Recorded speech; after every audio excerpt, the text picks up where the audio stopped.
Chapter 13. Lucas. The light that guided Priestess Charlotte into Alora was so beautiful that I wished I had conjured the portal on my own. But I hadn't. Charlotte had done that all by herself. My gaze lingered on the area where Charlotte had disappeared before I turned toward Stella. "You can move on too." She shook her head. "I am afraid the demon banished me here." I recalled how her spirit disappeared during our trial, and we suspected Professor Leto had cast a spell to force her out of the courtroom. I never imagined his spell had forced her here. "The demon is dead," I told her. "He holds no power over you now. You can choose to leave." "I can. But make no mistake, the demon may have banished me here, but I have stayed by my own volition," Stella said. "I understand now what I must do, but I'm not there yet. I have much to sort out before I ascend to Alora, but I will go when I am ready." "Is there anything we can do to help?" Grant asked. Stella shook her head. "Only I can make the decision to ascend, but perhaps I can give something back to the coven the way Charlotte has given you that wand. If there is anything you need here in the abyss, I will do my best to help you." "Actually, there is one thing," I said. "You can provide us with information. We're looking for a reaper named Edgar Nowak." "Yes, I know Edgar." Stella pointed down a muddy path. "He lives in a cabin just down there. If that is all the information you require, then this is where we must part. I must prepare for another trial." It was sad to see she wasn't ready to move on, but I had faith she would get there soon. "Thank you for your help, Priestess," I said. "We wish you the very best." "Good luck on your journey." Stella waved us goodbye as the townspeople started gathering for the next trial. We weren't about to stick around for it, so we hurried off. We followed the path in the direction Stella had pointed us, until we came upon a small cabin with a scythe leaning against the front of the building. This had to be Edgar's house.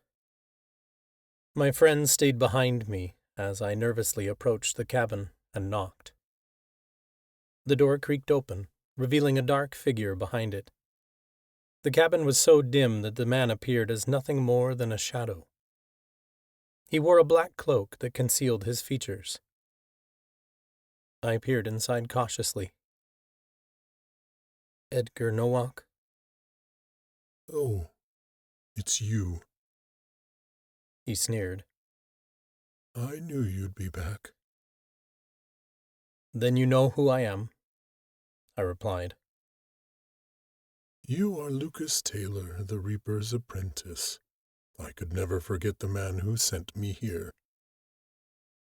My bones seemed to rattle at the accusation, though it was not a false one. Edgar was here because of me. Edgar took a step forward and stopped in the doorway. He dropped his hood, and I noticed he looked vastly different from the last time I'd seen him.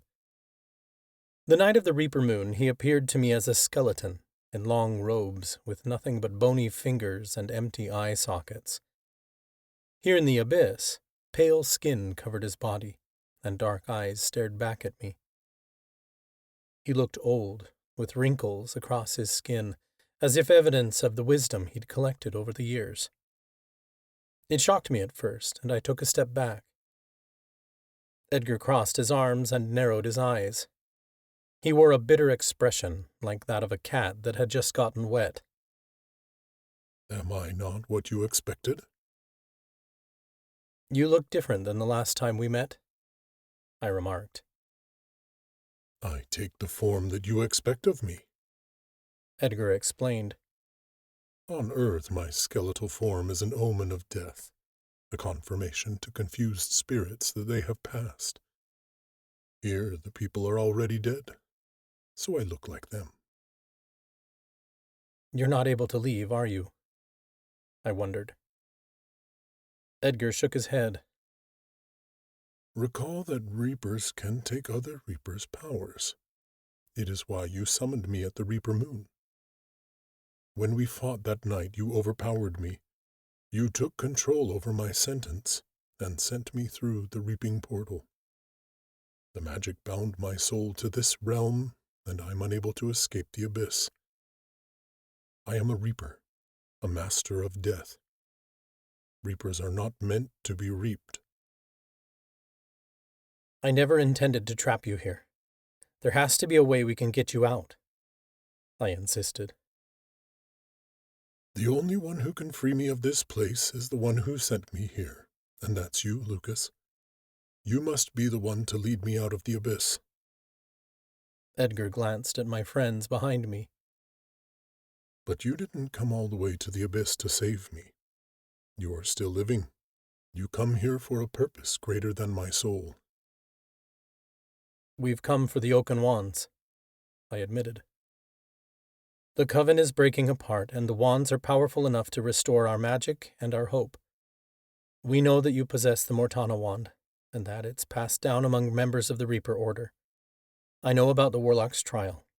It's a trial of death, so I have to demonstrate to you my death magic.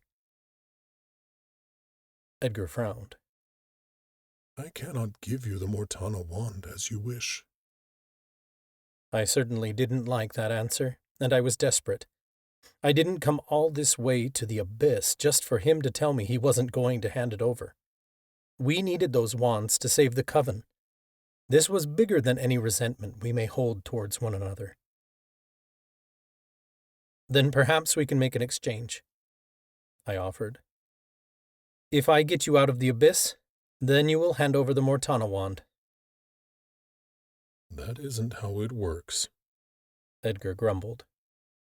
I cannot hand over the wand because you are not yet a member of the Reaper Order. You must pass the Warlock's trial before I could even think of giving it to you. If I have to earn it, then so be it, I said. Let me show you what I can do, and when I join the Reaper Order, you can give me the wand so I can help the coven. I gestured for my friends to back up as I faced the forest. My magic is strong. I lifted my hands, and a shimmering shield bloomed around us, expanding to encompass Edgar's cabin, the woods, then all of the village. Edgar turned his gaze upward, but my shield had disappeared into the clouds. He barely blinked, and I could tell he wasn't impressed. But I was only getting started. Battle orbs formed in my palms, and I placed my hands together, melding the orbs into a singular weapon. I aimed the high-powered orb at the forest, and the magic erupted from my hands. A deafening explosion sounded, uprooting trees in an instant, and sending clods of dirt raining down on us. I quickly formed a shield, and obliterated bits of tree trunks bounced off it and went flying in the other direction. My friends flinched, but my shield protected them. In the distance, I heard the townspeople scream as the explosion rocked the forest. The dust settled, revealing a huge crater in the ground where hundreds of trees once stood. Edgar appeared unfazed. Your magic is powerful, but this is not death magic. I'm a reaper, I pointed out. All the souls here are already dead. My powers of death are limited. Edgar frowned. You don't understand the power of death if you think it is limited here. It was clear I had to pull off something big if I was going to convince him. It had to go beyond anything I'd ever done before. Death magic that exceeded all my perceived limitations. I wasn't entirely sure what that entailed. There was so much I didn't know about my powers, but I couldn't wait around to learn these things when I needed the Mortana wand now. I glanced around for inspiration and noticed townspeople sticking their heads out of their cabins or peering through the trees. Their ghostly faces stared back at me as if cautiously anticipating another explosion. A big explosion wasn't going to cut it. Any witch or warlock could make a shield or cast a battle orb. I had to show Edgar that I wasn't just any warlock. I was a reaper, and to become that I had to become a master of death, like he was. I recalled the day Professor Warren tried to get me to summon spirits, because he thought I must be able to interact with them in order to help them cross over. I was going to take it one step further. I needed to not just become a master of death, but a master of the dead themselves. I conjured all the Mortana crystals I had, every last one that I'd spent months infusing with my magic. They were like batteries, charged with more death magic than I could ever conjure up on my own in one go. With them, I withdrew the stone Beau Blankard had given me from my pocket. He'd enchanted it to amplify a Mortana's power, and I had to use everything in my arsenal to convince Edgar of my power. I curled the crystals in my fists. Magic surged through me, filling me with power unlike ever before. I let it permeate every cell of my body until I couldn't hold it back any longer. I reached a tipping point, and death magic blasted out of me. I heard my friends gasp in surprise, but I was too focused on my magic to turn and see their reaction. Black tendrils of magic twisted through the streets of the village, aimed at the spirits of the dead surrounding us. There had to be over 100 of them within sight. The magic seeped into their forms until the spirits and my power were one and the same. I swayed on my feet, but I willed myself to remain standing. I ordered the dead forward with nothing more than a simple thought. They followed my command and marched down the path to line up behind me like an army of soldiers. The brief wave of dizziness passed, and I turned to Edgar with my head held high. His features hadn't changed, though. If anything, he appeared bored. "You can't deny the power I have over death," I stated. Edgar frowned like I was merely wasting his time. "You think you are a master reaper, but a mistake you made bound me here, and I can see that you've only slightly grown in maturity since then." "Slightly grown?" I balked. The day I met him was the first time I'd cast a shield. My powers were hundreds of times stronger now. "I have conquered death," I protested. "Look at all these spirits I can control. I am a reaper through and through." "And yet you have still not mastered death," Edgar replied calmly. My teeth gritted. I'd just pulled off the greatest feat of magic I'd ever done, and it wasn't good enough for him? "I'm in the abyss. That's close enough to death." "And still death eludes you," Edgar said flatly. Frustration didn't even cover the rage brewing inside of me. Edgar was so calm and collected, when he should be doing everything in his power to help me pass this trial. It was like he didn't want to hand over the Mortana wand and help the coven. I bet he wanted to keep all that power to himself. "What do you want from me?" I demanded. "To die? I don't have to die to know death. I've seen death. I've felt the life drain from people's bodies. I've suffered with the grief of dead family members. I've watched the people I love pass away without me being able to do anything to stop it. Every day I hear more and more voices as the coven takes its last breath. I've crossed over spirits and I've brought them back to life. I'm here in the abyss, controlling the spirits of the dead, and you still want to stand there and tell me I don't understand death?" The rage building up inside of me snapped, and the spirits I controlled spoke my final words in unison. "Death is final, as am I." I lifted my hands, and the dead followed my command.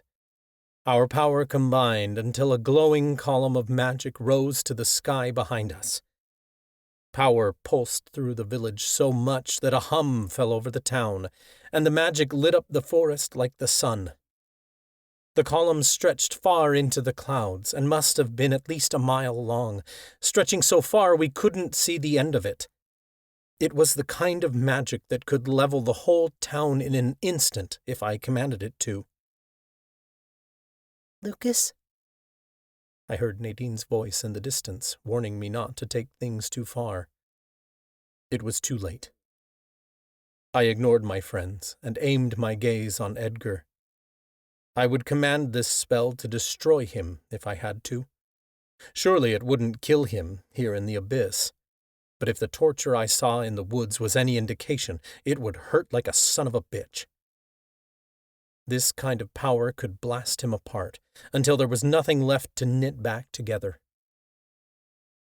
I need that wand, and I'm not leaving here without it, I growled. If you won't give it to me, then I'll take it from you. You came here asking for my help, and now you want to hurt me? Edgar sneered. If that's what I have to do, I stated. Are you going to hand over the wand or not? He shook his head. I will not.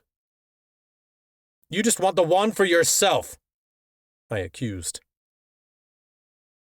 I couldn't say I hadn't warned him. The magic I'd summoned via the dead exploded forward following my command. It slammed into Edgar's chest, and he was sent reeling off his feet, soaring backward over his cottage. Magic blasted straight through the walls of his home, reducing the house to mere splinters. Edgar landed hard on the ground behind the obliterated cottage. He didn't move. I thought I might have killed him. Again. I carefully stepped forward, but I only got a few paces before Edgar sat up, shaking leaves out of his hair like the blast had merely tickled. I stopped in my tracks. Edgar stood and reached into his robes. He withdrew a white wand painted to look like bone, with the shape of a ribcage carved into the end of it. My heart leapt at the sight of the Mortana wand. You want this wand? Edgar asked. Come and get it. I hesitated. What kind of trick is this? It is not a trick, he stated. You have shown how desperate you are and the lengths you are willing to go through to get it. If you want it, take it from me. I wasn't sure what he was playing at, because this was the last thing I expected of him. But he seemed dead serious. I cautiously stepped toward him.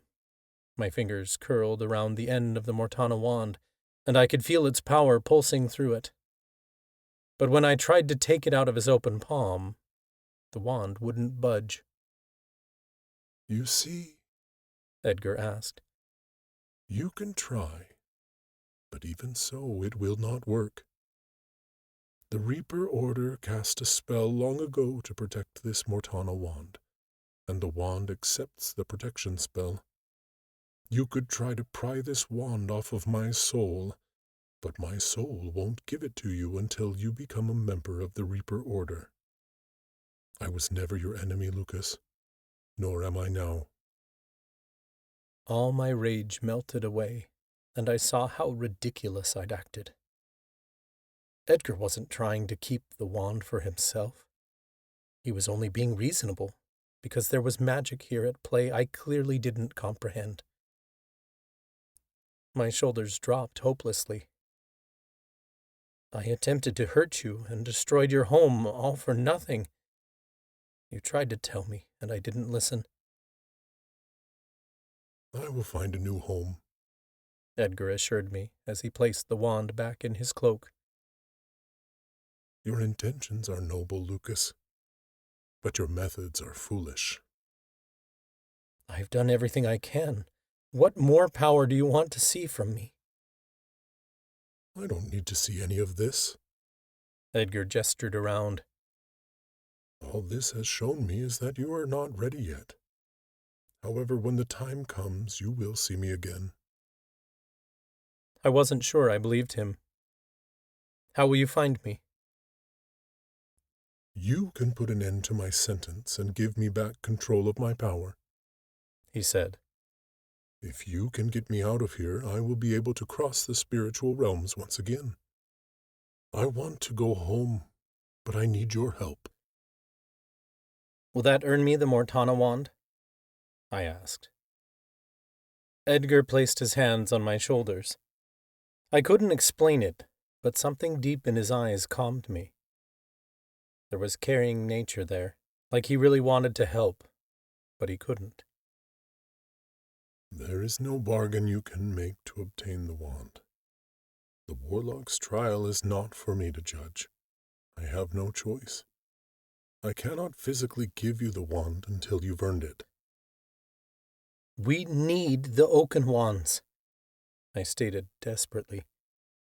The coven is dividing, and we're losing access to our magic. If this continues, the coven will be destroyed. Then death itself means nothing, because our magic is what unifies us. If we don't have our magic, we will have no religion anymore. Our descendants will stop believing. We either live together, or we die alone. The wands will give us our power back, and our people will come together once again. Please, Edgar. I'll do anything.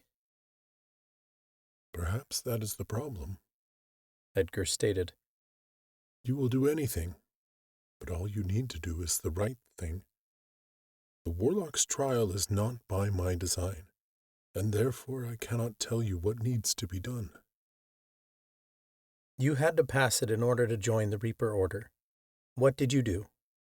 I questioned. He shook his head like I still didn't get it. My trial will not be like your own. You must search inside yourself for the answers. Dig deeper, Lucas, because power over death is more than just magic. There had to be more to it than that. I've done the inner work, I pressed. I know it's not my job to carry other people's burdens, but obtaining these wands is up to me. If I don't bring home the Mortana wand, then I'm letting my people down. I can't do that. The coven's fate can't rest on me figuring out who I am or some bullshit like that. There are people counting on me to save them. You don't have to save the coven alone, Edgar assured me, shooting a glance toward my friends. One man can't change the world, Lucas. He can only change himself, and then the world changes around him. My breath wavered. What if I'm too late? Edgar took a step back, releasing his hands from my shoulders. I believe in you. Now you must believe in yourself. The weight of the magic I'd been holding on to crashed down on me, and I sank to my knees in the mud. The power I'd used to control the dead dispersed, freeing them from my control. Behind me, the townspeople muttered words of confusion, but I barely registered it. I gazed up at Edgar. Tell me what to do next. I cannot. That answer alone lies with you, He replied. I didn't understand why he couldn't simply name me part of the Reaper Order and pass over the wand. Surely he had power over such a process. And once I joined the Order, the spell binding the wand to Edgar would release until the wand was bound to me. Unless it didn't matter one way or another. I could become part of the Reaper Order, but if the Mortana wand didn't want to work with me, I couldn't wield its power. Edgar had no control over the wand's decision. My friends had undergone their own trials to obtain their wands, and none of them had been acquired by force. I already knew what I had to do. I got back to my feet and stood tall. I hadn't realized until then that my friends had approached and were standing beside me. If I am to wield the Mortana wand, then I must earn it properly, or it will not honor me as its master. I must return to Earth and continue my work to pass the Warlock's trial, as that is the only way that I will rightly earn the wand. I will guide you out of the abyss, Edgar, if you are willing to trust me. I reached out a hand, and Edgar took it. I trust you, Lucas. I pray that you will trust me to return when you are ready. We will see each other again. That I can promise you. Edgar and I shook on it, sealing our promises to one another. Nadine came to my side. You're not giving up. I wasn't sure if it was a question or not. I glanced toward my other friends. Grant and Talia shared a crestfallen expression, and Chloe appeared disappointed. My gaze traveled to the mentalist wand in her hand. We got one wand today, and that was worth walking through hell for. No, I'm not giving up, I said. One way or another, we'll get that wand, but not today. Let's go home. I took Nadine's hand, and the others followed as we trudged through the swampy forest, the sounds of tortured screams fading behind us. We found the black river the ferryman had brought us here on, and followed its bank downstream. The forest thinned until the landscape ahead turned black with volcanic rock. The river became a stream of lava. We stood upon a tall hill overlooking the hellscape. From here we could see the lake of lava far in the distance, and the sound of monsters echoed across the realm. We continued following the river of lava until we came upon geysers I recognized. We passed by them until we found the bubbling pits of sludge we'd come through. Grant squeezed Talia's hand, and Chloe approached one of the pits with cautious steps. I stood at the edge, staring into the dark liquid. Getting through those pits hadn't been fun the first time, and I certainly didn't want to go through them again. But I also didn't want to remain in this hellscape any longer. This is the way out, I told Edgar, and he replied with an understanding nod. Nadine squeezed my hand. You ready? I shuddered to think what the sludge might have in store for me this time. I drew Nadine close. Hold on to me, okay? I won't let you go, she promised. I reached out for Edgar's hand, and together the three of us jumped into the pit. The darkness of the sludge surrounded us once more. I held my breath, but the thick, tarry substance still filled my nose. Nadine's arms tightened around my neck as we sank deeper. You failed the trial, and you've failed your people.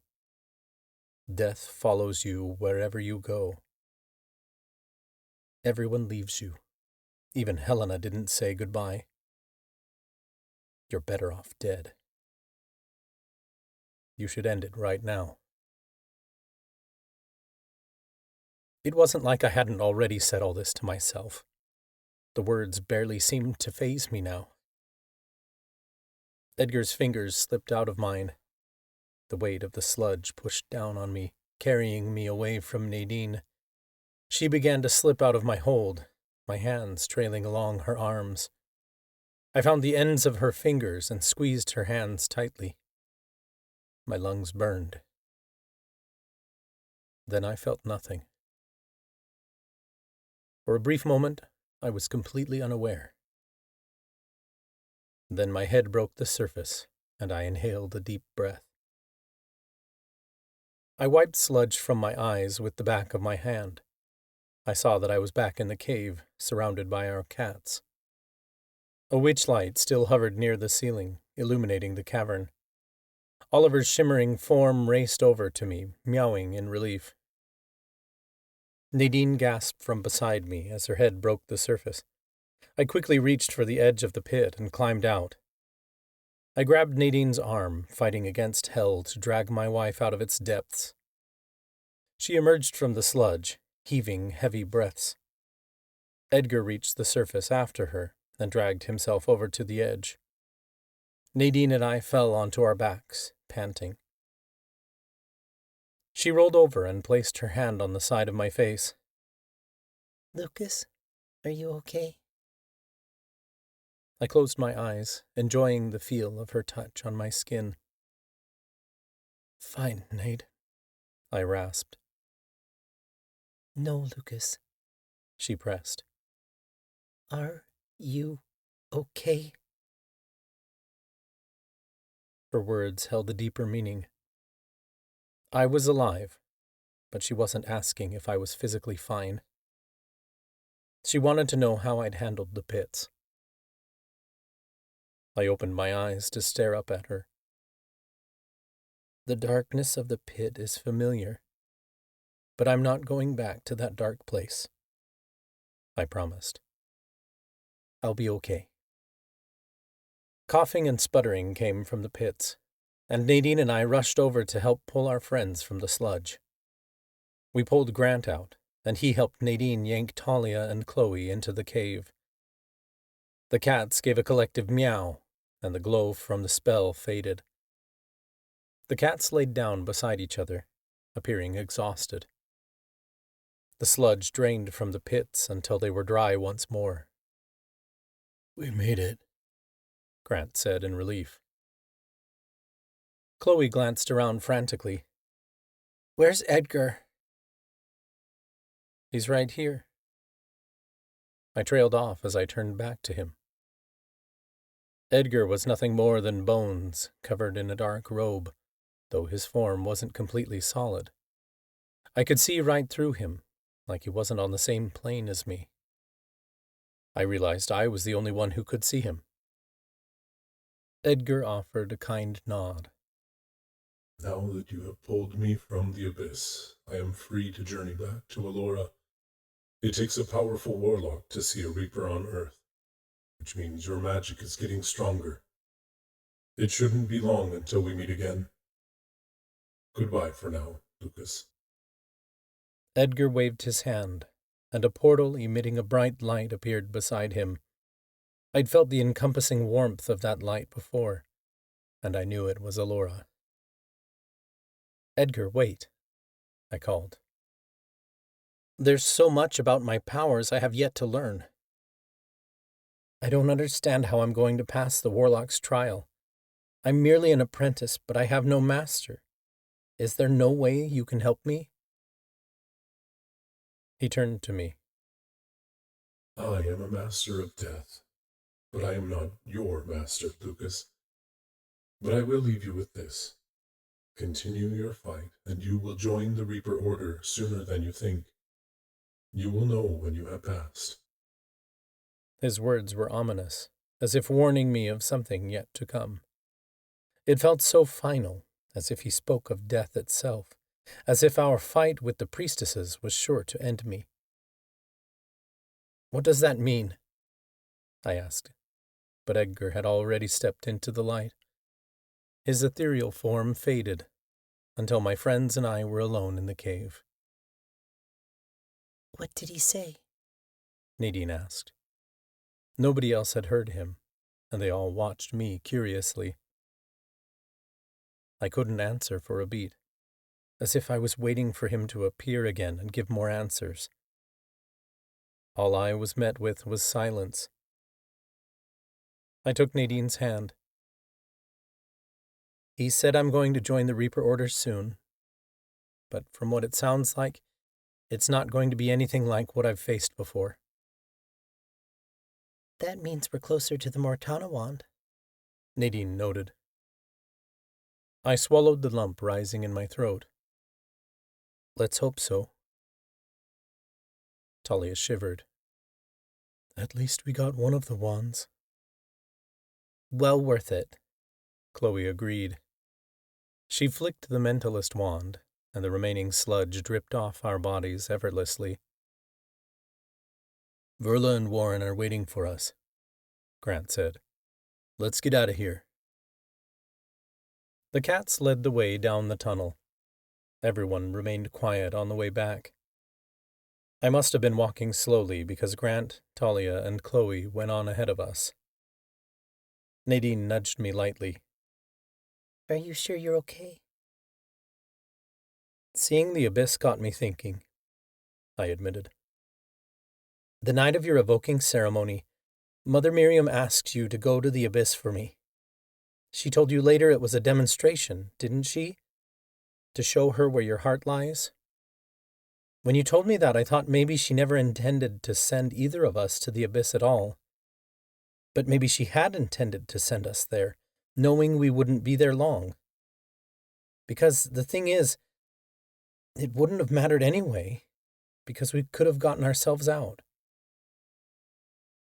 Nadine pressed her lips together thoughtfully. Do you think we could have gotten out at the time?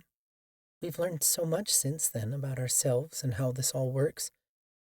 Could we have learned those lessons in the abyss? I think so, I said. I think that's why Mother Miriam asked you to take my place, because she knew you'd get out. I think you would have too, she argued. It may have taken you time to learn the lessons, but you're strong, Lucas. You would have figured it out. Nadine had faith in me. I couldn't always understand, but I was starting to. The trek didn't seem so long on the way out, and soon we emerged into daylight. I inhaled a deep breath of fresh air. We climbed the rocky slope of the cave entrance to find our Fae allies waiting for us. Verla sat on the back of the wagon, leaning against Professor Warren. Her arm was in a sling, and her skin appeared ashen. But she was alive, thank Alora. A bundle of crushed herbs lay beside her, and Siona looked to be cleaning up from brewing an antidote. Chiara had returned and was helping Siona, but I didn't see Alexei anywhere. Verla's eyes lit up when she saw us, and Warren sat up straighter. "Did you get the wands?" Professor Warren asked. "One of them," Chloe said. Verla glanced between us, looking worried. "And the other?"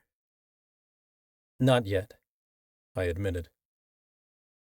"But we need that wand," Verla rasped. She tried to sit up, but Professor Warren insisted she lay back down. "We still have a chance to obtain it," I said. "We'll tell you everything once we return home." "Wait!" A voice called through the trees, and we turned to find Alexei racing in our direction. He slowed to catch his breath and survey the scene. His somber gaze roamed over Verla, settling on her injured arm.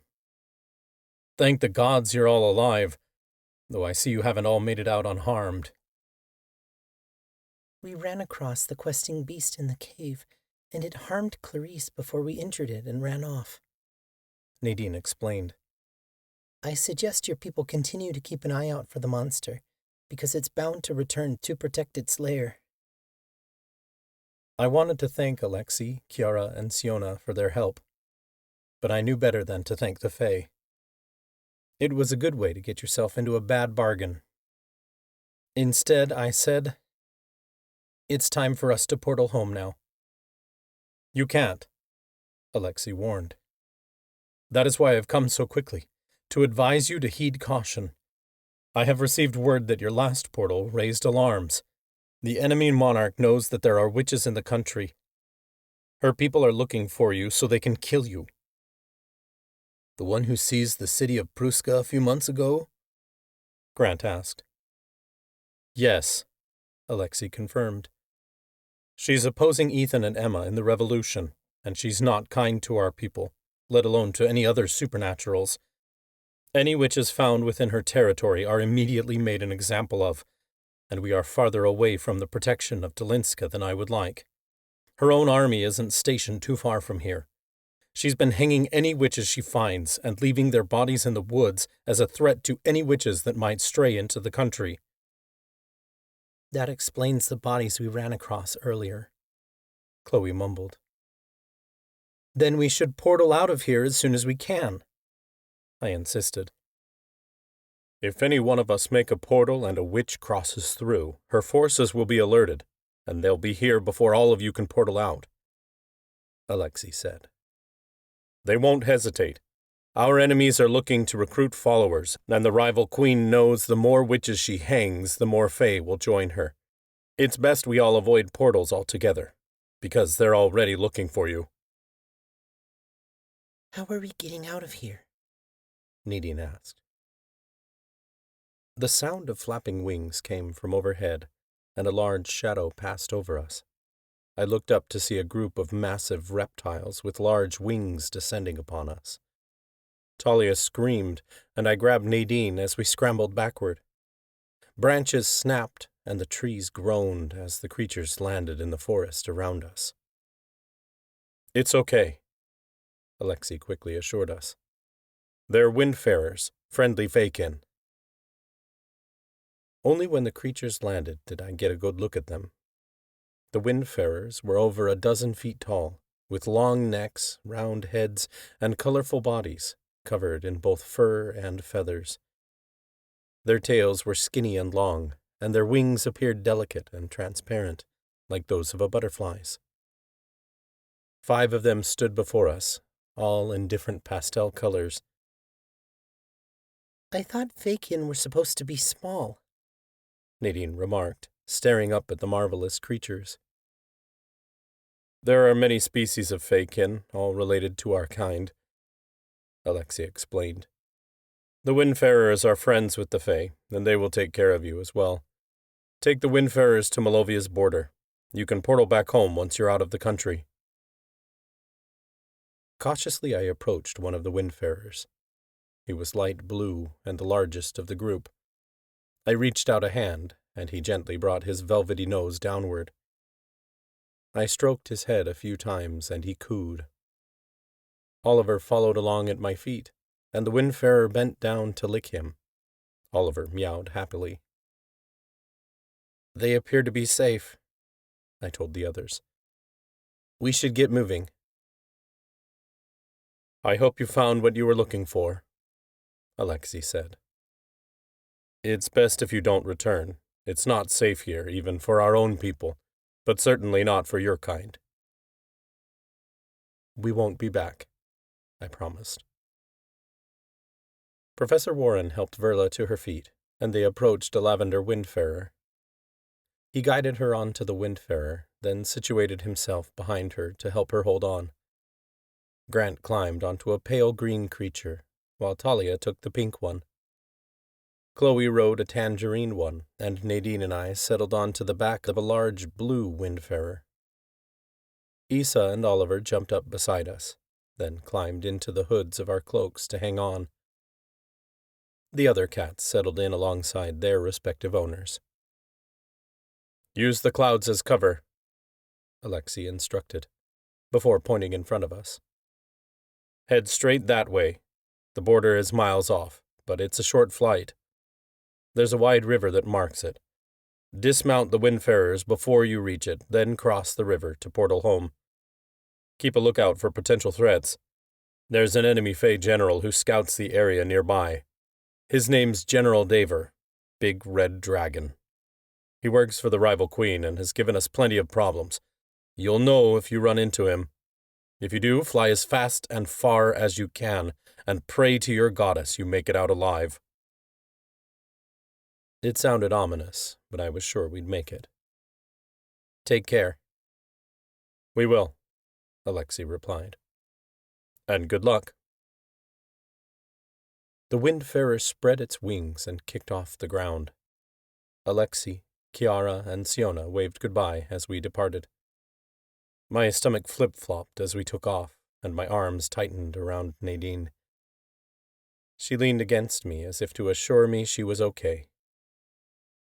This was different from riding the dragon, because the windfarer's fur was softer, and the beat of its wings quieter. The flight was steady and felt like floating upon an insect, instead of being on the jostling back of a dragon. I felt secure up here on a creature's back. The windfarers flew us high above the trees. The Malovian landscape stretched for miles, the woodland giving way to the mountains. Wind whipped through our hair, and I felt free in the air. I didn't get much of a chance to view the landscape before we flew into the clouds. The cloud cover concealed us, but every now and then I caught glimpses of the landscape below. The ruins of an old battlefield appeared through a break in the clouds. I figured we had to be getting close to the border by now. I caught sight of Talia on the back of a pink windfarer beside us. She clutched tightly to the seer wand, which was glowing at the tip. Her eyes were squeezed tightly shut, and I knew she must be having a vision. "Tal," I cried. "What's happening?" Talia winced before her eyes shot open, and she called out to us. "We've got company. Follow me, I know where we need to go." Talia leaned to the right, and her windfarer turned in another direction. The rest of us immediately picked up speed and followed behind her. The sound of a terrifying roar rocked the skies. Nadine whirled her head around, the same time the windfarer dove downward. Our cat squealed, and Oliver's claws clung to the fabric of my cloak. I had to grab tightly to the windfarer's feathers to keep us on his back. My heart hammered so hard I was sure Nadine could feel it against her back. She curled closer to me as we dipped downward. Just as we broke out of the clouds, a large pair of jaws with razor-sharp teeth appeared above us. They snapped in our direction, and the windfarer banked left to avoid the monster. "Dragon shifters!" Professor Warren's voice called through the sky. I looked up to see the shadow of a massive beast closing in, its talons headed straight for us. The dragon was over twice the size of the windfarer, with long leathery wings and hard red scales covering his body. He had his eyes set on Nadine. The need to protect overcame me, but a protection spell wasn't enough. The dragon shifter would die before it laid a talon on my wife. The dragon snapped its jaws again, and the windfarer dodged its attack. The dragon flapped its leathery wings and rose above us once more. I raised my hand, and a high-powered death spell erupted from my palm, shooting straight toward the sky like a rocket. It slammed into the dragon's chest, and a cry of pain filled the air. The spell sizzled outward like lightning bolts consuming the shifter. He went spiraling out of the sky, and I watched as he hit the ground head first. His chest continued to rise and fall, but he didn't get back up. My spell had been strong, but not enough to kill the shifter. I'd merely knocked him out. This wasn't going to be as easy as I thought. I frantically looked around for signs of my friends, and I saw their windfarers emerging from the clouds. "There's more!" Grant screamed, pointing behind us. My stomach plummeted when I saw a horde of shifters rising into the sky. Men morphed into dragons, griffins, alicorns, and wolves with wings, and female sorceresses mounted the shifters' backs before they took to the skies to pursue us. Despite our best efforts to not raise any alarms, we had been spotted, and the shifters were closing in fast. "Faster!" I ordered the windfarer. He beat his wings harder, but the shifters were still catching up. "Lucas, you have to portal us out of here," Nadine demanded. I looked to our friends who blasted spells back at the shifters. The windfarers swooped and twisted through the sky, avoiding dragon fireballs and illusion spells from the other shifters. There was no way to get us all through a portal up here. If I tried and didn't aim the portal just right, any one of us could be killed. "I can't!" I shouted over the roar of the wind. "We have to get on solid ground." Off in the distance, I could see the river that Alexei had mentioned, but there was nothing between us and the river, except a barren landscape. There was nothing to conceal us long enough to dismount our windfarers and cast a portal. The shifters would have us slaughtered before we made it that far. Chloe flew up beside us. She whirled around and shot a spell behind herself. It hit a griffin shifter in the face, and he tumbled out of the sky. Several spells blasted in her direction, and I instinctually cast a shield around her. The spells slammed into my shield, unable to penetrate it, but my magic recoiled. Their spells were strong. We had to be stronger. Grant conjured the alchemy wand and aimed it toward the clouds above us. The clouds darkened until the sound of heavy rain followed behind us. I wasn't sure what that was supposed to do until I heard the pained cries of shifters as the rain hit their bodies. I twisted around to see the rain sizzling off feathers, fur, and scales. Roars of pain ricocheted through the sky as the acid rain burned holes through their bodies. Grant had used the alchemy wand to poison the clouds. It wasn't enough to kill them all, though. Hundreds more were in pursuit. Professor Warren lifted his hands, and at least a dozen bodies of dead shifters flapped their wings, following the command of his necromancy magic. He ordered the bodies to take flight and fight off the incoming shifters. Griffin talons tore at dragons' eyes, and wolvens gnashed their teeth at alicorns. Several more shifters fell from the sky, but it barely slowed the others down. It was an impressive feat to manipulate so many corpses at the same time, but there were far more shifters than Professor Warren could fight off at once. He slumped against his Windfarer as he summoned more magic that continued to drain his energy. Our Windfarers climbed higher in the sky, traversing the clouds, until we broke through on the other side. Spells whizzed through the sky at random as the Fey shifters tried to guess where we had gone. I shot a glance over my shoulder to see shifters rising above the clouds closer than before. I wasn't sure we could outrun them. Shifters with sorceresses on their backs broke through the clouds ahead of us. The Windfarers nearly toppled out of the sky as they quickly shifted course. "Emma and Ethan have let witches into our country," a Fey sorceress yelled. "We must kill every last dark magic user." A chorus of cheers filled the air, and a split second later my vision went completely black. I blinked several times, looking one way and then the other, but I saw nothing. "Lucas!" Nadine shrieked. "I can't see." I gritted my teeth. "Neither can I." "It's a Fey illusion." Verla's voice came from far off. Chloe gave a maniacal laugh. "Oh, no, you don't." Magic crackled from beside me. My vision returned at the same time screams filled the air. Ahead of us, shifters had turned on one another. Dragons lunged out for griffin shifters, tearing their wings off their bodies. Alicorns rammed their sharp horns into the bellies of the woven men. I was shocked until I looked over at Chloe and saw her holding up the mentalist wand. She'd gotten into their minds and was forcing them to kill one another. "I've distracted them," Chloe yelled. "Let's keep moving." I kicked the side of the Windfarer's body, and he flew above the shifters. Their dying cries grew distant, but flapping wings still followed. The original group of shifters were still in pursuit, and they'd nearly caught up to us.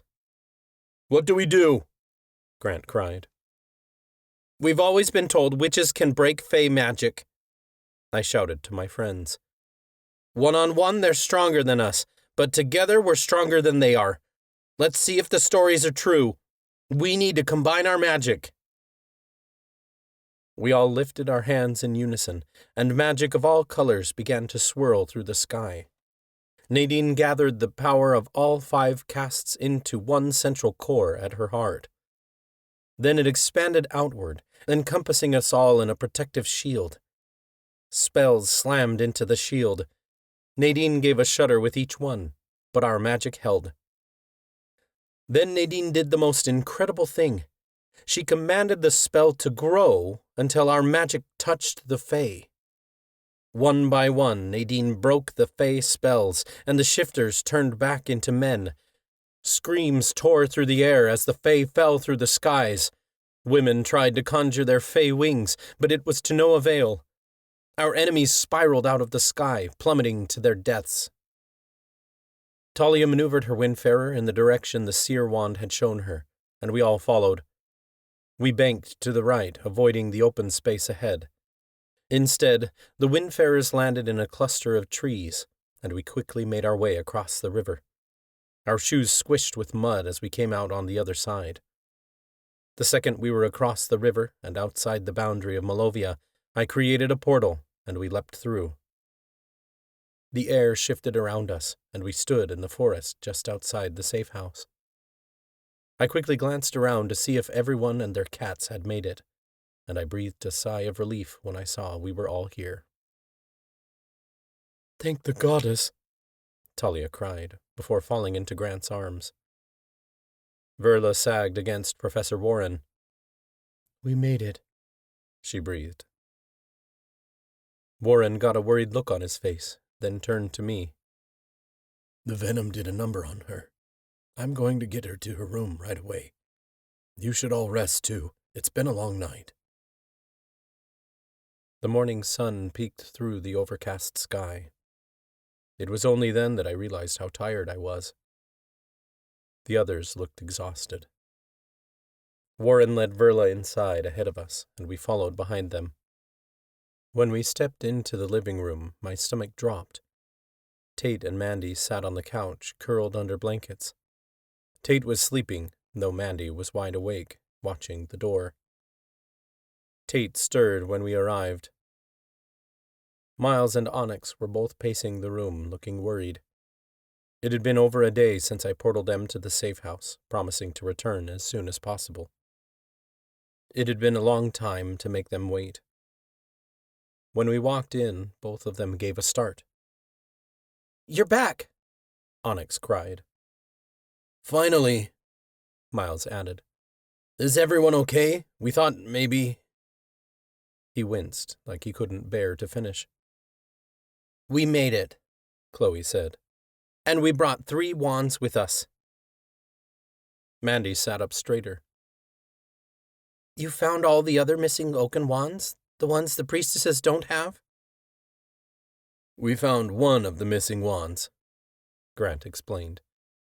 "We stole the alchemy wand and the seer wand from the school where the priestesses were keeping them. Then we took a detour to Malovia, hitched a ride to the abyss, and we came back with the mentalist wand." Grant had a strange way of making it sound easy. "The priestesses aren't going to be happy," Mandy said, sounding worried. "They'll come looking for the wands. We should keep them in a safe place." "The safest place is on our person, so they're readily available if we have to use them," Chloe suggested. "Then the priestesses will come after you," Mandy insisted. "They should be kept together somewhere the priestesses can't get to." "Isn't it better to split them up?" Grant asked. "That way if the priestesses get one of the wands, they don't get them all." "I'm with Grant and Chloe," Talia agreed. "As long as the wands are on us, we can use them. Then if the priestesses come after us, we're stronger with the wands." "Maybe each caste should agree on what to do with their respective wand," Nadine offered. Talia turned to her sister. "All right, Tate, Miles, what do you want to do with the seer wand?" Tate drew a deep breath. "I don't think that's something you should be asking me." Talia tilted her head. "But you're a seer, and my sister. I care about your opinion." Tate stood. "That's sweet of you, but I don't think I can continue to be a part of this fight. I'm not in a good place mentally, and I'm at risk of a relapse if I don't get help. My time in rehab helped after I overdosed on nightshade, but I'm still not stable enough to stay and fight. Believe me, Talia, I want to help, but I know my limits, and I don't want to hold the team back." "You're not going to hold us back," Talia pressed. "Tal, be real," Tate insisted. "I know you want me around because I'm your sister, but I don't belong here. If I stay, I'm going to end up hurting people, and I don't want that for anyone." Tears welled in Talia's eyes. "Where will you go?" "I don't know, but I can't stay here," Tate replied. "All I know is that if I continue to be a part of this war, I'm going to relapse. I need to get out of here as soon as I can." "I can portal her to Hokavale," I offered. "She'll be safe there, and the healers can reverse the worst of her injuries. There's a rehab clinic. I saw flyers for it when we visited. She can stay there until she gets better. Tate nodded. I think that's where I need to go. And maybe when I'm in a better place, I can help others like me. Talia reached out for her sister. Are you sure you have to go? Positive. Tate's voice cracked. I need you to let me go, or I'm going to end up staying for you, and that's not going to turn out well for anyone. Okay, Talia said gently. Once the Miriamic conflict is over, we'll come back and get you, and we'll bring you home. Tate shook her head. You don't understand. Octavia Falls is too triggering for me. Being there reminds me of everything that happened and all I went through. It makes me want to start using again. So I need to start over in a completely new place. I can't come back home ever again, even if the priestesses fall. I need to start over and make a new life somewhere else, because Octavia Falls isn't my home anymore. I love you, Tal, but this is what's best for me. Oakvale is a good place to start over, Nadine said. They'll welcome you with open arms. Talia teared up. I'm sorry for everything you went through, Tate, but I'm proud of you for knowing your limits and setting boundaries. If this is what you believe you need, then I'll support you. Tate sniffled like it was hard to admit all this. It is what I need. Talia drew her sister into a tight hug. I'll come visit, all right? Tate squeezed her back. I was hoping you'd say that. You and Miles can decide what to do with the seer wand together. You should keep the seer wand, Tal, Miles voted. It chose you, you deserve it, and I agree we should have access to the wand's powers at all times in case something bad happens. He trailed off and glanced toward Onyx, like the two of them knew something we didn't. Something was definitely up. We could all feel it. What's going on? Talia asked slowly. Onyx twisted her hands together. There's something you guys need to see. Footsteps came from down the hall. Professor Warren stopped in his tracks when he saw the worried looks on our faces. Clarice is in bed, he said. Is everything okay? Miles shifted his weight between his feet. Not really, Professor. We ran across bodies on our way back, after Lucas portaled us home. We didn't want to touch them or move them until you guys returned. You should all come see. Onyx and Miles led us out the front door. Mandy followed, but Tate stayed back like she knew whatever they had to show us was awful. They led us through the trees. Miles was silent for several minutes until we got closer to the border of our ward. Onyx cast some spells to see if she could figure out what happened to them. What'd you call it? A magical autopsy?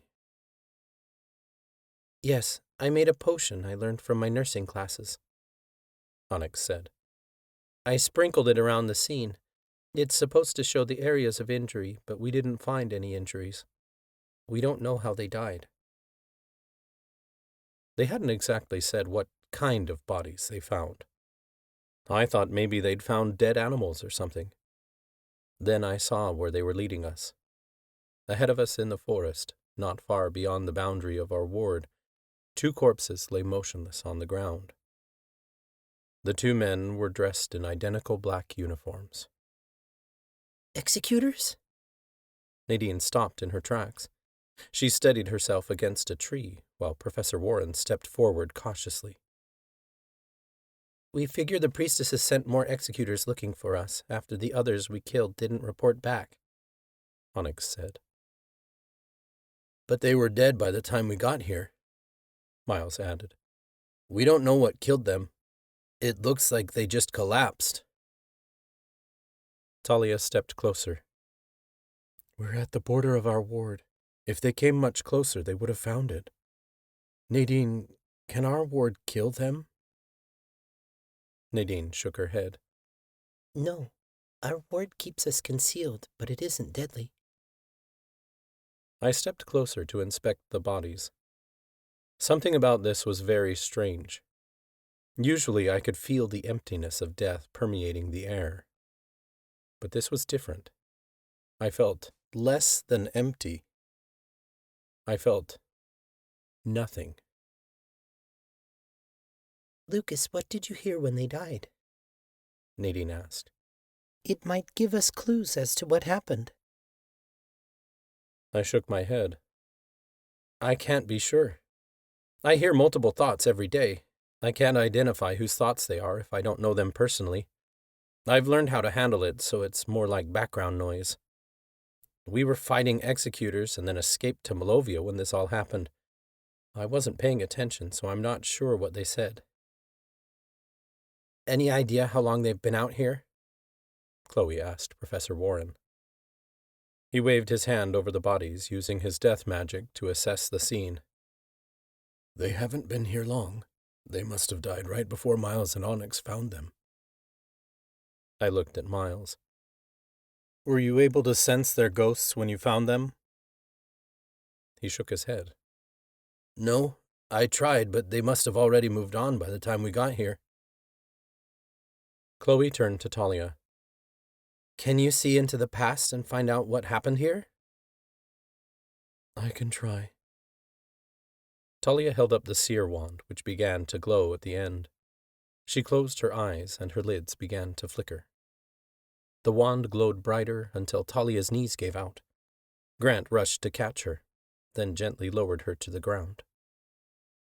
Talia shook her head as she came to. That was intense, but the details are fuzzy. Mandy narrowed her eyes. You have all the power of the seer cast with that wand. Can't you see everything? No, Talia explained.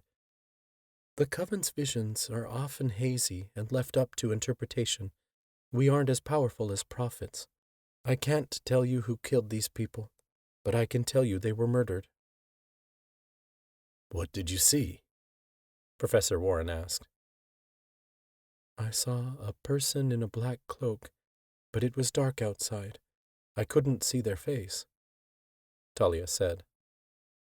I saw them watching the two executors from the tree line. Then there was a flash, and the executors were on the ground. A flash like a battle orb? Miles asked.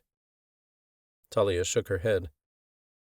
More like a flash in my mind, like the vision can't read what killed them.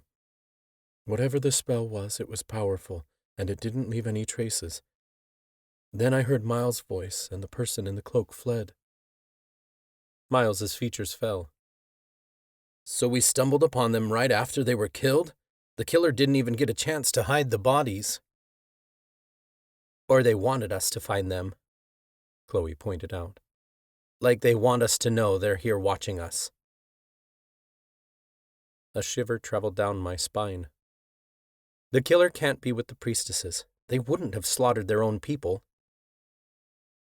Well, if the murderer isn't on the priestesses' side and they aren't on our side, what does it mean? Mandy wondered. I don't know, I said, eyeing the bodies curiously. Something about this isn't right. You think maybe it's some sort of trap? Nadine wondered.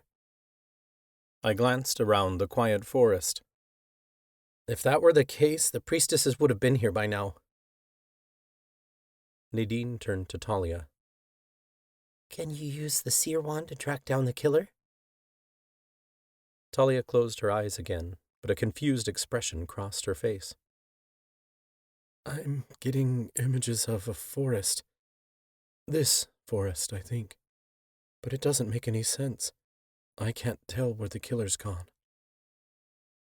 Either way, now we've got 2 more missing executors the priestesses are going to come looking for, I remarked.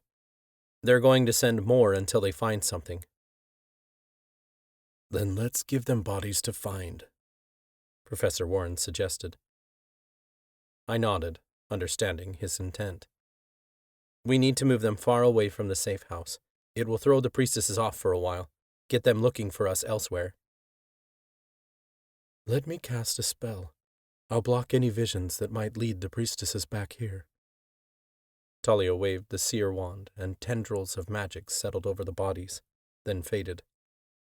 Professor Warren lifted his hand, and the bodies moved to his command like puppets. They started walking like zombies. I cast a portal leading several miles from here, along the river bend at the base of the mountain. Professor Warren puppeteered the bodies through the portal until they were out of sight. The portal closed behind them. This doesn't change that someone still knows where we are, Chloe pointed out. That black-cloaked murderer in Talia's vision is trying to tell us something. Well, he didn't get past our wards, so we're still safe here, I stated. We should get back inside. I started back toward the house, and the others followed. What do we do now? Talia asked once we were back inside. We keep investigating the wands, I decided. We have 3, so we're over halfway there. We still need to find the Cursebreaker wand and obtain the Mortana wand. We know where the Mortana wand is, and we have a rough idea of how to get it. We need to put everything we've got into learning more about Reaper powers so that I can pass the Warlock's trial and get the Mortana wand. Where do we start? Nadine wondered. You've tried researching Reapers before, and it didn't get anywhere. Then we need to ask for help, I said. Maybe Hattie will have connections we haven't thought of. In the meantime, we can work on reinforcing our wards. Onyx and Miles can work with Talia on her visions to see if they can get more clues about this mysterious cloaked figure. That's all we can do for now. We all need to get some rest. People started heading off to their respective bedrooms, but Nadine and Chloe hung back. I watched curiously as Nadine made her way over to Mandy. I'm really glad you're back, Nadine told her. I know being friends with me hasn't been easy, and I'm sorry you were ever caught in the middle of it. That was an understatement. Mandy had been in love with Amy, and Amy had died in the burning because she'd helped us decipher nightshade ingredients to track down the manufacturer. Mandy had been stabbed by a ghost in Pinewood Manor because we'd asked her to help uncover the mystery of the haunting. Then Mandy had led the priestesses to our hideout in the school, which resulted in our trial. She'd come to us to apologize for turning us in before our trial, but it hadn't ended well. That was the last time we'd seen Mandy. Tears beaded in Mandy's eyes. You have no idea how much it means to hear you say that. I worried you wouldn't want me around after I turned you into the priestesses. Not at all, Nadine said gently. I want to be friends again. You're the first person I met on my first day at Imperium College. Our friendship means a lot to me. I understand if things got too intense for you, and I'm sorry we ever had to put you in that position. I want to move forward with a better understanding of each other so that no one gets hurt again. I want that too, Mandy said. I agree that things got hard, but if I could do it over again, I'd never turn you into the priestesses. I never wanted to stop being friends, even when I couldn't handle the pressure.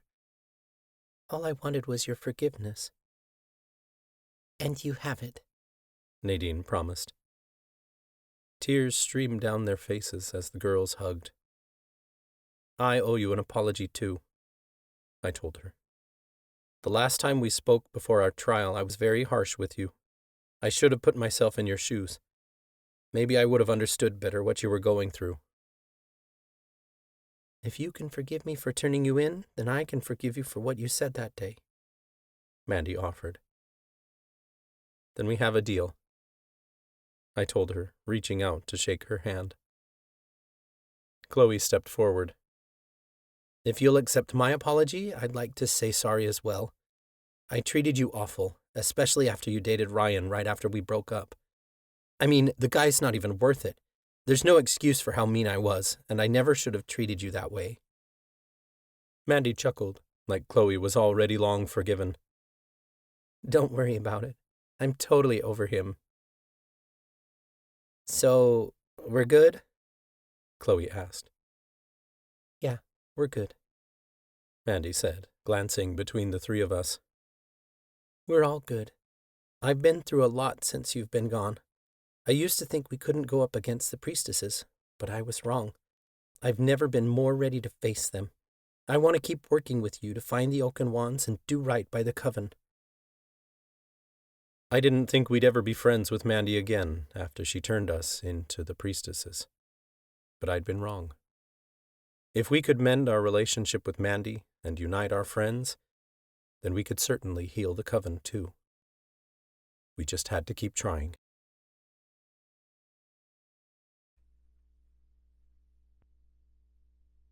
Chapter 14. Nadine. 2 weeks passed since we returned from the abyss, and I'd slept through most of it. We'd been through so much, and sometimes it all felt like a dream I hadn't fully processed. When we'd returned home, it hit me all over again that Grammy was gone, and that sent me to a dark place. It didn't help that we weren't getting new leads on the Warlock's trial, and it didn't feel like we were making any progress at all.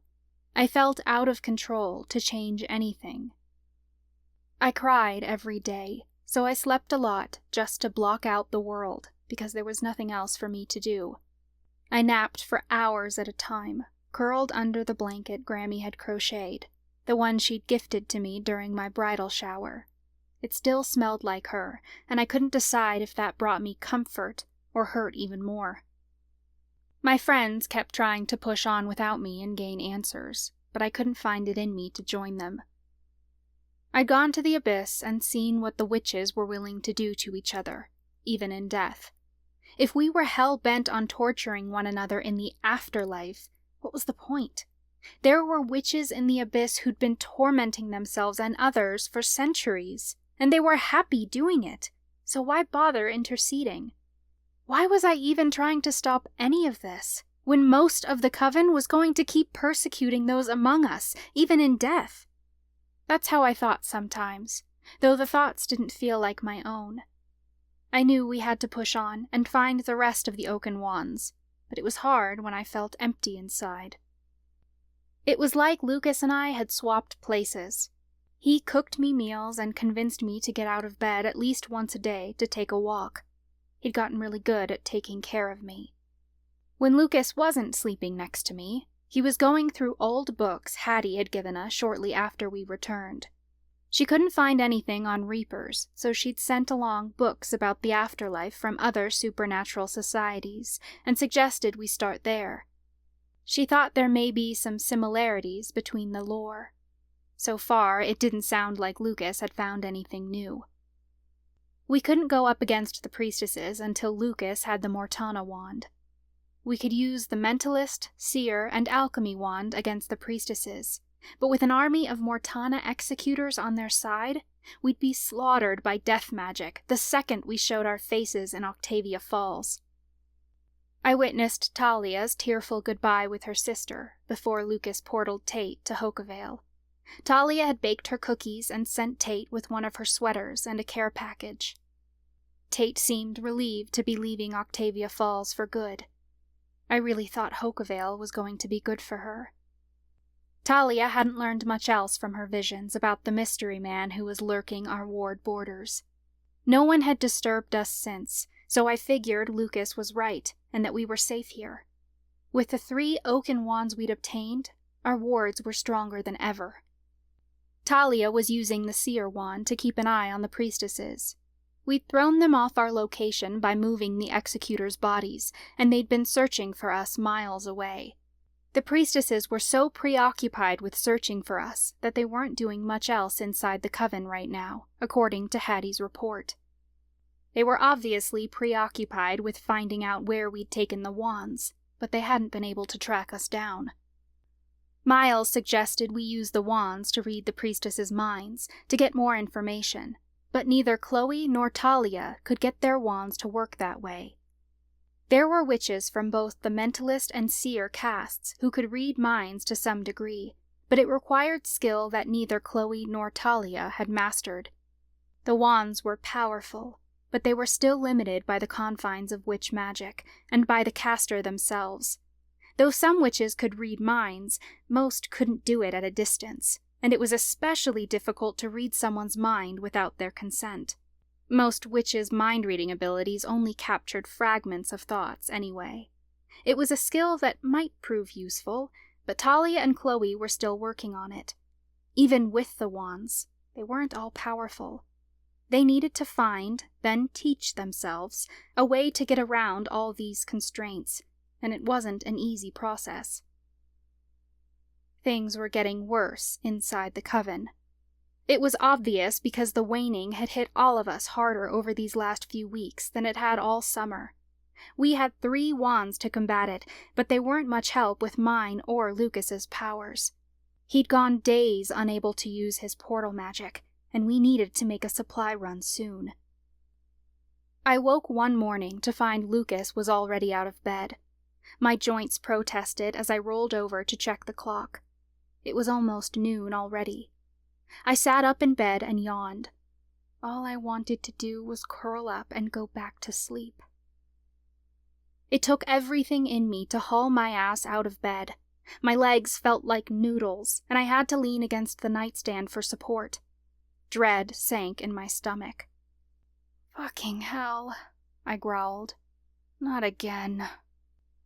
I was no stranger to fatigue, but my health had been so good these last few months. I wasn't about to let my lupus take over my life again.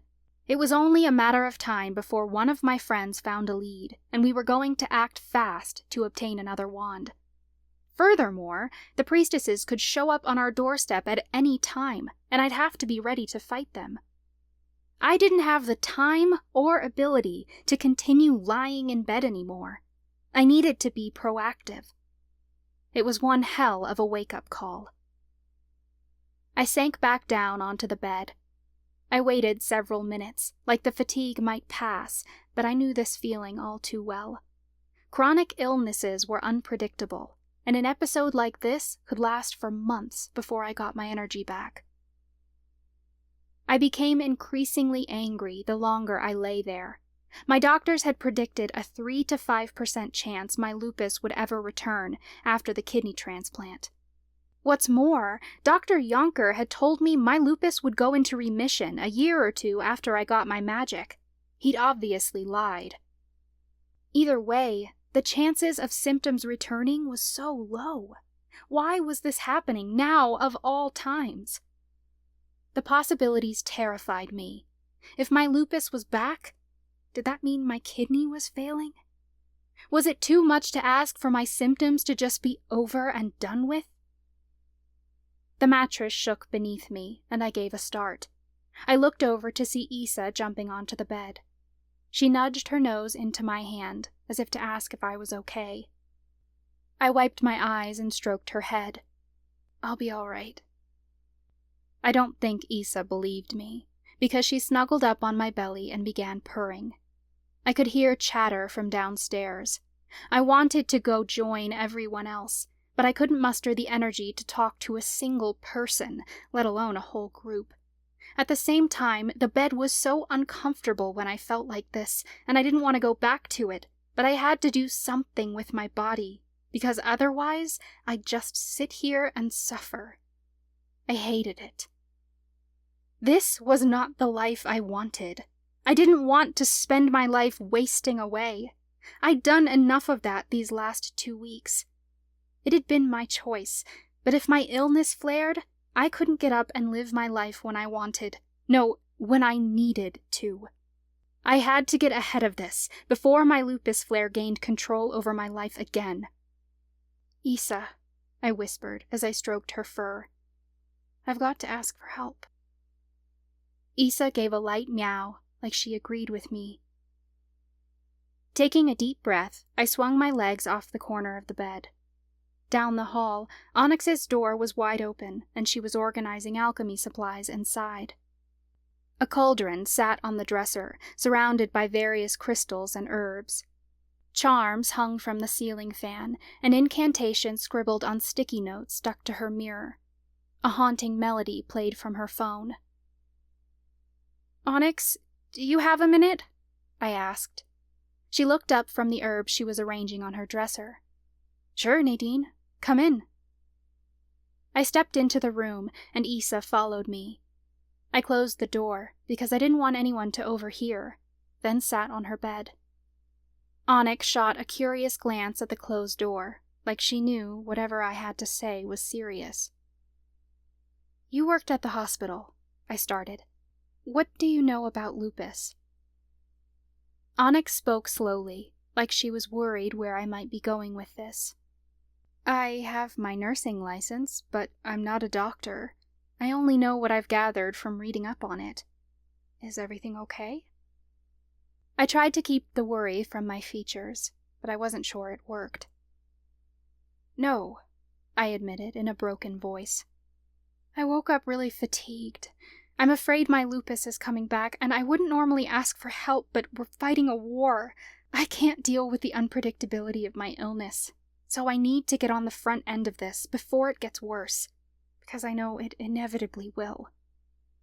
Onyx dropped her herbs immediately and came to sit beside me. Nadine, I'm so sorry. I thought the kidney transplant was supposed to help. It did, for a while at least, I said. I've been feeling really good. I've been off antibiotics for a while, and my immunosuppressants have been keeping everything in check.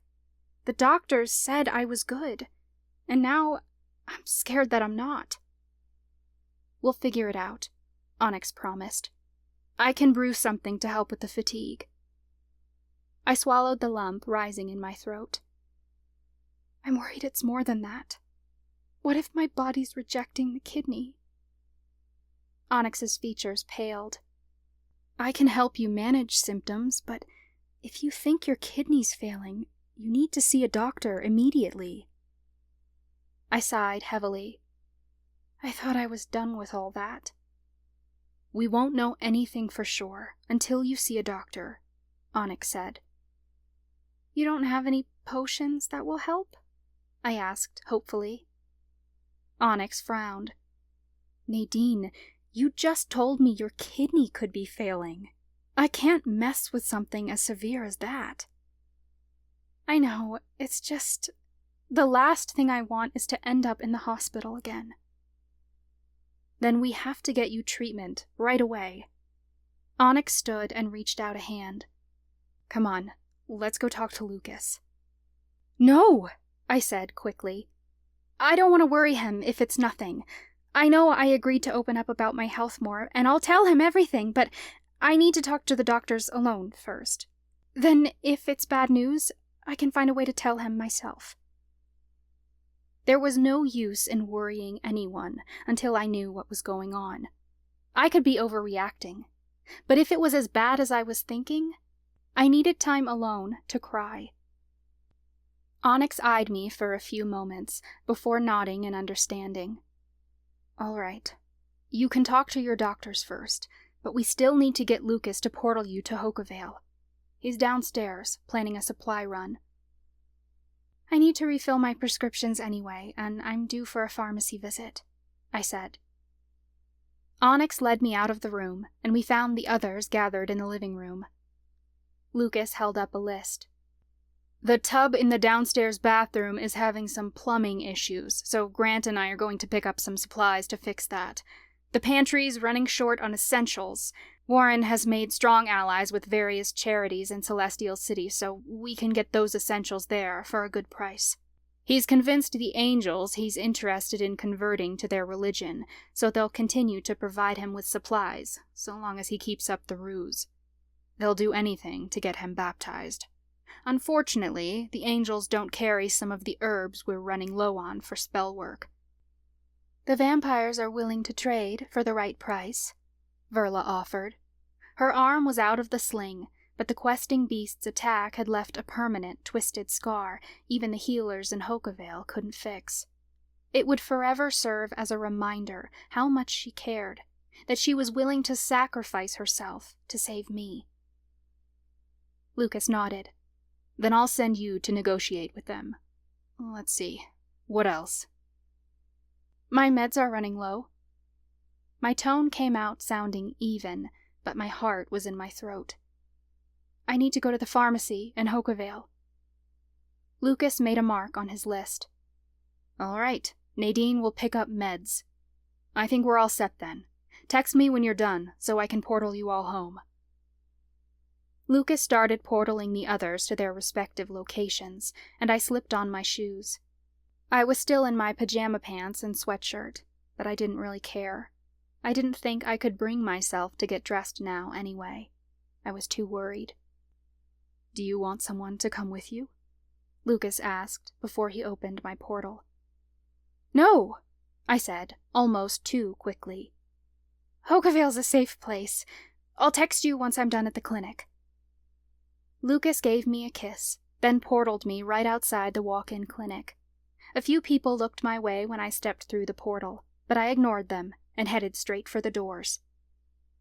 How can I help you? The receptionist behind the counter asked.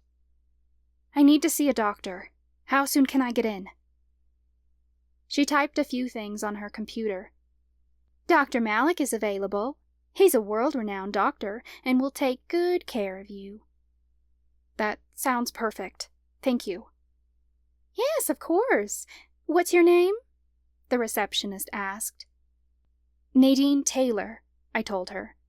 You might have me in the system as Nadine Evers. I recently got married. The receptionist gave a kind smile. You can have a seat. Dr. Malik will be right with you. I turned to the waiting room, and I was shocked to see two familiar faces. A guy with dark hair sat beside a woman in a wheelchair. They saw me at the same time, and their faces lit up. Nadine! Quentin cried. What are you doing here? Good news, I hope. I sat across from them. That's what I'm here to find out. I'm glad to see you made it here safely. Quentin and Lydia had tried to stay in Octavia Falls after surviving the hearse tragedy, but after Quentin stood up for us in the town square, it wasn't safe for them anymore. They'd fled Octavia Falls to find refuge here in Hookavale. Lydia pushed her purple-framed glasses up her nose. Safe and sound. Life has been good in Hookavale. We got married. Congratulations. So did I. I held out my hand to show them the ring. Quentin's eyebrows shot up. Wow. Who's the lucky guy? I smirked and rolled my eyes. I'll give you one guess. Quentin grinned in a teasing manner. Congrats to you and Lucas. Sorry we couldn't be there, Lydia said. Travel isn't very easy for us at the moment. I waved my hand. Don't worry about it. We had to keep the ceremony small and private. Quentin nodded. Understandable. Last we heard, things have only gotten worse back home. We want to come back to Octavia Falls eventually, but we can't come back until things settle down. We're taking classes again, and Lydia's got her physical therapy and treatments. The Anichi doctors have been amazing, Lydia raved. Their healing powers have sped up my recovery significantly. What kind of prognosis did they give you? I wondered. I knew they couldn't heal everything, but I wondered just how far the Anichi's healing magic went. The damage to my spine the night of the hearse tragedy was too severe to fix, Lydia told me. Besides that, I'd already been healing by the time we came here, so they couldn't undo what my body had already done. I'm not going to be able to walk again, but I've been able to manage my pain better. Months of recovery were condensed into weeks, but we're not finished. Every spinal cord injury is different, so we've just been taking it one day at a time. So you come here often for physical therapy? I wondered. Actually, my physical therapy is in another building, Lydia replied, before glancing toward Quentin. He replied with a goofy grin. We're actually here because we just found out we're pregnant. Wow, I trailed off. I couldn't imagine having a baby in the midst of everything going on in our coven, but Quentin and Lydia seemed safe and happy here in Hookavale. Lydia noticed my hesitation, and she laughed. We're very excited. Well, in that case, congratulations, I cried. It was a bit unexpected, Quentin admitted, but we can't wait to meet our little one. He placed his hand on Lydia's belly, and she rested hers over the top of his. I didn't notice a bump, so she couldn't be very far along. I guess the Annie-Chi treatments made me extra fertile, Lydia said with a laugh. My legs may not work, but my reproductive organs are operating just fine. I forced a smile. I was happy for them, but I wished we were meeting under better circumstances. I'm glad everything's working out for you two. Quentin squeezed Lydia's hand. We're doing great. We really are. I can't wait to be a dad. It's killing me not knowing if it's a boy or a girl. I just want to give the little one a name, you know? Do you have names picked out? I asked. We haven't settled on a girl's name yet, Lydia said. But if it's a boy, we're naming him Alistair. Maybe you won't need a girl's name, I offered. In less than 9 months, we could be meeting little Alistair. Lydia lit up. I like the sound of that. Nadine Taylor? A voice came from behind me. I turned to see a nurse. I waved goodbye to Lydia and Quentin, then stood to follow her. She led me back to an exam room and took my height, weight, and vitals. What concerns do we have today? She asked. I have lupus, and I got a kidney transplant a few months ago, but I woke up with some stiffness and fatigue that worry me, I said. She typed something into the computer, then stood. All right, Dr. Malik will be right with you. I waited uneasily for the doctor after she left the room. I hoped to the goddess this was nothing, but my intuition told me I was about to receive life-altering news. My donor kidney was failing. I was convinced of it, which meant I'd have to go back on dialysis and wait on the transplant list again. I worried I'd never reach the top of the list, or if I did, my body would reject that kidney too. I choked back my worry when the doctor entered the room. He wasn't anything like I expected.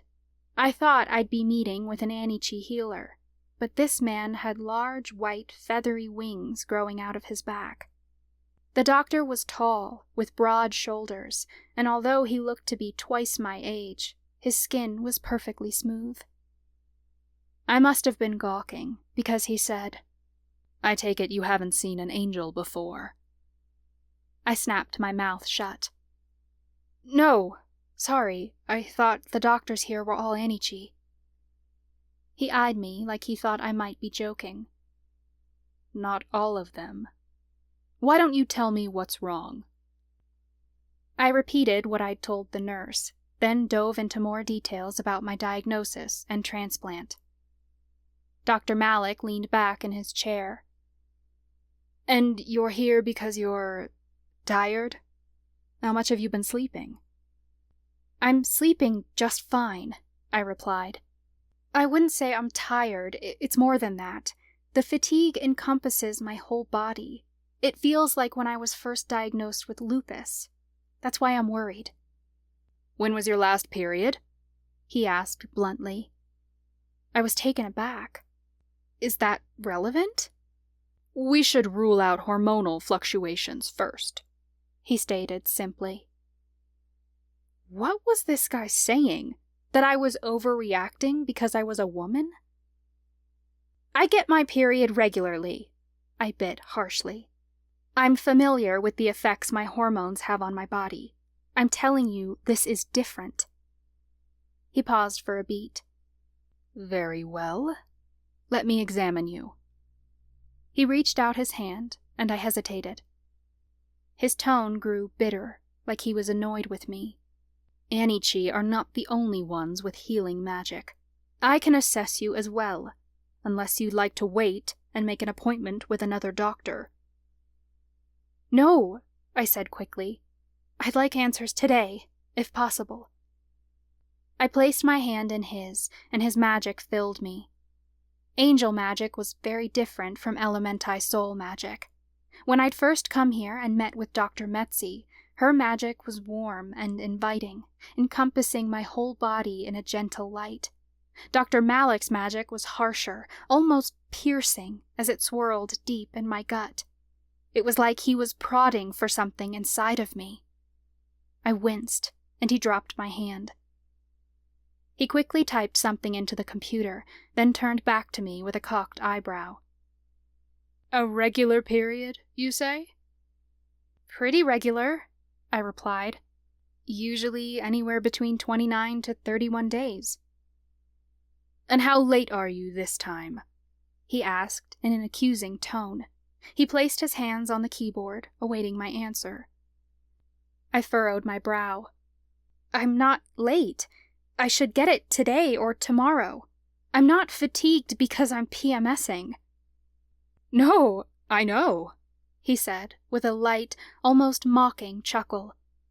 "You're fatigued because you're pregnant." I reeled back in my chair.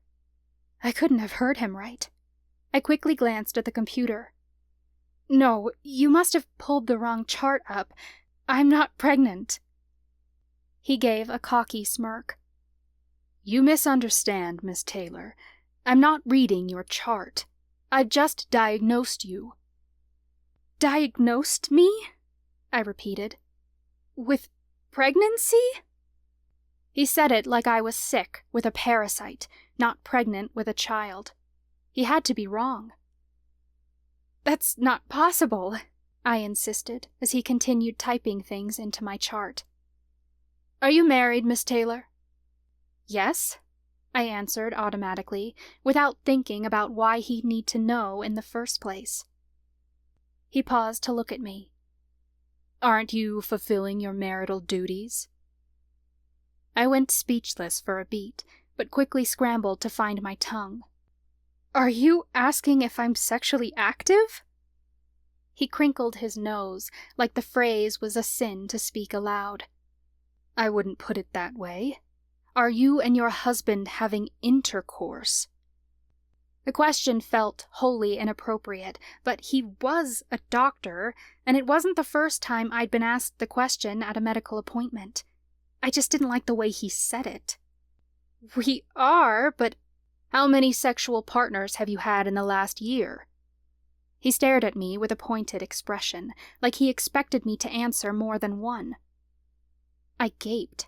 I couldn't believe he'd have the gall to even suggest I was cheating on my husband. "One, for the goddess's sake! But my husband and I use protection, condoms, every time." "And what about your birth control pills? Are you taking those regularly?"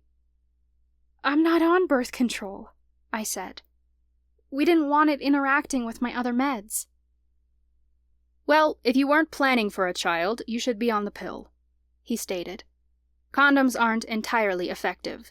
I certainly wouldn't blame your husband if he chose to go without them every now and then." All I could do was stare at the doctor, because I was so shocked. Was he implying what I thought he was? Lucas would never do something like that.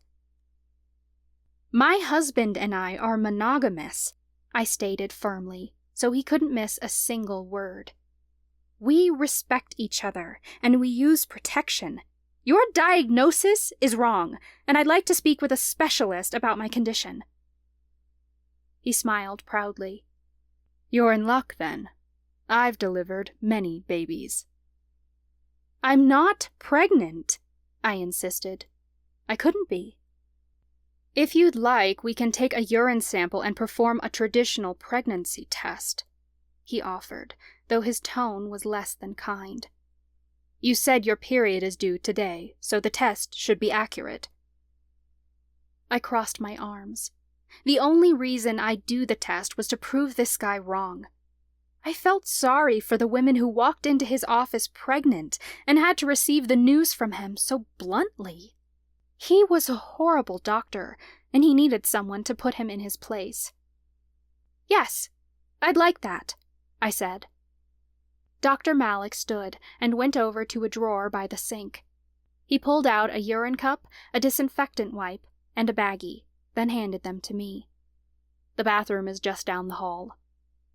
I stomped out of the room in malicious compliance. I got my sample, then returned to the exam room. When I stepped inside, Dr. Malik had a testing kit spread across the counter, and he was wearing a pair of latex gloves. The test kit was different from the at-home tests I'd seen before, but the idea was the same. Dr. Malik snatched the urine cup straight out of my hands. He used a dropper to place a drop of urine on a test strip. I tapped my foot impatiently from behind him, waiting for the test to reveal the truth, that he was wrong. He shot a narrowed glance over his shoulder, but he didn't say anything for at least a full minute. The liquid seeped through the test strip until a singular solid line formed, followed by a second, light pink one. Dr. Malik grinned smugly.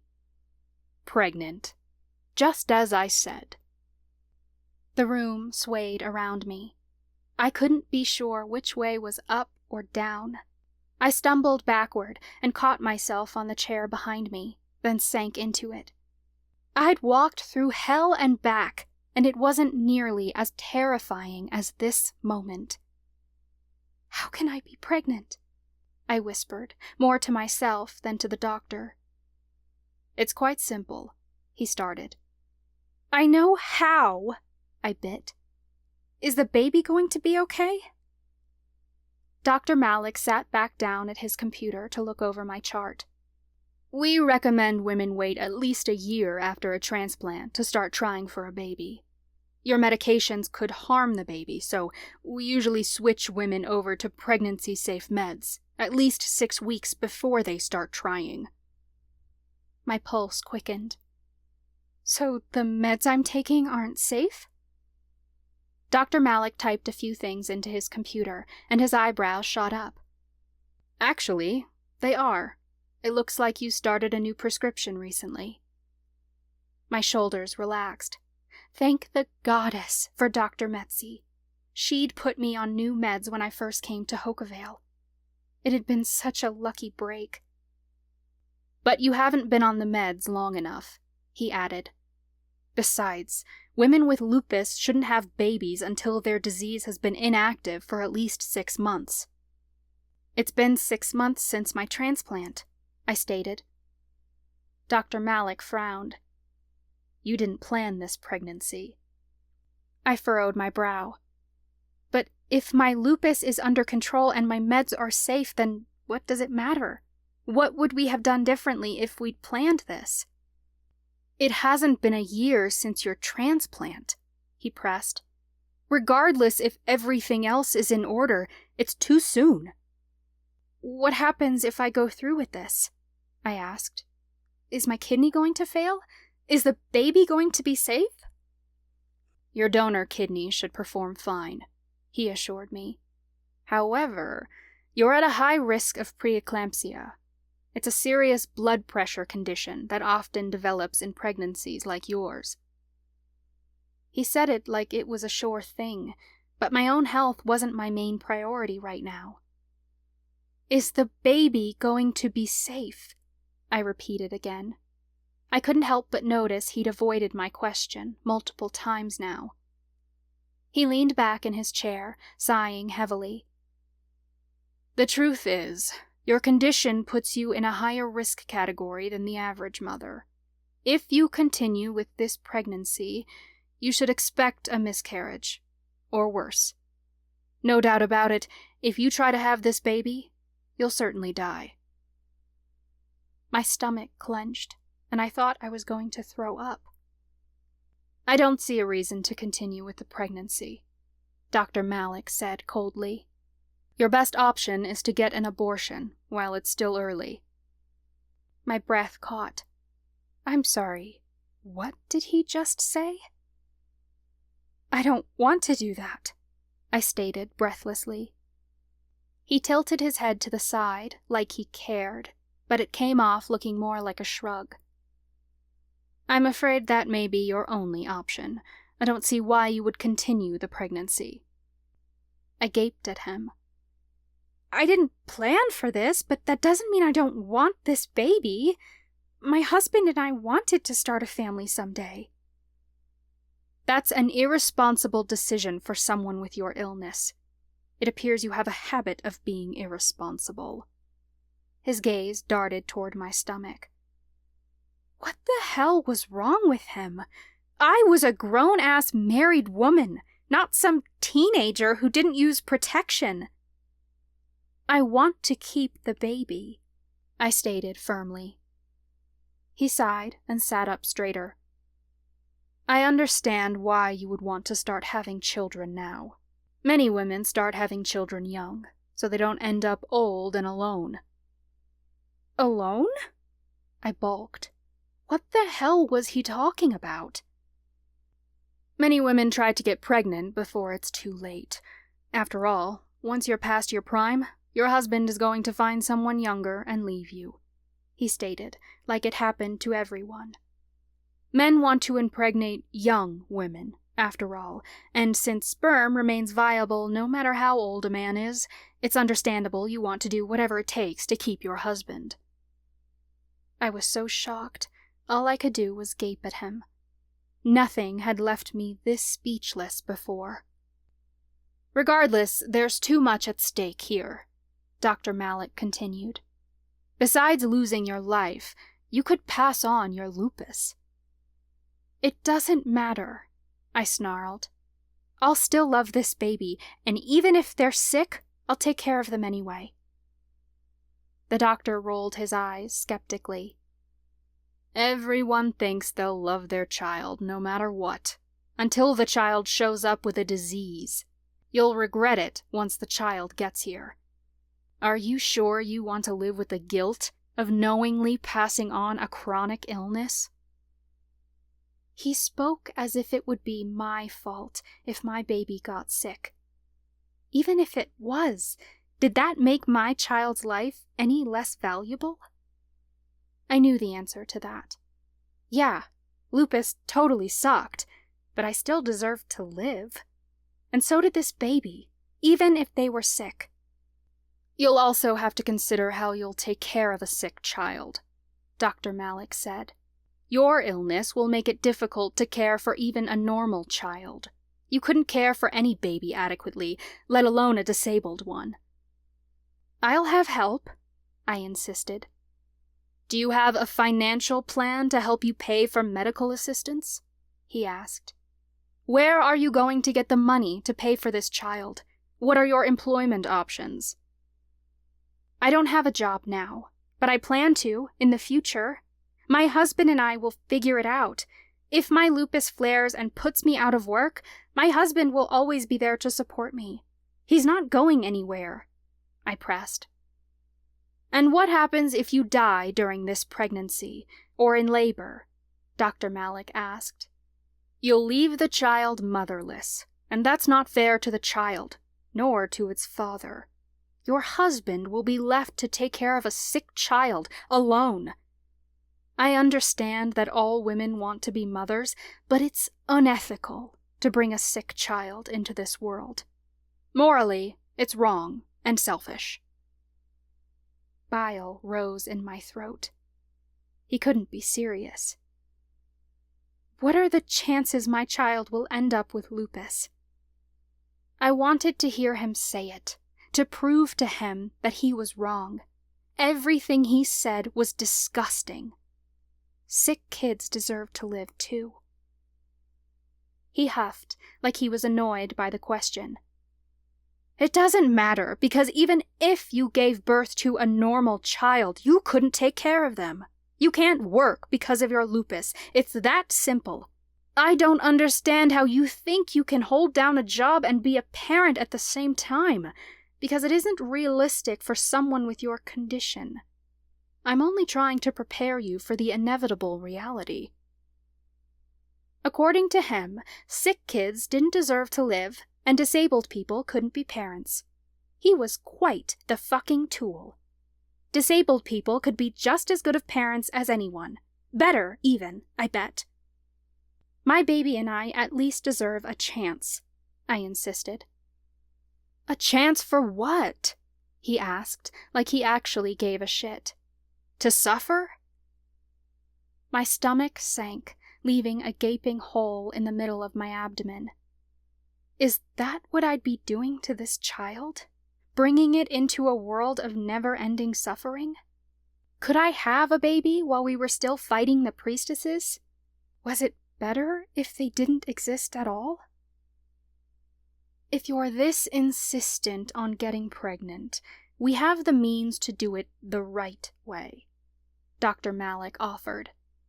You could abort this unsafe pregnancy, then we can explore the option of in vitro fertilization. We'll be able to test the embryos to make sure we give your baby the good genes and get rid of the embryos that are abnormal. I can make a referral now. He turned to his computer. I felt my skin crawl when he said the word abnormal. Is that what he thought I was? And what he thought this baby would be if they came out sick? I don't want that, I heard myself say. I wasn't even sure I said it at first, because I no longer felt attached to my own body. It felt more like I was hovering above the room, watching this doctor take my future away. A future I'd only just discovered was a possibility for me. We can certainly wait on the IVF discussion, Dr. Malik said, before pressing a few keys on his keyboard. But we should get you in for that abortion soon. There's an opening this afternoon. I said I didn't want an abortion, I snapped. He backed away from the computer. You're right. Perhaps we should talk to your husband first, see what he thinks about all of this. Does he have any pre-existing conditions? Just depression, I said. It had become such a normal part of our lives. I didn't think anything of it. Dr. Malik's lips turned down. Your husband is likely not a suitable candidate either. Depression can have genetic components. There's enough mentally ill people in this world. We don't need another one. You don't want to have a child that's messed up, do you? My child won't be messed up, I yelled, shooting to my feet. My baby could end up with lupus and depression and every other diagnosis in the book, and they'd still be a better person than you.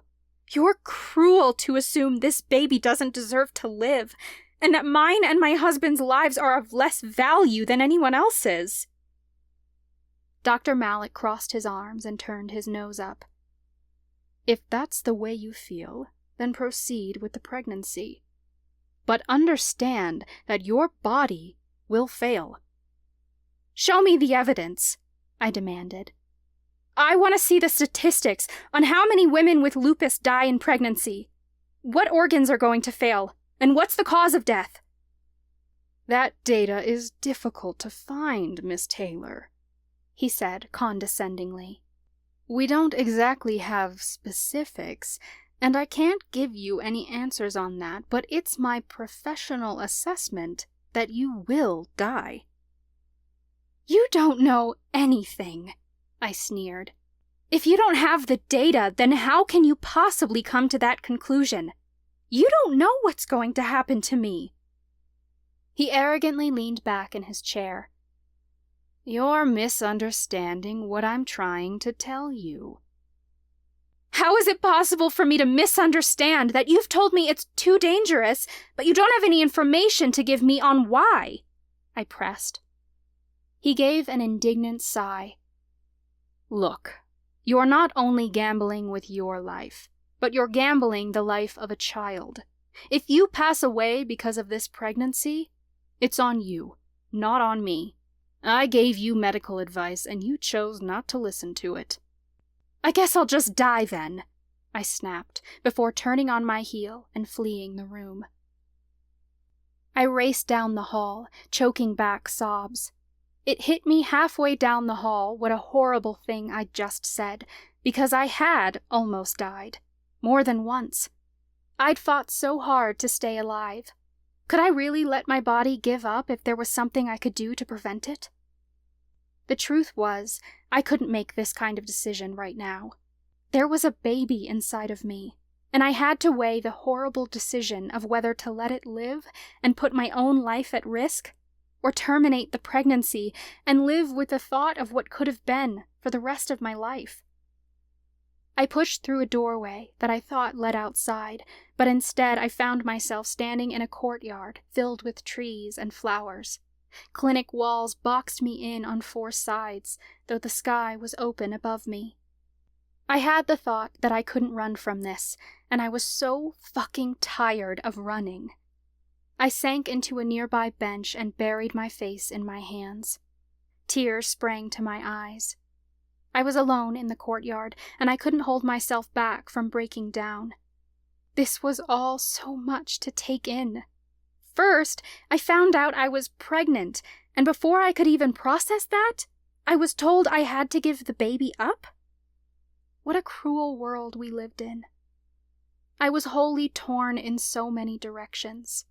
Before today, I hadn't been sure I wanted to be a mother, but I wasn't going to say no. The thought of getting an abortion churned my stomach. I wasn't against abortion. I believed women should have a right to choose what to do with their own bodies. But that was the thing. If I was given a choice, I'd keep the baby, hands down. But could I do that if it meant neither of us would survive? Holy shit, I was already thinking about us, as if this baby was already mine. Slowly, I sat up straighter and placed a hand on my belly. I couldn't believe there was a tiny little human growing inside of me.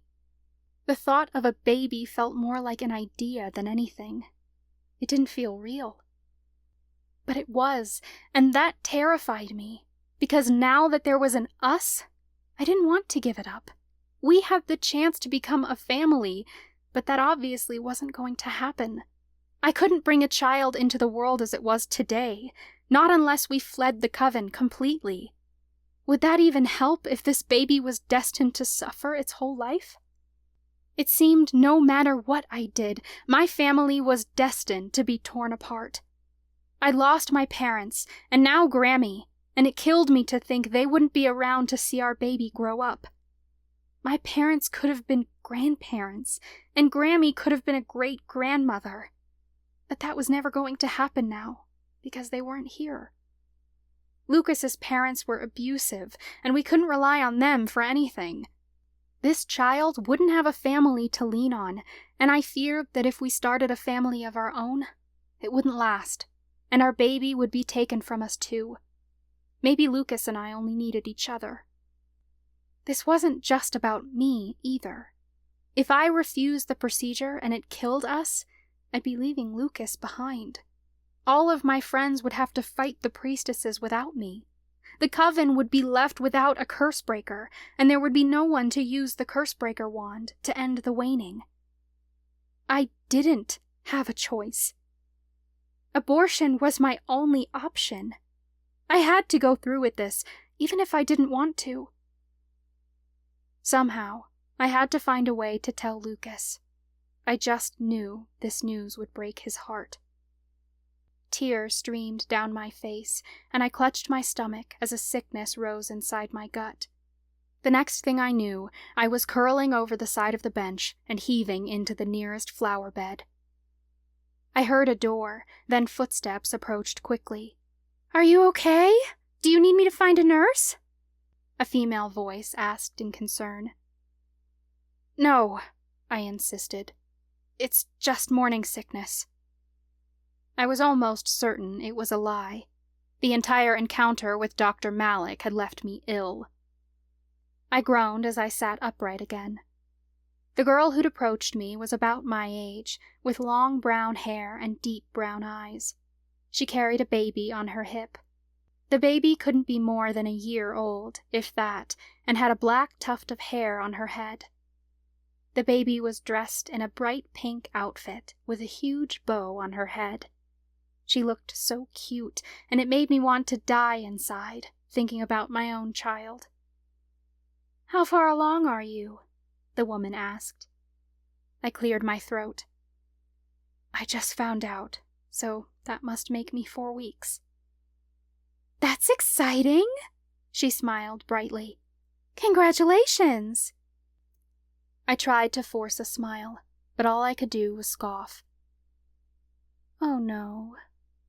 Her voice came out so small and caring, and she rushed over to sit beside me on the bench. She dropped her diaper bag at her feet and set her baby on her lap. "I'm Sophia, and this is my daughter, Ava Marie." I glanced down at the badge hanging off her diaper bag. "Do you work here?" "I'm just a volunteer," she said. "I help with ASL interpretation when the clinic is short-staffed. I'm working on getting my certification." She was talking like she was trying to distract me, which was nice. "I'm not volunteering today, though," she said. "I just got out of a prenatal appointment." I hadn't noticed before, but now I saw she had a small baby bump. She couldn't be more than 4 months along. Ava Marie squirmed, and Sophia tickled her belly. Ava Marie giggled, and my heart broke all over again. According to my doctors, I'd never hear my baby giggle like that. I hadn't known how much I wanted to hear that sound until now, and in an instant, it had been taken away from me. Tears rose to my eyes, and I tried to choke them back, but I could feel my face heating. Sophia's features fell. "Whatever's wrong, I'm sure the doctors can help you figure it out. They're very good at what they do." I grimaced.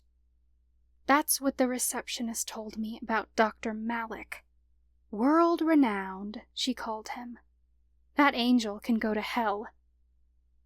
I sure wouldn't feel bad about watching him burn in that lake of lava I saw when I was down there. Sophia crinkled her nose. "Ugh, Dr. Malik's the worst. I'm sorry you had to deal with him. He's not great, but the clinic keeps him around because there's so many patients that need help."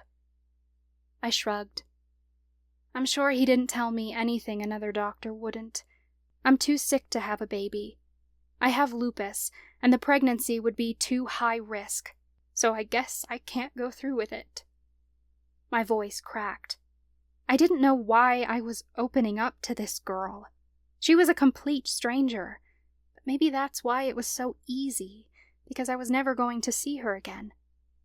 "What does he mean you can't go through with it?" Sophia demanded.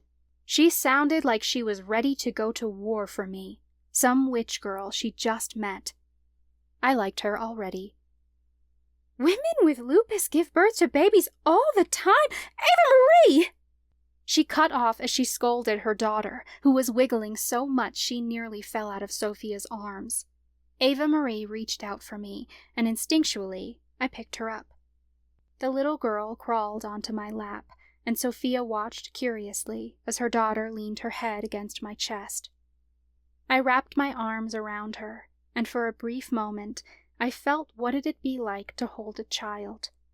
It was so comforting and full of love, yet the most heartbreaking thing all at once. Ava Marie put her hand on my belly, as if she recognized the life growing inside of me. I nearly broke down all over again. "That's interesting," Sophia mused. "Ava Marie doesn't usually like strangers." "Maybe it's because I was crying," I offered. "I'm sure kids understand empathy better than adults do." Sophia furrowed her brow, keeping her eyes on her daughter. "She certainly seems concerned. Doctors don't always know what they're talking about. They told us my husband couldn't have kids, and they were sure he'd pass on his illness, but Ava Marie is fine. Maybe you should get a second opinion. I know the woman who runs the clinic. In fact, we just came from her office. She doesn't have another appointment until this afternoon. I can take you to see her, if you'd like." I nodded. "I'd like that very much. Thank you." Sophia slung her diaper bag over her shoulder. Ava Marie wouldn't let go of me, so I stood with the child in my arms and followed Sophia inside. She led me down a long hall and stopped outside an open door. I peered inside and was shocked to find Luana sitting at a desk. Her Luna Moth familiar fluttered its wings from her shoulder. She was the chieftain's daughter who we'd met earlier this year when we came here for information on the Oaken Wands. I recalled that she said she worked at the clinic. She seemed so young to be running it, but maybe she was older than I originally thought. Luana stepped out of her office and into the hall to greet us. Sophia signed something to her, and whatever it was must have alarmed Luana, because she got a look of concern on her face. She signed back quickly. Sophia turned to me. Luana has asked me to interpret. You may address each other directly, and I will interpret everything that is said. This conversation will remain confidential, and I may interrupt for clarification. Are you okay with that? Yes, I told them both. Luana signed, and Sophia interpreted. What exactly did Dr. Malik tell you? I repeated what he'd said, word for word, pausing to give Sophia time to communicate. It wasn't like I could ever forget the conversation we had. Luana's nostrils flared, and her face turned red. She turned on her heel and rushed down the hall, and we quickly followed. Luana stopped in front of a closed door and pounded her fist on it. The office door popped open, and Dr. Malik stood there. He narrowed his eyes on her. Yes, Dr. Cowick? It didn't sound like they got along. Luana's signs grew bigger and more aggressive than before. She was pissed, but Dr. Malik more or less looked amused. I don't know what this means, he said, waving his hands in a mocking manner. What a fucking asshole. Sophia turned to Dr. Malik, interpreting for Luana. Your behavior with your last patient was completely unacceptable. Dr. Malik's gaze landed on me. You mean the sick pregnant girl? She's chronically ill. Do you really think she can carry a baby to term? What if she passes her illness down to her child? I instinctually placed a hand over my belly and took a step back. Ava Marie gripped tighter to my side, like she could sense Dr. Malik was nothing but bad news. Even if I did pass down my disease, it wasn't a reason not to have this child. Is that why you told her she had to abort? Sophia interpreted. You should know better, you ableist prick. Dr. Malik threw his head back and let out a laugh that chilled me to the bone. You think that's funny? Sophia asked, interpreting. Luana flipped him the bird, and the meaning was abundantly clear. Dr. Malik's face paled, and Luana whirled around without a second glance back at him. Dr. Malik turned on Sophia. Tell her she can't fire me. You're welcome to tell her yourself and I'll interpret, Sophia said. But technically, she can, and she just did. How dare you? Dr. Malik took a step to follow Luana, but Sophia cut in front of him. A fireball formed in her palm, and he stopped dead in his tracks. Several people poked their heads out of offices to see what was going on, but they quickly scurried away when they saw Sophia's fire. I suggest you do as she says, Sophia warned. Have your office cleaned out by the end of the day and leave, before I make you. You are no longer welcome to practice here, in this clinic, or anywhere else in Hookavale. I didn't know what kind of authority Sophia had around here. After all, she said she was only a volunteer. But when Sophia spoke, she spoke like someone in charge. I don't have anywhere else to go, Dr. Malik protested. The Celestials kicked me out. That's your problem, Sophia said. Dr. Malik took a step back toward his former office. Luana gestured for me to follow her. I did so quickly, before Dr. Malik could say anything else. Victory swelled in my chest as I followed Luana down the hall and into an exam room. I hadn't meant for Dr. Malik to lose his job, but I couldn't say I was upset about it. He was a horrible doctor. Luana waited until Sophia and I were in the room before she shut the door behind us. I sat down, and Ava Marie seemed content in my lap. Sophia sat beside me. "Pretend I'm not in the room," Sophia said, before she began interpreting. "I'm sorry about Dr. Malik. We hired him because the angels no longer allowed him to practice in Celestial City, since he was helping patients without insurance against the deacon's orders. Originally, we supposed he had a kind heart, but lately I started to wonder if he was helping those uninsured patients not because he cared, but because he wanted to charge what he wished and pocket the money under the table. We've had a few problems with him being rude to patients, but nothing at this scale. I must deeply apologize and insist that nothing like this will ever happen again at my clinic." Luana looked at me with the kindest expression, and I knew there was nothing I could say or do to show how grateful I was for her right now.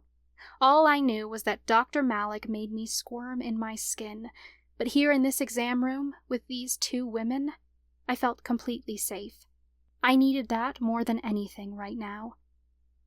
Luana continued signing, and Sophia spoke for her. "Dr. Malik doesn't know what he's talking about. I delivered a baby a few months ago from a mom with lupus, and she was fine. In fact, I've delivered many babies from lupus patients. As long as your symptoms are under control, you'll be okay. We just have to monitor you because you'll be high risk. I'm going to look up your chart." Luana typed a few things into the computer, then read over my info quickly. When she turned back to me, I asked, "Is my lupus going to return?" Sophia signed my question to Luana, then paused a beat before interpreting. "You have a 7 to 33% chance of a lupus flare, which is about the same for non-pregnant women with lupus. Your pregnancy doesn't increase your chance of having a lupus flare-up. Since your lupus was under control before getting pregnant, you're very likely to deliver a healthy baby." "So I'm not high risk?" I wondered. "All lupus patients are high risk, but all that means is that you'll have to visit more often to be monitored more closely. Don't let Dr. Malik scare you. This is up to you, and I'm going to be here with you the whole way. We have a whole team of medical doctors, including rheumatologists, who will help." "Is my kidney going to be okay?" I asked. "It's recommended you wait at least a year after a transplant to start trying for a baby, but you can still carry to term without waiting that long." My tone began to even out. "What am I at risk of?" "Preeclampsia, or high blood pressure during pregnancy, preterm labor, blood clots, miscarriage." "Miscarriage?" My hand immediately went to my belly. I was worried about my lupus and my transplant, but more than that, I worried about the baby. A healthy child was more important than my illness. "You just need to take it as easy as possible. Since your lupus is under control, you'll be at lower risk of flares, but if they do happen, we have pregnancy-safe medication. If you choose to continue with this pregnancy, controlling your lupus is our safest option." "What if the baby ends up with lupus?" I questioned. "The chances are quite low. About a 2% chance your child will ever develop lupus." To say I was pissed at Dr. Malik was an understatement. He had spoken like passing on my illness was a sure thing, and it had scared the hell out of me. Luana was so reassuring, though, that I felt a huge weight lifted off my shoulders. I braced myself for the hard question, but forced myself to spit it out anyway. "Am I going to die if I continue this pregnancy?" "There is always a risk of death for any woman, abled or disabled, in pregnancy. But let me reassure you, we are the best at what we do here, and even with lupus, your chances of having a healthy pregnancy, birth, and baby are quite high. We will monitor you closely, so that if anything looks to be going wrong, we can prepare and provide you care." I breathed a sigh of relief. Luana had greatly eased my fears. "What's the next step?" I'm going to do a complete physical exam, including a blood test, which will measure kidney function. You'll come back for frequent checkups. Around 10 weeks, I'll order an antibody test that will help assess the risk of complications. If you feel the risk is too high— No, I said automatically. I hadn't even talked to Lucas about this, and he deserved a say, but I'd already made up my mind. I want to have the baby. There was no question. There was a tiny little person growing inside of me. I didn't know how it happened, but something about it felt like fate. This baby wanted me to be their mother. They chose me. No matter what happened, I had to be the best mother for them for as long as I could be. We don't know what the future holds.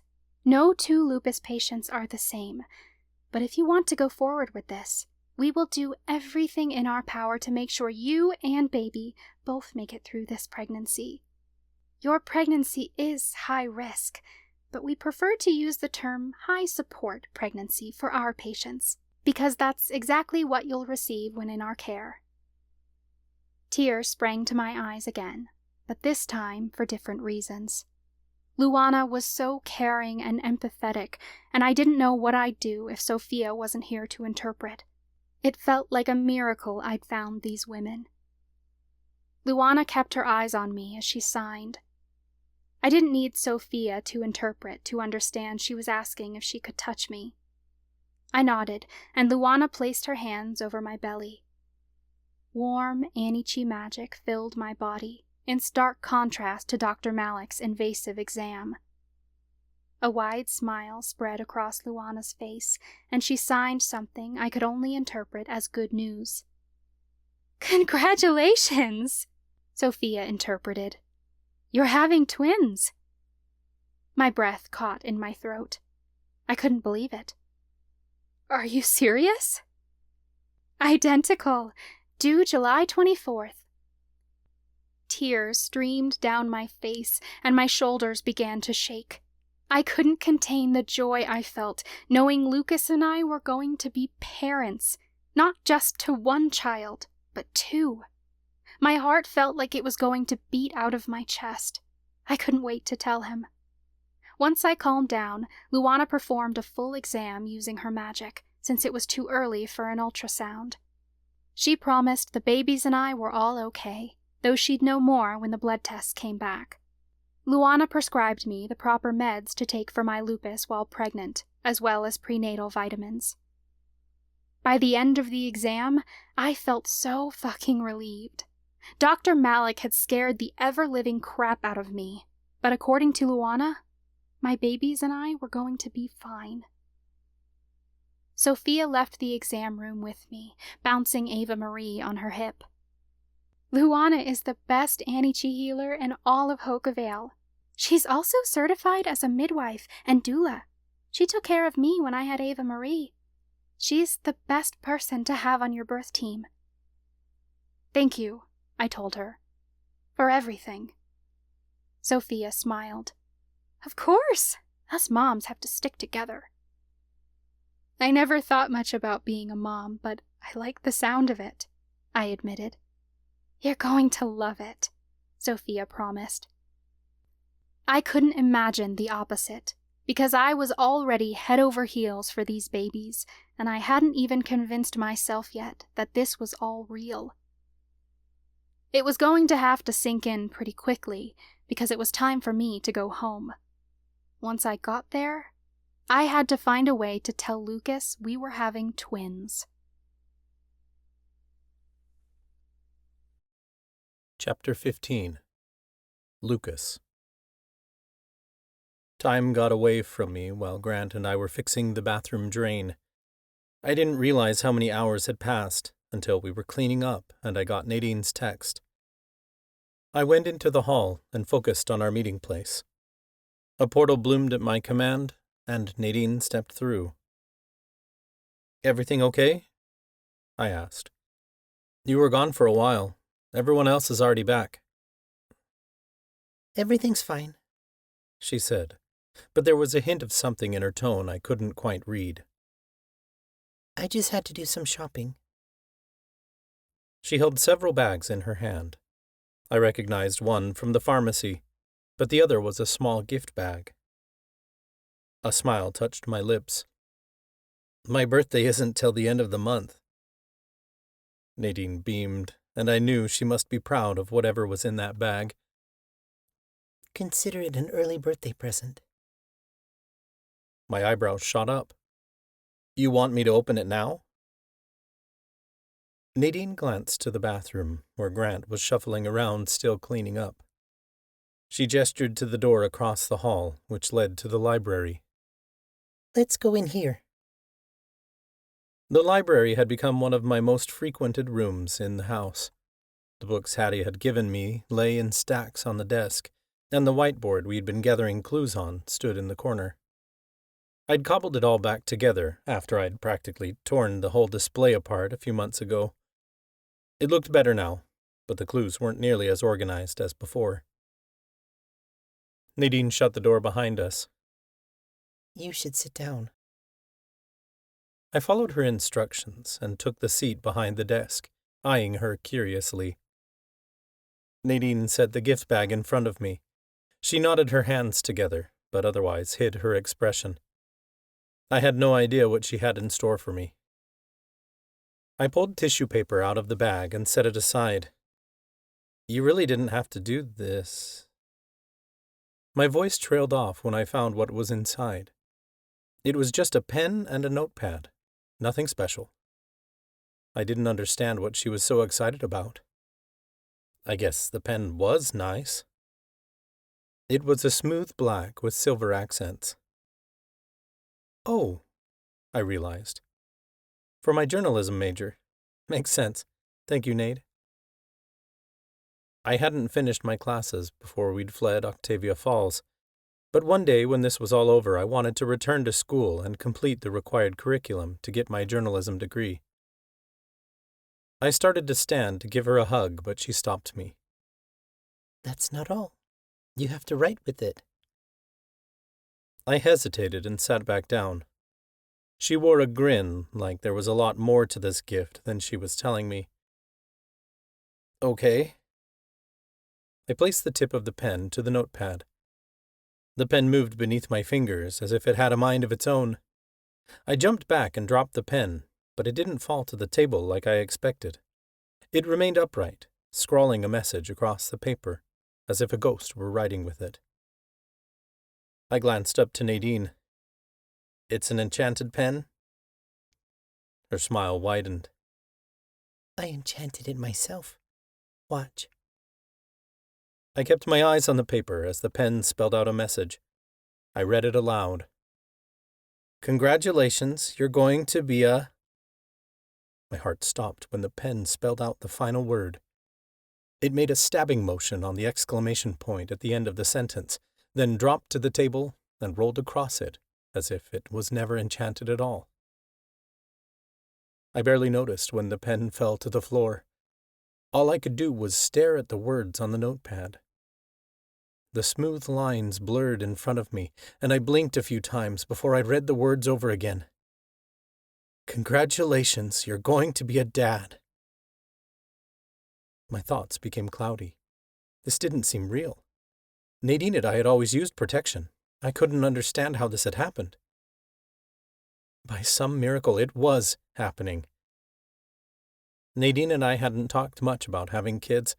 It had only come up a few times several years ago when we thought the Reaper's shadow curse would kill her. She'd said she wasn't sure she ever wanted kids, and she'd be happy without them. I'd agreed with her at the time. But here we were in this moment, our future laid out in front of us, a future with children and a family of our own. In a single moment, everything had changed. It was something we couldn't take back, and I didn't want to, even if I could. This was the beginning of a brand new life together, and though our present was shrouded in darkness, our future was bright. I never realized how much I wanted it until now. Excitement filled my bones at the thought of being a father. It was strange, because I always thought if I was going to be a dad, it'd be the scariest fucking thing in the whole world. And it was. but it came with an all-encompassing joy I hadn't expected. We hadn't planned this, and this was the worst time to bring a child into this world. But none of that mattered. Nadine and I were going to be parents, and we'd figure out the rest together, no matter what happened. Lucas, say something, Nadine begged softly. I finally managed to tear my gaze from the paper. You're pregnant? Tears brimmed in her eyes, and she nodded eagerly. Are you upset? No, not at all. I shot out of my chair and wrapped her tightly in a hug. This is great news. Nadine broke down in my arms, sobbing into my chest. I gently stroked her hair. Nade, what's wrong? You seemed so excited a moment ago. I am. That's why I'm crying. I'm so happy. She drew away and wiped her eyes. That's not all, though. Lucas, it's twins. I willed myself to remain upright. 2 babies? I could hardly believe my ears. I could have sworn time had stopped altogether. I had to pull her tighter into my arms to remind myself time was still moving forward. How did we used protection every time, I stammered. Condoms break, Lucas, she said gently. We conceived the night of our wedding. It's funny because Chloe blessed me with fertility in the bridal ceremony before the wedding. It took several moments for me to process what she'd said. I could hardly believe this was happening. How'd you find out? I want to know everything. The sound of voices came from outside the door. Nadine shot a quick glance at it, and we heard footsteps shuffling down the hall. Maybe we should take a walk, Nadine suggested. I took her hand, and we peered into the hallway. I didn't see anyone, but it definitely sounded like someone was snooping a moment ago. We went to the front door and pulled on our jackets, then headed outside.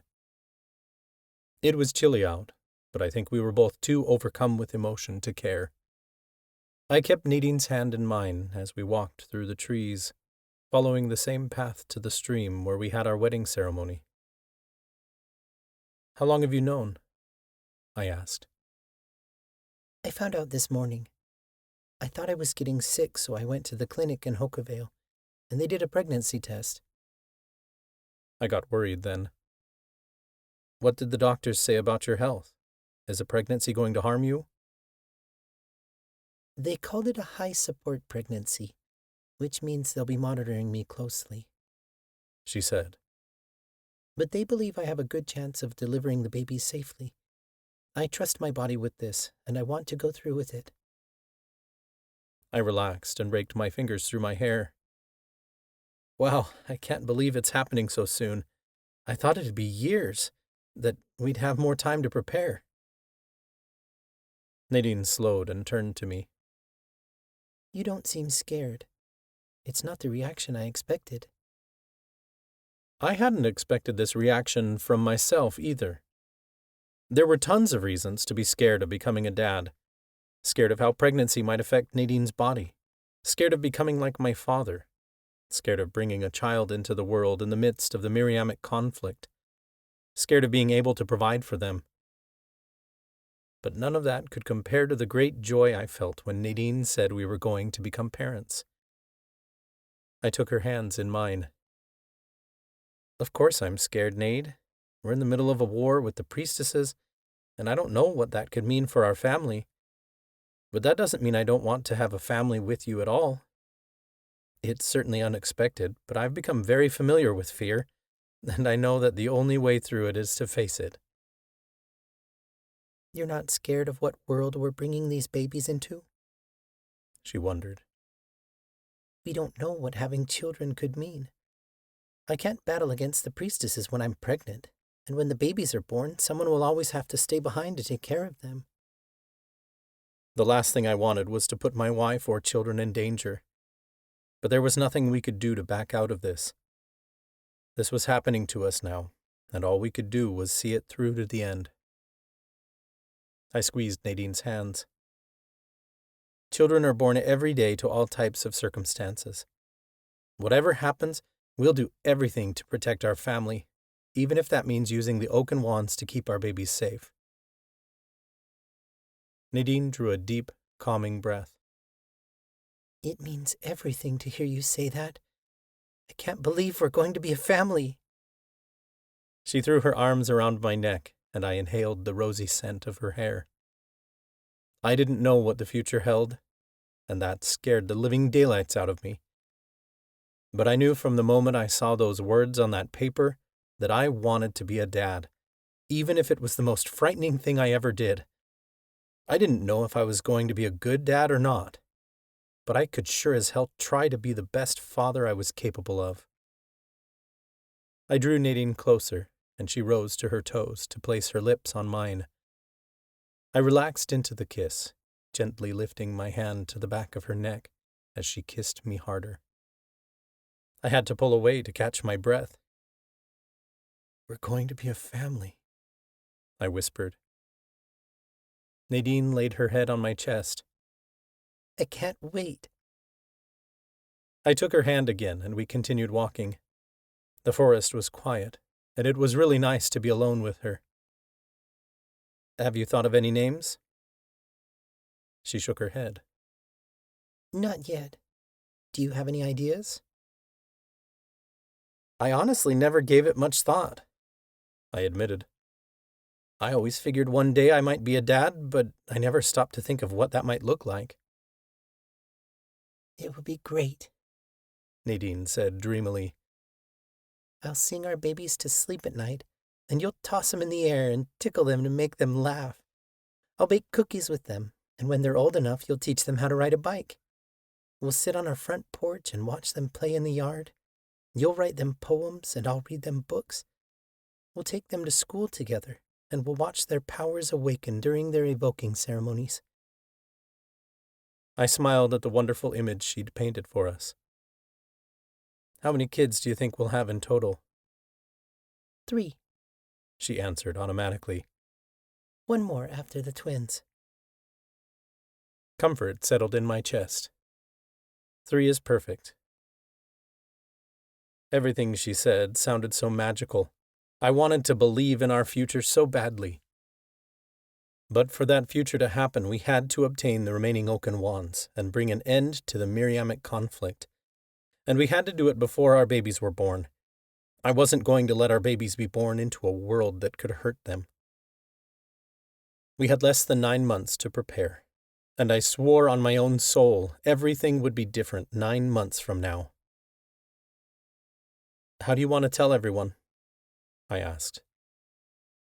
Let's just do it, Nadine said. They're going to find out sooner than later. I don't know about you, but I'm not going to be able to keep this a secret. "We'll get everyone together and tell them all at once," I suggested. We turned and headed back toward the house. I opened the front door for Nadine, and she stopped in her tracks. "Congratulations!" A chorus of cheers broke out as we stepped inside. Everyone was gathered in the living room. Streamers from Nadine's bridal shower had been haphazardly twisted around the room, like it had been decorated in a hurry. Miles threw shredded pieces of paper in the air, and the confetti rained down on us. What's this?" I asked carefully. They couldn't know we were pregnant already. Unless Nadine mentioned something to someone before coming to me. I shot her a quick glance, and she looked as confused as I was. Before anyone could answer my question, Nadine narrowed her eyes at Talia. You had a vision, didn't you? Talia shook her head and pointed her finger at Miles. "It wasn't me." "Miles, you were eavesdropping," I accused. It must have been his footsteps we heard outside the library earlier. "I didn't mean to," he insisted. "I was just walking by. We heard the good news and had to throw you a celebration. Congratulations, you're going to be parents." Miles threw his arms around Nadine, and she hugged him back. I guess we don't have to tell them, she said to me when he finally drew away. Verla approached Nadine. She wore a kind smile, until she pulled Nadine into a hug, and then the smile disappeared from her face completely. She looked worried, though it was clear she didn't want Nadine to notice. Is this what you want? I heard her whisper. Yes, Nadine replied. Verla drew away, plastering on a smile again. Then I'm very happy for you both. You'll make wonderful parents. We're all here to help you every step of the way. Thank you, I told her. Professor Warren shook my hand firmly. Congratulations, Lucas. This kid is going to have one hell of a dad. Kids, I corrected, and I couldn't help but smile. We're having twins. I sure hope I can be the best dad possible for them. Can the babies call me Uncle Grant? Grant asked. They won't have a choice, I teased. You're already a brother to me. Grant went to shake my hand, but I yanked on his arm and pulled him into a hug. He squeezed me tightly, then clapped me on the back while he choked back tears. That means I'm Auntie Tall, Talia said brightly as she squeezed Nadine into a hug before practically jumping into my arms. Onyx hugged Nadine next. Congratulations to both of you. Mandy jumped up and down as she came in to hug us both. Congratulations! Thank you, everyone, Nadine said with a big smile. We really are excited. The whole room seemed to glow a brighter color than ever before. It was really nice to have everyone's support. I wasn't sure how they'd take the news. I noticed one person hadn't said anything. Chloe sat on the couch, staring into the fireplace. She looked deep in thought. I approached her. I guess we have you to thank. You blessed us with fertility on our wedding day. Chloe lifted her gaze to mine, but her eyes weren't filled with the brightness of everyone else in the room. She looked worried. No, terrified. I didn't mean it like this, Chloe stated in a wavering tone. The room went silent as all eyes turned to her. I couldn't figure out why she wasn't happy like the rest of us. I'm glad you're all happy, but I'm doing the math and something isn't adding up, Chloe said. Or rather, it adds up too well. I furrowed my brow. What are you talking about? Chloe stood and faced Nadine. When you got married, you suffered a great loss. That's the second stage of the Reaper's shadow curse, isn't it? All the blood drained from Nadine's face. I stumbled back a few steps, placing myself between Nadine and Chloe, as if I could shield my wife from this. You aren't saying what I think you are, I demanded. Chloe swallowed audibly. I think the Reaper's shadow curse is still active. You didn't break it. You just thought you did. Which means if you have a baby... It will kill me, Nadine finished in a whisper. The room went dead silent. Nadine slowly sank onto the couch as she processed the realization.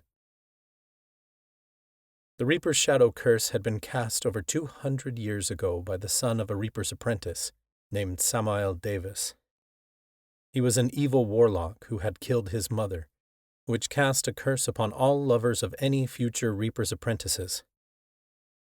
Those lovers were known as the Reaper's shadow.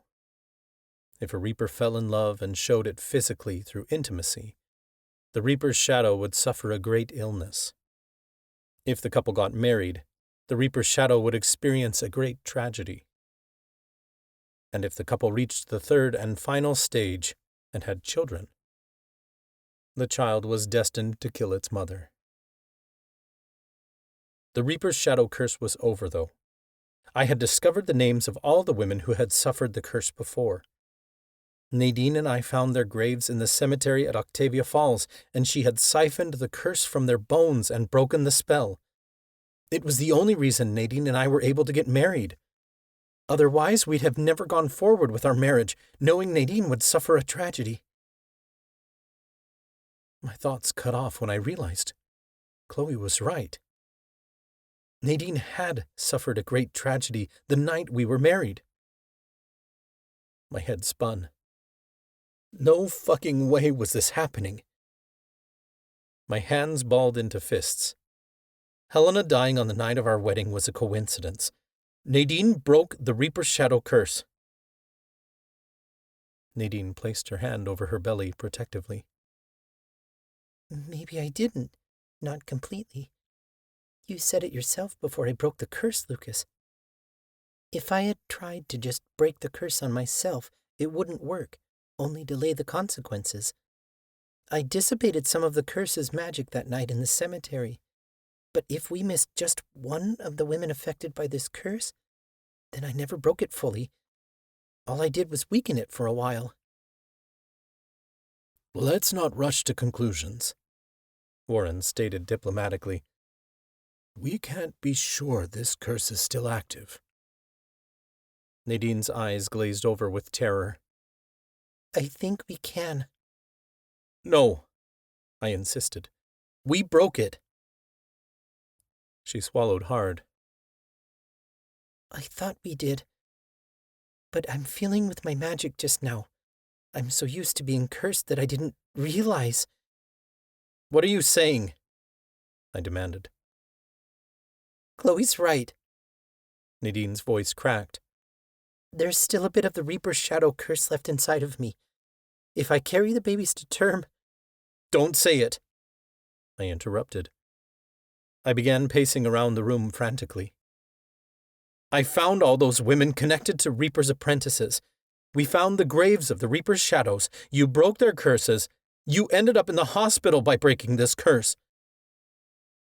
I broke some of the magic, but that doesn't make the curse obsolete, Nadine replied. Those other women are dead. I pulled the curse from their bodies. It's over for them, but I'm still living, which means if the curse is still active, it will always find me. I can delay it. I can transform the magic inside of me into something else over and over again, but as long as somebody's body is still out there holding on to this curse, it's never going to end for me. We missed a Reaper's Shadow. If I'm going to make it through this, we have to find her grave and break the curse on her bones so that this magic can't affect me ever again. It's not going to end until I end it for every Reaper's Shadow who ever lived. I raked my fingers through my hair. That brings up another issue. This curse was originally cast by a child of the Reaper's apprentice. If the stories are true, Samael killed his mother because he was born with the darkness his father passed down. I don't believe that, Nadine argued. Your magic isn't dark. There's no darkness for you to pass down. People aren't born with darkness inside of them. Darkness is something we create, and we can also create our own light to outshine it. We don't know what happened to Samael growing up, or why he killed his mother and cast this curse. But I know damn well that's not going to be our kid. The curse still poses a great risk, Verla insisted. She kept her voice calm, but the look in her eyes told me she was terrified for Nadine's safety. We don't know the timeline in which a Reaper's Shadow child might kill their mother. This could happen during childbirth. My insides felt like they were on fire. This couldn't be happening. Talia, use the seer wand to look into our future. What's going to happen? How do we stop it? Talia hesitated. I'm not a prophet. I can't foresee your destiny. Give us something, I begged. I can try, she said warily. Visions aren't for sure, though. Even with the seer wand, I can only get a possible future and see the path you've already chosen. You can still change it. Then let's see what our future holds so that we can make the right decision, I insisted. Talia looked to Nadine for permission. Everyone just stood there. Nobody was doing anything. It was driving me fucking mad. Finally, Nadine nodded. Let's see where we currently stand. I sat beside Nadine and wrapped her in my arms. Talia withdrew the seer wand and knelt at Nadine's side. She took Nadine's hand in hers, and the end of the Oaken Wand began to glow. Her eyes darted back and forth behind her lids. I can sense a powerful curse. The details are fuzzy. So we do still have to break this curse. We never finished the job, Nadine said calmly. I don't know how she remained so calm. I was freaking out. What about the birth? I demanded. Is Nadine going to be all right? Are the babies going to be okay? Nadine added. Talia furrowed her brow, like her visions were difficult to decipher. She remained steady, though, so the visions couldn't be too strong. We needed a clear answer. I feared we couldn't go forward with this if we weren't certain of the outcome. I see Nadine holding a baby, Talia started. But she paused, as if still deciphering the visions. Lucas is holding the other. A wave of relief washed over me, but almost immediately my stomach clenched. Is everything okay? If Talia saw Nadine holding our babies, then that meant she would survive the birth. But we didn't know how long she'd have after. Talia grimaced, like there were visions that weren't easy to swallow. I can't be sure what's happening, because it's more of a feeling than anything. There are a lot of variables, and you can still change your path. What I do know is that whatever you do, you're not going to be able to avoid at least one horrible fate. I felt as if a black hole had opened up in my stomach. It was obvious what Talia meant. If the babies were born, Nadine would die. The only way to prevent that was an equally horrible tragedy. It wasn't a decision anyone should ever be asked to make. You may need to consider termination. Verla practically choked out. It was clearly difficult for her to even suggest it, but someone had to. It's a horrible fate for your children, but it may be the only way to save Nadine's life. Less than an hour ago, I thought our lives were just beginning. Termination had never even crossed my mind. Now I was almost certain it was our only choice. That's the last thing I want, Nadine said bitterly, like she couldn't believe Verla would suggest it. Maybe I'm misinterpreting the vision, Talia said quickly. You both looked very happy holding your sons. The room shared a collective gasp. Tears beaded in the corner of my eyes, and Nadine reached out for me. We're going to have baby boys? I stammered. Talia threw her hand over her mouth. Sorry, I didn't mean to ruin the surprise. Tears fell down Nadine's cheeks. You didn't ruin anything. Did you see anything else? Talia shook her head. That was it. Just know this wasn't a prophecy.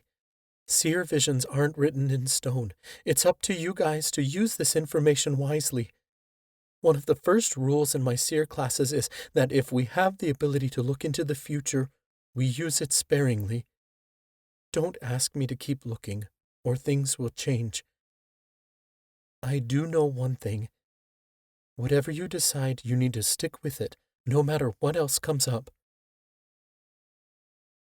Perhaps we should leave Nadine and Lucas to make that decision in private, Verla suggested before turning to us. Please consider what I said. We can't lose you, Nadine. Nadine gaped at her and couldn't respond. I quickly said, We'll talk about it. Nobody else really knew what to say, and it made me really uncomfortable. I wanted to get out of there as soon as possible. I took Nadine's hand and led her upstairs. We sat on the bed, and neither of us said anything for a long time as we tried to process what we'd learned. Finally I spoke, though my throat closed up around my words. We need to talk about what Verla said. If the babies live, that means you won't.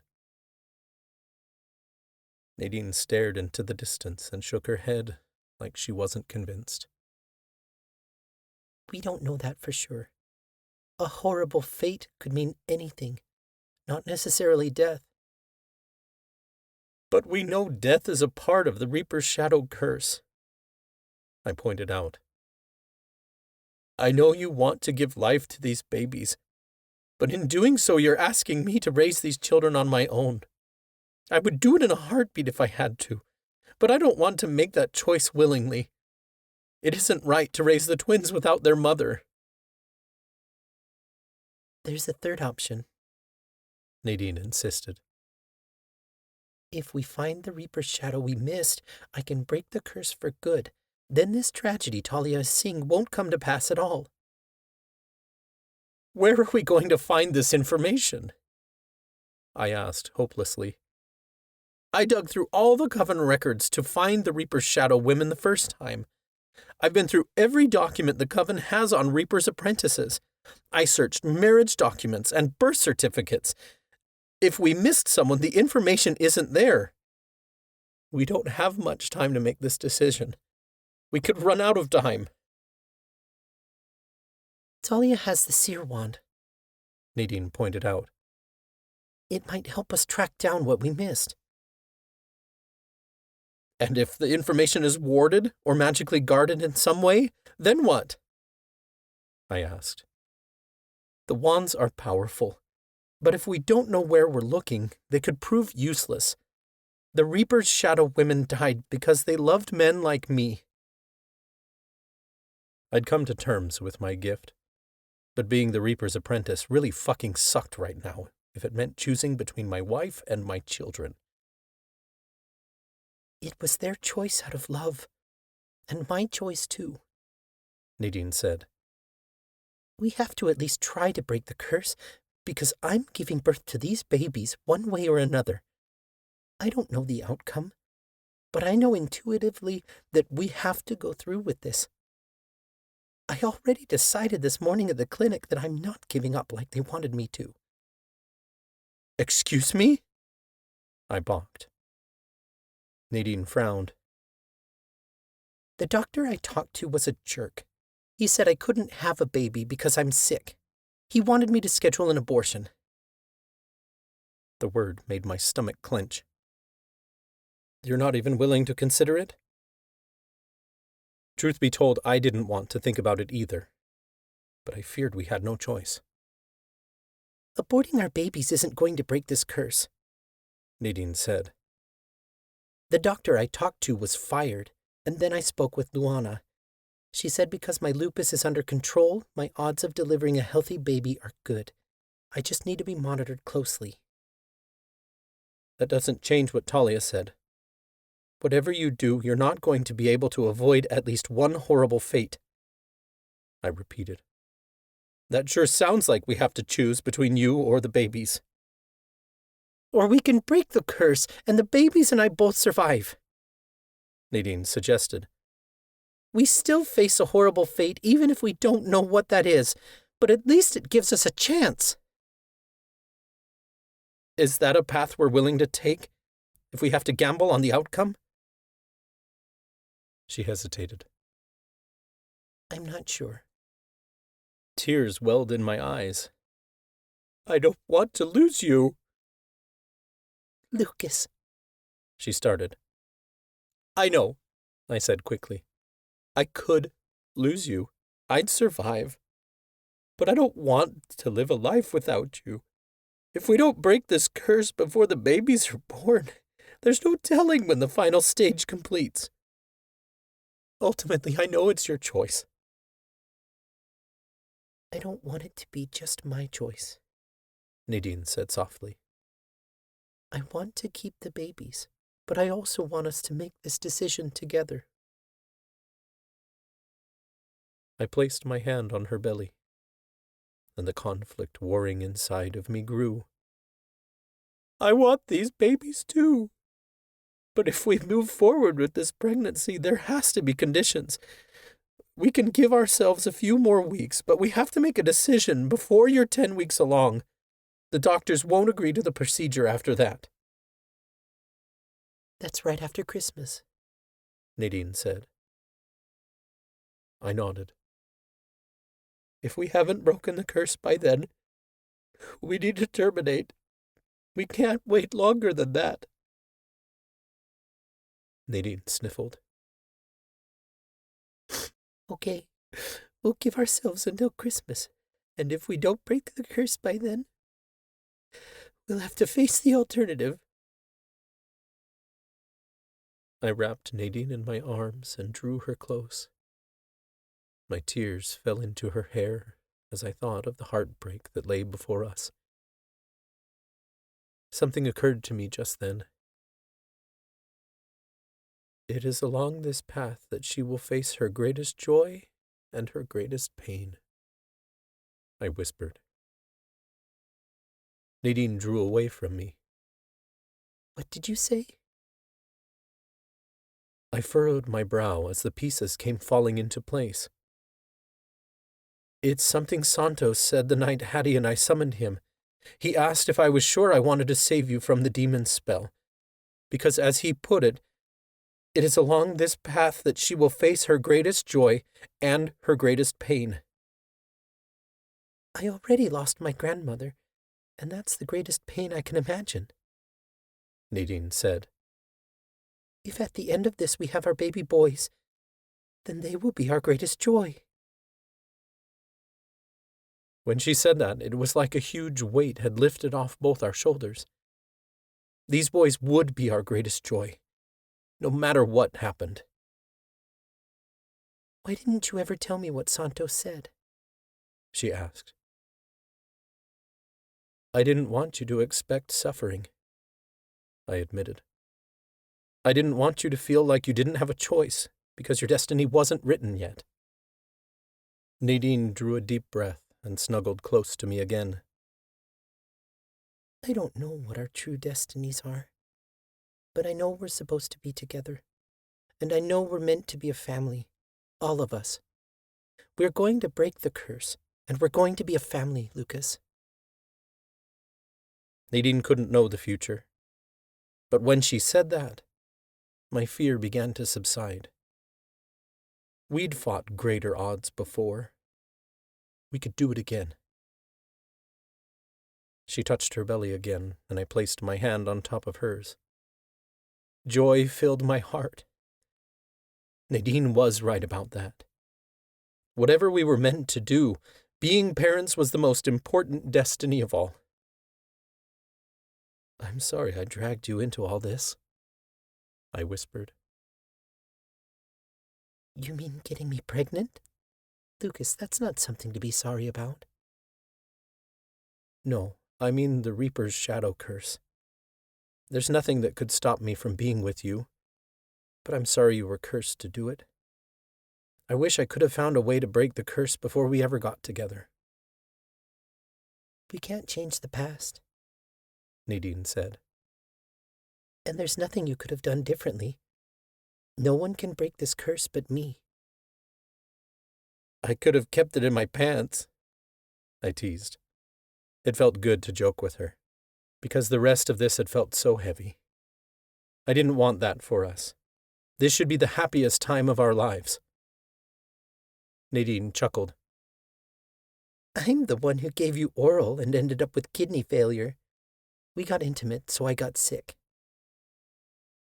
Do you really think it happened that way? I wondered. I don't know, She admitted. I think I would have ended up with kidney failure whether I was cursed or not. I stroked her hair. I wish I could have given you a better experience. We spent so much time trying to rationalize what we were doing so that we wouldn't trigger the curse. I wish we hadn't had to worry so much. You gave me the best experience, Nadine argued. We took things slow, and that's okay. What a fucking stupid curse anyway. Sex is just a concept, and we never should have had to rationalize any of it in the first place. I'm sick of feeling as if our love has brought destruction. I don't want to believe that anymore. This curse nearly broke us, and it never should have had a hold on us in the first place. I agreed. No one else should get a say in our relationship. Certainly not some guy who lived 200 years ago. I hate that this caused so much hurt and shame. I want to heal that part of us together and move forward without fear of hurting each other anymore. Nadine offered a smile. I'd love nothing more than that. That starts with acknowledging that we aren't at fault. We didn't do anything wrong. My eyes scanned her beautiful features. You're right. All we did was love each other deeply, and that shouldn't be a curse. She shook her head. Never. Desperate wanting overcame me, and I placed my hand on the back of her neck as I pulled her close. Nadine grabbed my hip, drawing me into her. We melted together as passion surged through the kiss. Our hands roamed each other's bodies as our pulses quickened in sync. I can't believe I put 2 babies in you, I said between breaths. It's so fucking sexy. Nadine kissed me again, heaving breaths as she drew away. So sexy. Maybe you could remind me how you did it. I laughed playfully as I dipped my hand into her pants and squeezed her ass. Is it safe? I don't want to hurt the babies. Nadine patted her stomach. They're safe in here. Everything else is free game. I cocked an eyebrow. Everything? A wide smile spread across her face. Are you willing to try something new with me? She was going to be the mother of my children. Honestly, Nadine could do anything to me right now, and I'd lay here and let her. I nodded eagerly. Anything.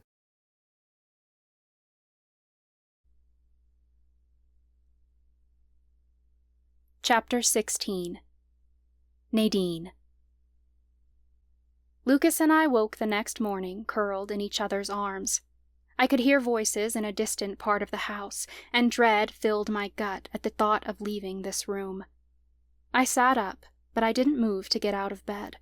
My hand instinctively went to settle on my belly. "What is it?" Lucas asked. He sat up and wrapped his arms around me. He placed his hand over mine, and I felt so much more secure with him beside me.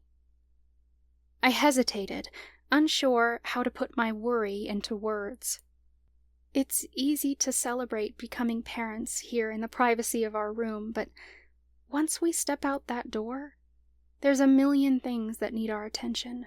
Researching Reapers so you can pass the Warlock's trial, finding the Cursebreaker wand, and now breaking the Reaper Shadow curse all over again.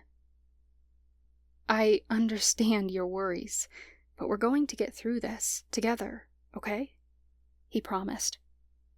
When he said it, I had no choice but to believe him. I nodded. Okay. Lucas drew me into his arms. We should talk to Talia and see if she can use the Seer wand to learn more about the Reaper Shadow. I think that might help, I agreed. Lucas and I showered and dressed. We went downstairs and heard Talia's voice coming from the den. We didn't use it much, but it was a nice, quiet spot to relax. It was a small, cozy room with a couch and 2 chairs facing an electric fireplace. We entered the room to see Talia seated in a chair opposite Verla. Talia had bags under her eyes, and it looked like she'd been up all night. "It doesn't make any sense," Talia was saying. She had her eyes closed and held the seer wand in her hand. I know it's difficult, Verla replied sympathetically. That's why I'm here, to help you focus. Both of them turned to look at us when they heard us enter. Are we interrupting? I asked. No, Talia said, lowering the wand. We were just trying to make sense of my visions. I took a seat on the couch and Lucas sat beside me. Are you making any headway? Lucas asked. I'm trying, but the seer wand is not all-knowing, Talia said. It's still limited by my cast's abilities, and my own. The seer wand increases my power, but I still have to learn how to utilize it. There's so many visions coming in at once that it's hard to make sense of any of it. Sometimes I can hone in on one thing, but I'm still getting all these visions and feelings coming at me in all directions. It's difficult to decipher unless I know exactly what I'm looking for. Can you look into the Reaper's shadow curse? I wondered. You might be able to see what we missed. We might still have a chance to break this curse, for good, before the babies arrive. I've tried, Talia assured us. I've been looking for clues since last night, but the visions are hard to understand. From what I see, there are many paths that could potentially lead you toward answers, but I can't tell you which one is going to be the one. There are still things that have to happen yet, and even a seer can't know everything about the future.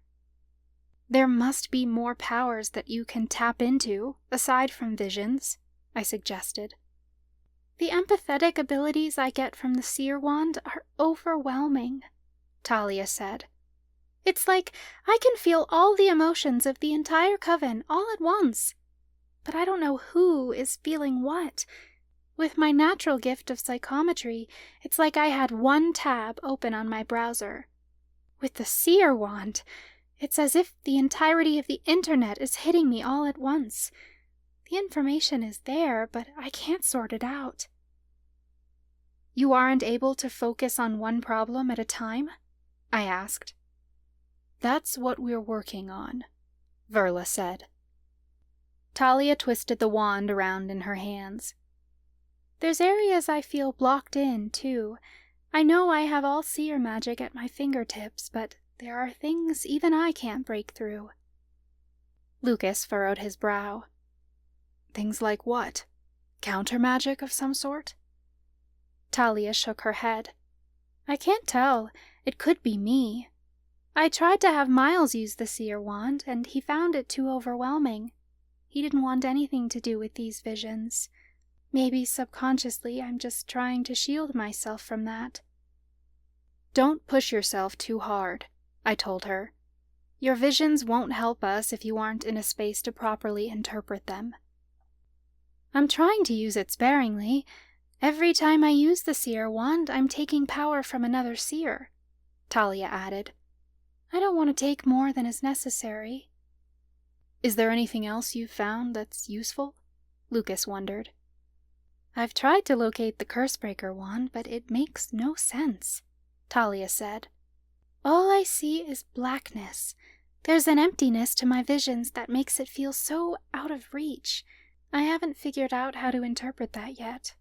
I'm still watching the priestesses, and I can see them discussing the wands, but that's about all I can get from them that makes any sense. Every future I look into seems to change. Thank you for trying, Lucas said, but I wasn't ready to give up yet. If we can't look into the future, maybe we could look into the past for answers, I theorized. I'll try, Talia promised. But it's a lot of information to sift through. There's hundreds of years of history, and I don't know who or what I'm looking for. Verla stood. Perhaps you should take a break, Talia. Go back to your room, and when you're feeling well rested, we can try some exercises to hone your focus. Thanks, Verla. Clarice. Talia placed the seer wand in the pocket of her sweatshirt and left the room. Verla turned back to us. I'm sorry we don't have the answers you're looking for, but maybe Nadine is onto something. We may not be able to decipher all the clues from the wand just yet, but maybe we can still dig into the past. How? Lucas furrowed his brow. A past life regression, Verla suggested. Like getting visions of our past incarnations? I asked. How does that help us now? Verla sat down to explain. Reincarnation is more than just about bringing your soul back to Earth one life after the next. It serves a purpose, and oftentimes, as a fulfillment of that purpose, our destinies can be intertwined, either with each other or with future lifetimes. So, I could have been a Reaper in a past lifetime? Lucas wondered. In that lifetime, I might have known more about my powers than I do now. It's possible, Verla said, but we won't know until we try. Even if we don't get clear answers about the issues that pertain to us today, past life regressions can be very eye-opening regarding the journey that you're on. Through each incarnation, a piece of your soul returns to Earth to learn new lessons. Some of these lessons can be carried from one life to the next, or in some cases, such as with identical twins in the Imperium coven, a soul may split to experience lessons alongside each other in the same lifetime. Twins must be really close then, I said sadly, thinking of the sister she'd lost. Verla nodded. Yes, it's an unfortunate tragedy when one is lost. Within the Imperium coven, identical twins are a form of twin flame. Our babies will be twin flames then, I realized, rubbing my belly. Are they here with us already? Their souls? Have they incarnated in these bodies already, even though they haven't been born? It depends on the soul, Verla explained. You can choose when to incarnate into your body. Some souls choose to do so in utero, and others wait until birth. I feel like they're here with us already, I said. It's kind of nice to think our babies are each other's soulmates. Soulmates are those we are destined to be with due to soul contracts we made before this incarnation, Verla explained. You and Lucas, for example, are likely soulmates. Twin flames, on the other hand, are much deeper, more intense bonds, and they aren't necessarily romantic, though in some cultures they can be. Not all twin flames are genetically related, as they are in the coven. What makes a twin flame connection more intense? I wondered. A twin flame refers to two halves of a soul who are meeting in the same lifetime. Soulmates, on the other hand, are separate souls, Verla said. Twin flames are meant to live their lives together, in different bodies, but still supporting one another in their life's journey. Each half of the twin flame bond makes the other whole. This bond is meant to last a lifetime, although some twin flames find the bond so intense that they are not able to coexist with each other and are forced to go their separate ways. On the other hand, soulmate bonds may come and go when the lessons have been learned. Lucas squeezed my hand, and I understood what he meant without having to say a word. I don't want to lose you. Verla must have noticed, because she quickly added, Of course, soulmates can stay together to support each other, even when the lessons they've agreed to teach one another have been learned. Why do we forget these lessons? I questioned. Each time we incarnate, we become these blank slates all over again. Consciously you forget, Verla agreed. But deep in your core, your soul remembers. The past versions of yourself still exist, but you become a new piece of the whole. Some lessons are only learned by viewing them through certain lenses. We must forget our past lives so that we can experience new things without old world views and beliefs holding us back. This is why sometimes souls choose to reincarnate in other religions, so they can see the world from a different point of view. So we could have been Fae? or elementi in another life? Lucas asked. Verla nodded. It's entirely possible. You could even be lovers with someone in one life, and a parent and child in the next. You could even be your own grandchild. I leaned forward, intrigued by the lesson. How many lives have we lived? That depends on the soul, Verla explained. Gods have the power to create new souls, so some of us have been around longer than others. Would you like to return to your first life? Lucas and I nodded in unison. Verla conjured a bowl and several vials of herbs. She set them on the coffee table in front of her. I'm going to create an herb mixture and light it. The fumes will put you into a relaxed state that will assist with deep meditation. I will lead you through a guided meditation, and we'll see what answers we can find. My hand instinctively went to my belly. Is it safe? Of course it's safe, Nadine, Verla said seriously. I promise you that I will never do anything to harm your babies, and if anyone so dares to try, I will personally end them myself. Her passion for the safety of my child soothed me. I couldn't think of anyone better to lead this ritual. Verla spoke as she began mixing the herbs. Lucas, take a seat on this empty chair. Nadine, you may lie down on the couch. I want you both to be able to completely relax. Lucas settled into the chair across from Verla, and I lay flat on my back across the couch cushions. Verla infused her magic into the herbs, then lit the mixture with a match. Smoke billowed out of the bowl, and the sweet scent filled my nostrils. My muscles began to relax.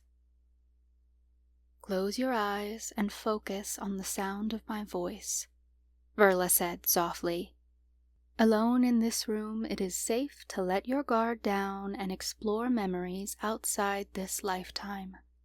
Inhale a deep breath and notice how your eyelids are beginning to feel very heavy. I sank deeper into the couch, feeling as if I could melt into it. Now imagine a white light above your head. This is a warm, welcoming light, the light of Mother Miriam herself, Verla continued. Imagine that light entering the top of your head, then traveling down your body. With each cell it moves through, feel it filling you up with love, relaxing each muscle. Feel the tightness in your jaw release, and your shoulders fall away from your ears. Feel the light travel down your arms and into your fingertips, and swirling in your hips, relieving any worry and tension you may be holding on to. I pictured the light permeating my body all the way down to my toes, until I felt more relaxed than ever before. Now, I want you to picture yourself in this moment as if you are floating above your body, looking down on the room, Verla instructed. As you float higher above the room, you will find yourself looking down on this moment as if peering through a portal. You are now outside of time and space. Look around you. What colors do you see? In my imagination, I saw an endless navy blue sky in all directions. As you gaze into the moment once more, you notice that a golden string extends from this moment in both directions, Verla said. In one direction is the future, which has not yet been written. In the other is your past. Turn now to your past and begin walking down the timeline. You may see moments of your past through portals, as if viewing them from above. Memories flooded my mind, recent memories, like telling Lucas we were pregnant, then images from our wedding. See each memory as a snapshot as you pass by them, Verla continued. Take yourself back to the moment you walked through the doors to Imperium College. Now even further back, to your first day of high school. Keep going, further into your childhood. Find a memory that sticks out, view it for a moment, and continue on. Memories of my time in the hospital before my lupus diagnosis passed through my mind. I wanted to stop at them, but I didn't. I let the memories pass by, then kept going. See yourself on the playground in elementary school, Verla said. Now see yourself learning to take your first steps. See yourself as a baby in the arms of your mother. I'd never had memories that went this far back, but I could see my mother as clear as day, sitting in a rocking chair in our old living room. She held a baby in her arms and sang her a lullaby. Turn your attention back to the golden thread, Verla instructed. Notice that it goes far back in time, even further than your birth. Continue on down this timeline, stepping far back into the past, through as many lifetimes as you must to reach your first. Images flickered across my vision, but I couldn't make sense of any of them. Verla's calming voice continued to fill my ears. Now, take yourself back to your first incarnation, however far back that may be. In this life, there will be a pivotal moment, a moment so profound that you have carried it with you from one life to the next. Allow yourself to be drawn to this moment. In my imagination, I found myself floating along the timeline until I came to a portal that showed a small timber-framed cottage. The cottage was nestled between rolling hills beside a beautiful meadow. Now that you have found the memory, step into it, Verla said. Verla's voice faded until I found myself strolling through the meadow. The hem of my wool skirt danced around my ankles. I gave no thought to the couch I was lying on, because that seemed lifetimes removed from where I was now. Mother isn't going to be pleased when she learns how you killed that chicken, I said in an accent that wasn't mine, but felt entirely familiar. I turned to my brother, who was carrying the dead chicken by its feet. His features were different, darker hair and more stubble, but my soul recognized him as Lucas. I was 19 now, and my brother was only 2 years older. We were the youngest of 5 children, and had been very close our whole lives, though we didn't always get along. Now was one of those times I didn't particularly approve of his actions. "Mother will be proud," he insisted. "I didn't even have to touch it. It will make a wonderful stew." "If you can kill a chicken without touching it, what else can you do?" I demanded. "Your powers are dangerous, Mortimer. You must be careful with how you use them, or the wrong person is going to end up dead." "It's dinner, Alora," he shot back. "I'm not killing people." "But you could," I insisted. He kept his chin forward as he answered. "And perhaps they deserve to die." I frowned. "I'm not saying you can't use your powers, only that you must be cautious." "Sorry that I'm not a curse breaker like you," Mortimer shot back. "I can't make medicine potions like Maud, or control people's minds like Percival. I can't see the future like Cecilia. Gods know not a single one of us are as powerful as Mother and Father. Sorry that my magic scares you, but if I've got this power, then I'm going to use it for good. And that starts with bringing home dinner. Unless you're not hungry." Mortimer dangled the dead chicken in front of my face, and I turned up my nose. "Get that thing away from me!" I shouted. "Or what? You'll run to Father?" he teased. "I don't need Father to save me," I sneered. "I've got magic of my own." I formed a battle orb and aimed it at him. He only laughed. "What are you going to do with that? I'm not the only one who can kill." "Watch your magic, Alora. You might kill someone." He was mocking me. "Ugh," I complained. "You're insufferable." He dangled the chicken out in front of me again. I'd had enough. and I shoved his arm aside as I took off running across the meadow toward our cottage. Our cottage was bigger than most, as Mother and Father had built it themselves. We lived a quiet life here in the countryside, where our magic was concealed from those who wished to take it. I burst through the door of the cottage. "Mother, you'll never believe what Mortimer did!" I came to an abrupt halt when I spotted my mother and 3 of my siblings gathered around the table. Cecilia sat in the center chair, her skin ashen as if she'd just received the worst news. My sister's name was Cecilia, but my soul knew her as Talia.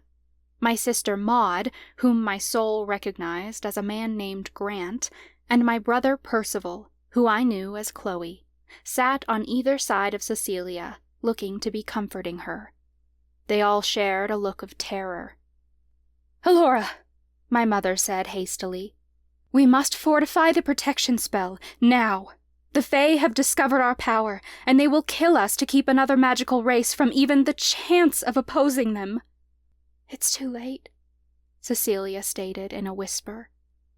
"They're already here." "Mother!"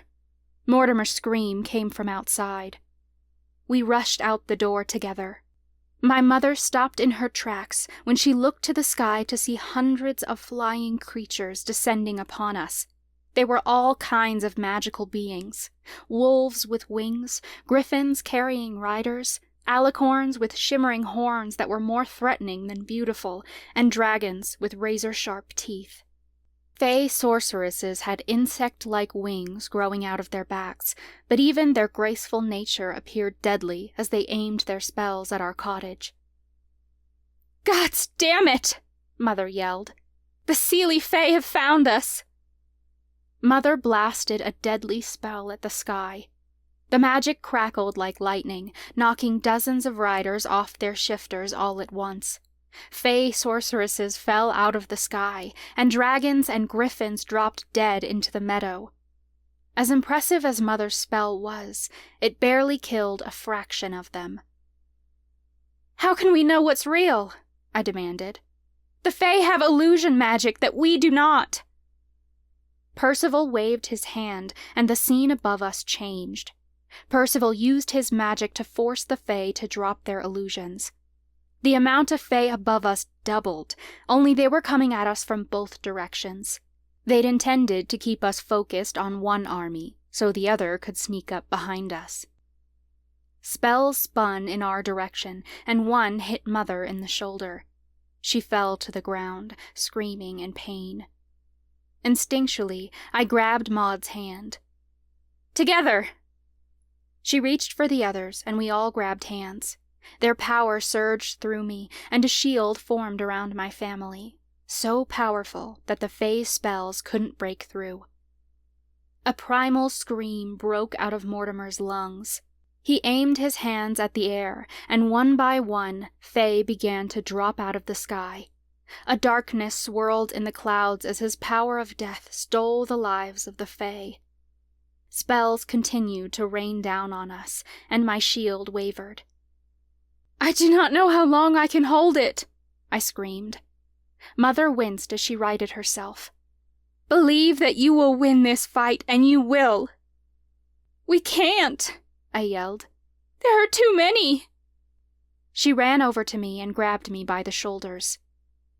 "Seelie Fae cannot use magic that is not their own, but you can, Alora. Take their magic and use it against them." I gritted my teeth and searched the sky for their magic. Their powers were different from mine, for I had demon blood running through my veins. But I was also the daughter of a god, and I had power even the oldest of Fae could not fathom. I ordered their magic to become mine, and my protection spell grew larger. Dragons landed around us, shaking the earth. As much magic as I'd stolen, it was still a small amount compared to the hundreds of Fae surrounding us. My family continued to aim deadly spells at the Fae shifters. Mortimer stole their lives straight from their bodies, but soon he fell to his knees. Fae continued to fall, while others clawed at my shield, trying their damnedest to get through and kill us. All for being different. all because they were afraid of what we could do. "Mother!" I screamed. "There are too many!" Mother hit another dragon with her deadly spells, but I saw the horror on her face. She knew that we were strong, but there were only 6 of us, and hundreds of them. "We need your father!" Mother yelled. "Where is he?" Cecilia screamed. "Call to him, and he will hear you," Mother promised. "Father!" the 5 of us screamed together. Like a beacon of light, a figure appeared in the sky, a tall being who stood like a man but had the face of a ram. A beastly roar erupted from his lungs, and my father flew through the sky as if he could control the air itself. My father aimed himself at Fey women. He grabbed them by the head before tearing their wings clean off their backs. The women fell to the ground one by one. Shifters noticed what was happening and turned their attention away from us, their sights set on my father. A massive black dragon shifter went in for the kill, but my father smashed his foot into the dragon's face, and the power sent the creature reeling through the sky. The dragon landed hard on the ground, and I heard the snap of his neck. My father lifted his hands, and dark smoke billowed from his palms. It swept through the Fey army, killing each one the moment it touched them. A dragon roared, and shifters turned to flee. Any who stayed were immediately slaughtered by my father's wrath. The meadow quieted. I fell to my knees, my breath ragged. My father landed softly in the grass, and his form shrank, revealing his human features once again. "Father!" I cried, stumbling to my feet and throwing myself into his arms. Mortimer did the same, and soon we were all embracing Father. "You came just in time," I cried. My father stroked my hair. "Of course, I would never leave you alone. I have work in the other realms. Your mother and I are building an afterlife, a place for our souls to go that is away from the Fae. But you are my children, and I will be here whenever you call." "This was too close," Mother said. "We have already done so much to hide our magic from the Fae. We have had protection spells in place for ages, and we've ensured they cannot translate our grimoires. Now that they have found us, they will most certainly attack again. We must move north, find a new place to settle." "The Fae will not find us," my father promised. "Miriam, take the children inside and begin packing our belongings." My heart broke to think about abandoning the place we grew up in. It was the only home I'd ever known. I turned to follow my mother until my father called. "Mortimer, Alora, may I have a word?" The others disappeared into the cottage. My father approached and took each of our hands in his. "All of my children have inherited incredible power," he said. "You all have your roles, but the power you two have inherited is exceptional. Mortimer, you have the power to protect this family from threats, to kill those who wish to kill you first. And Alora, you bring this family together. With your magic, we can unite all our power as one. You two have the most important jobs when it comes to protecting our family. I do not make this request lightly, but it is up to both of you to protect us in times of conflict. Are you willing to take on that monumental task?" Mortimer nodded firmly. "Yes, Father." "In this life and the next," I agreed. Father gave us a kind smile. "So shall it be." The vision faded, and the golden string that had been my timeline seemed to act as a rubber band, snapping me back to the present. My eyes shot open, and my heart hammered. I pushed myself upright to see Lucas taking in ragged breaths. "You were there," I whispered. "Talia, Grant, and Chloe were there too, and Mother Miriam and Santos. I recognized them like I recognized my own parents." I was Mortimer, Lucas said breathlessly. Verla's eyebrows shot up. Mortimer? As in Mother Miriam's son? We were all their kids. Lucas sat up straighter, then dove into an explanation about what we'd seen in our vision. Verla appeared shocked as she took this all in. This makes sense. The 5 of you have become leaders in this rebellion, because you were meant to fight alongside each other from one life to the next. You must have chosen to come here at this time, to heal the coven from this conflict. That's why Everly's prophecy is about you, because you made the choice to save us before you ever incarnated in this life. What about the others? I asked. Dahlia, Grant, and Chloe were there too, but Everly's prophecy is just about Lucas and me. It's as Santos said, Verla reminded me. In the midst of conflict, you two have the most important job. Lucas to defend, and Nadine to bring everyone together. The prophecy says our souls are bound, because we've already lived lives together, Lucas realized.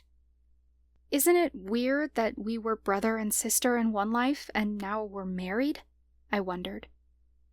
It is not strange to the soul, because we differentiate one life from the next, Verla explained. That was our first life, Lucas said. We might have lived other lives between then and now, but it's clear to me that Mother Miriam and Santos created us. A beat passed as I took this all in. I never quite understood why I cared so much about the coven, because I didn't grow up here, and most of the coven doesn't want me around anyway. But now I get it. It's because I've been here before. This will always be my home, my family. It also makes sense why you are both so talented with your magic, Verla added. You were demigods in a past life. Your souls are very powerful. A demigod, as in children of the gods? I asked. That is one definition, Verla said. But it is also a classification of supernatural power. There are average supernaturals, as most of the coven is. Then there are talented supernaturals, those who can handle magic beyond the average supernatural, such as the 2 of you. Beyond them are demigods, who are either born from the gods, or in rare cases, born from 2 talented supernatural parents. It's more about their power than their origin. Demigods have power beyond anything that we can imagine. They have the ability to create and destroy worlds. They need no energy source, because they themselves can create power. They have their own limits, but there are always exceptions to these rules when the circumstances are right. We can't do anything like that, Lucas remarked. No, because you aren't demigods in this lifetime, but you are still very powerful, Verla stated. With enough practice, you may be capable of far more than you realize. With the 2 of your powers combined, there's no telling what you might be able to do. We may not be demigods in this lifetime, but our souls had experienced it before. Demigod power could show up in our reality again, even if we weren't demigods in this current incarnation. This past life regression had given me hope. It felt like no matter what lay ahead of us, we were destined to win, whether in this life or the next. The only question was, what were we willing to lose along the way? Weeks passed, and the winter solstice arrived on December 21st. Yuletide cheer filled the house that morning. I'd slept in, because the pregnancy made me tired all the time, but otherwise I was handling it really well. I'd only had morning sickness twice, which was nice because I thought I'd be throwing up on the daily. So far, I was really enjoying my pregnancy, and I couldn't wait to feel the baby's kick for the first time. I hadn't started showing yet, so I had a few more weeks until I started feeling them. I tried not to think about what might happen if we didn't make it that far. Lucas and I had given ourselves until Christmas to break the Reaper's shadow curse, or we'd be forced to face the alternative. We were running out of time and hadn't found any leads, but we still had a few more days. I wasn't giving up yet. Today, I chose not to worry. Instead, I held on to the hope that through our ceremonies and rituals, we might call in a holiday miracle. I'd never experienced a proper Yule celebration within the coven. My first semester at Imperium College, I'd left Octavia Falls over winter break. Last year, Yule had followed the burning, and nobody had been in the spirit to celebrate.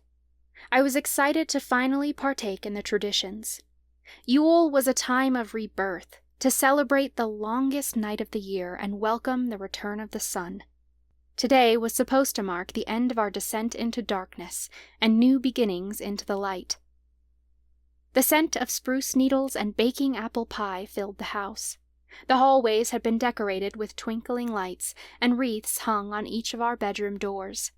We'd made them last night by twisting evergreen branches together and decorating them with pine cones and winterberries we'd found in the woods. Meanwhile, Grant, Lucas, and Miles had chopped down a small spruce tree and dragged it inside, since evergreens were said to bring prosperity and protection. We'd decorated the tree with popcorn garlands and acorns we'd enchanted to sparkle like glitter. We didn't have a lot of decorations on hand, but we worked with what I had. I thought our decorations turned out better using natural accents anyway. Verla and Onyx were already in the kitchen, preparing the feast, and I still had to make a present for the gift exchange. Since we couldn't leave the house to go shopping as often as we'd like, we'd agreed that instead of getting everyone presents, we would pick names and exchange gifts that way, with the caveat that our gifts would all be handmade. I'd picked Talia's name, and I had this great idea to make a pendulum out of a crystal and an old necklace chain, but I couldn't figure out how to secure the two together. I needed to find a quick solution, or come up with a better idea, before this evening. I approached Mandy's room and knocked. "Don't come in!" Mandy called. "I'm wrapping a present." "When you're done, can I get your help?" I asked. Her door swung open a second later. "Everything all right?" "I'm all right. It's just this." I opened my hand to reveal the crystal and the chain. "I'm trying to make a pendulum for the gift exchange. Any chance you can fix it?" "I'll give it a shot," she offered, gesturing me into her room. My shoulders fell with relief. "Thank you so much. I was hoping you'd still have your jewelry-making supplies, because that would make this so much easier." I tried wrapping the chain around the crystal and securing the end into one of the chain links, but it won't hold. I think I need wire, so I can twist it to hold the crystal inside, like your necklace, but not as fancy. I gestured to the necklace she was wearing. A pretty red stone hung off the end of a chain, with an intricate metal design encasing it. Mandy touched the necklace. "This is all my jewelry I managed to escape Octavia Falls with. I'm sorry to say I don't have any extra supplies." I frowned. "Bummer. I'm going to have to think of something else before tonight. It wouldn't be fair to leave Talia without a present." Mandy tapped her chin. "There is one thing we can brew up quickly, but I'll have to sneak some supplies from the kitchen. We can make Talia some loose-leaf tea that will make her see colors when she hears music. You can cast alchemy magic with the right crystals, can't you?" "Yes. Should I go get them?" "Go get your crystals, and I'll meet you back here in 5 minutes," Mandy said. I followed her instructions, and she returned to her room with a small drawstring bag and several bottles of herbs, which she spread out on the bed. I read the labels to see that she'd grabbed peppermint, ginger, cinnamon, and black pepper. "All you have to do is mix a bit of each herb in the bag, and we'll infuse it with your alchemy magic, and it'll be good to go." Mandy held the baggie open for me. I popped off the top of the peppermint container and gave a few good shakes into the baggie. I sprinkled in ginger, then cinnamon. "Where do you learn to make this?" Mandy dropped her gaze, and her tone shifted like she was trying to hide her sadness. "Amy made it for me once." Silence settled over the room, and I could tell Mandy didn't want to talk about her. I tried to lighten the mood as I picked up the pepper shaker. We're really putting black pepper in the tea? It's a requirement. It doesn't taste the best, but it's effective. I finished adding the ingredients, and Mandy sealed up the bag and shook it. She handed it over to me, and I funneled alchemy magic into it from the crystals I'd brought. "That's it," Mandy said brightly. "What did I tell you? Easy peasy." I smiled, because it was really nice to be getting along with her again. I'd never asked her about what the priestesses had done to her, and I thought she'd never forgive me for the torture they put her through. But that didn't seem to be the case. Mandy could have gone to Hokavale with Tate, and she'd chosen to stay. I really appreciated her friendship, because it seemed no matter what had happened between us, we'd eventually find our way back home. I clutched the baggie in my hands. "Thanks again, Mandy." "You're welcome! Now go!" she teased, pushing me toward the door. "You're not allowed to see me wrap your present." "Hey, you aren't supposed to tell me you have my name," I protested playfully. "Whoops!" Mandy placed her hand over her mouth. "I guess you're still going to have to wait for the surprise." I left her room, then returned to mine so I could wrap Talia's gift. When I finished, I went downstairs to place the present under the tree. All the others were gathered downstairs. Lucas and Professor Warren were in the hall, and I followed the sound of their voices to see what they were doing. Lucas held a box full of bells, flowers, and twigs, and Professor Warren was hanging them from above the front door. "What are you doing?" I wondered. "Can I help?" Lucas's eyes lit up when he saw me. "Sure. We're hanging bells, yarrow, and mistletoe in the doorway to keep the fae away." "I think we have enough wards for that," I teased as he handed me a set of bells and tacks to hold them up. "It's tradition," Warren explained. He was taller than Lucas, but he still stood on his toes to hang a sprig of mistletoe as high as he could reach. "Centuries ago, when the witches lived in Europe, we did all we could to stave off the fae. The winter solstice is their day for a celebration they call the Winter Hunt. Each year, the fae put on a grand festival, and their most accomplished hunters go into the forest in hunt of their dark god, Droga. According to fae lore, the dark god Droga chased away the sun at the fall equinox. Today marks the day Tomir, king of the fae gods and lord of the winter hunt, brings it back. Witches don't want to be caught in the middle of a fae hunt, and therefore it is tradition to stay inside. That is why we sing, drink, and feast in our homes until morning, once the sun returns and it is safe to venture outside once more." "So what's with the bells?" I asked as I hung one up. "The fae don't like bells," Lucas said. "If they were to come through the door into our home, the noise would annoy them and make them go away. As extra protection, we hang yarrow, which the fae are allergic to, and mistletoe, which helps ward off evil of all kinds." "The fae aren't getting past this," I said proudly. I lay yarrow in front of the doorway. It seemed silly that such a simple thing was so powerful, but that's how it was in the supernatural world. Some magic required effort and exceptional power, and others were as simple as a tiny flower that you didn't realize could kill you until it had already done its damage. We finished hanging the bells, yarrow, and mistletoe, and returned to the great room. Onyx and Verla were brewing something that smelled of cinnamon and nutmeg in the kitchen. Mandy was downstairs now, and she joined them to bake cookies. In the living room, Chloe and Miles were curled up under a blanket, sipping steaming cups of hot cocoa. Grant and Talia sat in front of the fireplace, dangling pine branches above the cats' heads. The cats batted at the needles with their paws. Talia laughed as she tossed her pine branch across the room, and 7 of the 8 cats chased it all at once. Issa caught it first, but Oliver tackled her to the ground, and they went tumbling under the Christmas tree together.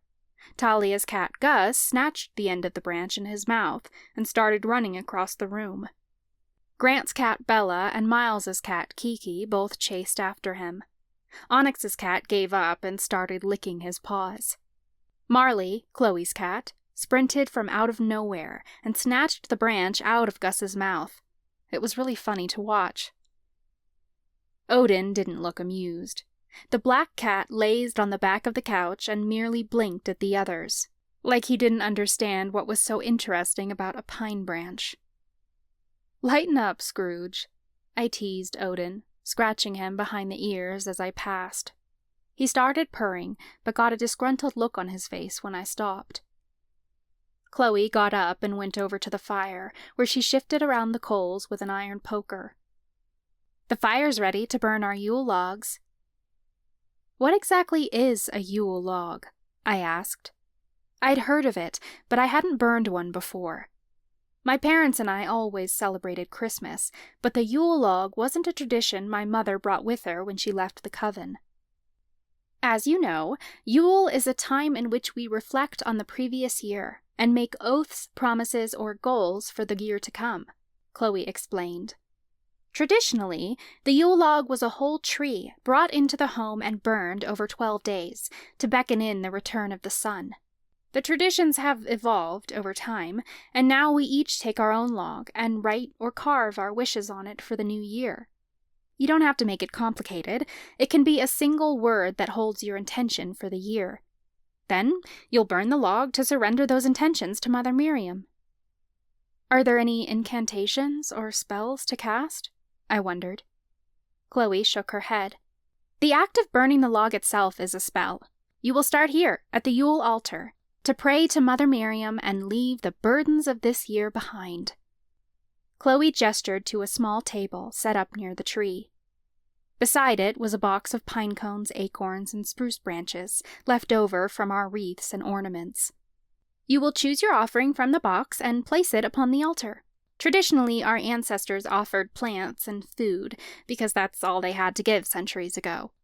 This offering symbolizes what you're willing to let go of. Light a candle as you say a prayer to express your gratitude to Mother Miriam, and hand over what is no longer serving you. In return, she will shoulder your burdens and bless you with prosperity for the new year once the sun returns. Shall your intentions be pure, she will guide you to accomplishing the goals you carve into the Yule log. She turned to a pile of small logs stacked beside the fireplace. Once you have done that, you can choose a log and carve your intention into it. Then place it in the fireplace to be burned.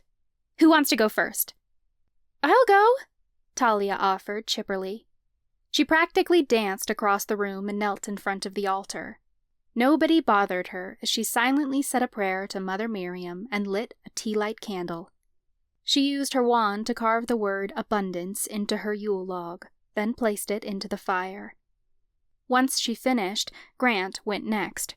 Lucas brought me a mug of apple cider from the kitchen, and we snuggled up on one of the couches. I could feel the warmth of the fire from here, and it was really cozy. We nibbled on gingerbread cookies, and Talia led us in Yuletide carols as each person took a turn at the altar.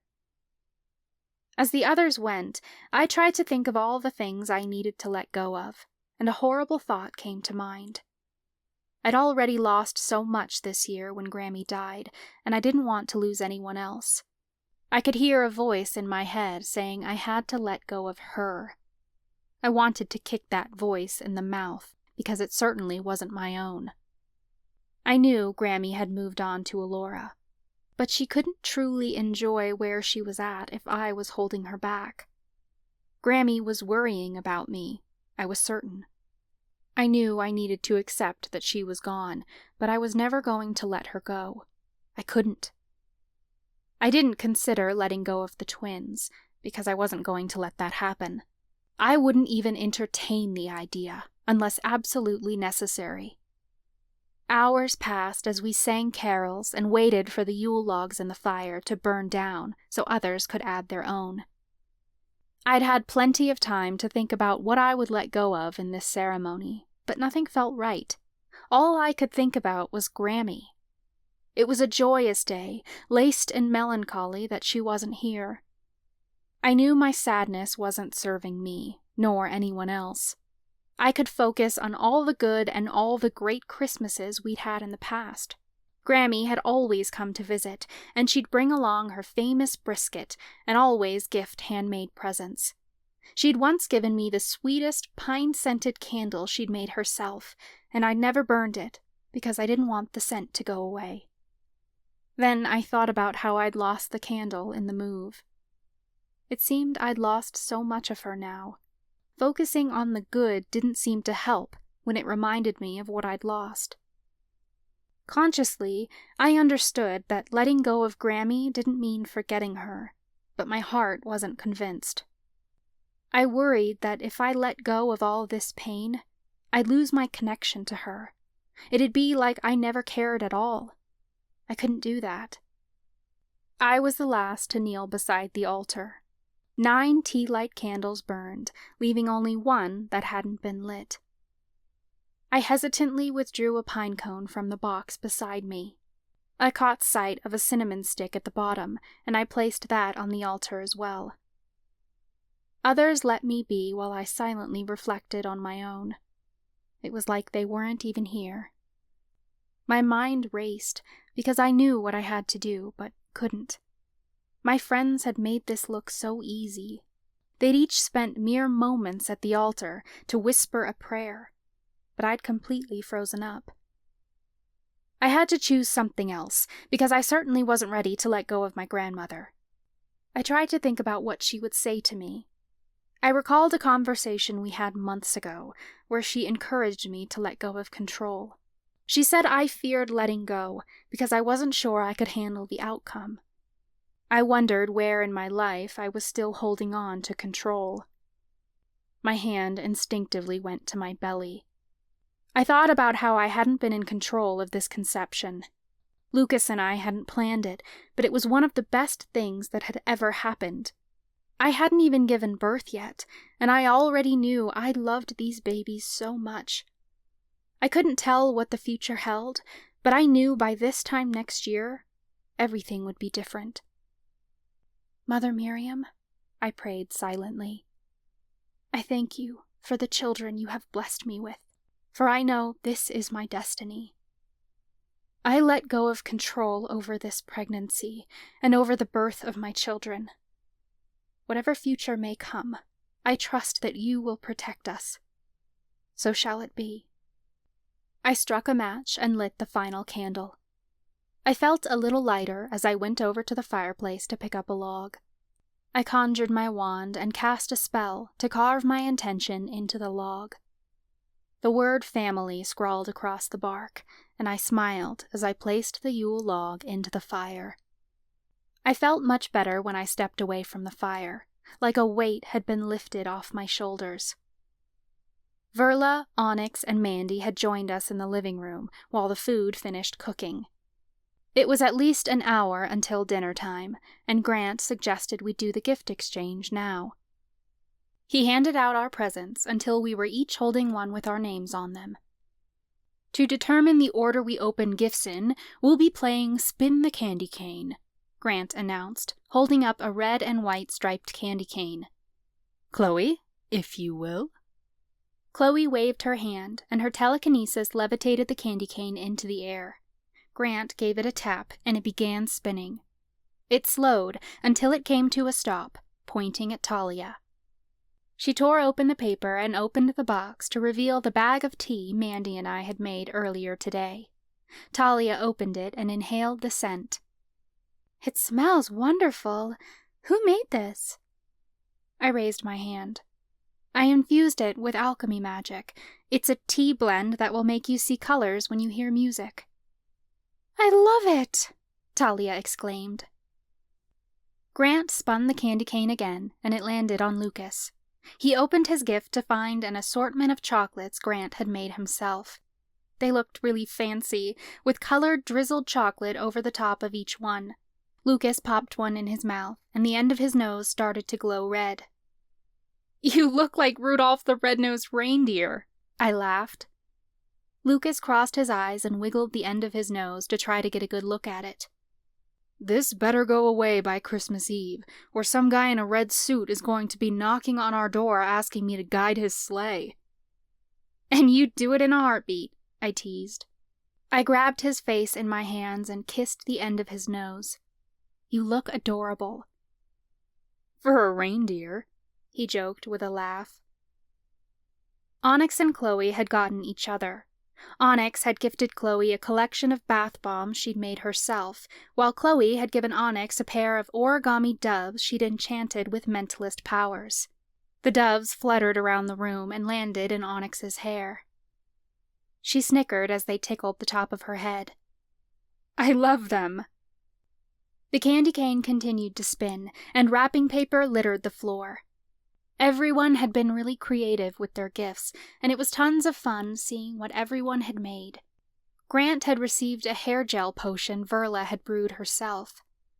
"It's temporary, so it holds during the day and disappears at night, so you don't have to wash it out," Verla explained. Talia had crafted a wreath made from clothespins for Miles, and she'd put a condom in each of the clothespins. He let out a deep belly laugh when he saw it. "It's perfect!" Miles cried. "Tal, I see you're living up to your promise to keep us all well supplied," I laughed. Professor Warren had gifted Verla wooden salt and pepper shakers he'd carved himself. They even had images of cats etched along the sides.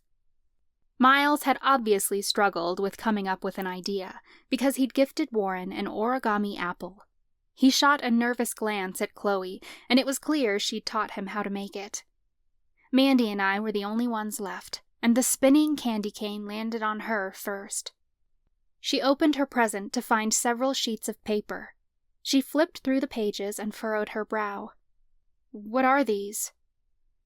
"They're incantations I wrote to aid with sleep," Lucas told her. "They should help you focus your powers to walk through others' dreams."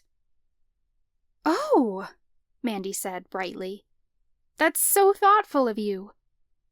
Everyone else had gone, which meant my present was from Mandy. I opened my present to find a jar filled with a gritty brown substance. "It's a cinnamon sugar hand scrub," Mandy said before I could ask what it was. "It's made with brown sugar, cinnamon, vanilla extract, and coconut oil. It's a natural way to exfoliate and hydrate your hands." I opened the jar and inhaled the sweet scent. "That's so creative. I love it, Mandy." We all exchanged hugs as we thanked each other for the gifts. While we were cleaning up the wrapping paper, the timer on the stove went off. Everyone worked together to finish up dinner and set the table. We gathered in the dining room and feasted on ham, mashed potatoes, and stuffing. Canned green beans we'd preserved from Grammy's garden over the summer were passed around the table, along with pear slices and apple cider we'd made from the trees outside. Grant had made enchiladas, because that's what his mom always made at Christmas time, and Miles said it wouldn't be the holidays without it. Grant started telling stories about his Christmases as a kid, and soon everyone was chiming in and laughing about their holiday memories. As our plates cleared, Lucas stood. "I'll get dessert." "I'll help," Miles offered. The two left the room, while the rest of us continued laughing and telling stories. "My family caroled every year at Yule," Talia said. "The neighbors next door got sick of how often we came over, so they put a no caroling sign on their door. My siblings and I would stand at the end of their lawn and sing at the top of our lungs." "Roar!" Miles called as he jumped into the room. He was wearing a terrifying goblin-like mask with curved horns coming out of the top. He draped a fuzzy white blanket around his shoulders like a cape. Or was it meant to be fur? Chloe shot out of her chair and screamed playfully. "It's Krampus! Everybody run!" I'd heard of this tradition before, but I hadn't yet experienced it. Krampus was a monster of lore, known to emerge from the depths of hell in early December each year. Krampus would beat naughty children with sticks or toss them in his sack and take them back to hell. The monster hadn't appeared in our world since ancient times, but members of the coven still dressed up as him and chased people around in a tradition known as the Krampus Run. It was another way to ward off the Fae and disperse the ghosts of winter. We all leapt from our chairs and raced for the entrance to the room. Miles growled and hissed to block our exit, but then he caught sight of Chloe and went straight for her. She ran around the table, and he chased after her, until he'd cornered her on the other side of the room. He caught her, then nuzzled his face in her neck like he was going to eat her.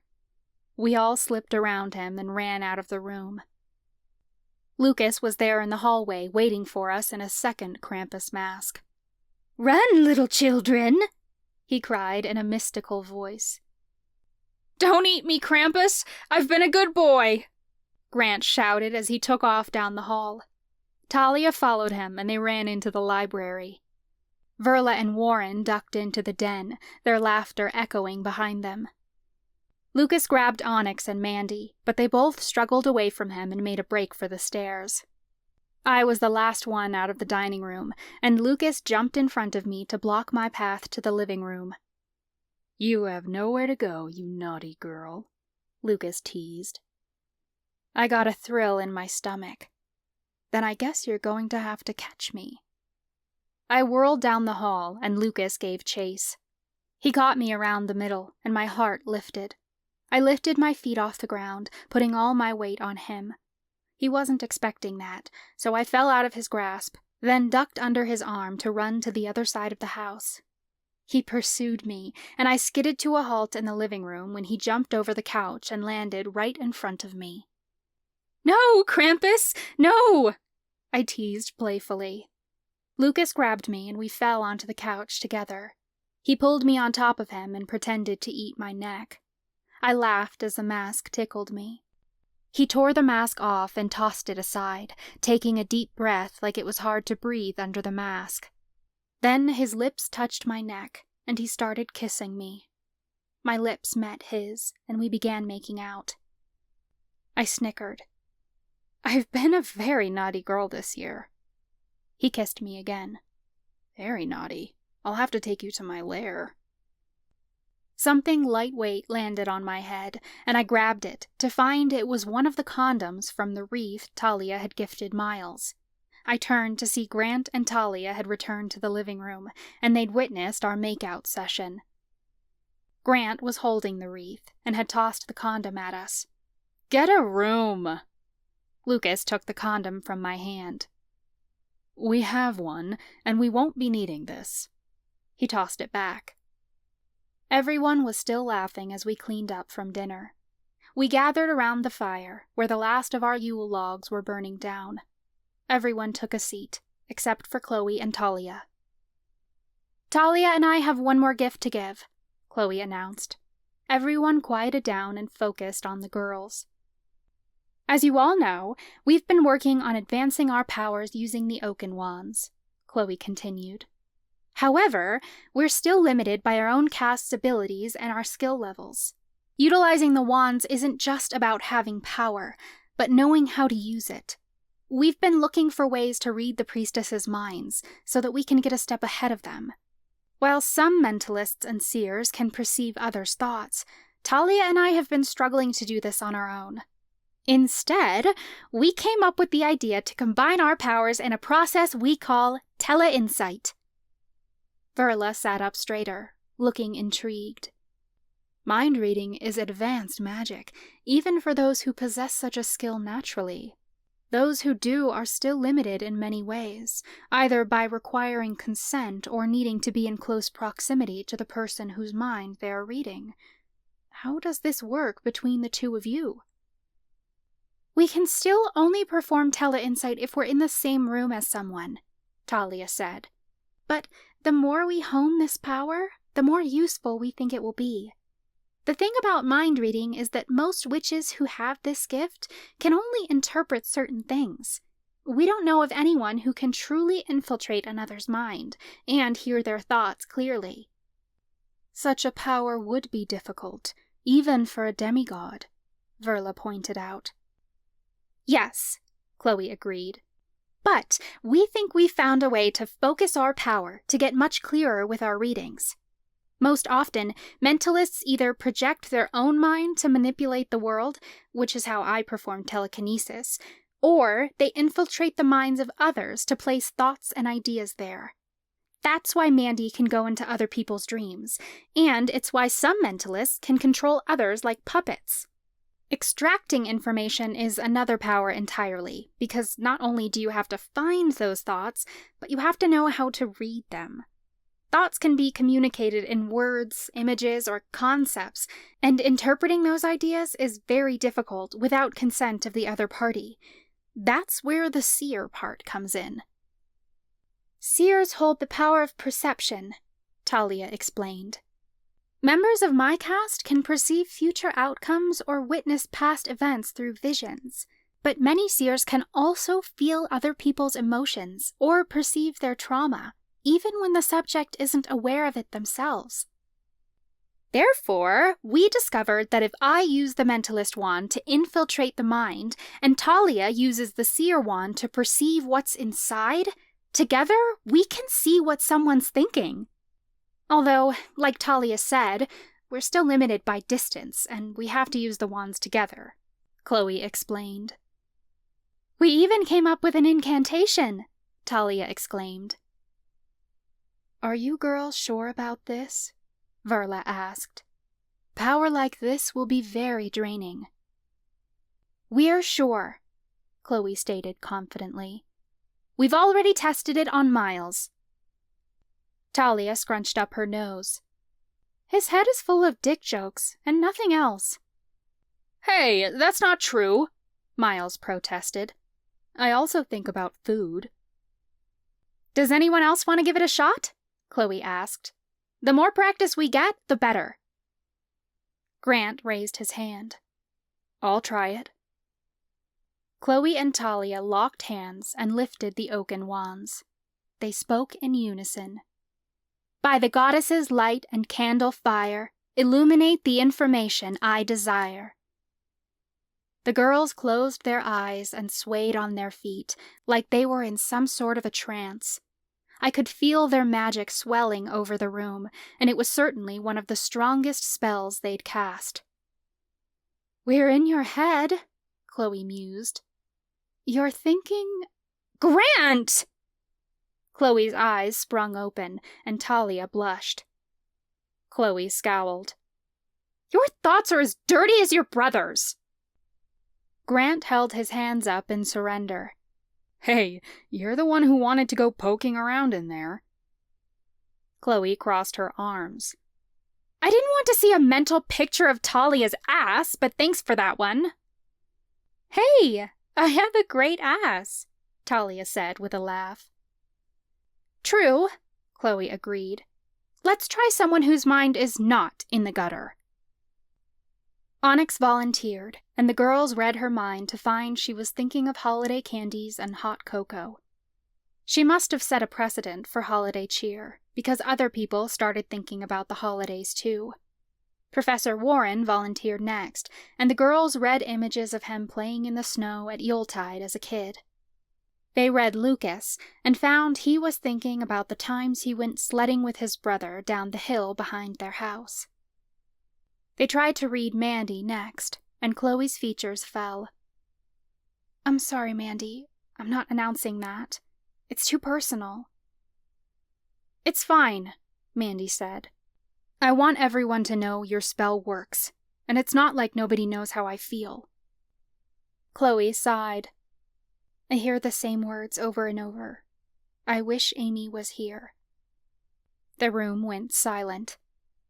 We were all really sad about the people who weren't here this holiday season, and talking about them put a somber tone over the room. How about you, Nadine? Talia piped up. Do you want to go next? Sure, I said, but I already knew what they were going to read. The ends of their wands glowed. I couldn't feel them poking around in my head, but I knew what they must have seen. I was thinking about Grammy, and how much I missed her. Chloe dropped her gaze. Sorry, Nadine. I gave her a reassuring smile, though it was forced. Talia turned to Verla. How about you, Clarice? Want to give it a go? Verla crossed her hands over her lap. Yes, but I'd like to try something, too. I won't tell you what it is until you let me know what you see. Talia and Chloe spoke their incantation, and the ends of their wands glowed. They swayed from side to side in that trance-like state the spell put them in. Seconds turned into minutes as they poked and prodded inside Verla's mind, but Chloe's brow only continued to furrow. Talia looked like she was struggling to see anything. Finally, the girls dropped their wands. "I don't get it. We didn't see anything," Talia said. "That is because I have placed mental wards up," Verla replied.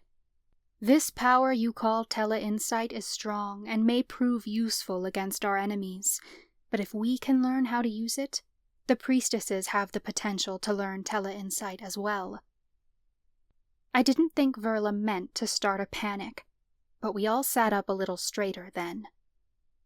Within the coven, only something as powerful as the wands can get into your head without consent. But there is magic in this world that is not confined by witch rules, Verla continued. Vampires, for example, do not need consent to compel you, because their abilities are different from ours. What's to stop the priestesses from obtaining a vampire object that could read our minds? Alongside learning how to use this power, we must all learn how to defend against such a spell. If our enemies can get into our minds like this, they could easily find us and the wands at any time. "But how did you do that?" Chloe asked. "You aren't as powerful as 2 Oaken Wands combined." Verla shook her head. "No. But I only have to be more skilled at warding my mind than you are at extracting information, and at utilizing the potential of the wands. It's about skill, not power. I'm an experienced and powerful witch who has been practicing mind warding for quite some time now. I spent my summer with vampires, and I had to learn how to protect my mind from potential threats. Mind reading is difficult, even for a demigod to do. So if you're talented enough, you should be able to hold anyone off, even if they're using tele-insight." "Can you teach us?" I asked. "Certainly," Verla offered. "Let's begin with a meditation." We all got in a comfortable position. Verla began breathing deeply so we could all follow along. "To protect yourself, you will visualize 2 layers of magic," Verla instructed. "The first will encompass your body to protect from physical threat. Imagine the second layer as an impenetrable shield around your mind. That way, if the first protection spell is penetrated, you have a second that's even stronger." I drew a deep breath and imagined protection magic wrapping around me. In my mind's eye, the protection spell glittered with gold. "Project your aura outward and expand beyond your physical body to create the first layer of protection," Verla said. "Lucas, you're already getting it." I opened my eyes to see Lucas's aura glowing beside me. His whole body was outlined in a purple glow. He looked down at himself and flipped his hands over several times, like he couldn't believe what he was seeing. "It feels easy," he remarked. "And yet we can still hear your thoughts clear as day," Chloe said as the end of the Oaken Wands glowed. "We're still connected to you, and you're wondering why you're glowing purple." "Purple's the color of spirituality," Onyx offered. "People with a purple aura often go through deep spiritual journeys." Lucas nodded. "Then I've got to utilize that somehow, to force the girls out of my head. It's strange. I can't even feel you trying to read me." "That's one of the things that makes tele-insight so powerful," Talia said. "You don't know it's there." Verla drew another deep, calming breath. "You're doing great, Lucas. Now imagine another layer of protection expanding from your third eye. Visualize a wall being built between you and the girls to force them to retreat." Lucas closed his eyes again and got a deep look of concentration on his face. Minutes passed. I meditated alongside him, following Verla's instruction. I expanded my aura outward and created a second shield around my mind, but I couldn't tell if it worked. "You're all doing great," Verla encouraged. "As you practice, you'll be able to extend this spell outward without exposing your aura, so no one will be able to tell you're doing it. Chloe, Talia, why don't you try reading Nadine?" My focus faltered, and though I couldn't feel the girls in my mind, I was certain my spell wasn't strong enough to rival the Oaken Wands. "She doesn't think she's strong enough," Talia said, reading my mind. "You will be," Verla told me. "This is hard magic, so your skill to block out mind reading has to be better than the person casting the magic, even with the wands. You're stronger than me, Nadine. If I can do it, so can you. It will just require practice." We continued to meditate and learn from Verla, but over an hour passed, and no one had managed to protect their minds. "You must practice this every day," Verla pressed.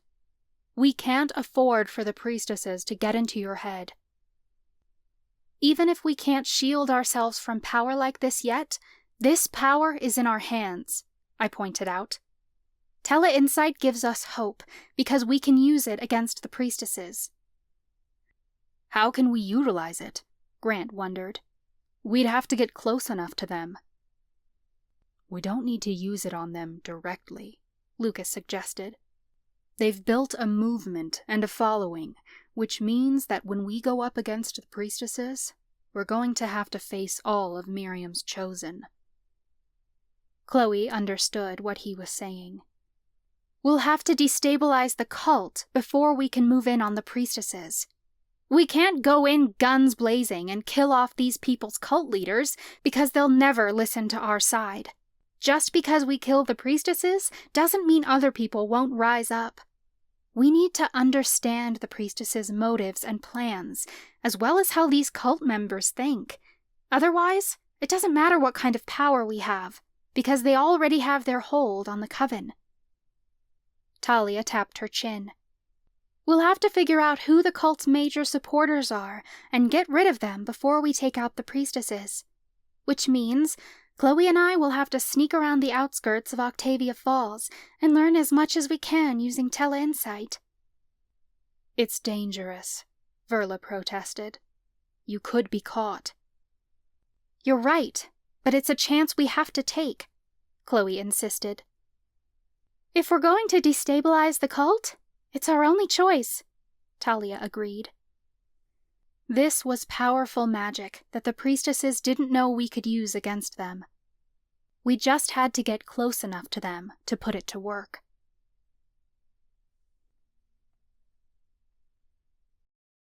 Chapter 17. Lucas. Our Yuletide celebration had been a welcome reprieve to the worry that plagued us each passing day. Nadine and I had agreed to wait to make a final decision on our future until Christmas. December 25th arrived, and we weren't any closer to breaking the Reaper's shadow curse for good. We had until the end of the day to solve this mystery, and at this point it was going to take a miracle. I'd become a madman obsessed with obtaining the Mortana wand. If we couldn't decipher visions from the Seer wand, then I was certain the Mortana wand was the answer to breaking the Reaper's shadow curse. We had to locate the remains of all the Reaper's shadows who came before Nadine and remove the curse on their bones. All the other Reaper's shadow women had to be dead by now, so surely a wand with the power of death could track them down. It had to, because that wand was our last hope. To get it, I had to pass the Warlock's trial. I still didn't know what that entailed, so I was researching as much as I could about the afterlife. Each supernatural society had a different way of crossing over. The Elementi were greeted by their ancestors to be welcomed into the ancestral lands, while the Fae were escorted to the great hunting grounds by their gods. Witches, of course, had reapers to lead them to Allura. Each method was so familiar, yet the magic was entirely different. I was poring over the books in the library Christmas morning when I heard the front door burst open. Heavy footsteps sprinted down the hall, and Grant burst in. "Lucas," he called breathlessly, doubling over in the doorway. I shot out of my chair. "Is someone hurt?" "Executors," Grant said. "2 more of them." I rushed out of the room and followed him down the hall as quickly as I could. I threw on my coat, but Grant had already raised alarm bells all throughout the house. Nadine and Talia had been in the kitchen making lunch, and they hurried to our side. "What's going on?" Nadine demanded. "I was patrolling the border," Grant explained. "There are 2 more bodies just outside the wards." "It might be soon enough we can still get some answers." Nadine reached for her coat, but I stopped her. "You're not coming," I insisted. Her jaw dropped. "The hell I am." "Nade, we don't know if the killer's still hanging around," I pointed out. "You're pregnant with our children. It could be dangerous." She yanked her coat off the hook anyway. "And what if you need me? I can't sit around for 9 months doing nothing. Wherever you go, I go, until I can't anymore." She wasn't going to take no for an answer. "Stay close," I told her. Talia threw on her jacket, and the 4 of us hurried outside. A thin layer of snow crunched beneath our feet as Grant led us to where he'd found the bodies. 2 executors lay in the forest, their corpses empty and forgotten, just like the last ones. An eerie feeling traveled down my spine as I approached them. An emptiness I couldn't quite explain permeated the whole mountainside, just as I felt before. Something about this was very wrong, though I couldn't put my finger on it. Cautiously I approached the bodies and knelt beside the closest one. "Be careful," Grant warned.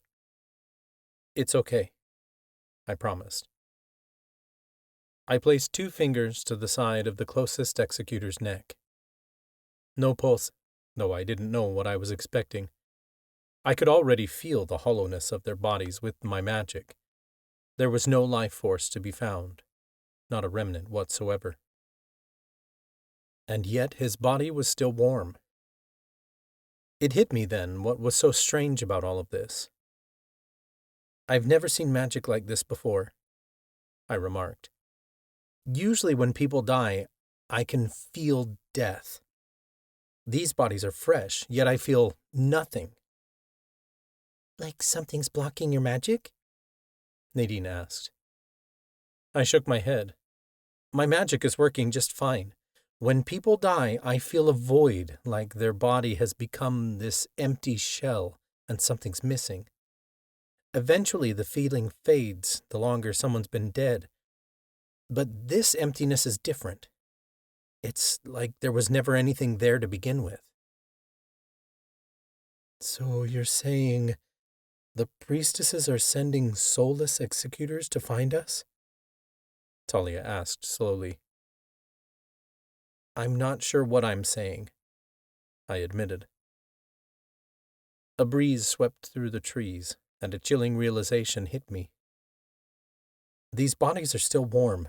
They must have died in the last hour. Guys, I haven't heard a voice all day."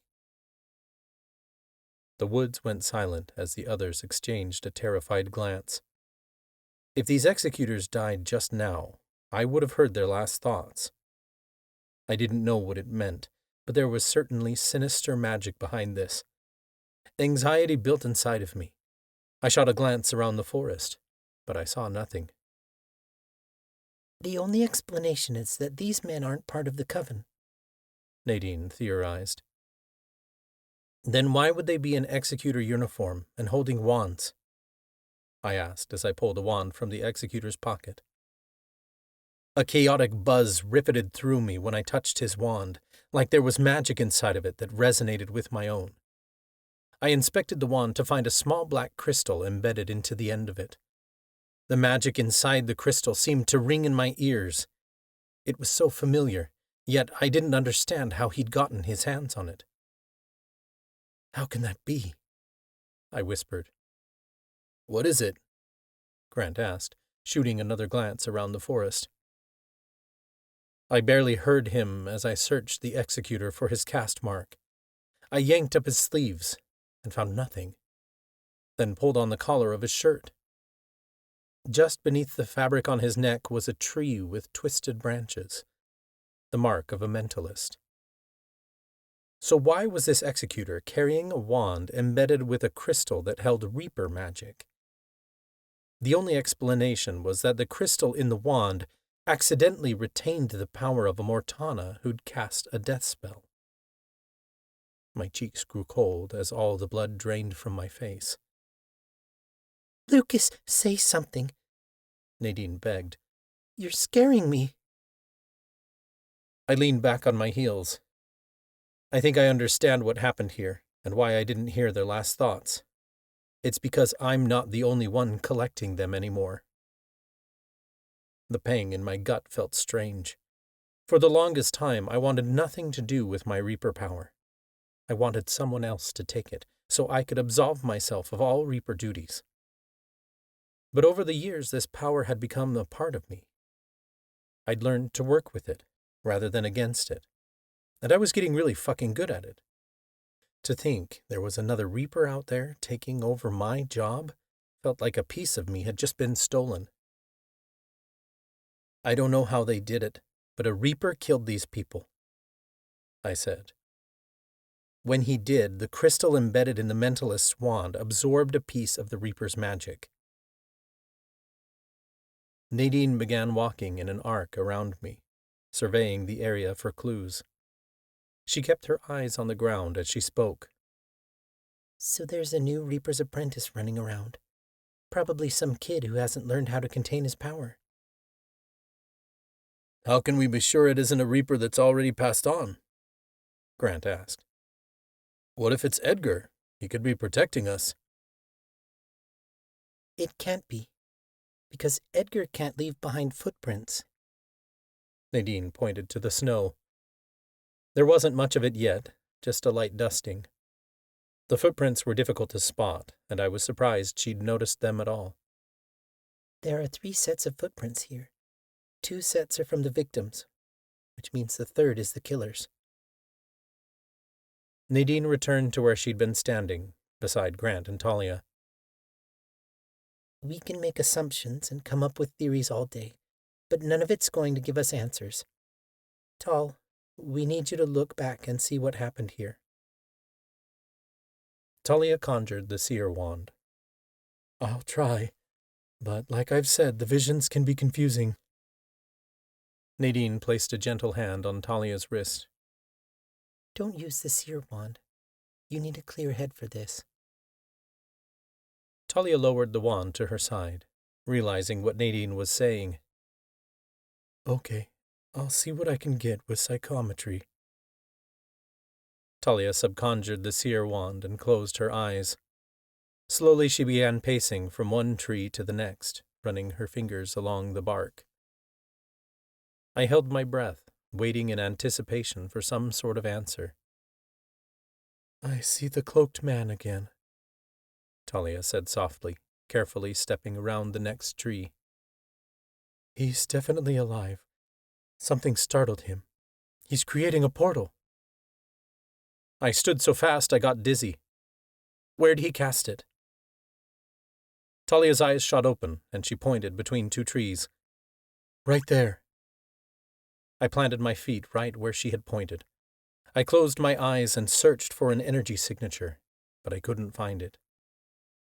"What are you doing?" Grant asked. "I'm seeing if I can find out where the fucker portaled to," I growled. "He must have left an energy signature behind, right?" "We're not going to follow him," Talia cried. "What else are we going to do?" I demanded. "Wait for him to break through our wards? I want to talk to this guy and get some damn answers." I spotted the wand I'd left beside the executor, the one with the crystal on the end that held the Reaper's magic. Maybe using a bit of his own power will help us find him. I grabbed the wand, then went to stand back between the trees. Nadine came up beside me. Let me help. I hesitated a moment. I didn't want her to come with me if things got out of hand, but I wasn't sure I could pull off this spell without her. You aren't going without me, she stated firmly. She wasn't giving me a choice. Reluctantly, I took her hand. Nadine's power poured into me, amplifying my own. The power from the crystal filled me up, and I felt something tickling at the center of my chest. I've got it, I started to say, but a portal bloomed right where I was standing before I could finish. The ground fell out from under us, and Nadine and I were sucked through the portal. We landed on solid ground, in a forest nearly identical to the one we'd just left. A light dusting of snow covered the ground, and the air felt the same. It was like we'd only traveled a couple of miles away. The portal slammed shut behind us. Nadine held tight to me and glanced around the forest. Is this where he went? It's got to be, I answered. My eyes caught sight of a small clearing not far from us, with a structure rising in the center of it.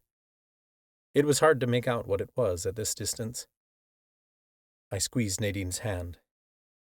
Stay close. We crept through the forest, staying low as we came closer to the clearing. The structure came into view, and I saw that it was a small cottage. It must have been here for a long time, because the forest had grown up on all sides of it, except for at the front of the building. The clearing wasn't very big, just enough to house a long table, a small garden that had already been harvested for the year, and a burning fire pit with a cauldron over it. Vegetables were laid out over the table, like someone was in the middle of preparing for a meal. What is this place? Nadine whispered. I shook my head. I have no idea. The front door of the cottage swung open so hard it slammed against the side of the building. A figure cloaked in black stomped outside. I grabbed Nadine's shoulder, and we ducked behind a set of trees. I peered around the tree trunk and watched the mysterious cloaked figure move around the clearing. He picked up a few sticks from a nearby pile and snapped them apart violently before adding them to the fire. He was obviously pissed about something. I couldn't take my eyes off the mysterious man. Something inside of me drew me to him, like my magic resonated with his. I didn't know why, but I felt like I had to go to him. I barely knew what I was doing when I stood and stepped out from behind the tree. Lucas! Nadine hissed, but I hardly heard her. I had to speak to this man. Something deep within me told me he held the answers I so desperately searched for. The man bent to put more wood in the fire. Without turning, he spoke. You don't have to sneak up on me. I already know you're there, Lucas. I stopped dead at the edge of the clearing. The voice wasn't anything like I expected. The figure turned and stood, then pushed the hood of their cloak back. Shock riveted through me as I witnessed a woman standing before me. She wasn't a young new reaper, as we suspected. She had wrinkles across her skin, and her dark curls were beginning to gray. The woman had to be in her 60s, at least. She knew my name, but I didn't recognize her.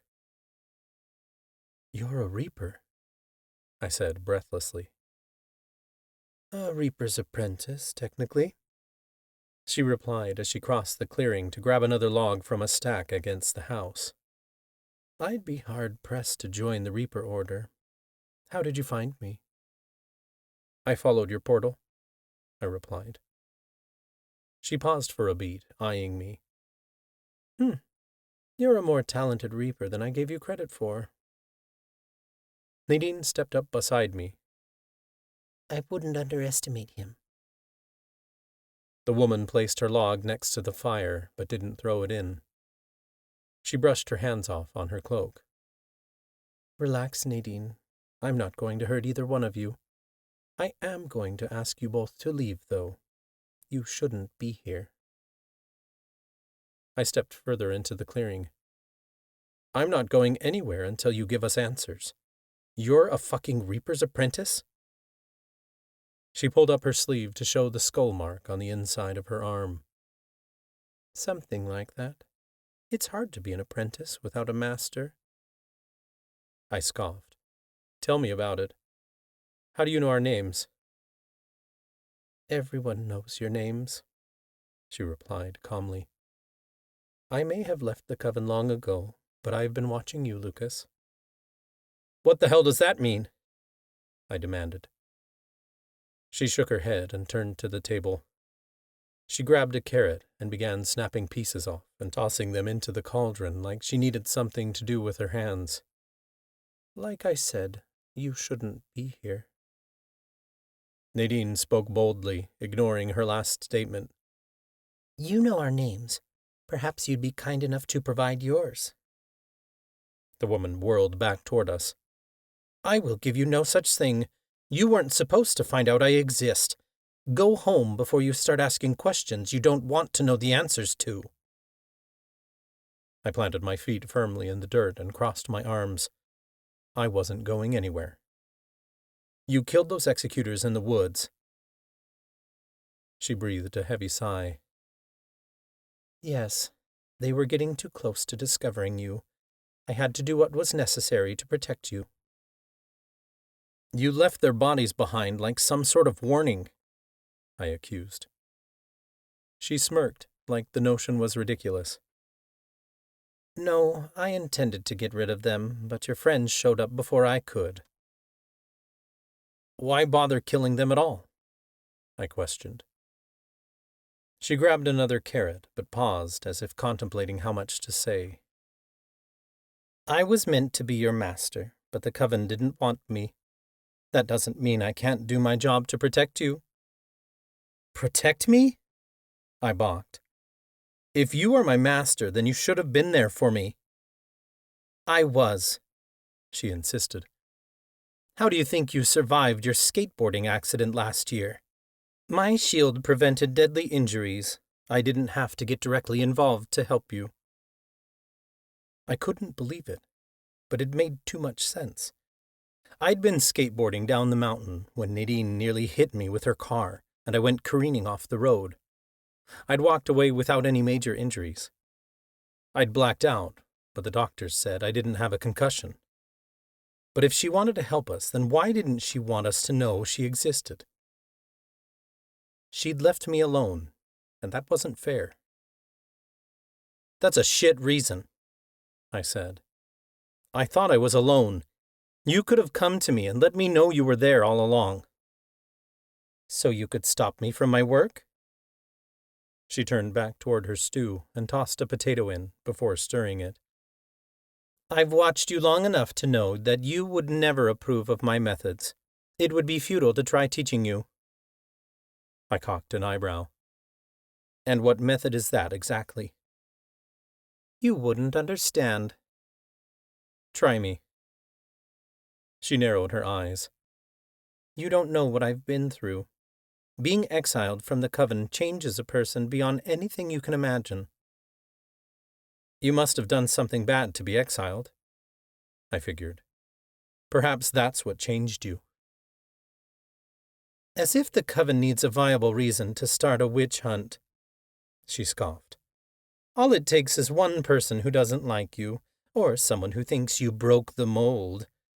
I thought I could do good with my Reaper powers, but according to the coven, women shouldn't be Reapers. They shunned me like they shunned all the women before me. I reeled back. You weren't the first female Reaper, then? No, there have been many female Reapers, but the coven saw reaping as a man's job. She sneered. They saw the mark of a Mortana and believed me to be nothing more than a common necromancer. They wouldn't let me live in my truth, so I left. I've researched all the Reapers, I countered. There's one per generation. Each time one dies, another receives his power. She cocked an eyebrow. True, but more than one generation can live at the same time. Holy shit. A beat passed before I spoke again. So, what? There's a female Reaper for every male Reaper, and they've just been erased from history? Yes, she replied. You say that as if it's so unbelievable. We live in a society that regards women as powerful, I pointed out. Why would they ever question your power? The coven is a matriarchal society built on patriarchal influences, she shot back. It wasn't always this way, but the coven has become nothing more than a patriarchy in lipstick. You're ruled by misogyny. That's not true. We still have priestesses. Women still rule, I insisted. Being a woman does not absolve a person of misogynist acts, she responded. It is precisely because women hold power in the coven that other women are being hanged. Anyone different who breaks the status quo is taken out, so the priestesses can stop people from getting new ideas. Women hold power, and the priestesses don't like when other women speak up. Just look at your traditions. Miriamic women still take their husband's last name. Tradition isn't necessarily a flaw, I said. It is when it's used to reduce a person's power, she replied. Think of what it takes to become a Reaper. The Warlock's trial. It's sexist language. She turned her back to me. The woman kept her eyes down as she began snapping green beans to add to the stew. I sensed deep pain within her. My heart twisted, and I felt for her. Maybe it was the connection we shared with our magic, or the fact that she'd been protecting me all this time. I didn't really know why I felt the way I did, but I had a deep desire to get through to her. I understand that you've been hurt, and that may have driven you to do things you regret. I started softly. She let out a light chuckle. I don't regret dealing with the people no one else will. You mean by killing them? Nadine asked in an even tone. Something flashed in the woman's eyes, and the truth hit me. No, I realized. Worse. The emptiness I felt in the woods made all too much sense now. It's why I hadn't heard the executor's last thoughts, because there was nothing left for me to hear. She destroyed their souls, I said hollowly. My stomach lurched, and I abhorred the idea that I felt any connection with her at all. No wonder you were banished from the coven. You don't deserve this power. You are evil. Is it evil to end evil itself, no matter the unconventional methods? She challenged. I told you that you would not understand. How is this even possible? Nadine asked. The woman tossed her beans into the stew. Reaper magic can go wrong so badly that it destroys the very soul you're trying to help. The first soul I reaped, I screwed up. I destroyed the woman I was meant to cross over. The guilt nearly broke me until I learned that I could harness such a power and use it for good. There's nothing good about destroying people's souls, I protested. Don't act as if you haven't had to make a tough call before, the woman said. Sometimes standing on moral ground is not an option. At least when I've killed people, I've given them a chance to move on, I insisted. The people you've killed cease to exist. A piece of themselves is destroyed, not the entirety of their soul, she argued. I am destroying this incarnation, not everything they originate from. Their energy will be recycled by the greater forces of the universe. You can't know that, and it's not your call to make, I sneered. Someone has to make the call, she yelled. You act as if these choices are black and white, but they aren't. There is no good and evil. There are simply things that help and those that harm. Sometimes it's not a choice between one or the other, but merely the decision to accept that one cannot exist without the other. That's the voice of someone who's given up, I accused. Giving up is the last thing I've done, she shouted. Don't you think if I'd given up, I'd be long gone? I'd be far away from the coven. My master wasn't there for me when I needed him. I wasn't just going to leave you. But you did, I cried. She placed her hands on her hips. I didn't have to show my face to help you. My hands balled into fists. You could have helped more. I've been searching for answers on Reapers since the day I got these powers, and there's been one right on my doorstep all along. Her tone softened. What good could come of that, Lucas? Now that you know who I am and what I can do, you'll only try to stop me from my work. You can't save my soul like you've tried to save so many others. I'll never become a part of the Reaper Order after what I've done. I'm not going to Allura. I'm just trying to do the best with my magic while I still have it. I'm not part of the coven anymore, but I still have this power, so I'm going to do something with it. That's not true, I argued. You can still be redeemed. She shrugged. Maybe I don't want to. Tell me, Lucas, do you really want to learn your powers from a woman whose greatest magic is that of destruction? My jaw clamped shut, and an answer refused to move past my lips. I didn't know what to say. Apparently that was answer enough, because she scoffed and turned back to her table, where she began peeling an onion. The Reaper men never listened to us women anyway. Why would I think you'd be any different? Maybe I am, I offered. She simply shook her head, but didn't answer. She kept her eyes down, and her hands shook as she tried frantically to pull the onion skin off. I noticed her eyes were watering, and I didn't think it was from the onion. After all she had done, it was obvious she still cared. The sickness swelling in my gut eased. It made no sense, because after what this woman had just admitted to, I wanted nothing to do with her. But maybe there was more to her actions than I could understand. Whether I liked it or not, this woman and I shared a bond. She was meant to teach me. But maybe I was meant to teach her something too. I approached her and placed my hand on her shoulder. She stopped fidgeting, and her glistening eyes turned up to mine. Do you still hear their thoughts? I asked in a near whisper. Her voice cracked as she answered in a wavered tone. Every day. Then you're still part of this coven, I said. The choices you've made in the past don't make you a bad person.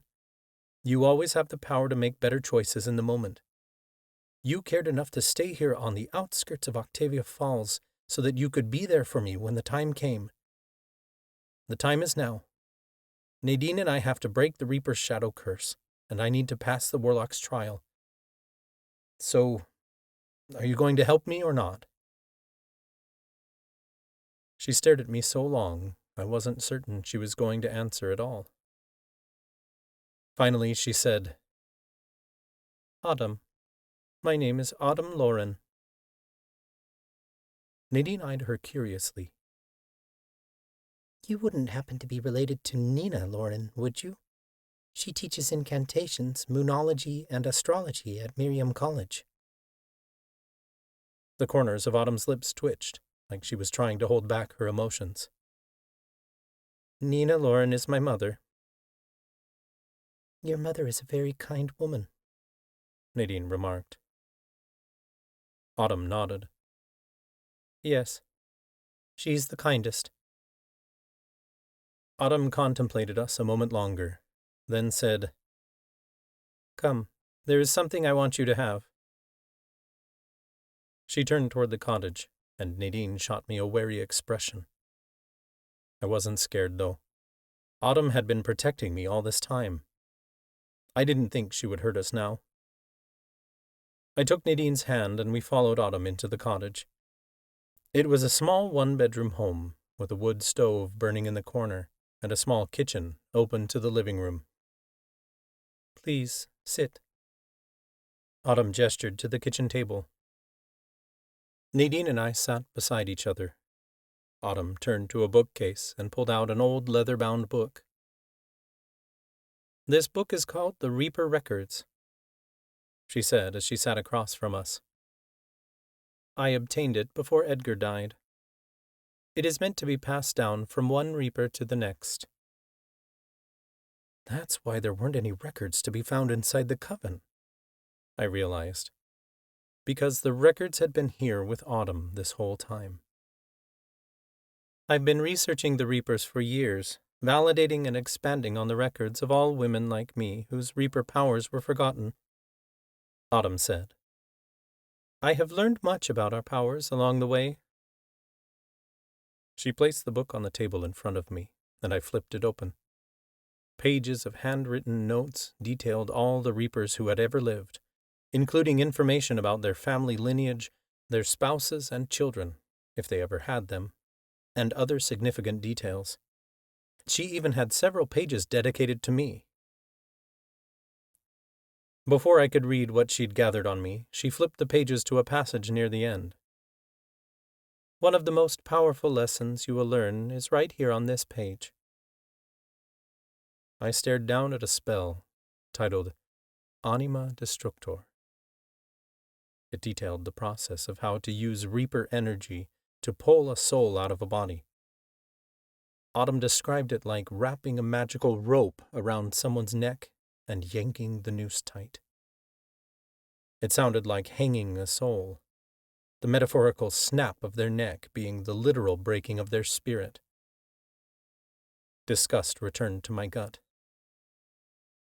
The title of this spell translates as Soul Destroyer. You really want to teach me how to destroy souls like you do? Autumn leaned back in her chair. If you were truly scared of what I've done, you'd be long gone by now, back inside the safety of your wards. I don't scare either one of you. You're merely intrigued by me. You don't want to change, do you? I asked. I've already made up my mind, she replied. You can't stop me from doing what I need to do. But one day you may understand.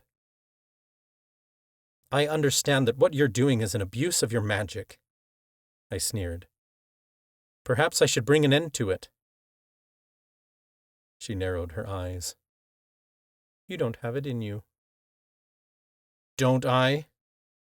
I growled. How many souls have you destroyed? What do you care about a couple of executors? Autumn asked. They made bad choices, but they're still part of the coven.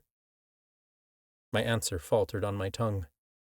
Why did I care about men who wanted nothing more than to see my family and me burn at the stake?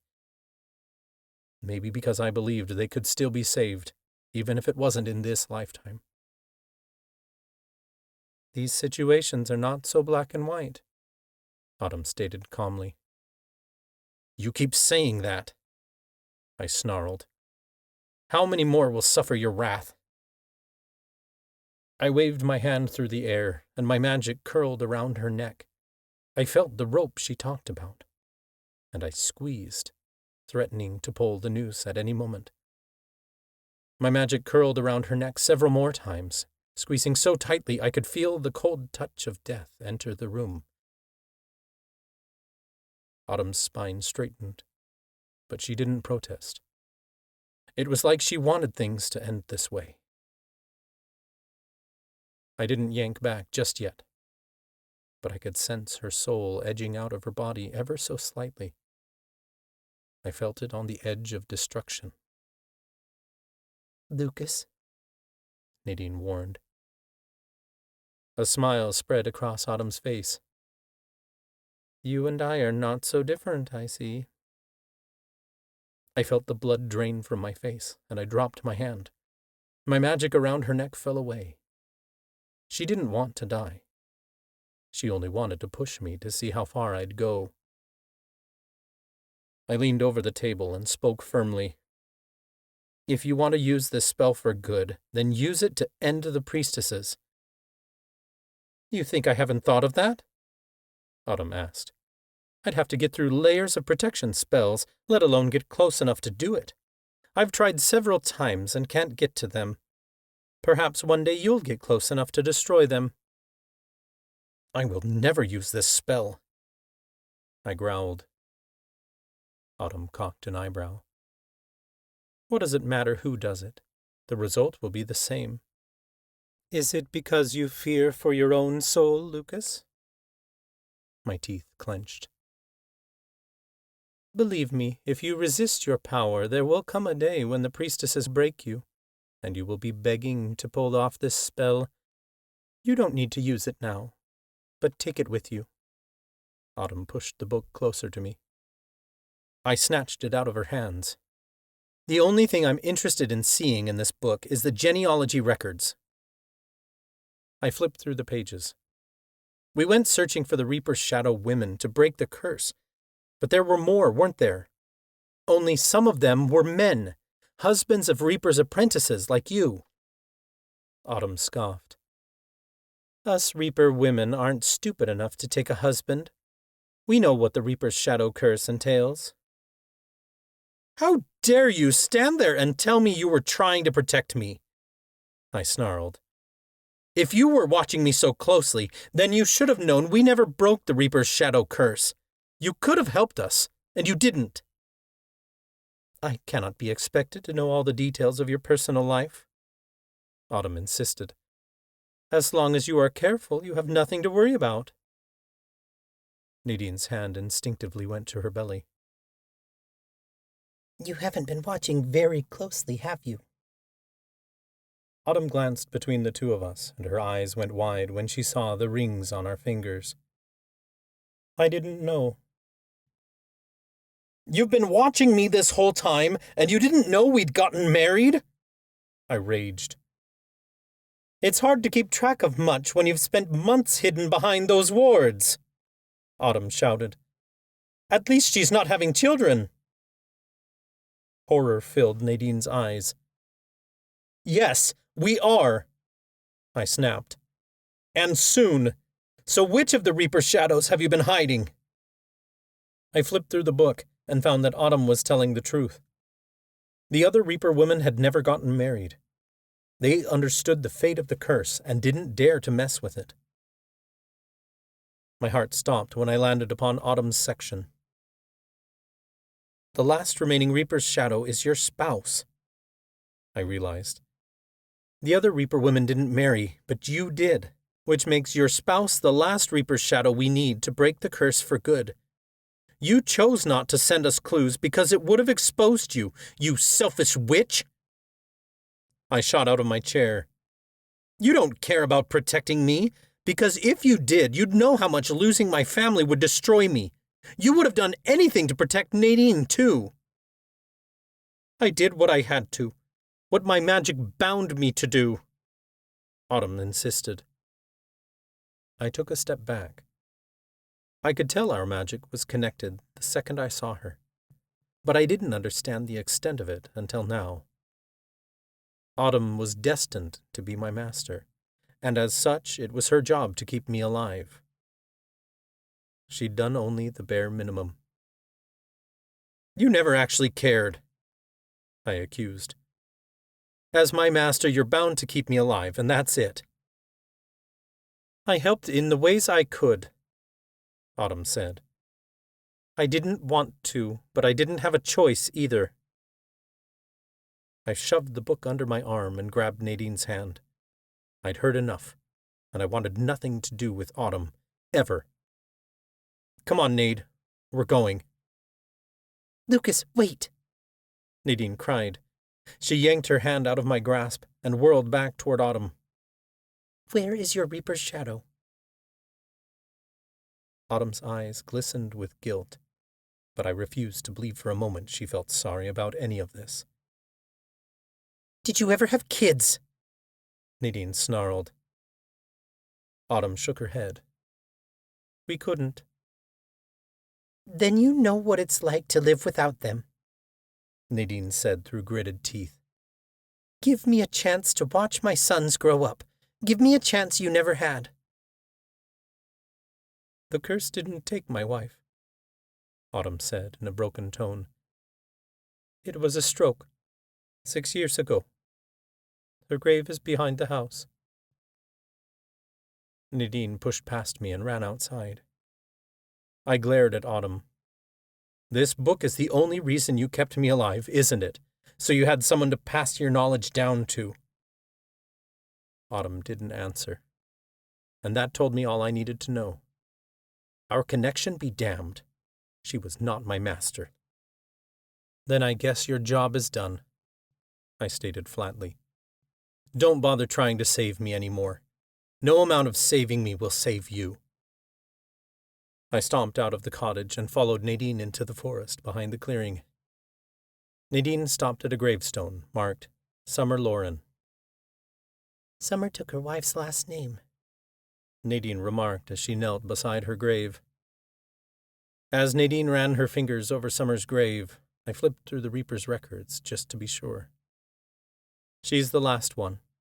We broke the curse on all the others. Once you break this piece of the curse, it will be gone forever. Tears welled in Nadine's eyes. Finally.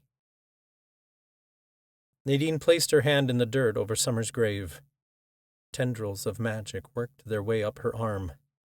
I held my breath and remained on high alert so I could respond quickly if anything went wrong. I expected Nadine to pass out, or for the ground to break like it had in the cemetery the night Nadine broke the curse on the other women's bones. Instead, a black cloud of magic materialized from Nadine's chest, and another drifted up from the grave. The clouds merged together, swirling into one. A gust of wind breezed through the clearing, and the magic dissipated. It was like I was taking a breath of air for the first time in 22 years. A massive weight came off my shoulders, and the colors around us seemed to brighten. I couldn't explain it, but I felt like a completely new man. Tears sprang to my eyes, and I fell to my knees beside my wife. You broke the curse. I can feel it. Nadine curled into my arms, weeping. I feel it too. Our babies are saved. I held Nadine close as our tears fell into the dirt. Relief didn't begin to describe our feelings. I thought for sure we were going to have to make an impossible decision tomorrow morning. But a miracle had happened, and we'd been spared from the greatest heartbreak of our lives.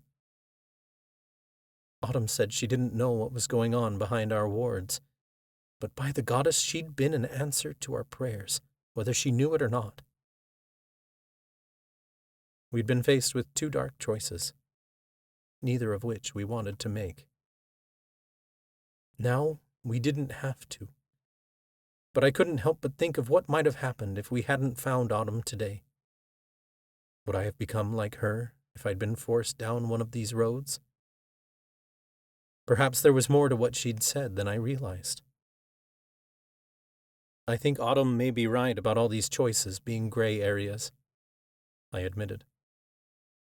Nadine wiped her eyes. Yes, except some shades of gray are darker than others. In the priestess's case, it's pitch black. I chuckled. We've had to make a lot of hard decisions, and I'm still trying to get used to the idea that we can't save everyone. I don't want to become like Autumn. But what if we're left with no choice? Maybe making a difficult call doesn't make us bad people, Nadine said. Perhaps it's like Autumn said, that every decision harms and hurts. The thing is, even if we win, someone's going to lose. We just have to do what we believe is the right thing to save as many innocent lives as possible. I want to do the right thing, I told her. I'm not used to the idea of war. Other cultures, like the Fae, are practically born with a sword in their hands. They don't question what they have to do out of duty or loyalty to their country. I wasn't taught what to do when the coven divides. In my house growing up, if there was ever a fight, I was taught to keep my head down and stay out of the way. I can't do that anymore. I ran my hand over her stomach. Now we've got these kids on the way, and we have to figure out all over again who we're going to be.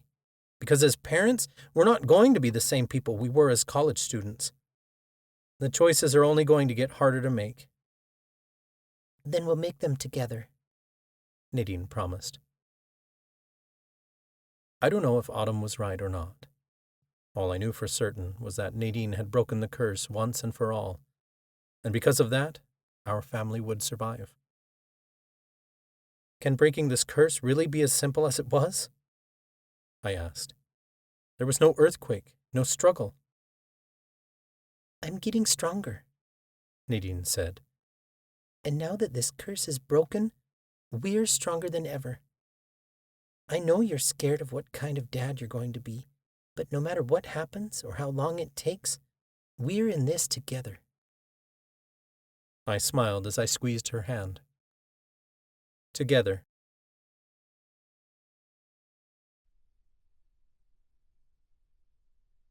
Chapter 18. Nadine. After Lucas and I returned from Autumn's cottage, we explained everything to the others. Everyone was as equally shocked as we were to learn that there was another Reaper out there, but Lucas wanted nothing to do with her. As far as he was concerned, he had her book of spells, and that was all she could offer him. Professor Warren had used his necromancy powers to send the executors' bodies far away, like he had last time. Chloe cast a spell with the mentalist wand to confuse any executors who approached our wards, which would keep the priestesses from getting too close again. As the weeks passed, Lucas dove into the Reaper records, practicing the spells within it to grow his power. That was when the waning wasn't affecting his powers. The waning was getting stronger, affecting all of us at different times, and it often lasted up to a week or more. Edgar had yet to show up with the Mortana wand, but Lucas was determined to learn everything he could from that book. Chloe and Talia spent time sneaking around the borders of Octavia Falls to gather intel, while Grant and Miles went along to protect the girls. It came as no surprise that the cult's greatest supporters were among the executors' ranks, including Sheriff Baker, who was as bad as the priestesses. It was difficult to get much more information than that, because Chloe and Talia had to get close enough to someone to use tele-insight on them, and we had to be careful we weren't spotted. A heavy snowstorm passed through the mountains at the end of January and blanketed the safe house for months. We hadn't seen Autumn since that day at her cottage. I thought she might try to reach out, but she hadn't. Lucas didn't think she cared, but I thought there was a part of her that did, but she was too ashamed to show it. Cold, chilly days curled up by the fire with Lucas warmed to spring mornings. Each week my stomach grew bigger, until I was so big I was starting to waddle. Between weekly doctor's appointments with Luana and making plans with Lucas for our future, it was easy to forget we were still fighting a war. Discussing baby names and picking out colors for nursery blankets made the Miriamic conflict feel like a distant dream. In our little corner of the forest, life seemed perfect. Lucas found me reading in the den on the afternoon of May 7th. Chloe was lounging in the chair across the room, infusing crystals with magic while her cat, Marley, purred in her lap. Lucas had been practicing spells all morning, until he came running so fast he nearly tripped over the rug. "You're never going to believe what I can do," he cried. I sat up straighter. "Whatever it is, it sounds like good news." Lucas tugged on my arm. "You have to follow me to the library." Chloe's interest piqued, and she set her crystals aside. "Can I see?" "Come along," Lucas offered. "You don't want to miss this." We entered the library. I sat in a chair near the window, stroking Issa's head in my lap. Chloe leaned against the side of the desk, and Marley and Oliver lay sprawled out on the floor, where the sun shined in through the window. Lucas stood in the center of the room. There's a spell in the Reaper records that talks about death energy and transformation. We know I'm connected to death energy because I feel it when someone dies.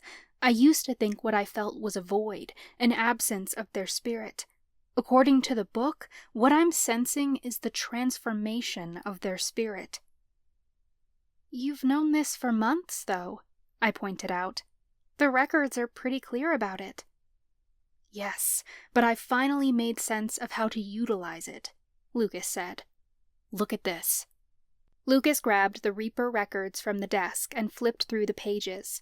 He held the book up to reveal a drawing of the death card from the tarot deck. As we know from tarot, the death card doesn't always represent physical death, but death to all kinds of things. Cycles, seasons of life, belief patterns. It means change. When something dies, it gives way for something new to exist in its place. It all comes back to transformation. All transformation creates energy. Chloe crossed her arms. You have my attention. Where are you going with this? Lucas wore a bright smile. I'd never seen him more proud of himself. All these months, I've been trying to work with death magic, in the sense of the energy that lingers when life ends. But transformation happens in all stages of life, not just at the end. I thought that to utilize this magic, I had to pull that energy from a graveyard or a morgue. But as long as there's transformation happening around me, I can find death magic anywhere. Lucas grabbed a potted plant out of the window and set it on the desk. Take this plant, for example. Every day, leaves are growing. Some are dying to make way for fresh leaves. It gets bigger, it transforms. There's death energy right here at my fingertips. I just have to get perceptive enough to see what's transforming in my environment, so I can use that energy. But you aren't an earth elementai, so you can't manipulate the plant, I pointed out. Doesn't matter, Lucas said. I can manipulate its energy, as long as it's transforming. This is potentially really powerful magic, I remarked. How can you utilize it? Lucas beamed. That's what I wanted to show you. He hurried across the room to where his scythe was leaning against one of the bookcases.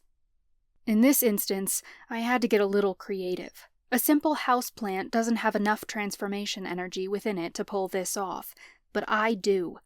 I'm in the midst of becoming a father, and there are so many old pieces of myself dying to become a new man. I'm literally transforming.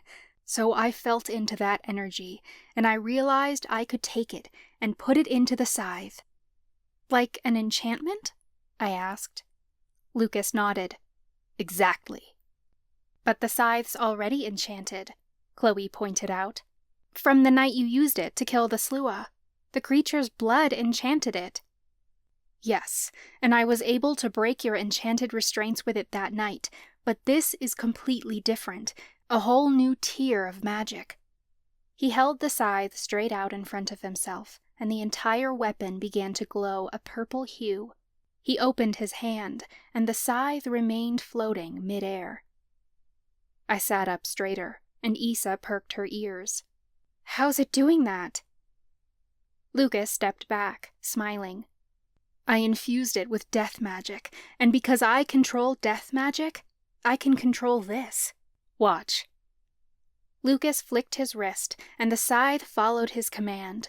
The blade swung at a stack of books in the corner, slicing several of them clean in half. I jumped, and Chloe's spine straightened. That was a little frightening, Chloe said. Right? Lucas replied proudly. I can literally use it as a weapon in battle, and it doesn't just physically transform things. I can also bring death to ideas. Look. Lucas held out his hand, and the scythe sped across the room straight into his fingers. He held the scythe out in front of himself and turned to the bookcases along the wall. Let's see. I want to read a good mystery novel. Perhaps I'll look over here." Lucas started in one direction, but the scythe jerked the other way. Lucas nearly lost his footing as he followed the scythe to the other end of the bookcase. The scythe spun in his hand until the tip touched the spine of one of the books. Lucas pulled it down from the shelf. "Actually, this is a romance novel, but he's still learning. The point is, he can change my mind and lead me in a new direction." Chloe's eyebrows shot up. "Impressive." "It's like the scythe has a mind of its own," I added. "Kind of?" Lucas sounded unsure. "It's like a companion, but also an extension of me." "The potential for this is huge," I said. Lucas subconjured his scythe. "I just wish it was enough. If it was, I'd have passed the Warlock's trial by now." "What exactly do the Reaper records say about the Warlock's trial?" Chloe asked. "Can I see it?" Lucas shrugged. "Sure." Chloe used telekinesis to float the book over to her. Pages flipped open mid-air, and the book gently fell into her open hands. She began reading. "The Reaper Order is a society of Reapers who have demonstrated a clear understanding of their roles and responsibilities within the Miriamic Coven, as well as their magical powers, through practical application and keen comprehension. This system was developed by the Coven's first Reaper, Mortimer Imperia." Chloe paused. "Huh. I've never heard any of Miriam's family referred to by last name." "I've been researching our past lives historically," Lucas said. "Our family name was Imperia, which the Imperium Council is named after. According to the stories, the children came together to choose this name for themselves. Most of the records we have go back to the kids. We know little about Mother Miriam's past, because she wasn't keeping records until she started writing stuff down for her kids. Not everything survived the witch trials, though, so there are gaps in the Coven's knowledge." "Interesting," Chloe mused. "Listen to this. Mortimer believed that a Reaper's power and responsibility required great care, and because of that, the master-apprentice system was put into place." Lucas scoffed. "You'd think I'd know what I was doing, considering I was the one who designed all this." "In a past life," I reminded him. "That doesn't mean that you consciously have any of the answers here in this life. It's too much to expect of yourself." Chloe continued reading. "To become a member of the Reaper Order, an apprentice must pass the Warlock's trial.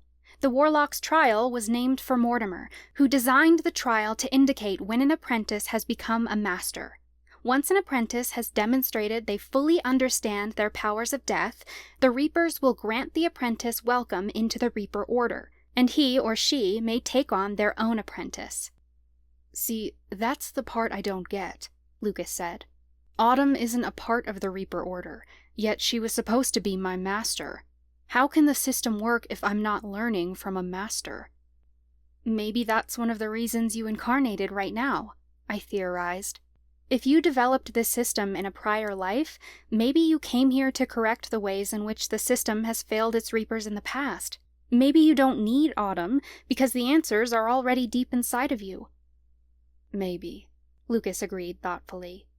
"But like you said, that doesn't mean I have any conscious understanding."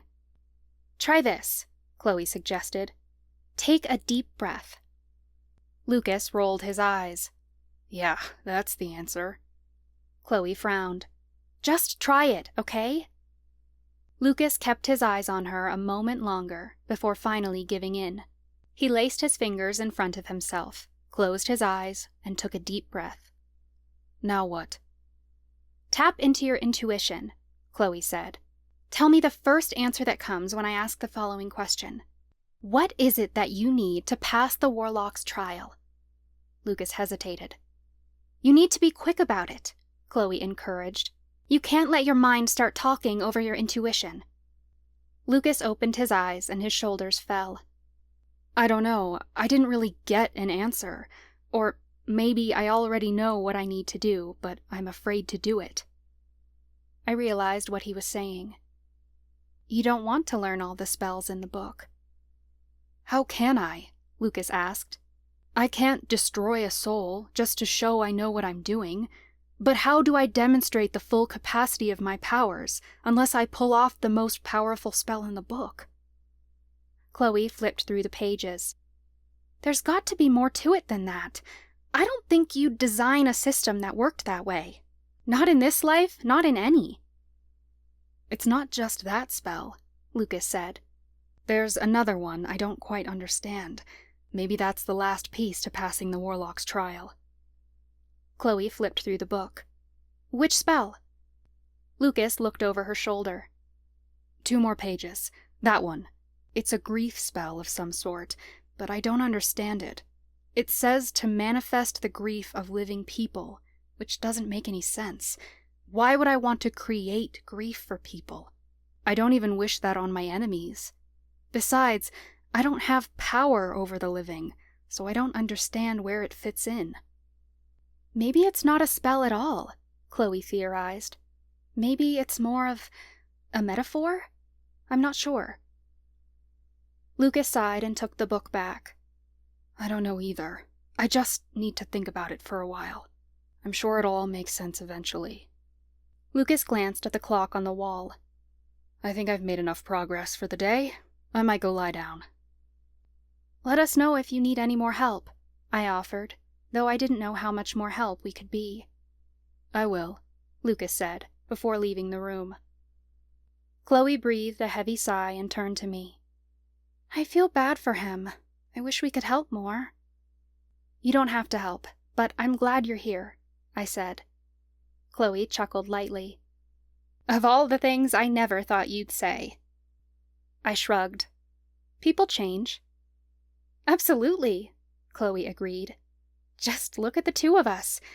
I never did get a chance to say thank you for what you did for me in the abyss. I waved a hand. You don't need to thank me. No, I really do, Chloe argued. This kind of thing might be normal to you, but it's not the way I was taught. Kindness wasn't expected, no matter how hard I tried. I guess you'd never believe I wasn't always a mean girl before you came to town. Really? I asked, curiously. Who were you before I came to town? Oh, I was an absolute bitch, she admitted with a laugh. She hopped up on the desk, sitting on the edge like she was settling in for a long chat. But not always. I tried to be nice as a kid, but I learned at a young age that it was easier to get what I wanted when I treated people with cruelty rather than kindness. Obviously, I've realized that's bullshit, but for a while, it was the only way I operated. But all that cruelty just reflected on me, and I ended up hating myself. It wasn't worth it. What would make you feel that way in the first place? I wondered. Nobody listened to me when I was nice, Chloe admitted. The only time I ever got my point across was when I was being aggressive. Growing up, I wanted to do nice things, but if I was too soft-spoken, my parents didn't think I was passionate enough. I remember in middle school, I organized a fundraiser for the animal shelter. I thought I could place all the stray cats into homes. My parents are a bit like my grandma, if you haven't guessed. They believed hard work could get you anywhere, so they said if I wanted to do a fundraiser, I'd have to figure it out myself. Do you believe that? I asked. That hard work can get you anywhere? I used to, Chloe replied. But it only gets you so far. Hard work didn't get my dad the connections his father made before he was born. Those connections earned him his first job, then his first promotion. Hard work didn't earn my mom financial support from her parents that bought her first house. I think connections and support are important. That's why we have community. But I also think my parents didn't realize how much other people struggle to get somewhere. I don't think privilege makes them bad people, but I think my parents' inability to recognize it prevented them from lifting others up. That's what I wanted to do. Help others. Chloe sighed. I spent weeks planning this fundraiser, talking to the shelter, posting flyers around town, trying to get people involved. I even set up a bake sale and made cookies for days to raise money. Come the day of the fundraiser, nobody showed up. My heart dropped. I'm sorry, Chloe. You know me. I'm headstrong. I wasn't going to give up. she continued. So I ran the fundraiser again, only this time I decided that if people weren't going to take my invitation nicely, I was going to bully them into showing up. At fundraiser day round 2, the shelter said it was the best turnout they'd ever seen. Those stray cats needed homes, shelter, and food, and without me, the winter would have come in and they would have froze. Nobody else cared, but I did. If I had been nice and accepted that I couldn't make people want to help, all those cats would be dead. But because I was an asshole, and I threatened and forced people to see things my way, I saved lives. I realized that sometimes being cruel was the only way to make people care and get things done, because no one would care unless their own skin was on the line. My hard work meant nothing compared to my ability to bully people into complying. I didn't want to be that way, but I couldn't deny that it produced results. People might have gotten their feelings hurt, but at least those cats didn't have to be in pain, and that's what mattered to me. I had to pick and choose what I wanted, and I wanted to help more than I wanted to be good. Because being good means nothing if you're plastering on a polite smile while watching something suffer. That must have really affected you, I said sadly. Yes, but that's only part of it, Chloe replied. My parents always strived for the best. My dad works in finance, and my mom's in business management. They both had to be the best at what they did. It was an obsession. My parents were hardly home, and even though they're still married, I barely saw them together. So that's what I thought relationships were supposed to be. That you were supposed to find someone who could elevate your status. That's the only reason I dated Ryan. He commanded respect, the way I did, and I thought, together, we could be this power couple. But we didn't have anything in common, and we barely got along. I didn't understand what a relationship was supposed to be. Until you met Miles, I teased. Chloe smiled. Miles actually treated me like a person, not just some trophy to put on display. Sometimes I feel like my parents had me for their image, because having kids is what they were supposed to do, rather than because they wanted a kid. They pushed me to do my best. I had tutors growing up so I'd get the best grades. I even had private lessons with a dance instructor so I'd be at the top of the team. I didn't realize until later that the other girls weren't getting one-on-one time with the coach.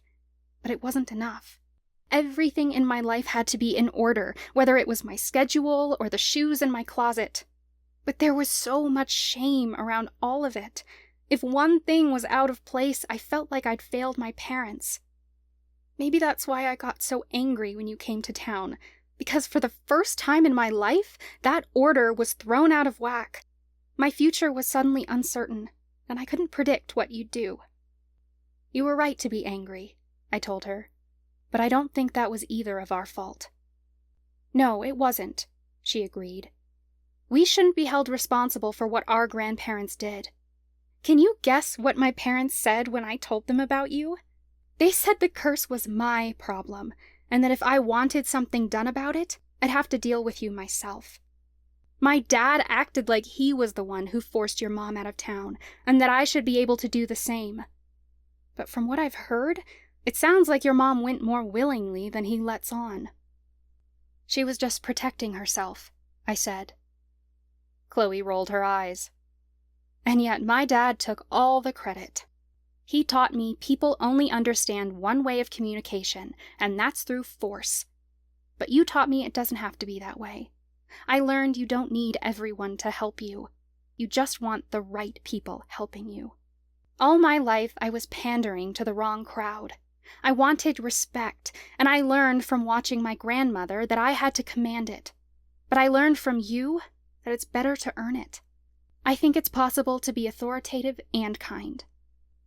I stroked the top of Issa's head as I listened to Chloe's story. That's really kind of you to credit me, but you're the one who put in the work. You could have chosen to follow in your grandmother's footsteps, but you didn't. Chloe chuckled. Boy, am I glad. My grandmother taught me that I couldn't trust people to do the right thing. She told me that if you don't force people to do the right thing, they won't, because we're all inherently selfish. My eyebrows shot up. It sounds like your grandmother is insecure in her own empathy. For sure, Chloe agreed. My grandmother believes that people are inherently lazy and that they won't do anything productive if they aren't suffering. She believes people will always make bad decisions and thinks we have to work extra hard to be righteous, as if you have to make an effort to be kind. Maybe this has to do with growing up cursed, but I thought it was normal to go around wanting to do bad things, and that people just didn't because they'd be punished for it. I felt really bad for Chloe, that she'd grown up this way. It takes a lot of determination to change your belief system like that. Yeah, but that belief system has to be challenged to begin with, Chloe replied. You did that for me. I hated you, despised you, really. I've come to find it's hard to do good in the world when there's hate in your heart, and I had to hate you to learn that. I think suffering requires people to make big changes, but I also think people can do really good things when they aren't struggling for survival. If you and I can get along, there's hope for the coven. I nodded. Absolutely. I think you're here to change lives, Chloe. I know you've changed mine. You've taught me to be more assertive and made me realize I have to go after the things I want. You've taught me not to jump to conclusions and judge people so quickly. Most of all, you've taught me that we all want the same thing, but we look at it in different ways. And so we need to come together and work together, even if our methods differ. That means a lot to hear you say that. Chloe let out a deep breath, like confessing all this had lifted a huge weight off her shoulders. I eyed her curiously. Why are you telling me all this now? Chloe gazed down at her hands. I've been doing a lot of thinking these past few months. Verla gave me a past life regression, and since then, I've started diving deeper than ever before. I've been meditating to uncover the old stories I've told myself. I've only started to realize the impact it had on me. I understand myself better now, and I guess I wanted you to understand me too. I see now that I had to be born into my family to show me what I didn't want. I know how these people think, and I know I don't want to be like them. That's a really interesting take on it, I said. I'm really glad you're discovering who you are. Chloe offered a light smile. Thanks. It's not always easy, but it's worth it. Chloe hopped off the desk and stood. Anyway, I'm hungry. Are you? I laughed. With these pregnancy cravings? Always. Issa hopped off my lap, and Chloe grabbed my hand to help me stand. I'd be 29 weeks pregnant tomorrow, and with 2 little kiddos in there, I felt huge already. It was definitely getting harder to get around. A lot of my energy had returned in the 2nd trimester, but we'd just hit the 3rd trimester, which meant we were already in the home stretch. Everything had been going really well so far. I visited Luana weekly, and I took Onyx along to every appointment so she knew what was going on with the babies if I ever needed her help at home. Everyone had been super accommodating, and I couldn't imagine a better pregnancy. I couldn't wait to meet our little boys. How are the pregnancy cravings today? Chloe asked. I crinkled my nose. Is it weird that I want jalapenos dipped in ranch dressing? Chloe gave me a weird look. Are we talking deep-fried jalapenos or straight off the plant? I opened the door to the library. Straight off the plant. That's gross, Chloe teased as we started down the hall. Marley followed us, but Issa and Oliver ran off to another part of the house. They'd been sneaking off together a lot lately, and I didn't know what they were up to. Lucas thought maybe they were grumpy that we were having babies and would have less time for them. It's a nice day. Why don't we eat in the sunroom? Chloe suggested. That sounds like a good idea. I entered the kitchen and started toward the refrigerator, but Chloe got there first. Go sit down, she instructed. I'll see if I can find any jalapenos. I chuckled. Thanks, but you don't have to dote on me. I'm only pregnant. Chloe blocked my way to the fridge. Enjoy the special treatment while it lasts. You only have a few more months of it. Chloe insisted on cooking for me, so I had nothing else to do but sit around. The house was quiet, and I wondered where everyone was, until I walked into the sunroom and was met with a collective, "Surprise!" I jumped a little and quickly surveyed the room. Everyone was here, seated around a long table filled with snacks and baby decorations. On a buffet table along the wall sat a watermelon, cut into the shape of a baby carriage with fruit inside, along with a cake that had a teddy bear on top. A table filled with presents sat in the corner. "You guys," I cried. "You didn't have to throw us a baby shower?" Chloe came up behind me. "Yes, we did. Here's your jalapenos." Chloe handed me a jar from the fridge, and I teared up a little. Damn hormones. Lucas immediately shot out of his chair. He'd obviously lied about going to lie down. He knew this was happening, and had probably portaled the others to Hookavale to gather supplies and buy gifts. "Sit down, Nade." "Thank you, guys. This was really sweet of you." I sat down, and Lucas pulled up another chair beside me. I narrowed my eyes. "You didn't leave the library to lie down. You were setting up for the party, and you made Chloe stick behind to distract me." Lucas smirked. "To be fair, the party was set up before I got here, and Chloe's been watching you all afternoon. You can't blame me. If it were up to me, I'd never have thrown you a surprise party. I know you don't like them." Miles went around the table handing out small rectangular boxes. I didn't know what they were for. "You don't like surprises? I think surprise parties are great." "I guess I like having answers and clarity," I said as I took one of the boxes from him. "That's not true, Nadine," Talia pointed out. "You do like surprises because you like mysteries, and that's just another way of figuring out a surprise." "I enjoy mystery novels and puzzles because by the end of it you've solved something," I clarified. "Surprises are different, because you don't even know you're looking for answers." I shook the box Miles had given me, and it made a rattling sound. "What are these, anyway?" Miles wore a goofy grin. "Open it and find out." I glanced around, but everyone was waiting for me to open my box first. I pulled the top off and found the box was filled with over 100 small puzzle pieces. Everyone else did the same. I saw that they too had puzzles, but their pieces were different from mine. My heart warmed. A puzzle party? "It was Talia's idea," Verla said. "When we're done, we can frame them all up and hang them wherever you want them." "This is really cool!" I dumped my puzzle out in front of me. "How do I know what I'm building?" "That's the mystery, isn't it?" Grant teased with a wink. I smirked. "You know that's only going to motivate me." "Good," Talia said proudly. "We have prizes for those who solve their puzzles first. And the timer starts now." I rushed to start organizing my pieces, and my friends did the same. I found the 4 corner pieces and set them aside. I realized this was going to be harder than I thought, since I didn't know which corners they went in. As I was separating some of the middle pieces, I noticed a familiar smile.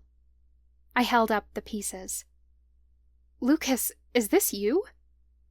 He studied the piece for a few moments. "It does look like me, doesn't it?" I spread the pieces out. I noticed Talia's eyes staring up at me from one piece, then the jeweled bodice of my wedding dress.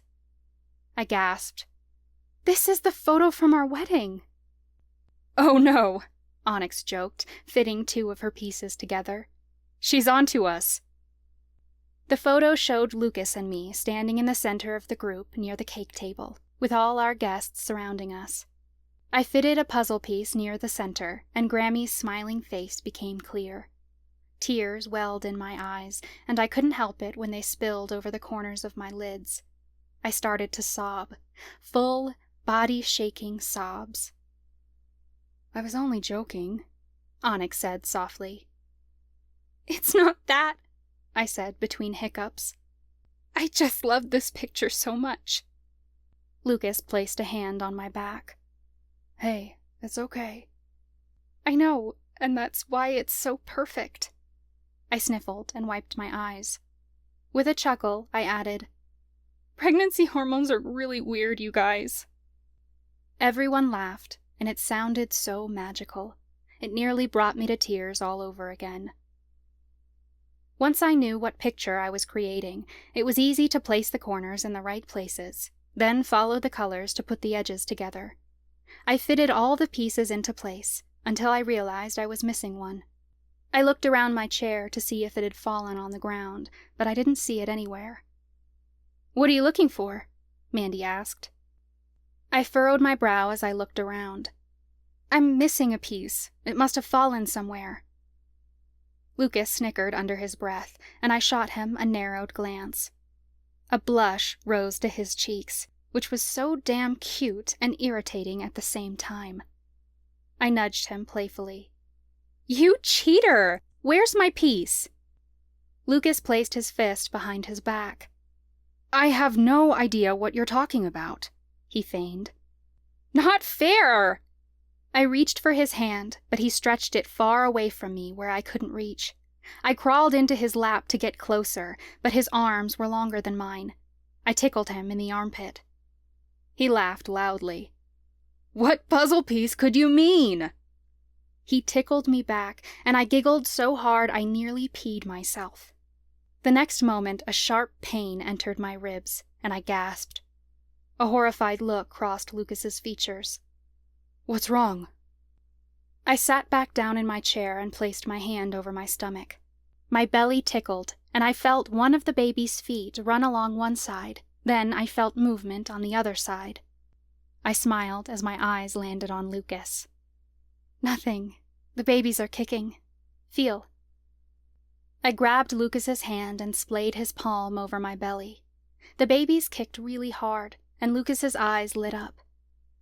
"They've never been this active before," he remarked. "Maybe they're trying to start a fight with you," Grant joked. "Dad's being mean to Mom, and they're just standing up for her." "Yeah," I agreed. "The babies get it." Lucas sighed and leaned down to speak to my belly. "All right, boys. I'll give Mama her puzzle piece, but only because you said please." Lucas kissed my belly, and my heart swooned. He placed my piece back on the table. It was the center piece, the one that completed both of our smiling faces. I placed it in its rightful spot, then smoothed my hands over the puzzle. "All done," I announced proudly. Talia stood. "I'm sure it comes as a surprise to no one that Nadine completed her puzzle first, which means she gets the first prize. Which present do you want to open first?" I eyed the present table, and my eyes fell upon a large, slim gift leaning against the wall. It was too big to fit on the table. "That one." Lucas went to get it and carried it over. "To Nadine and Lucas, from Clarice," he read. We tore off the wrapping paper together to find an image of a double bassinet on the front of the box. My jaw dropped. "Oh my goddess! Thank you so much!" I started to stand, but Verla was already out of her chair. "I'll come to you." I sat back down, and Verla leaned down to give me a hug. "That was so thoughtful," I told her. She shrugged like it was no big deal. The babies need somewhere to sleep. Chloe practically bounced in her chair. "Open my present next." The race to finish our puzzle seemed forgotten as our attention turned to the gifts. Chloe handed us a gift bag, and Lucas and I each pulled out several pieces of tissue paper. Inside was a pair of adorable black onesies that read, "Son of a Witch," with a cute cartoon of a witch hat on it. We got all kinds of wonderful gifts to prepare us for when the babies arrived. Toys, bottles, a breast pump, clothes, blankets, and tons of diapers. Grant gifted me a container of homemade chocolate chip cookies to satisfy my cravings. Professor Warren got us matching carriers that strapped to our fronts like a backpack to carry the babies around in. Mandy left the room to grab her present, and she came back carrying a box that was almost as tall as she was. She could barely get her arms around it. Lucas quickly got out of his chair to help her, and we opened the gift to find a huge box with a rocking horse inside. It was so big and bulky, it was almost ridiculous. "Wow!" I exclaimed. "I don't even know where we're going to put this." Mandy smiled brightly. "I know it will be a while before the babies are big enough to ride it, but I saw it and couldn't resist." "Thank you, everyone," I said after we'd opened all the presents. "It seems we have everything we are going to need when the babies arrive." Talia stood. "There's one more gift I'd like to give you. I know that looking into the future isn't always precise and that things can change, but I want to give you a chance to ask me anything, and I'll see if the seer wand can answer your question." I eyed her curiously. "You've already been looking at the baby's future, haven't you?" Talia nodded.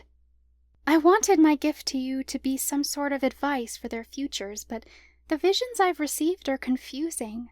Every time I look into the twins' future, I see them using different types of caste magic. At first, I thought it was because they were going to be separate castes, but I've seen them casting magic from all 5. Lucas and I exchanged a glance. "It's like I'm seeing multiple futures," Talia added. "Maybe because their magic's not determined until their evoking ceremonies," I theorized. "I'm not sure," Talia said. "I thought touching your belly might help me get clearer visions." "Let's look deeper," Lucas agreed. "If Talia can figure out what castes they'll be, then maybe we can prepare them better for it." I took his hand. "Is that the question we want to ask? Which castes they will be?" "I think it's an innocent enough question, but it also helps us prepare them for their future," Lucas said. "All right," I told Talia. "That's our question then. What does the wand say about the twins' castes?" Talia conjured the seer wand, then knelt beside me and placed her hand on my belly.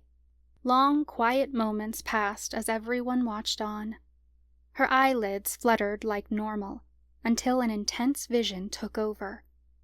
The blood drained from her face, and her features went stark white. My heart lurched, but Lucas caught her before she could fall over.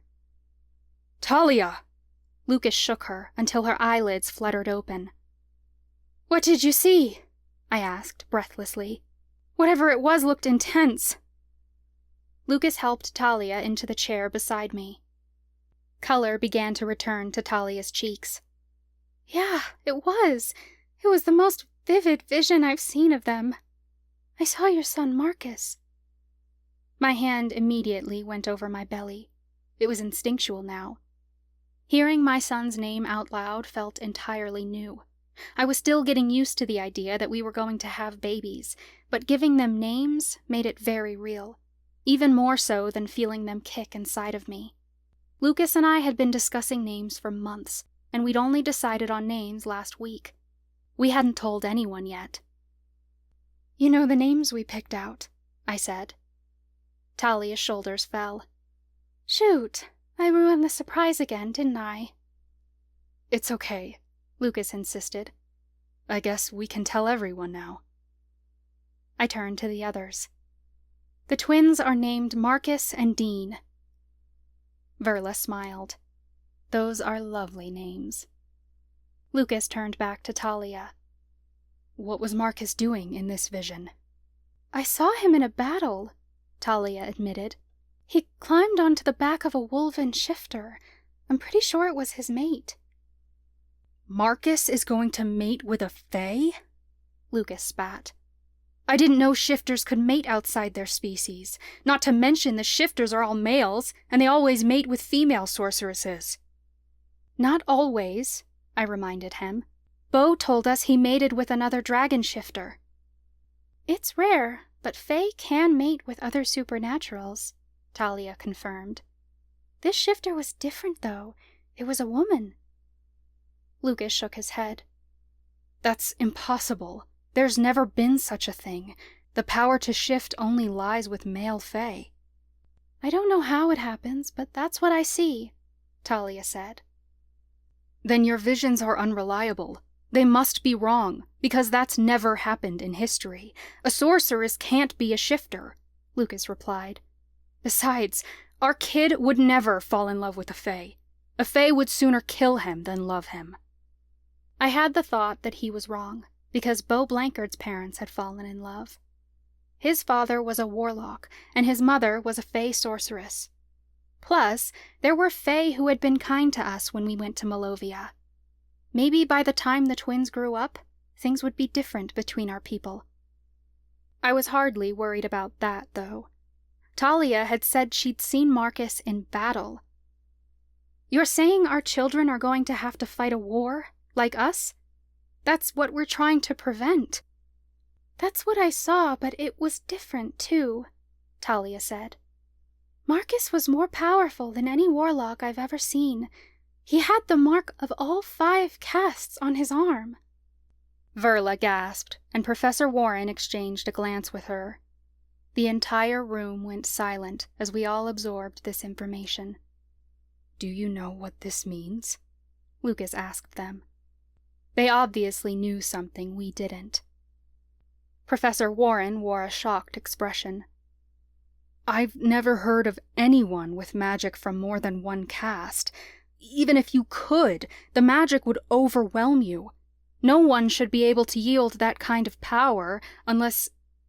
He looked to Verla again, and she seemed to be thinking the same thing. Unless he's a demigod, she finished for him. I furrowed my brow. How's that possible? The twins aren't children of gods. Demigods is a classification of power, and they can be born of 2 talented supernatural parents, Verla reminded me. If everything's just right, and the twins are born during a significant astrological event, it's entirely possible they could be born demigods. I wasn't seeing multiple futures, Talia realized. I saw the boys casting all caste magic, because they're born demigods. Dean, too? Lucas asked. Was he in your vision? I felt him there, but I didn't see him, Talia said. It stands to reason they'd both be demigods, since the boys will share a soul. If they're that strong, then whatever battle you saw them in, they're going to win it, right? I demanded. Talia hesitated. I didn't see the outcome of the battle. I'm not sure I could, even if I tried. There are certain things set in stone, and others that aren't. It appears that it's your son's destiny to use their demigod powers to fight in a supernatural war. Whether they win that war or not, I can't say. Is that what the Miriamic conflict will become? Lucas asked incredulously. Another 20 years of fighting until the coven breaks into full-on war? No, I refuse to believe it. We choose our own destiny. We can end the Miriamic conflict before our children come of age. Things can still change. Even if the conflict continues, Marcus and Dean don't have to fight unless they want to. How do you know they haven't already chosen to fight? Talia asked. You know from your past life regression that you chose to come back now, to heal what's happening in the coven. There's no guarantee that we'll win, but one thing's for certain. You will continue to choose this path until you've achieved what you came to do. Does that mean we're going to lose, and our sons came to clean up our mess? I asked in a shaky tone. Talia shook her head. I'm not sure I saw them fighting this war. The Miriamic conflict could be long over before the boys' powers ever awaken. Lucas raked his hands through his hair. How can we possibly prepare them for this? You be honest with them, Verla said. Tell them who they are, but give them space to learn it on their own, too. The thought of this responsibility weighing on my son's shoulders killed me. Lucas and I were chosen ones, and I didn't want my sons to go through that too. It made me wonder why we were fighting the Miriamic conflict at all, if our children were just going to grow up to fight another war. Then I thought of their childhood. What would their childhood be if all they knew was war? Wasn't it better if we gave them the best childhood possible, in a loving environment where we could build their courage and confidence? We just have to be the best parents we can, I decided. Lucas nodded. If it's their destiny, something they already decided on, then that's all we can do. Lucas knelt at my side and took my hand. They chose us to be their parents, and there has to be a reason for that. We have so much love to give these boys, and I have to believe that they chose us to show them what true love really is. Our sons are going to know unconditional love, and they're going to understand the power of community. We're going to teach them how to use their emotions to empower change. Whatever path they're on, they chose us to guide them, and we have to do just that. I agreed wholeheartedly. Talia's vision put a damper on the party. Lucas brought me a plate of food, and a few people continued quietly working on their puzzles while we ate. We chatted for a while, and Lucas told the others what he could do with his scythe. Nobody really wanted to talk about our powers or the Miriamic conflict, though. The food was really good. Grant had made chili, and I added heaps of jalapenos to it. He also made delicious peppermint iced tea. I let out a moan of pleasure as the sweet taste flowed over my taste buds. Grant leaned across the table and winked at me. I added a bit of ginger. It's good for the babies. It tastes amazing, I told him. The party had completely wound down a few hours later, and the sun had set. Mandy offered to carry some of the presents up to our room, and she looked really proud as she left the room carrying the rocking horse. By now, everyone had finished their puzzles, and Talia and Verla had moved them into frames. Each one depicted a photo of the group in one way or another. There were photos of me surrounded by my girls while we got ready for the wedding, and pictures of us singing around the fire at Yule. Mandy returned to the sunroom to help clean up the food. I started to stand and went over to help, but Mandy stopped me. Don't worry about it, Nadine. It's your party. We've got this. I hesitated because I wanted to help, but it also felt weird to help after being told not to. I sank back into my chair. Is everything all right? Chloe asked. She was helping Mandy clean up, but she paused to come sit beside me. Mandy carried a pile of dishes out the door, and I turned to Chloe once we were alone. This wasn't something I could admit to anyone, but I felt like I could talk to Chloe about this. She opened up to me earlier, and I figured she would understand if I opened up to her. Being pregnant is weird, I said. People treat me differently. They should, Chloe replied. You're bringing life into the world. I frowned. This isn't a good thing. I'm in some of the best health of my life. I can find my own chair and get my own food, but everyone wants to do it for me because I'm pregnant. People are even changing recipes because it's good for the babies. And that's the kind of help I needed when I was sick, and I didn't get it. I know you guys are just trying to be nice, but it's a little disheartening that we're trained by society to make this huge effort to accommodate pregnant women when I feel better than ever. Society didn't care when I was sick, and that's when I needed help the most. When I'm in a flare-up, I'm treated like I'm a nuisance to society because I need resources. But now that I'm pregnant, it's like I have value. It's insulting.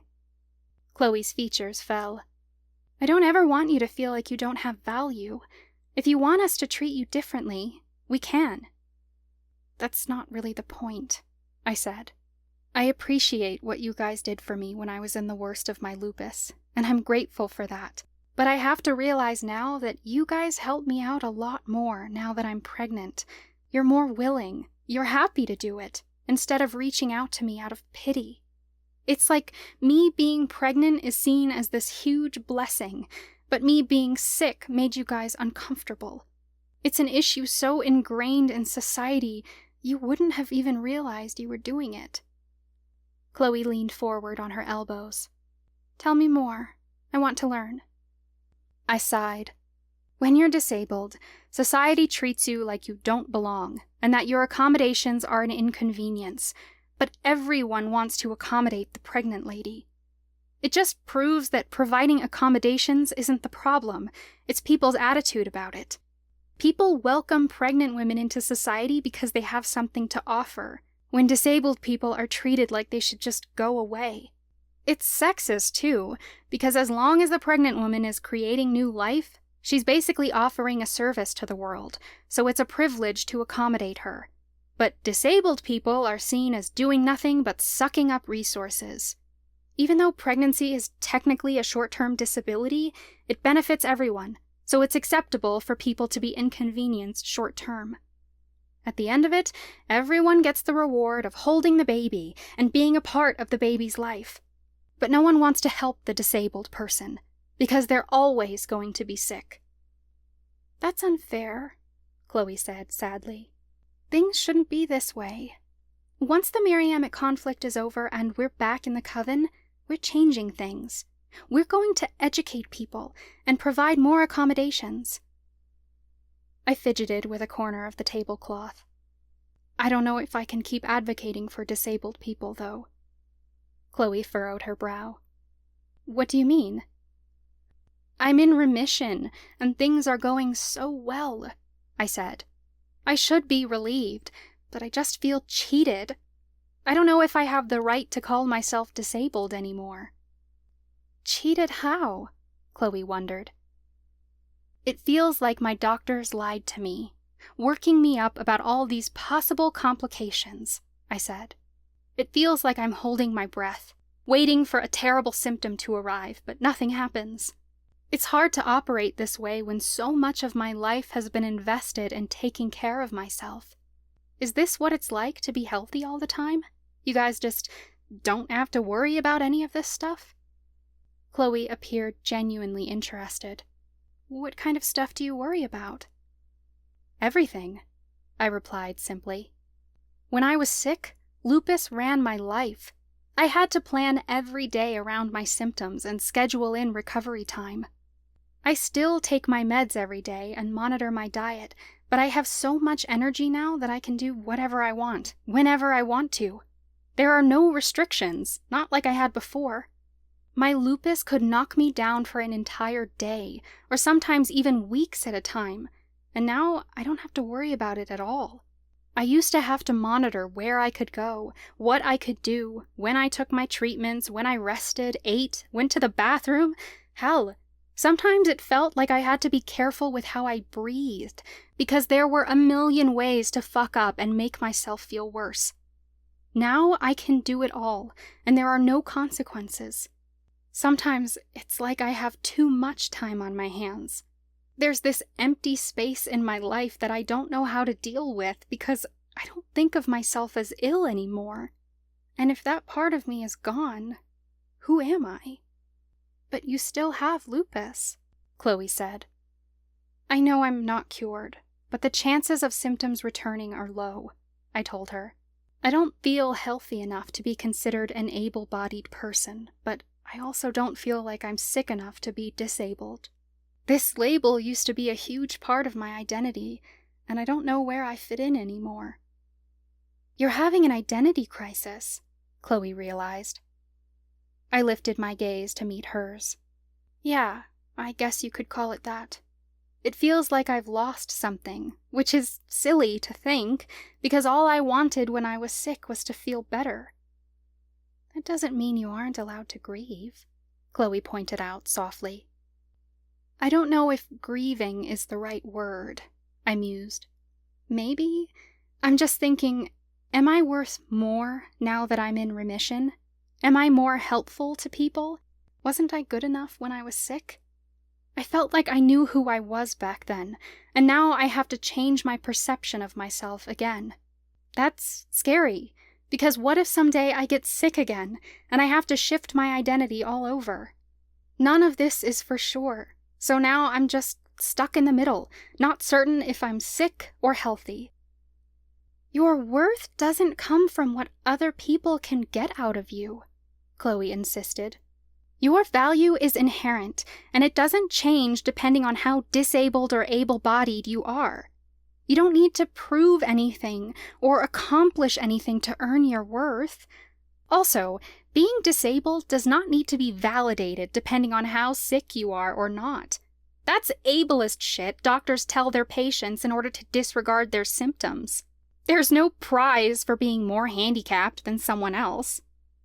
Mandy returned to the room, and Chloe and I both quieted. "Did either one of you want anything else before I clean it up?"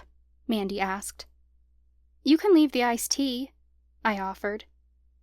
Mandy grabbed a few more plates, then left again. Chloe stood and brought the pitcher of iced tea over to us. She spoke as she poured me another glass. "I think all of this questioning is part of the grieving process. You feel like you've lost a piece of yourself, and you're leaving that old identity behind. A new identity has to take its place, and maybe that new one has one foot on one end of the spectrum and one on the other. You're in remission now, but your lived experience isn't going anywhere. You still have insight and understanding that able-bodied people will never have." I took a sip of tea. "I guess so. Being pregnant just made me realize what life could have been like if people treated me differently, and I didn't have to be sick by myself. Instead, I went through a lot of it alone. People want to wait on me hand and foot now because I'm making children for others to enjoy. But when I was desperate for someone to take care of me, the world kicked me to the curb. I love my babies, and I would do anything for them, die for them even. But are they worth more than I am, because they're brand new, and I'm already used up because I was sick?" I didn't really expect us to reach a resolution on this issue. Saying it all out loud made me realize things I'd never even admitted to myself. I had a lot to think about. "Anyway, thanks for talking," I said as I finished my tea. "Anytime," Chloe replied with a smile. "Just know that you can still be an advocate for the disabled community because you understand the disabled experience. You remember what it was like to be treated poorly because you were sick, and you can take your lived experience and use it to make change for the people who still struggle with chronic illnesses. Your experience isn't wasted. It's made you who you are.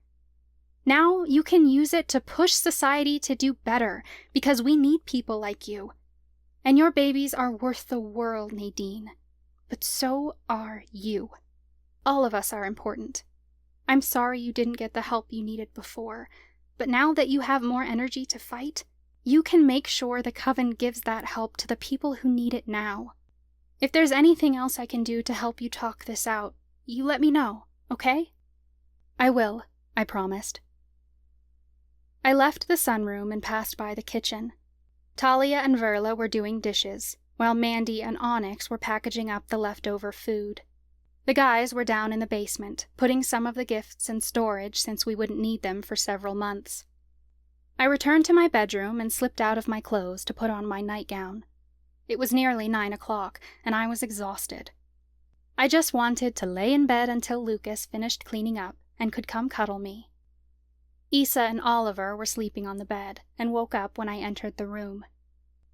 I slipped the white nightgown over my head, and my breath caught in my throat. I covered my mouth to cough, and the taste of copper swept over my tongue. Horror filled me, and I looked down at my hands to see they were covered in a sticky red liquid. I glanced in the mirror, as if needing the confirmation that I wasn't imagining things. My nightgown was speckled with red dots. The room seemed to sway around me, and my whole body trembled as I took a step back. Issa shot to her feet and meowed loudly. "Lucas!" I started to shout, but the bile in my throat cut me off. I doubled over, clutching my stomach.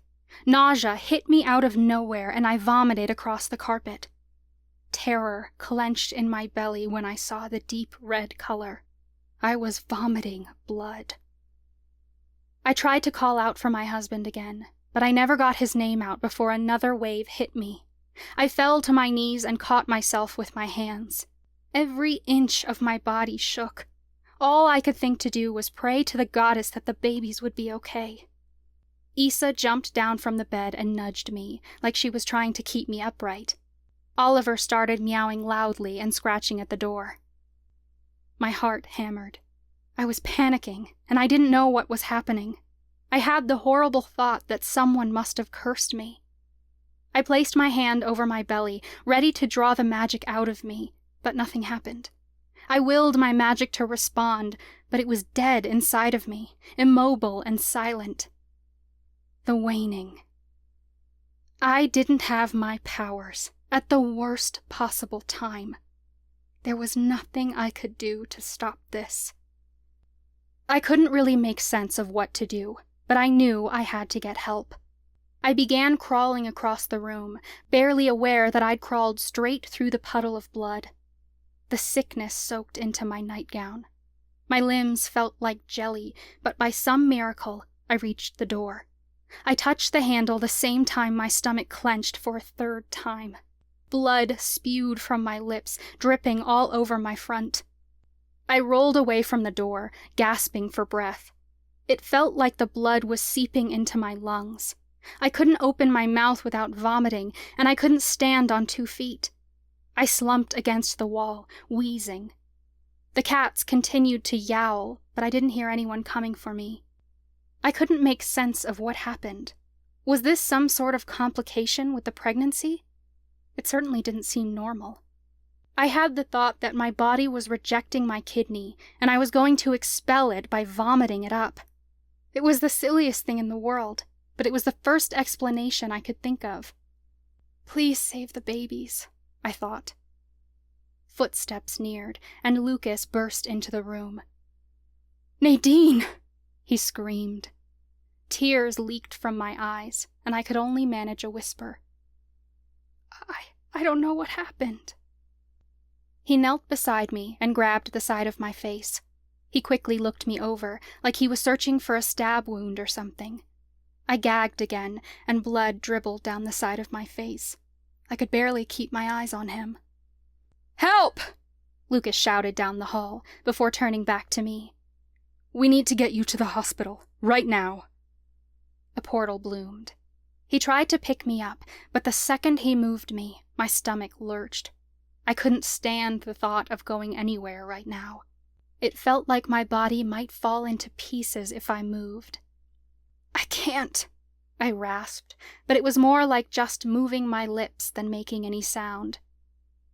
Several people raced down the hall and entered the room. I didn't know who it was until I heard Onyx shouting at Lucas. Go get Luana and bring her back, now! I wanted Lucas to stay right here, but when I reached out for him, he was already gone. My hands met soft fingers, and I looked up to see Verla. Let's get you into bed, she said quickly.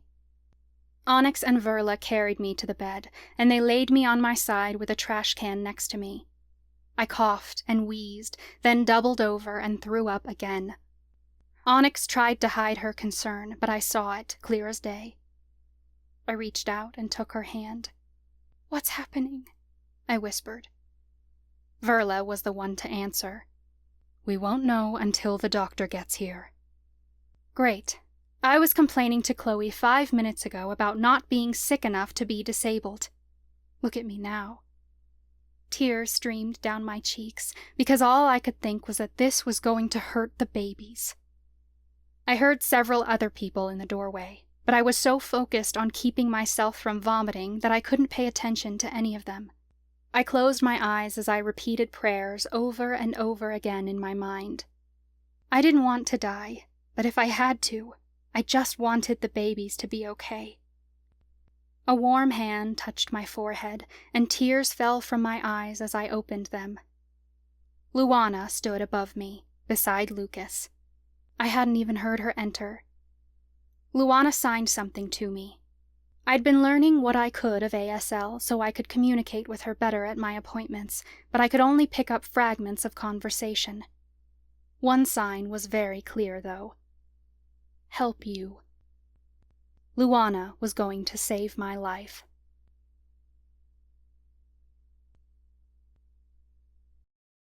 Chapter 19. Lucas. My heart raced as I watched my wife writhe on the bed.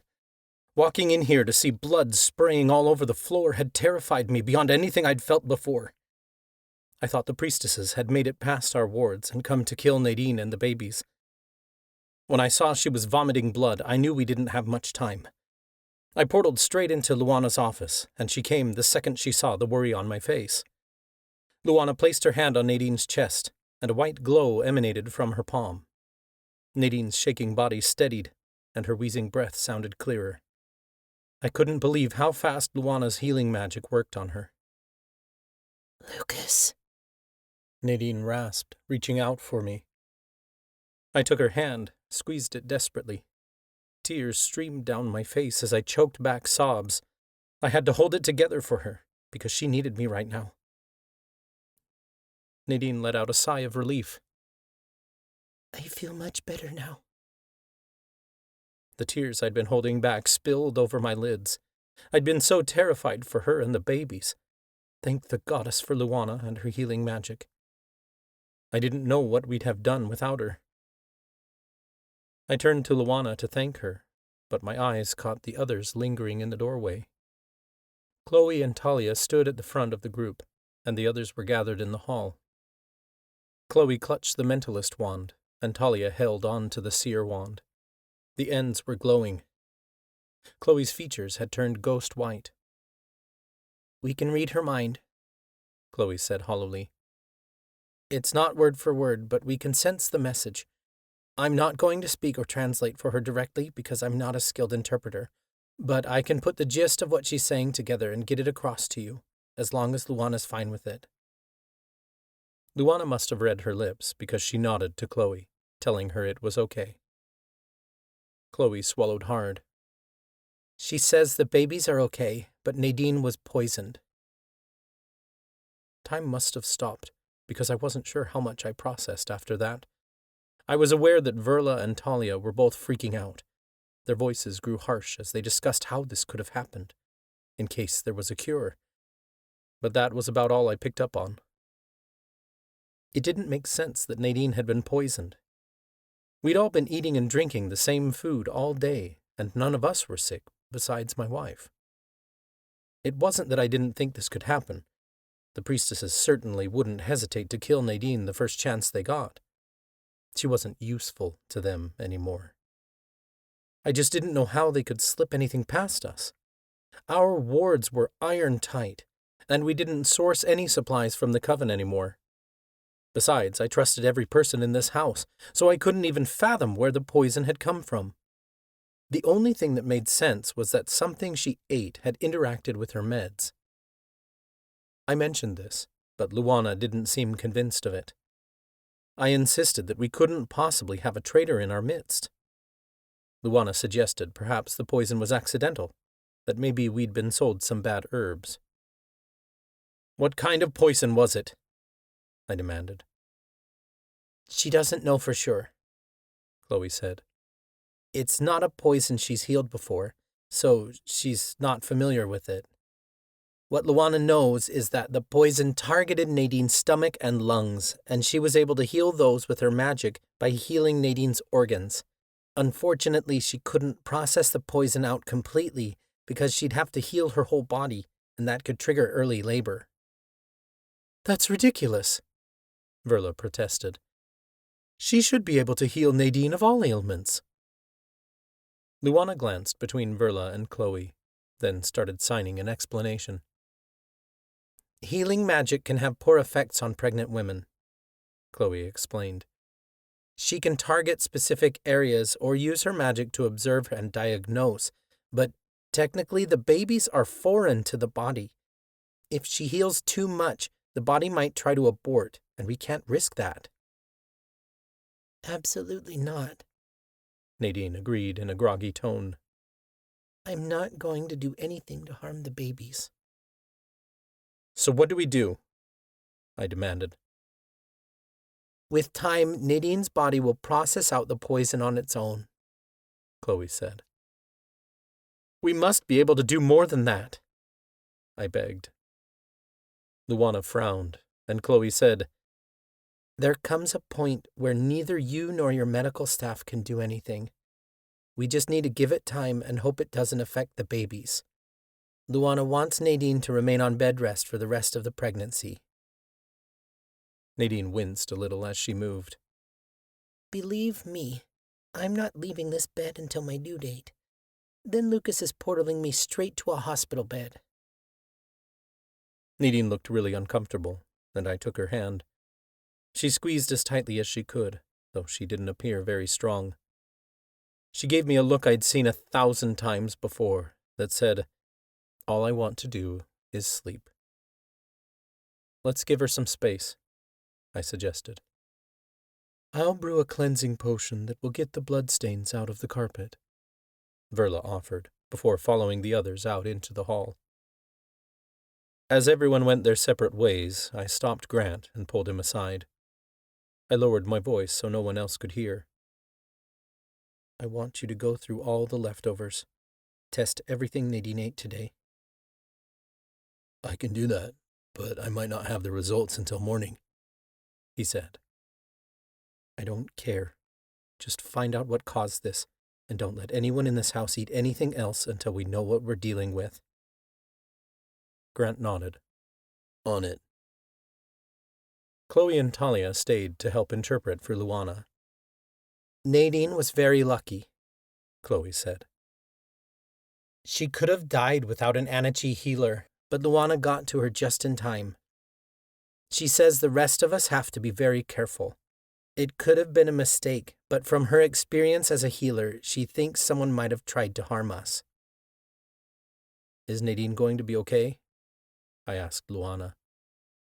"She'll be fine for now," Chloe said, while Luana signed to me. "She needs to rest. Luana wants you to portal into her office in the morning so she can come and check on Nadine. She promises to be back every few days to monitor her. If we need anything else, she wants us to portal her here immediately." "Thank you," I told Luana, before I portaled her back to her office. Verla returned with her cleansing potion and helped clean up, then left the room.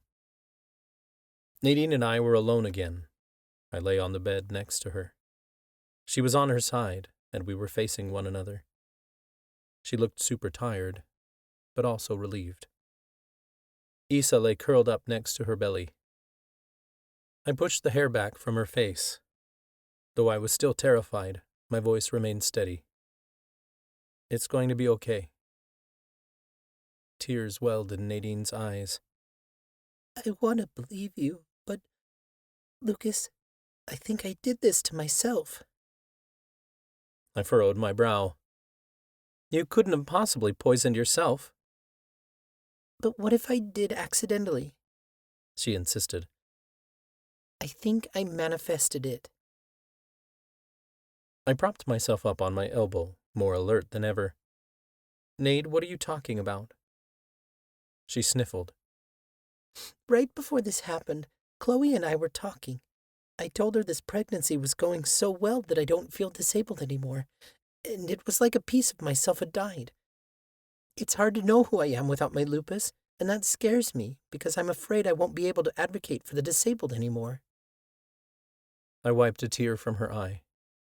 "That's not true." "It doesn't matter, as long as I believe it," Nadine said. "What if I accidentally cast a curse over myself so I'd be sick again?" I wanted to tell her she was wrong, that this was some accident or fluke, but I wondered if maybe she was right. I couldn't understand what was going on inside her head, so I couldn't be sure this was unrelated. I felt helpless to assist her, because I couldn't understand what she was going through. "If that's the case, you can break the curse," I told her. She shook her head. "I can't. The waning is affecting me, and my magic won't be back for over a week. Besides, if Luana's magic can trigger labor, who's to say mine won't if I cast it on myself? I just barely feel like myself anymore." I stroked her cheek. "No matter what your health is doing, you'll always be Nadine." She placed her hand over mine and closed her eyes, as if taking in my presence. "I think I need to remember that sometimes. Could you get me the box from under the bed?" "Now is not the time," I stated. Nadine frowned like she thought I was making a joke. "Not that box, the other one." "Oh, I had forgotten about the other one." I crawled off the bed and found the box she was talking about. then handed it to her.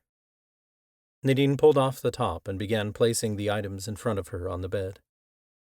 It was her box of mementos, things like birthday cards from her parents, pictures she'd kept of her family, and a necklace that looked like one Helena had worn often. A silver star charm hung off another chain, and I noticed the ticket from our first date. The house key I'd found in the abandoned mansion behind the school sat there. It had been a symbol of our sanctuary while we attended Imperium College. There was so much in there now that the box was nearly overflowing. Nadine ran her fingers over each item, like she was trying to memorize every piece. I didn't say anything, only watched on curiously. With every item that she touched, another tear fell down her cheek. It was heartbreaking seeing her like that. I wished I could help, but I sensed all she needed was a quiet moment. Do you remember this? Nadine held up a gift certificate we'd received when we solved the mystery at the haunted house one Halloween. Yeah, I do, I replied fondly. Nadine spoke softly. It was a good time, a happy time. Her fingers trailed to the ancient key Helena had given her. It was an antique skeleton key that hung from a chain. Nadine had gifted it to me before we started officially dating, but I'd given it back last Valentine's Day. We'd agreed to share it, and she'd worn it almost every day since, until Helena died. I never asked her about it, but now I could see it was because it reminded her too much of her grandmother. There was a longing in her eyes, like she wanted to wear it again, just to keep Helena close to her heart. I took the chain it hung on and slipped it over her head. For protection. I knew the rumored protection charm inside it was bogus, but it seemed to bring Nadine comfort. She spent a moment admiring the key dangling from her neck before turning back to the other items. Her fingers stopped on Helena's necklace, and she picked it up. She studied it for several long seconds before her voice cracked. I miss her so much, Lucas. I just know if she were here, she'd be singing songs to the babies and making them blankets for their nursery. She'd be concocting tea blends to help with the pregnancy. We still have some of her herb blends, I offered. I can make a pot. Nadine shook her head. It was never about her tea. It was her, just having her here with me, knowing she cared. She still cares, I promised. Even if she can't be with us physically, I think she's still here with us. Nadine reeled back. No, she's not. If she were here, she would have known what caused this. She could have helped prevent it in the first place. Her memory lives on. Everything she taught us is still inside of us, and the memories we hold of her are inside that box. I don't give a fuck about what lessons she had to teach me. I care about her being here, not in a place where I can't talk to her. Hell, even see her. All I have left of her is this stupid box. Nadine grabbed the box and tossed it across the room, then buried her face in the pillow and sobbed. Contents scattered across the floor. My stomach dropped. I never wanted to see her hurt like this. I placed a hand on her shoulder, but she shrugged me off. She was really hurting right now, and the last thing I wanted was to make it worse. I got up and began placing the mementos back in the box. She is here, Nadine, whether you believe it or not. Maybe she was the reason I got to you in time tonight. Nadine didn't respond with anything but a sniffle. I didn't want to push it, because whatever I could say, I didn't think it would help. Grief had been a theme in her life many times over, and I worried what it might take to bring her grieving to an end, if it were even possible. Nadine fell asleep, and I finished cleaning up her things. I changed and got into bed next to her, but I could hardly sleep all night. The little sleep I'd gotten was interrupted the next morning with a light knock on the door. I got out of bed slowly, as to not wake Nadine. Grant stood on the other side of the door, holding a notepad. "I've got your results." I quickly shot a look back at Nadine, then stepped into the hall. "What did you find?" Grant looked anything but happy. "Nothing. The fruit was fine, the meat was thoroughly cooked, and the cookies were perfect. There was nothing." Maybe Nadine was right, and this wasn't poison at all. But Luana had sensed it in her. "Was there anything Nadine ate yesterday that you didn't test?" I asked. Grant thought about it. "The iced tea? It was all gone by the end of the night, and the pitcher was washed, but everyone else was drinking it too." "Maybe there was something in it that only affects pregnant women?" I suggested. Grant's eyes went wide. "Oh, goddess, I must have mixed the ingredients wrong, or something was wrong with the ginger. I poisoned Nadine." "We don't know that," I assured him. Grant threw his hand over his mouth. "I never meant to hurt her. It was supposed to be pregnancy safe." I grabbed him by the shoulders. "This isn't your fault. It could have been any one of our theories, but the fact is it was an accident and no one's to blame. Honestly, that makes me feel better than suspecting there's a traitor among us." "I want to talk to her," Grant said. He followed me into the bedroom, and Nadine stirred when I opened the door. I knelt beside her. "How are you feeling?" "Better," she said, though she didn't look well. She tried to push herself upright, and I immediately grabbed her arms. I fluffed the pillows and put two behind her back to help her sit upright. Tears streaked Grant's cheeks as he approached the bed. "I believe this is all my fault, and for that I am very sorry. I brewed the iced tea and I mixed it wrong. It was meant to be pregnancy safe, but I screwed up. I never meant to hurt you, Nadine."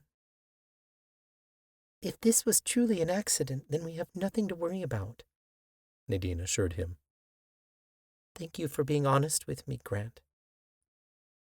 "I will be sure to not let you eat or drink anything magical from now on. Not until the babies are born, at least," Grant vowed. "Nothing touches your lips unless we've checked it for magic." "Deal," Nadine said. Nadine took Grant's confession very well, and he seemed to relax as he left the room. I checked the time.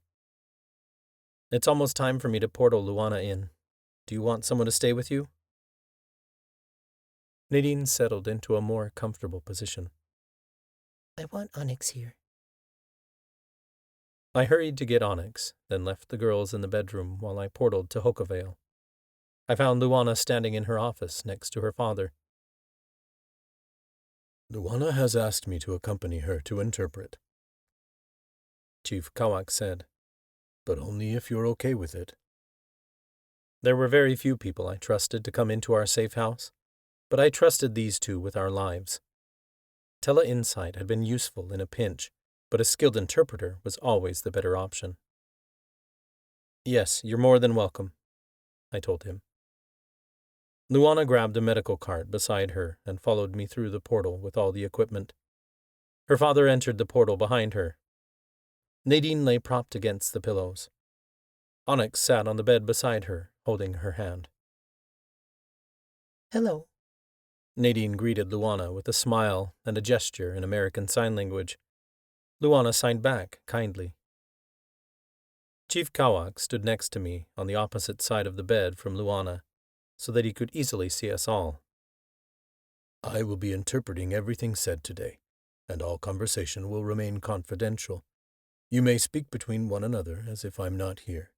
I may ask you to slow down or pause, and I may need to ask for clarification. Do I have everyone's consent to do that?" "Yes," we all agreed. "How are you feeling today?" Chief Kawak interpreted for Luana. "Better than last night," Nadine answered. Luana made a questioning gesture, and Nadine nodded. Luana placed one hand on Nadine's head and the other on her belly. A magical white glow filled the room.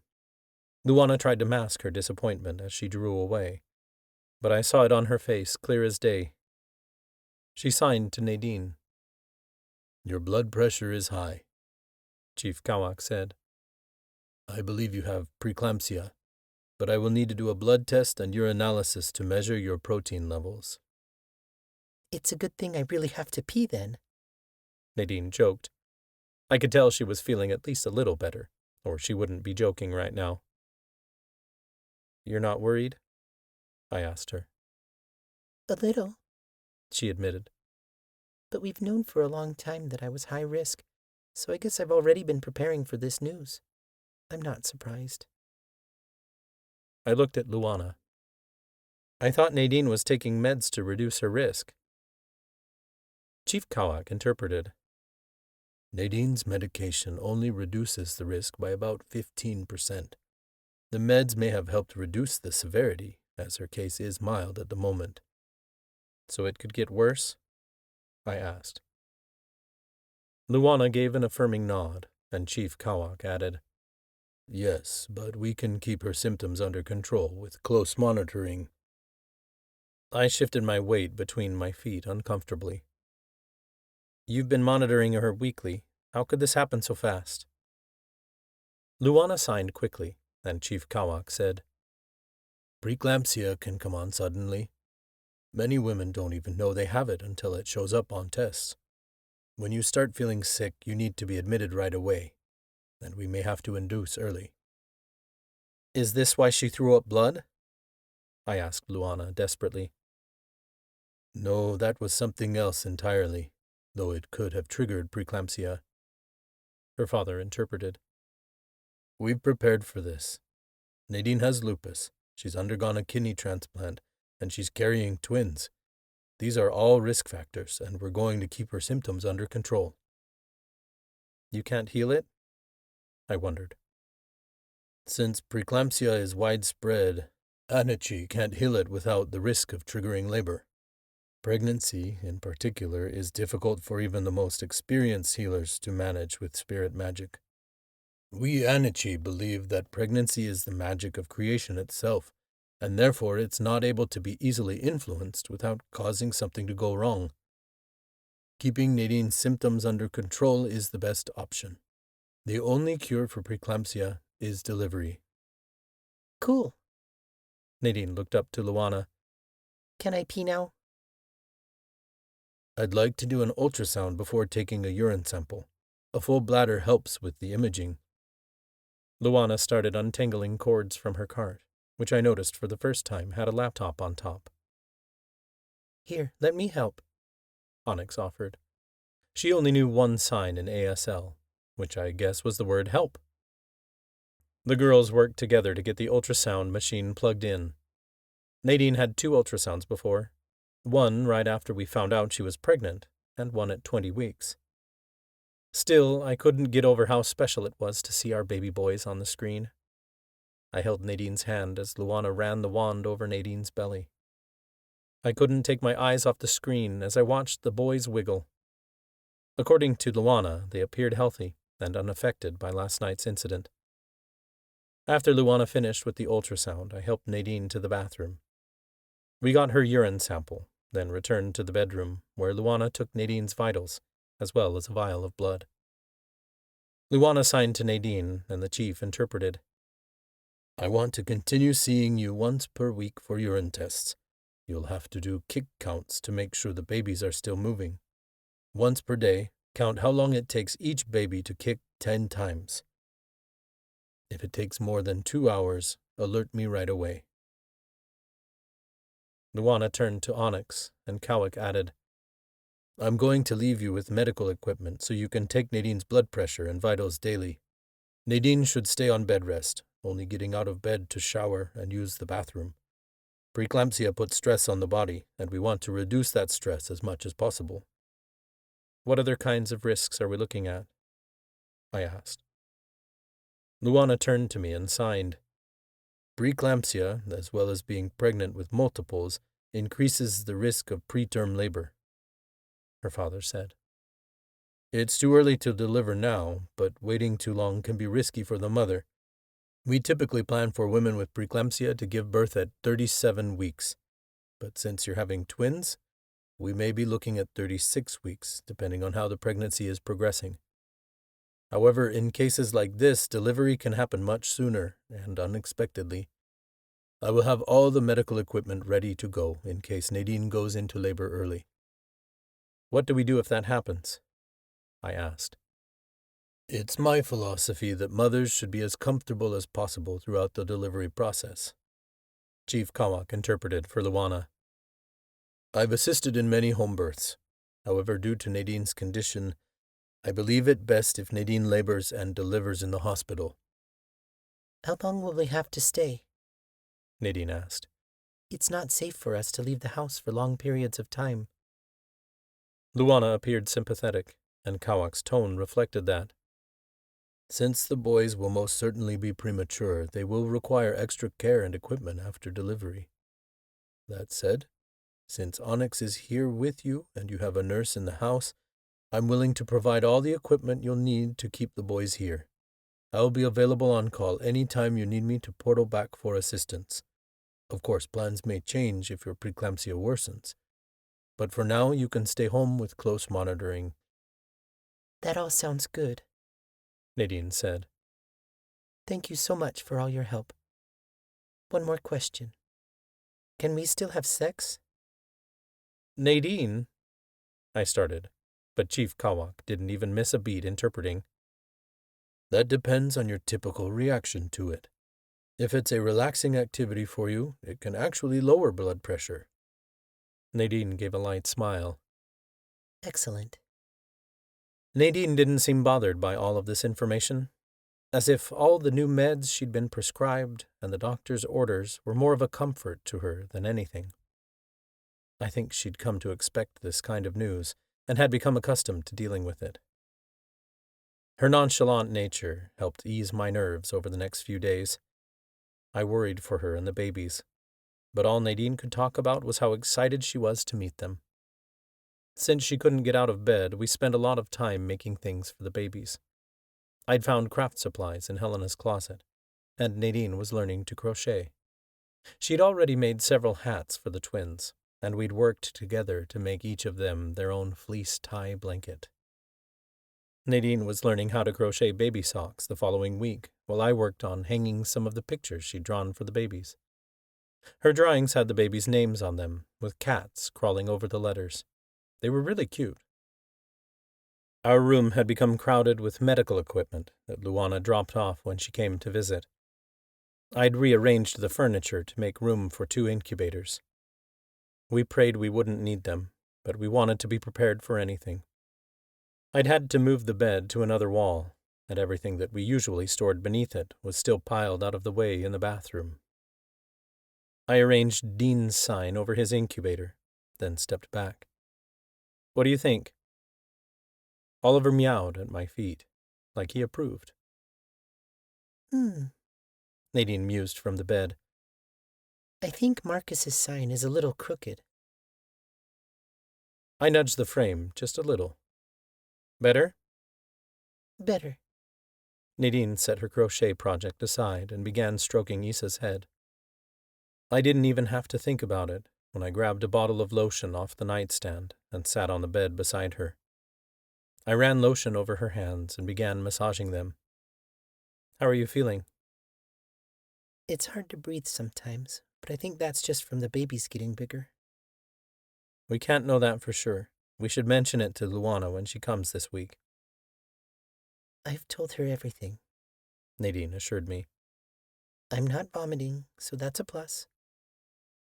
If you start vomiting, I'm taking you to the hospital right away, I warned. Deal. She agreed, though she sounded certain it wasn't going to happen. I finished massaging her hands. We only have to make it a few more weeks.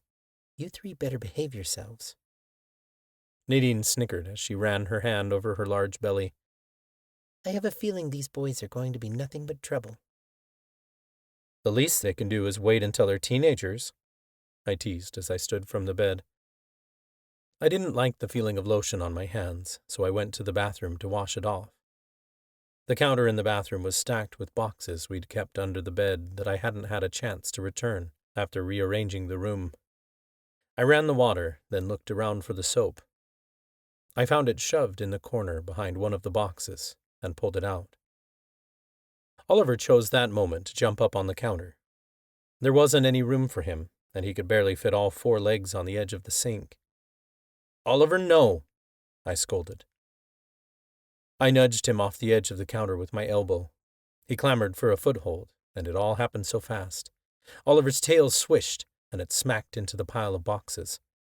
The box on top teetered, and I rushed to catch it, but it was already too late. The box burst open, spilling its contents into the sink under the rushing water. Panic swept through me when I saw the photographs and other mementos shrink under the water. It was Nadine's memento box. Fuck! Oliver took off running out of the room. He knew damn well he was in trouble. I hurried to shut the water off, but the damage was already done. Photographs were soaking wet, and the ticket from our first date was beyond repair. "Lucas, are you hurt?" Nadine called. "No, I cut off. How did I even begin to explain to her what happened? I pulled the photographs out of the sink and laid them out on the floor, as if I could still save them. The corners were wrinkled, and some of the ink had smudged on a few of them. I couldn't even begin to express the sickness that rose in my gut. I felt horrible.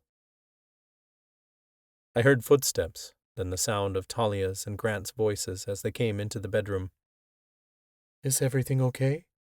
Talia asked. "We heard a crash," Grant added. "Lucas is in the bathroom," Nadine told them. "I'm not sure what happened." "I'm okay," I called. The bathroom door was open, though, and Talia came to investigate.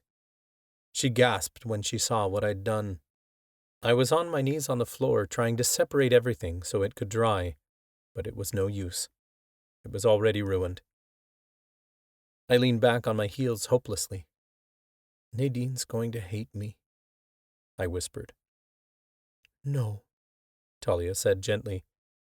"Just be honest with her." I drew a deep breath, but my heart was pounding. "All right, can you help me?" Talia helped gather the things, and I placed a few items back in the box that hadn't been completely destroyed. There wasn't much. I dropped my head and stepped out of the bathroom. "Nade, I'm sorry." Nadine's breath caught, and she threw her hands over her mouth. "Is that—" "Your memento box fell into the sink," I admitted. "Oliver accidentally knocked it over." Tears sprang to Nadine's eyes. "Oh, goddess, Lucas! All my pictures! They're ruined!" Grant quickly grabbed a towel and placed it on the bed, and Talia and I spread the mementos next to Nadine. "I think some of them can be salvaged," I said hollowly. Nadine stared down at the items I'd destroyed. A faraway look entered her eyes, like she couldn't believe what she was seeing. She looked wholly broken.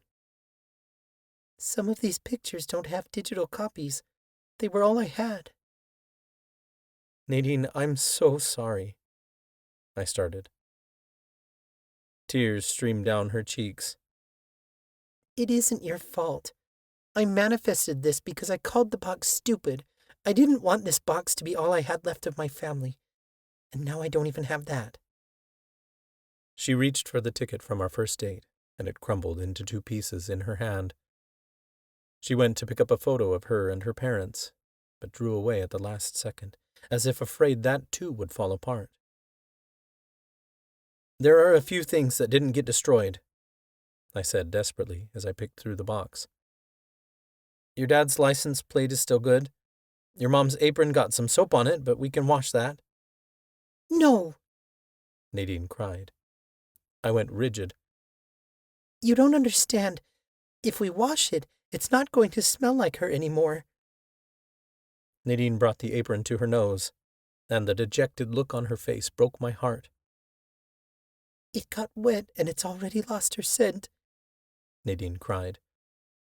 "All these photos, all my memories, they're destroyed." Talia knelt at Nadine's side and spoke gently. I know this is really hard, but you have to remember these are just things. It was the moments and the memories that mattered.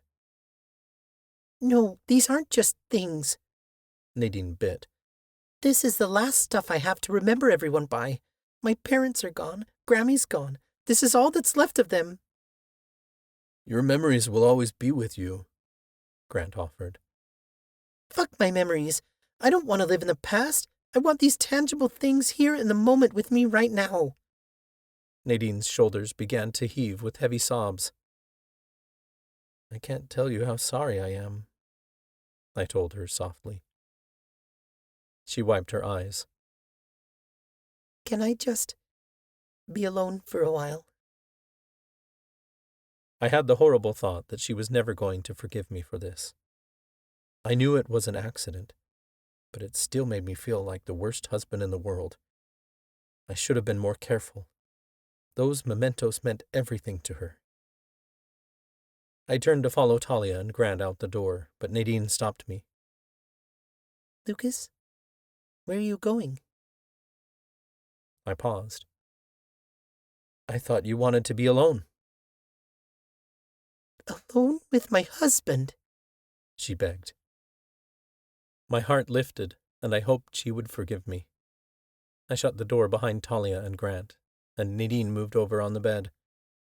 I moved the mementos aside, then pulled back the covers to snuggle up beside her, taking her in my arms. I really am sorry, I whispered. She sniffled. I know it wasn't your fault. I'm just really sad. I need you to hold me. I kissed the top of her head. Darling, I can certainly do that. Nadine shivered, and I quickly pulled off my sweatshirt and wrapped it around her shoulders. She pulled it close around her and inhaled the scent. For some reason, that made her cry harder.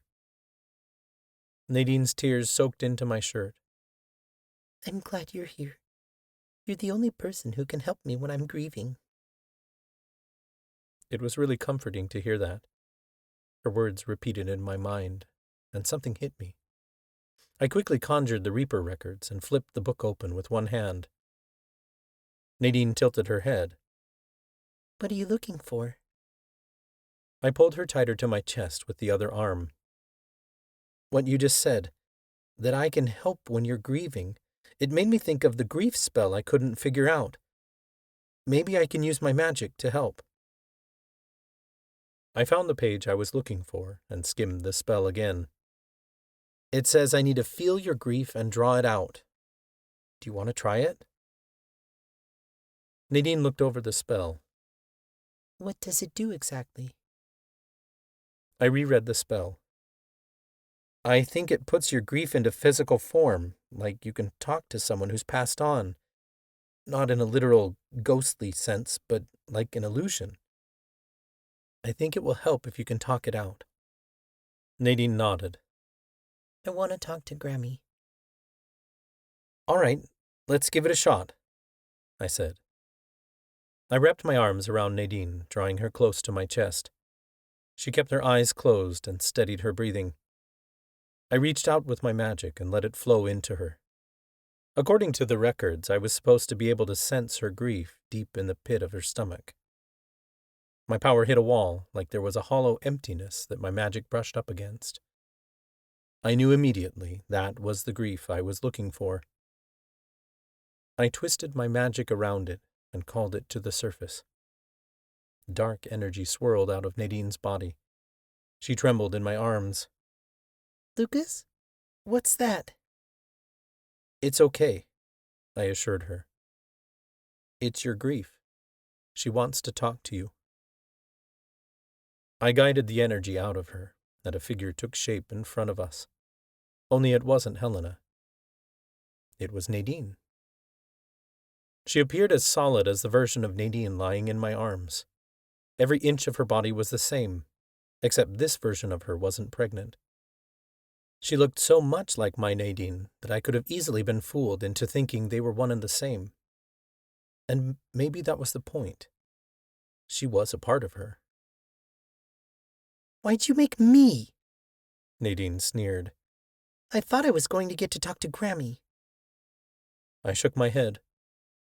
I didn't do it intentionally. All I did was manifest your grief into physical form.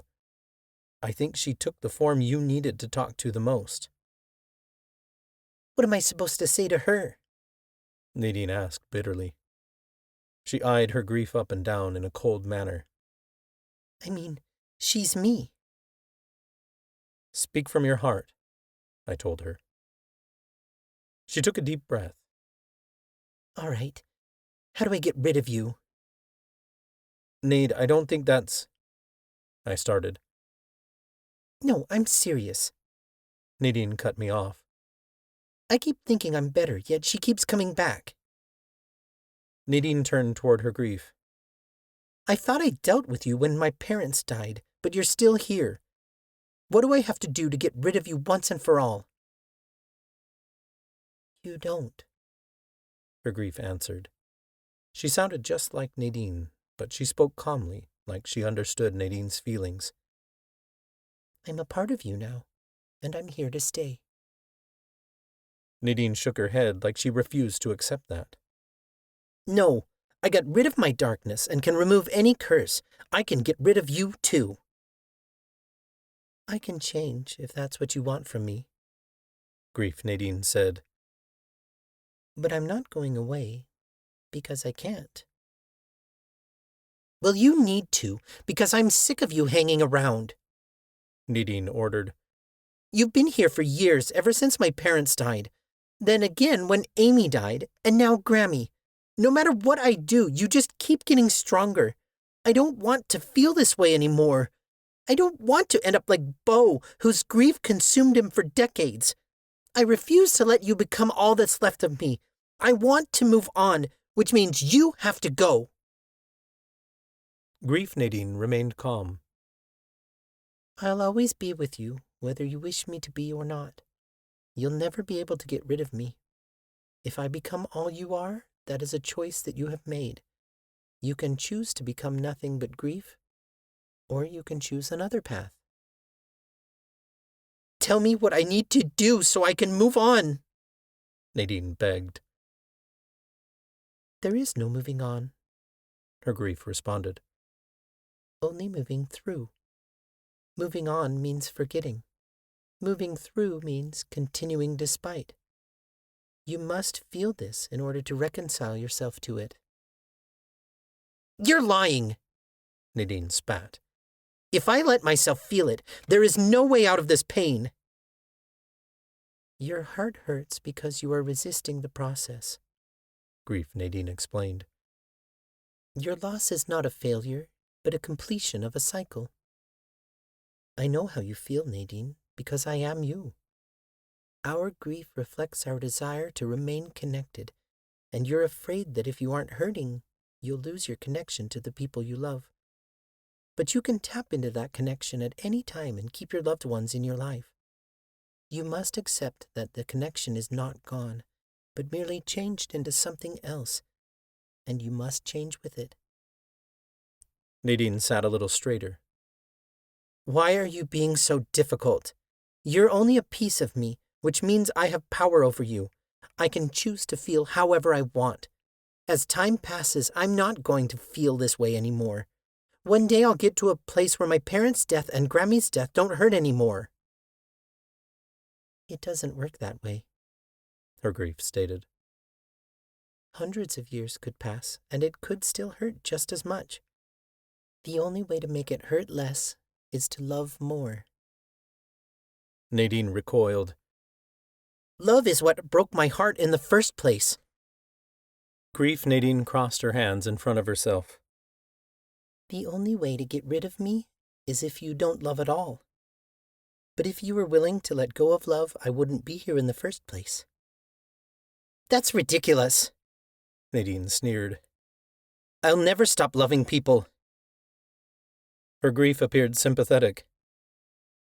Then you're going to have to continue to grieve, because that's the price you pay for love. You're not listening to me, Nadine shouted. My heart broke for her. I wanted to stop this spell, but I also thought maybe her grief could still help her. You're my emotion, and I'm in control of you, Nadine added. You're acting like this is a choice, but I'm one of the few things you don't get to choose. Grief, Nadine said softly. The harder you suppress me, the stronger I'll become.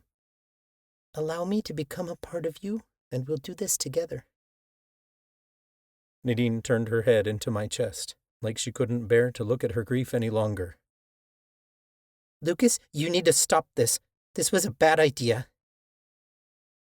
I looked back to her grief, begging desperately for one last piece of advice that would change Nadine's mind. But her grief only replied with a sad look.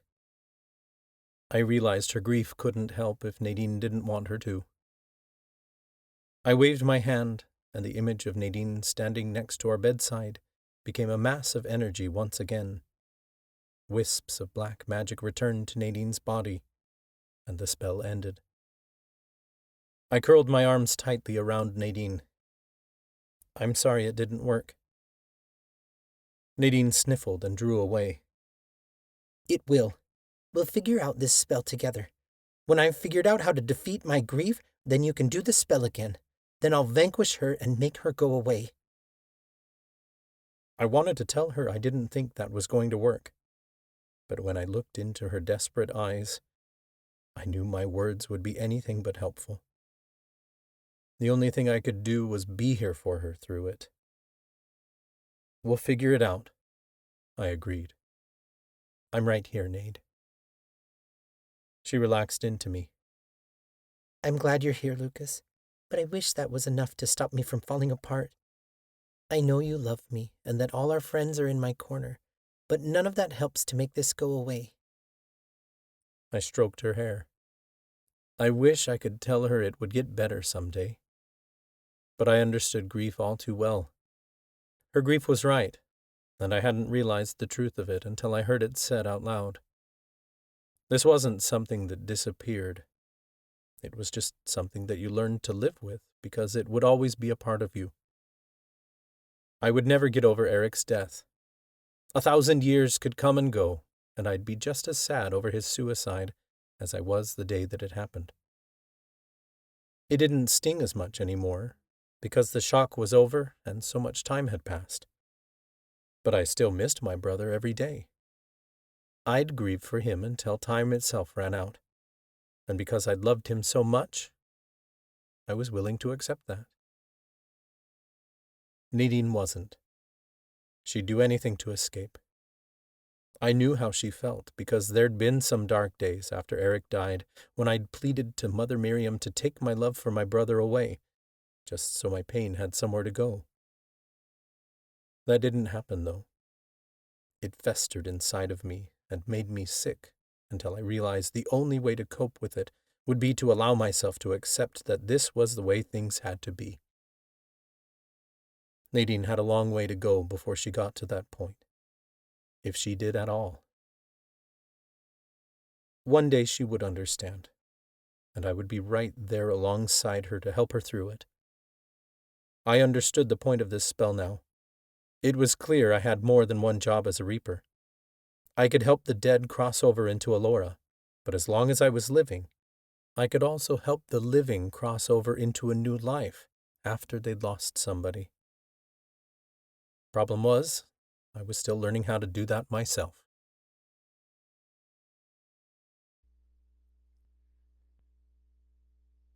Chapter 20. Nadine. Lucas and I didn't talk about that day after he performed the spell. There seemed to be no solution, and my grief was insistent she wasn't going to walk away. What a bitch.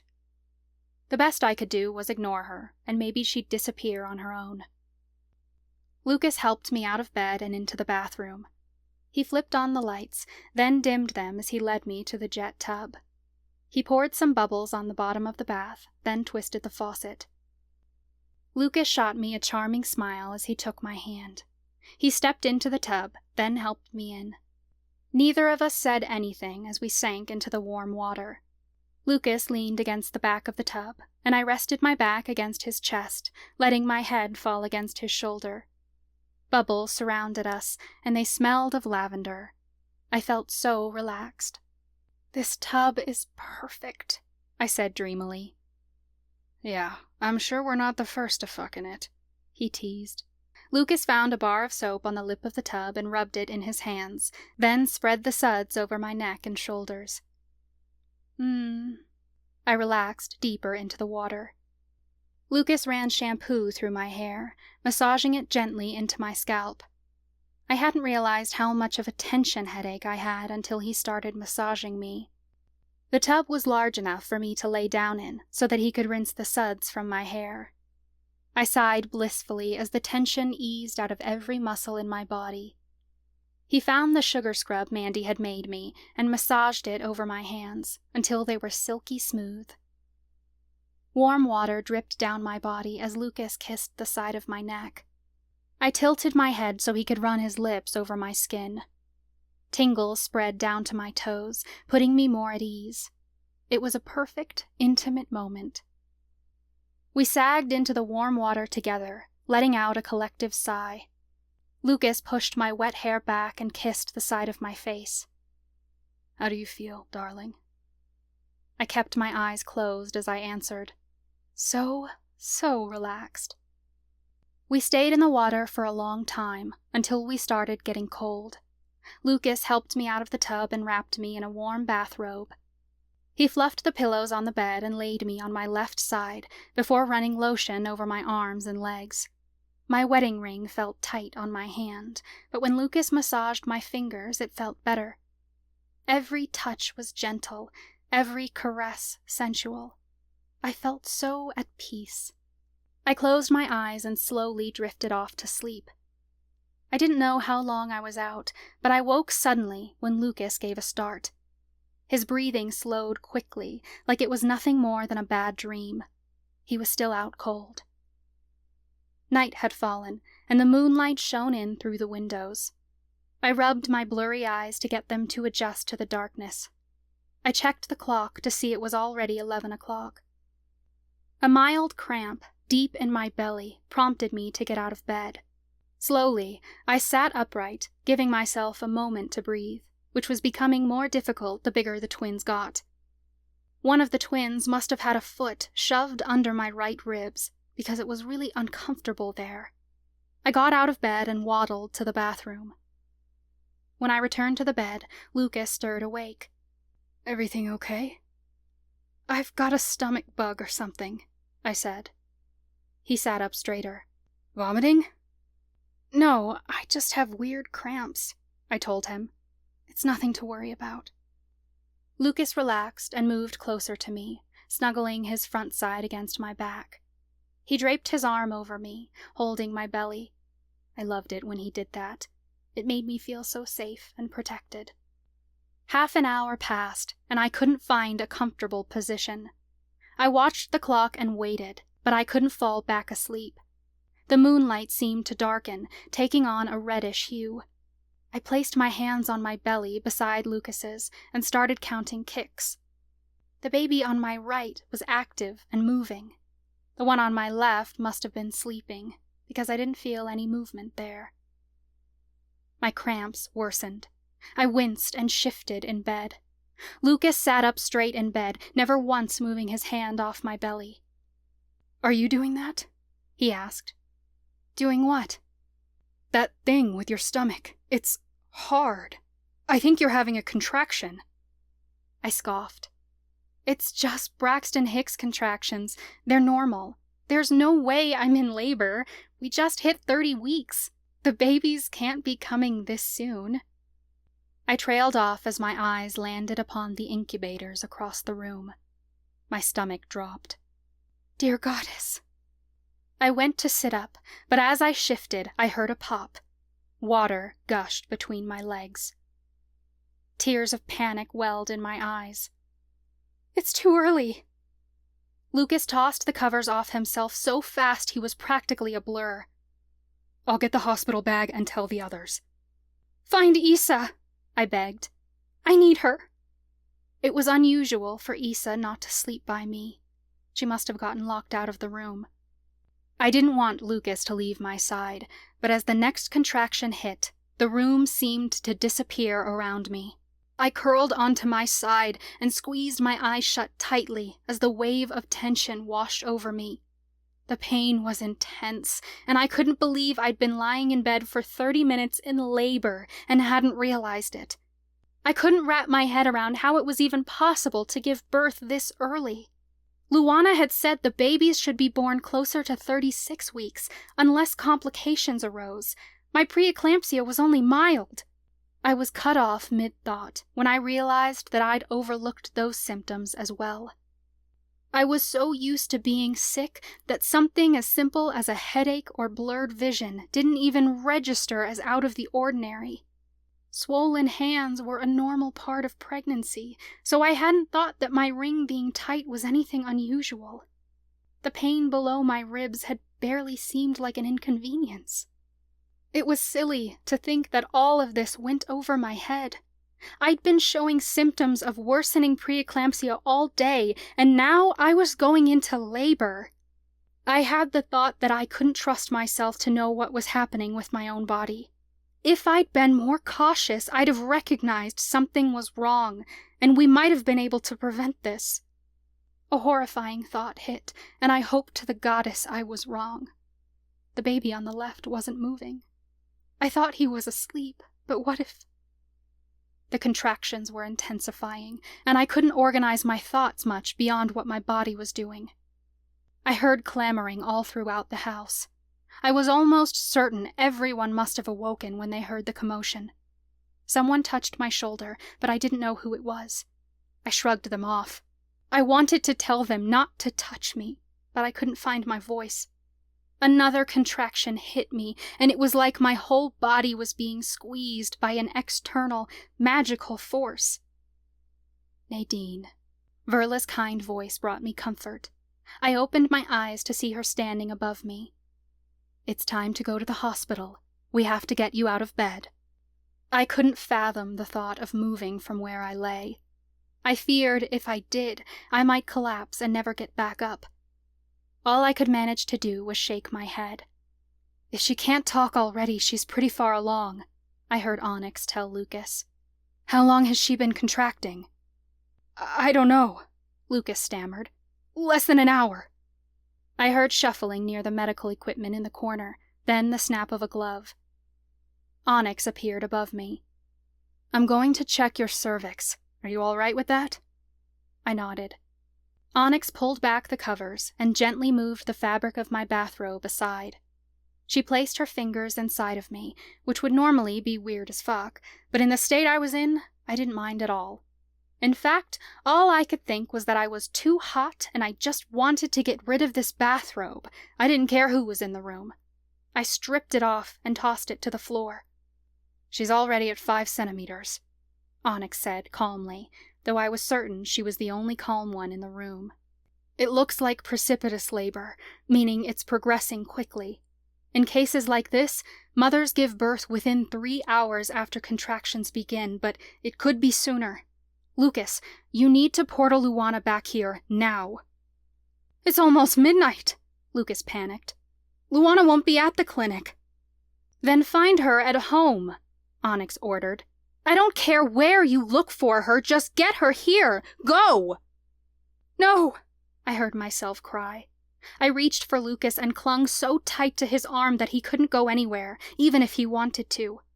I pulled him toward me until he knelt at my side. Stay, I begged as tears beaded in my eyes. One of the twins. He's not moving. Lucas's features went stark white. It was all I could manage to tell him. I couldn't speak the truth out loud. Deep down, my intuition told me something was very wrong. Lucas must have felt it too. But Talia saw us holding both babies in her vision. She felt Dean there, with Marcus, in the future. Felt him, I emphasized. The reality hit me harder than the contractions. Talia had felt Dean fighting alongside Marcus in her vision, but that didn't mean he was there in physical form. It could have been his spirit she recognized. I knew, without a shadow of a doubt, that's exactly what it was. I was naturally intuitive, but the intuition I felt as a mother was beyond comprehension. I needed no one to confirm it. There was nothing we could do. Dean was already gone. I felt him, Lucas realized, and his voice became hoarse. In my dream, his last thoughts weren't words, but a feeling. I hadn't realized what I felt until now. He loved us both. So much. You have to bring him back, I begged. I can't, Lucas said hollowly. You brought me back, I reminded him.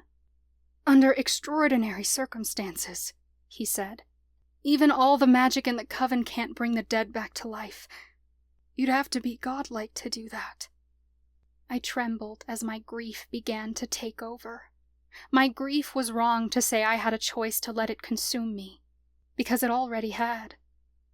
I have to get a doctor, Lucas told me desperately. I didn't want Lucas to go. I reached out for him, but he was already gone. A soft hand met mine instead. My whole body shook as I squeezed Verla's hand. It's too soon, I wanted to tell her, but I couldn't speak. I trembled as my body contracted, as if I could stop the labor and reverse it. Verla knelt at my side and pushed my hair from my face. I know you're scared, but I'm here for you. We all are. Her words were so comforting that some of the tension in my body actually eased. You're about to meet your baby boys, Verla reminded me. I tried to focus on that, because I couldn't think about alternative realities right now. If I lost myself in it, I didn't know if I'd make it out of this alive. You can do this, she encouraged. Women give birth all the time. We're built for this. Verla drew a deep breath, and I copied her. My breath wavered on the way out, but my panic began to subside. I had to compartmentalize my grief for now, because my babies needed me to focus. All right, boys, I told them silently. We're going to do this. Together. Verla squeezed my hand again, assuring me she wasn't going anywhere. I remember when your mother gave birth to you.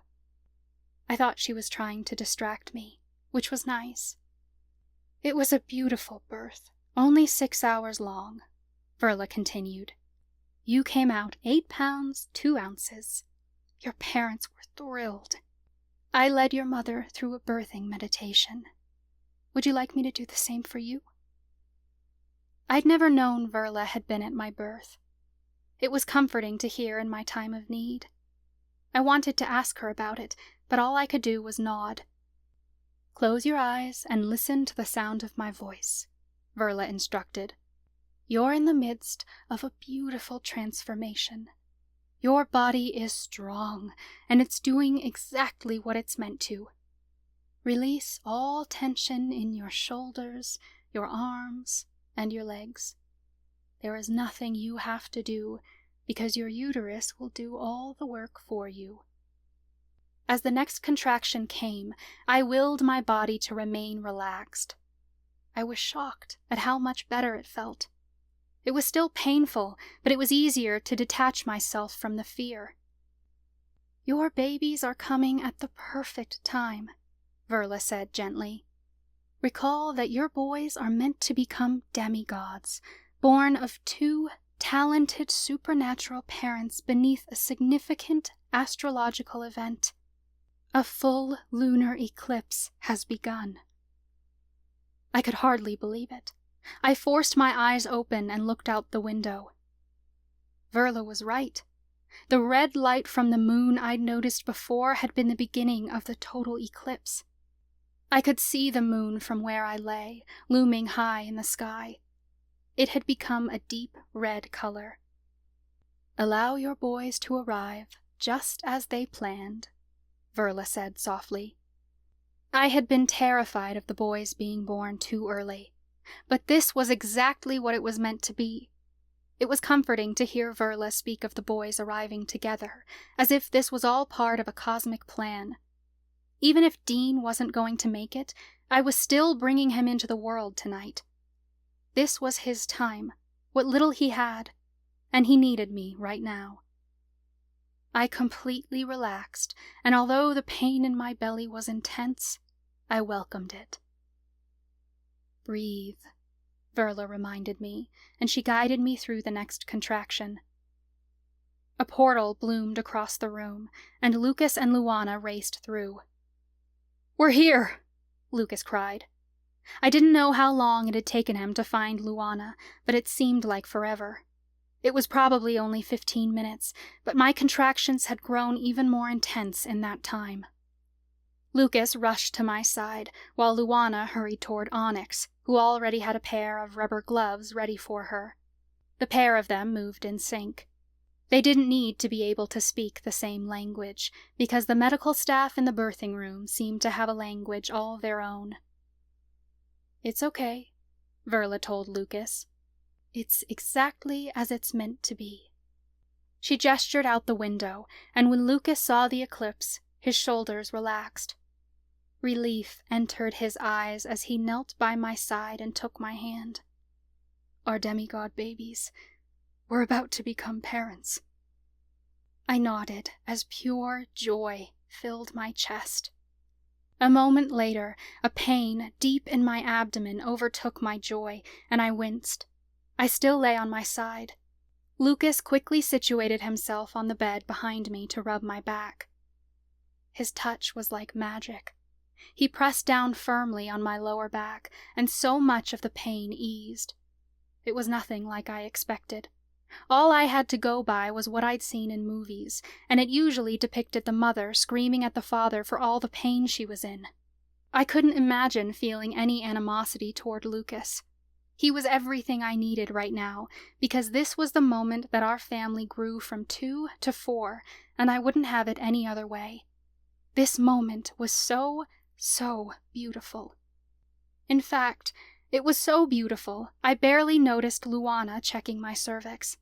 She held up 8 fingers, indicating I was almost fully dilated. I couldn't believe how fast I was progressing. Contractions had only started 45 minutes ago. Onyx had said my labor was progressing faster than normal, and she hadn't been exaggerating. "Go get Chloe and Talia," Lucas ordered someone. "We need them to interpret." I heard worried voices across the house. At first, I thought they were terrified for me, that I'd gone into labor so soon. Then I heard the sound of the front door slamming, and the voices stopped. Everyone had rushed outside, though I didn't know why. Moments later, the sound of shouting came from far in the distance, yet too close to the safe house for comfort. The blast of exploding battle orbs shook the house. "What's happening?" I managed to rasp out. "Nothing to worry yourself with," Verla said as she rushed into the room. I hadn't even realized she'd left my side. She dropped her voice as she spoke to someone, thinking I couldn't hear, but I honed in on her words. "Chloe and Talia aren't available right now. Executors are at our borders, but the others have gone to fight them off." "Tonight of all nights?" Onyx asked incredulously. It was obvious. The executors were coming to take my babies. I didn't know how they knew to come tonight, but my intuition told me exactly why they were here. And yet somehow, I believed Verla was right. I didn't have to worry myself with that right now. My friends had 3 of the Oaken Wands, and they would obliterate any executors who came our way. Outside, there would be carnage and death, but right here in this room, I would give life. The executors fell from my mind. All that mattered was what was happening right here. Another half an hour passed, and the contractions became even more intense and closer together. I felt the urge to push. I rolled onto my back, and Lucas was right there to hold me. He was sitting on the bed, and he wrapped his arms around me as I leaned against him. I squeezed his hand as an intense contraction rippled through my abdomen. "That's it?" Onyx cried happily. He's crowning, Verla added with excitement. The whole atmosphere of the room shifted. Their celebration seemed infectious, and though this was one of the most difficult things I ever had to do, I felt incredible joy. Another push, Nadine, Onyx encouraged. You're doing great. 5, 4, 3, 2, 1. I pushed until she reached the count of 1, then paused to catch my breath. Tears sprang from my eyes. I couldn't believe I was about to meet my baby boys. 1 more push, Onyx said. I looked up to see tears of joy streamed down Lucas's face. He was so in the moment, so focused. It was beautiful. Lucas squeezed my shoulders. You've got this. Complete peace washed over me. I couldn't imagine anything that could bring me closer to my husband or to our babies. Another contraction squeezed my belly, and though I pushed, I was completely and utterly relaxed. Relief swept through me as the baby emerged, the magic of the moment unmatched by any spell I'd ever cast before. I looked down to see Luana holding a very tiny, squirming little boy. I couldn't believe how small he was. He couldn't be more than 4 pounds. Lucas hugged me close, and my whole body shook as I cried tears of joy. Marcus, I whispered. He's so little. Verla looked at the clock. May 16th, 12:11 a.m. Born at the peak of the eclipse. He's not crying, Lucas panicked. Why isn't he crying? Luana placed 2 fingers on Marcus's chest, and a white glow filled his little body. Still, no sound came. I had the horrifying thought that he wasn't going to make it either. Lucas came around the side of the bed and placed Marcus straight on my chest. Our skin connected, and Luana draped a tiny blanket over Marcus's back. The feeling of joy when I touched my son for the first time was unmatched. Marcus curled his tiny legs upward and snuggled close to me. I didn't want this moment to ever end. Luana tried her healing magic again, placing her fingers on Marcus's back. A beautiful glow filled the room, only this time, it wasn't just her magic. The skeleton key I wore around my neck emanated a powerful white light, as if it too was working to heal him. I hadn't taken it off since Lucas put it around my neck the day I tossed my memento box across the room. I was shocked. Grammy had said this key held a protection charm, but that never made sense, because it hadn't protected us before. It was clear in that moment that this was so much more. Grammy had said the key wasn't meant for me, and I realized now that's because it was meant for Marcus. The most glorious sound broke from Marcus's lungs. It was so quiet, but that tiny little cry was everything. That's it, baby boy, Lucas said gently. You're so strong. I started to cry in relief, but gasped as another contraction hit me. Luana quickly handed Marcus off to Onyx, and Verla already had gloves on to help. Across the room, Onyx worked at the incubator, hooking Marcus up to all kinds of wires and tubes. I couldn't be more grateful for my birthing team. Because of them, Marcus had a fighting chance at life. Sweat dripped down my brow as I gave another big push. Suddenly, our baby Dean came into the world. It was over so quickly. I couldn't believe how fast it all happened. Everything seemed so quiet at that moment. My body sagged against Lucas, feeling so relieved. Small contractions continued, but nothing like it was before. Luana must have known since the moment he arrived that Dean wasn't going to survive. I was certain she had felt it with her magic, because she didn't try to resuscitate him. She simply wrapped Dean up in a blanket and placed him on my chest. She let us cry over him as we held his little body close. Dean was even smaller than Marcus, and he was precious in every way. Lucas placed a hand on Dean's back, and together we let the tears flow. People poked and prodded me, but I barely felt it. All that mattered was this tiny little boy in my arms. He was so perfect. Lucas ran his fingers over Dean's tiny little arms. When I looked up at my husband, he had the most loving look in his eyes. He didn't even look sad. He looked so in love. "I'm sorry," I whispered. Lucas shook his head. "You have nothing to be sorry for. You did great." "My body didn't do its job," I sobbed. "If I'd been healthier, then maybe we would have had more time with him. I didn't see the signs." "You can't blame yourself, Nade," Lucas insisted. "Sometimes babies die, and it's part of life. It's the worst part, but this is a process of death."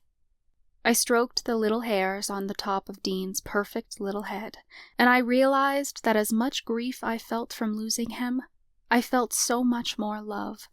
Nothing could have prepared me for how deeply I loved these boys. "I'll always remember you, baby boy," I whispered. I kissed the top of my baby boy's head, and that deep love I felt for him intensified. It was so overwhelming that I wasn't sure it was all my own, as if my love had quadrupled. I realized then that it wasn't all mine. It was mine, it was Lucas's, it was Marcus's, and it was Dean's. Though Dean wasn't in his body, I could still feel him here in this room.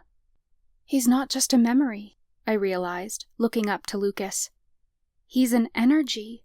Even though I know people live on after death, I always thought they moved on without us. It doesn't work that way, though.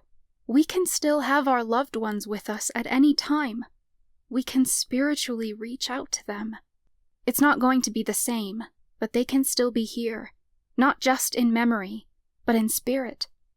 Lucas seemed comforted by my realization, because he completely relaxed beside me. "You're right. We'll always be a family. Not the 3 of us, but the 4 of us." "No matter where he goes after this, he's part of our life now," I agreed. I shuddered to think of everything we had lost. We hadn't just lost an infant. We'd lost a toddler, a kid, a teenager. We lost birthdays and Halloweens. We lost all the hugs and kisses and everything in between. We'd never get to see him fall in love, attend his wedding, or have children of his own. We'd never get to see him grow close to Marcus and be brothers, like they deserve to be. But none of that made his existence meaningless. We'd had 30 wonderful weeks with him, and we would always be his parents. As much as this hurt, I would still go through it all over again, just to hold him in this moment and to be with him for the short while we had. It was worth it, I told Lucas. I want to honor him and throw him a celebration. Lucas stroked Dean's cheek with the back of his hand. "We will. Our baby boy will get the proper send-off he deserves." Lucas and I snuggled with Dean for a long time while the others cleaned up. Blood soaked the sheets, but Verla worked around us to change the bedding and mattress liner. I barely noticed any of it as I took in these precious moments with our baby boy. After Luana checked over Marcus and took his vitals, she wheeled his incubator to the side of the bed so the 4 of us could be together. I wanted to hold him so badly, and though he was close, he still seemed so far away. His incubator was merely a see-through box, with only holes for our hands to touch him. He was hooked up to all kinds of tubes and looked so fragile. Onyx helped me into a clean robe and pulled a fresh blanket over us just before I heard multiple pairs of footsteps outside the room. I lay in Lucas's arms, with Dean wrapped against us both. "Are you up for visitors?" Verla asked. "Yes," I said. "They can come in." Verla opened the door and welcomed the others inside. Everyone was here, except Miles. "The perimeter is clear, and the executors have all been eliminated," Professor Warren told Verla in a low voice. "The Reaper woman showed up and got rid of all the executors, though she left before we could explain what was happening here," Mandy added. "She saved us, and we're safe now. Miles suffered an injury to his arm. He's out of it, but he's in bed resting." The others remained quiet, and the atmosphere was melancholy. I was certain they'd all heard the news already. Grant's eyes locked on Dean, and tears flowed down his cheeks. "I'm so sorry. It shouldn't have ended up like this." Lucas sniffled, holding back tears. "It's okay, you guys. Dean's still here with us." Chloe and Talia stood side by side, and the end of their wands began to glow. Chloe shot Luana a questioning glance. It was obvious by her expression that Luana had much to tell us she hadn't yet been able to communicate. Luana nodded kindly. "Luana says there's nothing you could have done," Chloe said, conveying for the doctor. "Dean died in utero, and that's what triggered labor. After you were poisoned, it seems like your body was unable to filter all of it out naturally, and some of it went to your womb. Dean absorbed the poison in your body so that Marcus could live. He saved his brother. You couldn't have detected this or known it was going to happen. This was beyond even Luana's power to fix." Grant began to sob. "I can't believe this. I gave you that rotten ginger, and it caused all of this. I took your baby's life." "No," Chloe said quickly, interpreting for Luana. "That can't have been it. Dean was a supernatural child, and for him to choose to take the poison in Marcus's place, it had to be a magical poison that he absorbed willingly. Otherwise, it would have affected both twins." "Executors have been snooping around the safe house for months," Mandy pointed out. "Maybe they slipped past our wards somehow and poisoned Nadine." "It's got to be," Chloe agreed. "They certainly know where we've been hiding, and they've been waiting for the right time to strike." Grant wiped his eyes as his sadness was replaced by anger. He cracked his knuckles. "We're going to find whoever did this and kill them."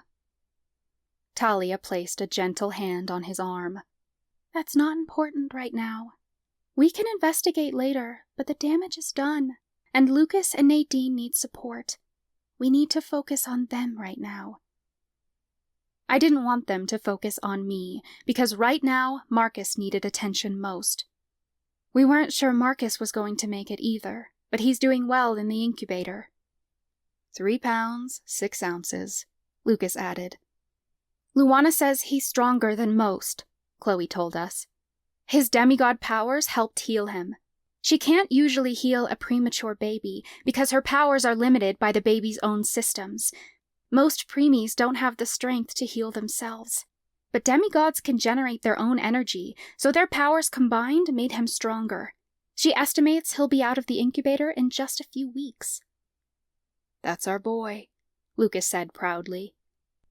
There was one thing I didn't understand, though, and I spoke up. "I'm so happy he's all right, but I don't understand how a baby can have this kind of power. His powers won't awaken until he's older." "His full potential won't be unleashed until he's of age," Verla confirmed. "But a demigod child like this is overflowing with power. He may discover hints of power here and there before he comes into his full power." I looked up to my friends. "Do you guys want to come and meet them?" Warren and Mandy stood on one side of the bed, while Talia and Grant came around the other side, near the incubator.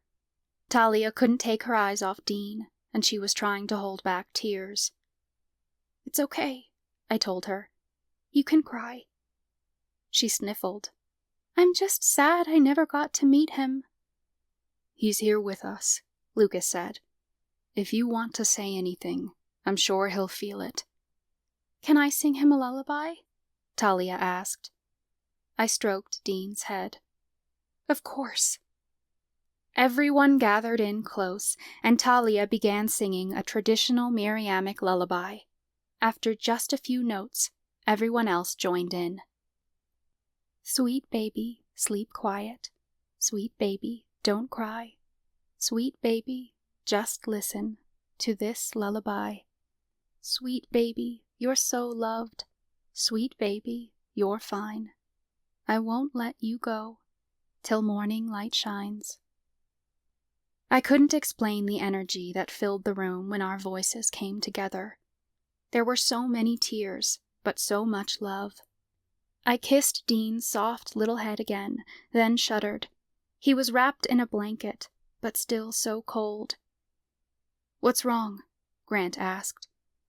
I pointed across the room to the top of the dresser. "Can you bring me Dean's hat?"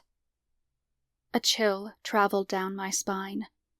The meaning of my words were clear, though nobody said anything. I was certain that we could all feel that it was time to say goodbye. "And the onesie there," Lucas added. Grant brought over the clothes, and he helped us dress our little boy for the first time. Verla's voice cracked, and she held up a small gift bag. "I didn't think I'd be giving you this so soon. I got the boys something." "You didn't have to," Lucas insisted as he took the gift bag. He pulled out the tissue paper and withdrew 2 leather-bound books. "Grimoires?" "They can be whatever you want them to be," Verla said. "Grimoires, photo albums, journals. It's up to you." I had the thought that whatever we put in Dean's book, he'd never get a chance to read it. But maybe he didn't have to read it to feel it. I took one of the books from Lucas's hand and gave it back to Verla. "I want you all to write in it. Send Dean a message. Tell him how loved he is. Then pass it on, and we can all fill the pages." "That's a lovely idea," Professor Warren said kindly. Chloe stepped forward. I noticed she was holding a camera, the same one Talia had used during our wedding. "If it's okay with you, Talia and I would like to take some pictures." It was so nice of her to suggest, because these moments were all we had of Dean until we met with him again. It was sad to think of all the things that could have been, but so beautiful to think of all the things that would someday come to pass. One day, we would cross over to Allura, and we would be reunited with him again. For now, these pictures would be all we had of him on Earth. It would be the last time we'd get to see, hold, or touch our baby boy until our souls moved on, so we needed these photographs. "Yes, please," I told Chloe. Everyone left the room except for Chloe and Talia. Talia helped position the babies on our chests. She did her best to hide Marcus's tubes, while Chloe snapped photos of our family. It was a beautiful moment, one I never wanted to end. "I'd like to get a few of Dean and Marcus together, just them," Chloe suggested. I didn't want to let Dean go. I felt like I'd lost a huge purpose in my life. I wanted to be a mother, but a mother to twins, not a singular child. I still loved Marcus, but I didn't understand how I was going to tell him that his twin was gone once the time came. I wish I could have died in Dean's place, and that he could have lived, but Mother Miriam didn't see it to happen that way. We'd lost Dean, but he hadn't lost the fight. He'd taken that poison down with him, to protect his brother until the end. I had told my grief that she needed to get out of my life, but she insisted she wasn't going anywhere. I understood now. This pain was never going to leave. The worst thing about this wasn't Dean's passing. It was that he was going to stay gone, and he wasn't coming back. I'd never get a chance to do all the things I'd dreamed of with my son. Every day for the rest of my life, I'd wake up and continually have to say goodbye. This whole thing felt unbearable, and it was. I feared I was going to die from my grief, if not for the people around me. I felt isolated, because no one here knew exactly how I felt, except for Lucas. My husband was the only person who would know exactly what it was like to say goodbye to our son when we should have been celebrating his life. I couldn't bear to feel any longer, so I forced myself to go numb. I had to focus on Marcus now, because he was my reason to keep going. I had to depend on my community now. They were all I had now. They wouldn't fill the void that Dean had left, but they'd make this burden easier to bear. Because Lucas and I would never lay this burden down, not until we died, and no one could carry it for us. But our community could help us. so some way or another, we would pull through. There wasn't any way to make this better, and there wasn't any way to make this hurt less. But perhaps there was a way to keep existing through it, because grief hadn't given us any other choice. I sobbed as I handed Dean over to Talia. The girls quickly took a few photos of the boys, then placed Dean back in my arms. Lucas put Marcus back in his incubator, where he was safest. My sobs grew quiet, but tears continued to leak out of my eyes. Lucas ran his fingers over the tiny tuft of brown hair at the top of Dean's head. "We're so glad we got to be your parents." "You're the sweetest little thing," I whispered to Dean. I knew wherever he was, he had to be able to feel me. We sat there for a long time, until Lucas quietly whispered, "It's time to say goodbye, Nade." I knew he was right, but I didn't know how to say goodbye. I didn't think I could. I kissed the top of Dean's head and whispered, "We'll be with you again, baby boy." Lucas took Dean in his arms, but I still couldn't bear to let him go. I knew that once I did, I was never going to hold him again. My hands lingered on him just a little longer, and then he was gone.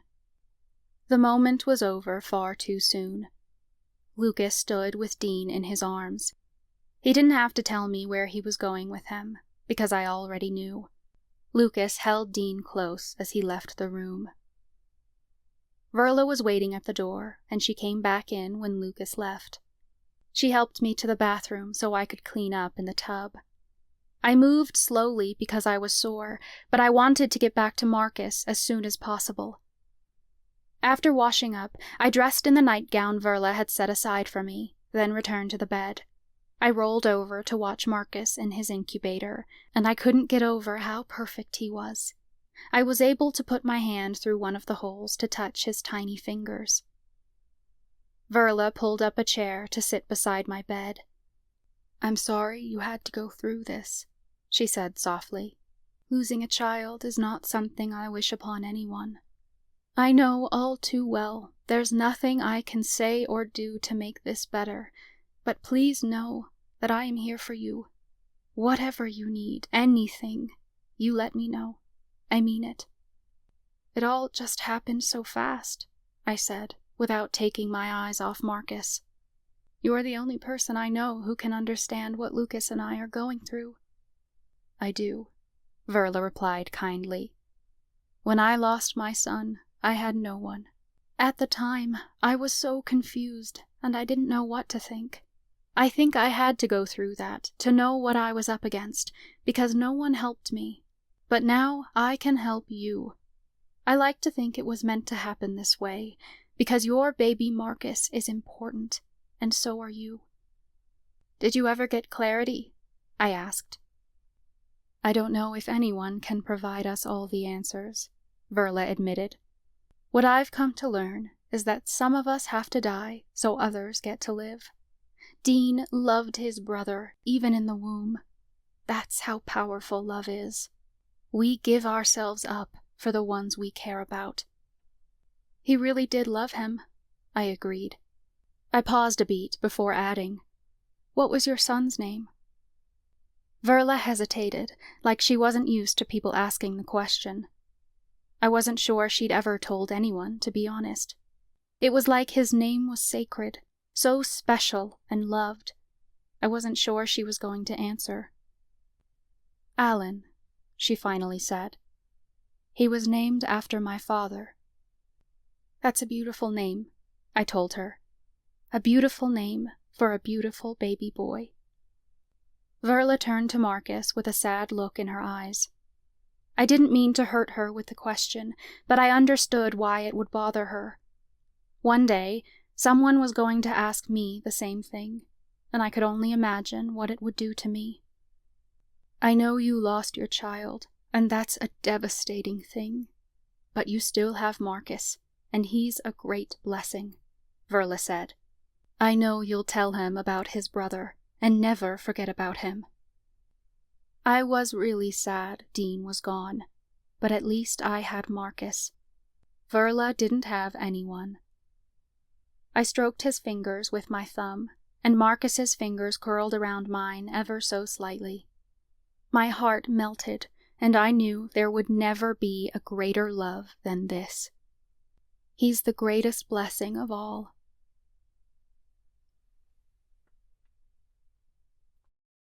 Chapter 21. Lucas. The forest was cold and damp as I trudged back toward the house, weighed down by the calamitous gravity of having just buried my newborn son. Losing a child was not a misfortune I wished upon even my worst enemies. Nobody should have to go through something like this. Our friends had already given Dean a proper goodbye by singing and writing messages in his notebook. But burying him was something that I had to do alone. Nadine wasn't well enough to come with me, and intuitively I knew she couldn't watch anyway. I'd snuck outside and hadn't told anyone what I was doing, because I didn't want them to follow. I hadn't used any tools, but instead dug my hands into the wet earth in order to make my son's grave, laying him gently beside Helena.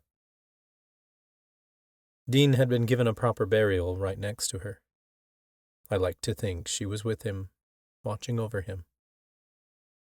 He deserved to be with family, and his great-grandmother would make sure he didn't rest alone in those woods. Thinking like that was the only way to get through this. An all-consuming numbness took over me somewhere on my way back to the house, because I couldn't remember walking inside. Brown water swirled down the kitchen drain as I washed the dirt from my hands. I couldn't process how quickly it had all happened. A few hours ago, Nadine and I were sleeping soundlessly in bed. Now, our whole world had flipped on end. Talia had said she foresaw a tragic fate, no matter what path we traveled. We'd broken the Reaper's shadow curse, and Nadine and Marcus had both been saved. But we welcomed one baby boy into this world at the cost of saying goodbye to another. It wasn't fair, and I cursed all the gods in all the pantheons for allowing such a tragedy to take place. Nadine hadn't died, but there was a part of both of us that did when we lost Dean. I could already feel it. None of us would come out of this the same people we were before. All we could do was keep moving forward, if only for Marcus's sake. We were parents now, and we had to learn how to be there for him, and not just ourselves. I only bemoaned the fact that Dean wouldn't be here to share our new lives with. I didn't know when the pain was going to stop, when this heaviness in my iron heart was going to lift. It wasn't until Dean was in the ground when I'd realized it never would. Footsteps sounded behind me, and I realized I'd been standing over the kitchen sink for goddess knew how long. The water ran clear, and yet I still felt the need to scrub every inch of my hands. There was no amount of cleansing in the world that could be done to erase the heartbreak of losing a child. I glanced over my shoulder to see Professor Warren standing there. I didn't really want company, unless it was Oliver or Nadine. But I didn't know where Oliver had gone. He must have been off sleeping in another area of the house. Warren shoved his hands into his pockets. "I'm deeply sorry for your loss." I turned back to the sink. "Thanks, but you don't have to check up on me. I'll be okay." He spoke gently. "We both know that's not true. Now's not the time to mask your emotions. I grabbed the scrub brush from the counter and scrubbed under my nails vigorously. My skin was turning red, and to anyone else it may appear painful, but I felt nothing. I need to get the dirt off, I stated flatly. Warren stepped up beside me and placed a gentle hand on my arm. It's okay to not be okay. The tears beating in my eyes spilled over the lids. I'd already cried so much. I wasn't sure I had any tears left in me. Professor Warren wrapped me in a hug, and all I could do was sag against him. Water dripped from my hands onto the floor, but it barely registered. The hug was strange, because Warren was like a father figure to me, and all I ever got from my own father was lectures on how to man up. I couldn't recall a time when my father and I had exchanged a hug, yet it was everything I needed right now. I needed someone to tell me it was okay to be vulnerable, before convincing me to compose myself so I could be there for my wife and child. My shoulders shook in sobs. I loved him so much. I know, Warren said softly. There is no grief like that of losing a child. I can't imagine what you're going through. I don't want you to, I told him. No one should ever have to go through this.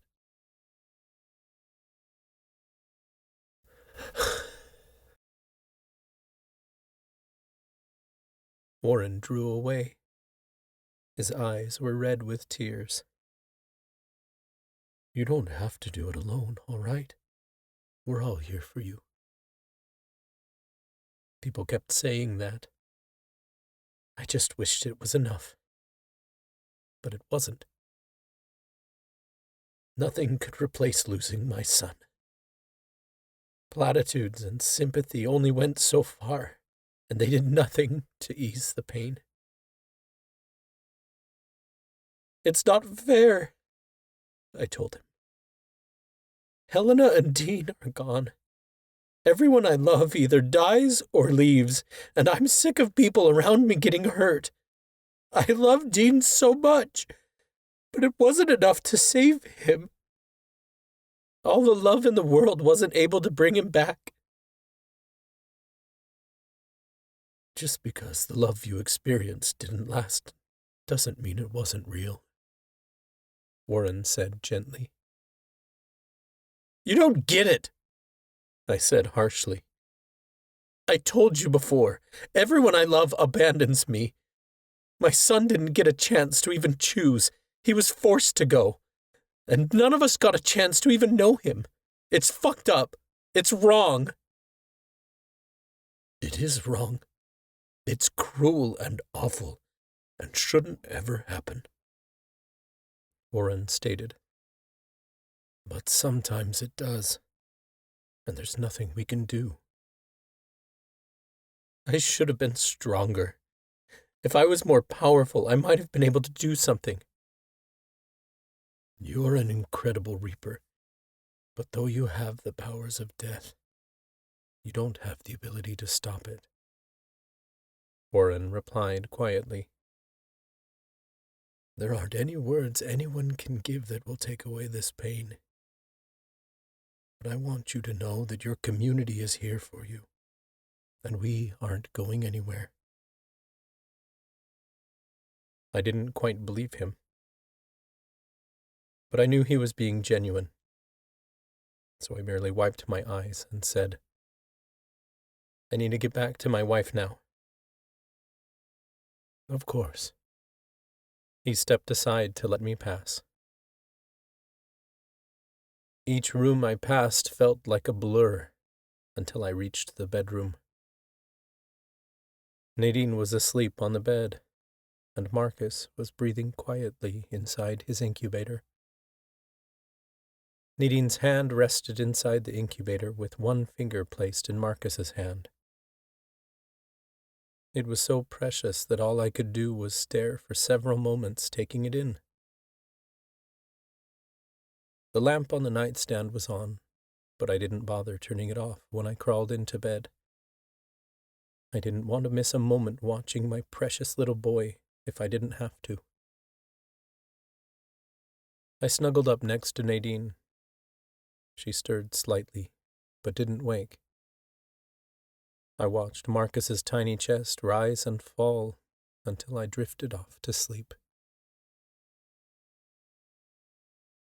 An odd sensation came over my body, like I was drifting upward. I opened my eyes to see the room bathed in the familiar rainbow colors of the astral plane. Nadine's ethereal form sat at the edge of the bed, looking down into Marcus's incubator. Our bodies lay soundlessly snuggled up together on the bed. "I see we both had the same idea," I remarked. Nadine's spirit turned to me.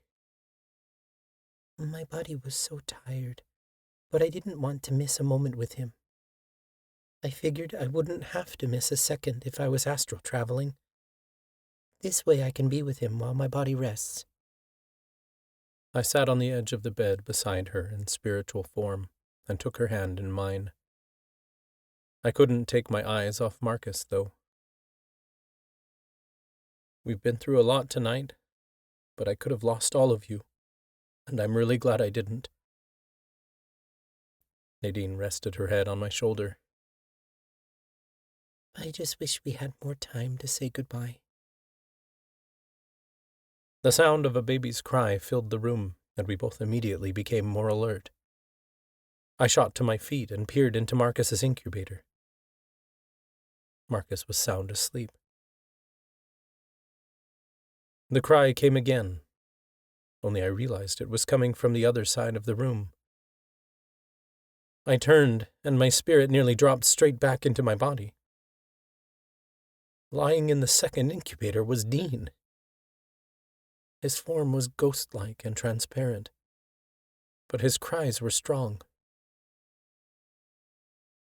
Nadine and I slowly approached his incubator, as if we were both afraid this was some sort of trick. His little arms and legs wiggled, and he reached out to us like he was looking for someone to grab onto. "Nade, you were right," I said breathlessly. "Dean's spirit was here this whole time. We can see him now because we're on the astral plane."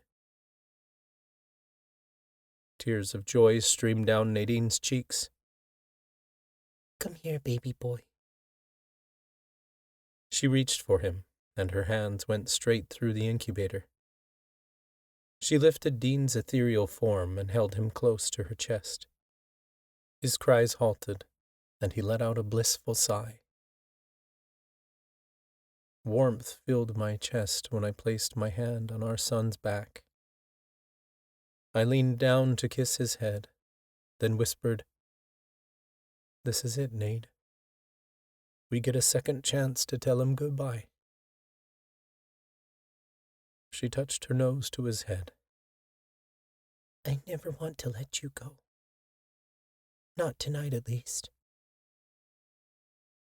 "You don't have to," I told her gently. "We can take all the time we need." And we did. Hours passed as we comforted our baby boy. We told him stories about how we met and all the fun things we'd done together.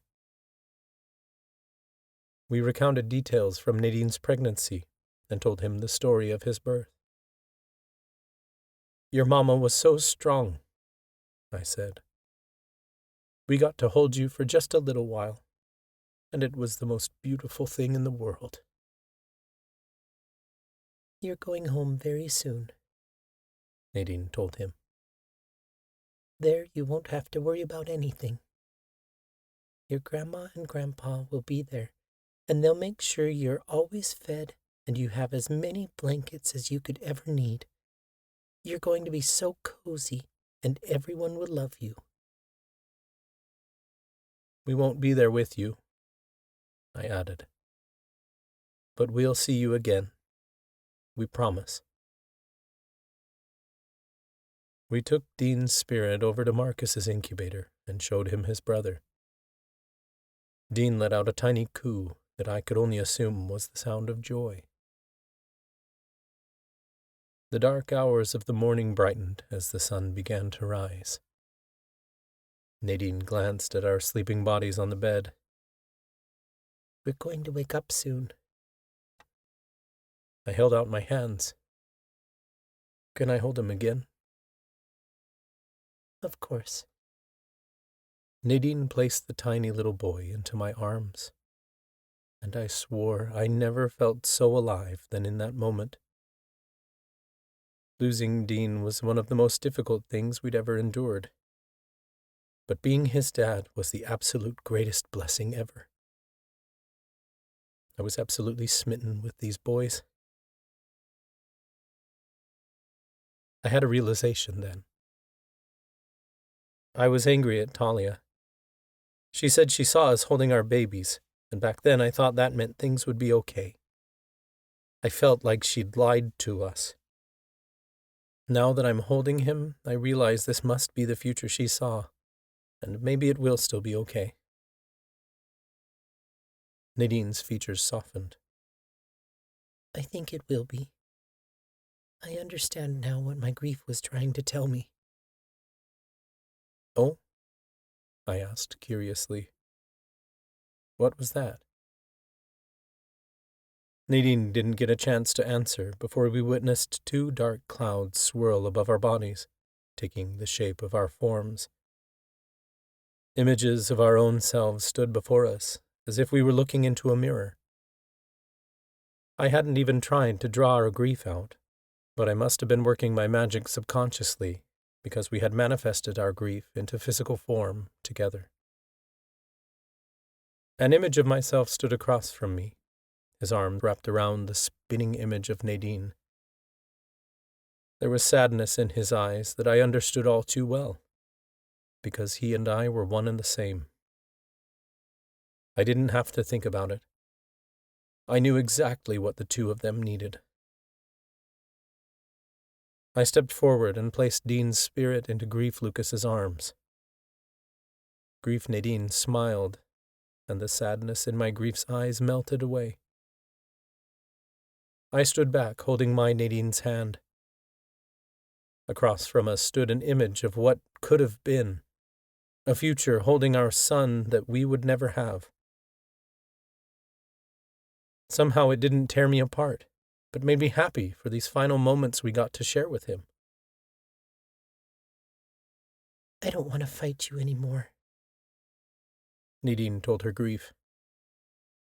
I understand now that you aren't going anywhere, but I also know that your existence is not something I can blame myself for, because I'll never be able to fix it. Grief Nadine looked up from Dean, wearing a soft expression. I'm with you now, but we can work together. I understand, Nadine said. I know it will take time, but I need to process this in a healthy way. Blaming myself is only going to destroy me. There is no fix or cure, because I can't make you go away. But I can learn to live in harmony with you. You're a piece of me now, and you will remind me every day of those I love, but I can use that love for good. Grief cannot come to an end, because it's a process. It's okay to grieve, Grief Nadine told her. You don't have to run from it out of shame. I just thought I could change it, Nadine replied. But I see now what I need to change is myself. I was grieving for those I'd lost, including myself, because I didn't know who to be without those people, or without my disability. It's clear to me now that grief requires you to change. It isn't something you get over. It's something you grow through and learn to live with, and it's something that changes your identity. You have to come out on the other side a new person. I can either let my grief consume me or let it drive me forward. But I can't move forward if I don't give it a chance to move through me. Holding it back is only going to hurt more.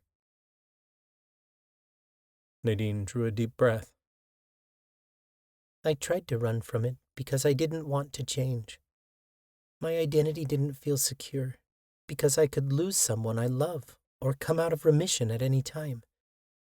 But I can utilize these shifts to do good. I'm going to make our society accessible for everyone. People aren't going to have this identity crisis, because even if they are disabled, they aren't going to feel like they're different in our society. And when people lose someone they love, they're going to have the tools available to make these big shifts and know their community will take care of them. Grief Nadine looked proud of her. In grief, there is love, and I know you and I will do great things together. I turned to my grief. I guess you and I have become well acquainted these past few years. He chuckled lightly. Indeed we have. I know you want me to tell you the pain is going to go away someday, but you and I both know this is always going to hurt. It may not hurt as much, but you're going to have to deal with it the rest of your life. But just because it hurts doesn't mean it's bad. Stand by Nadine and work together to amplify your love and do good in the world. We will, I promised. They handed back our baby boy, and immense relief washed over me as they faded. Something about letting our grief hold Dean's spirit healed a wound deep inside me, and I could tell Nadine felt the same way. She breathed a huge sigh of relief and leaned her head against my shoulder. It was so beautiful and peaceful.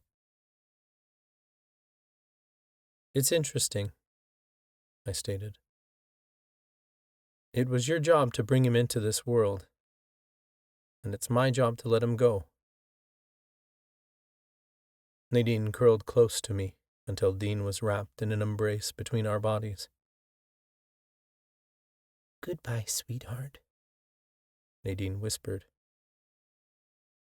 I didn't want to let you go before because I thought I could protect you. But I see now that you're safe and all right. I can let go now. Until we meet again. I cuddled Dean close.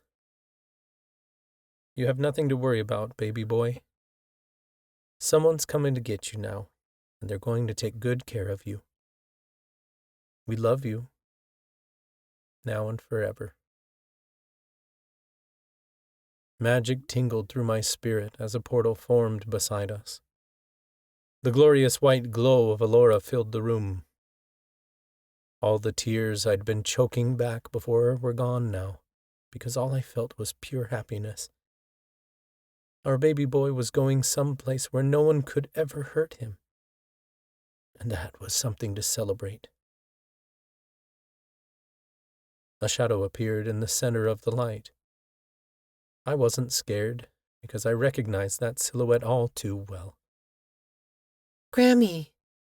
Nadine cried. She sagged against me, nearly collapsing under the shock of seeing her grandmother again. Helena stood at the edge of the portal, smiling happily. It's wonderful to see you again, my dear. I missed you so much, Nadine sobbed. I know you've blamed yourself for my death, but I went willingly. Helena told her gently. I would have given myself up for you 1,000,000 times over, because you are my granddaughter, and I love you. I have no regrets about how I left, only that I had to leave you. Alora is a place of peace without suffering, and your grandfather and I are finally together again. We are happy here. There is nothing to forgive, and I'll wait for you in Mother Miriam's realm of love so we can be together again. A tear streaked my cheek. It's so good to see you, Helena. We never got a chance to say goodbye that night. I know you wanted to help me cross over, she said sadly. but I didn't want to make things harder on you, Lucas. I didn't realize the toll it would take on you. Can you ever forgive me? Of course, I told her. I watched over you both. Helena said. I can't come back physically, but all you need to do is connect with me in spirit, and I'll be here as I am now. The way she said it was strange, like she wasn't quite sure what had brought her back. Helena, do you know why you're here? I asked. Because you summoned me. She said simply. Yes, but under normal circumstances we shouldn't be able to see you, I told her. You're here to take Dean home to Alora. Helena took a step back into the light, seemingly confused. No, that can't be. He still has work here. Dean's spirit is supposed to be on Earth at this moment in time. Nadine and I exchanged a glance. I don't get it, I said. I thought this all happened for a reason. If Dean is supposed to be here, how can he be dead? Perhaps your assumptions are not as they seem, Helena said mysteriously. I didn't like the way she spoke without giving clear answers. He wasn't coming back, if that's what she meant. Dean is gone. I buried him myself. We can't keep him with us in spirit form, Nadine insisted. He'll be lost. His time here is over, I added. He needs to move on to the next life. You'll take him, won't you? Of course I will, Helena said. If what you said is true, he must cross over. Hesitantly, I stepped forward. I knew Dean had to go with Helena, and we were running out of time on the astral plane. But it killed me to let him go. My spirit shuddered as I placed Dean into Helena's arms. Even if this is not the way things were meant to be, your loved ones can come back in many ways, Helena reminded us. We'll be here for you whenever you need us. Nadine stepped up to the portal so that she was face to face with Helena.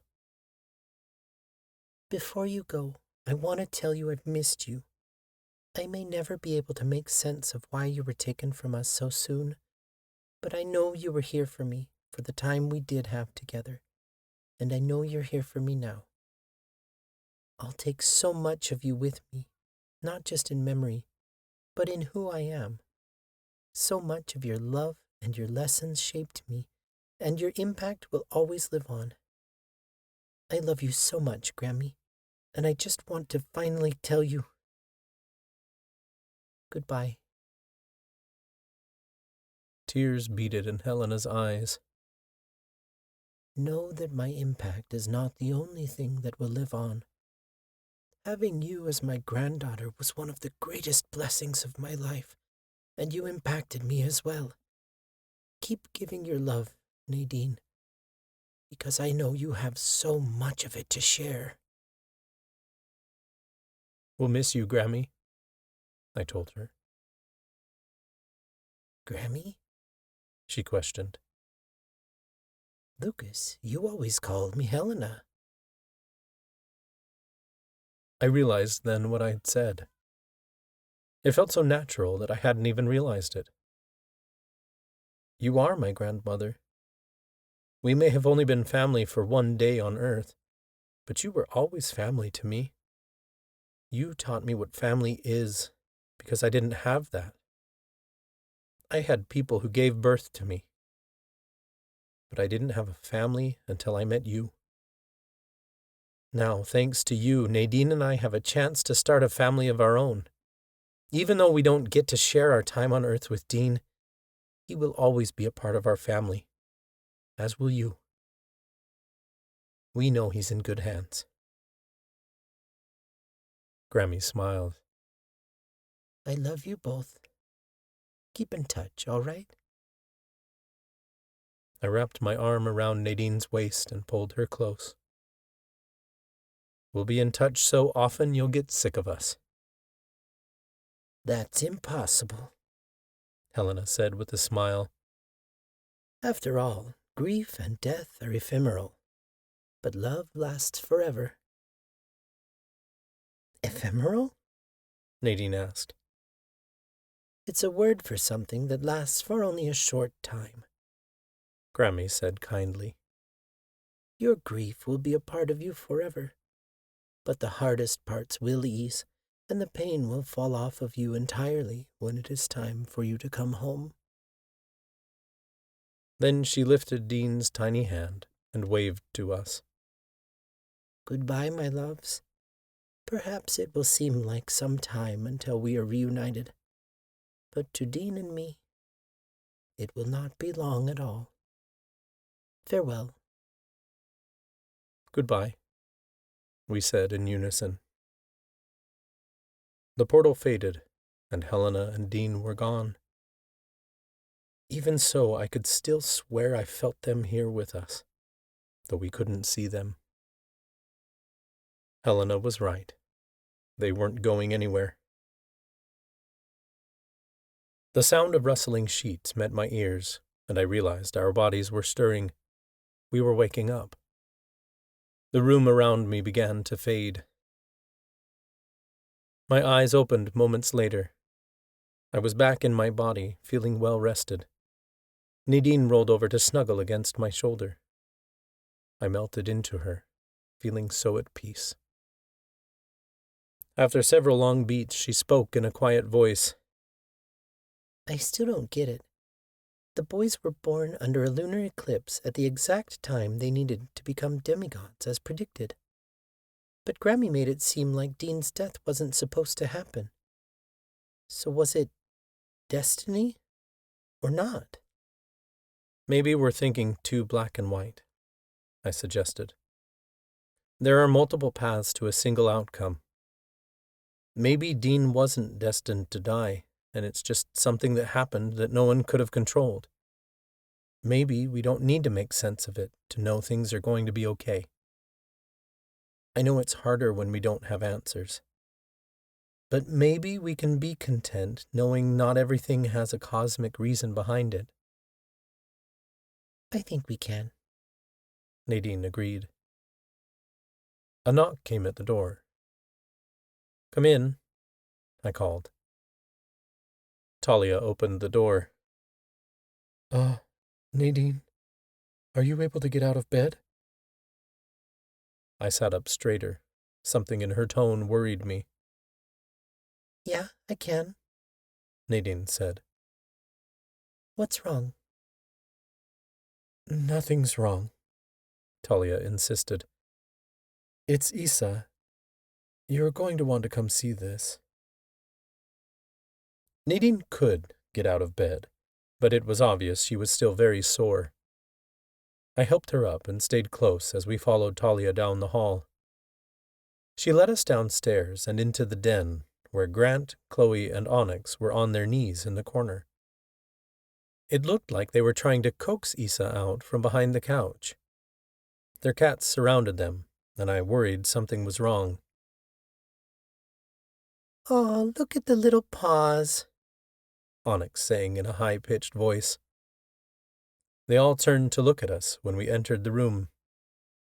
Shh, Chloe whispered, gesturing us forward. You don't want to spook them. Nadine looked as confused as I was when we both approached the corner. The others moved out of the way, and my heart skipped a beat when I saw what was hidden back there. Issa and Oliver lay snuggled up on a blanket, licking a tiny, wiggling creature between them. Its eyes were closed, but it lifted its head and let out the tiniest high-pitched meow. The kitten couldn't be more than a few minutes old, because it was still covered in goop. I could just barely make out its tawdry color pattern, mostly black, mottled with brown splotches.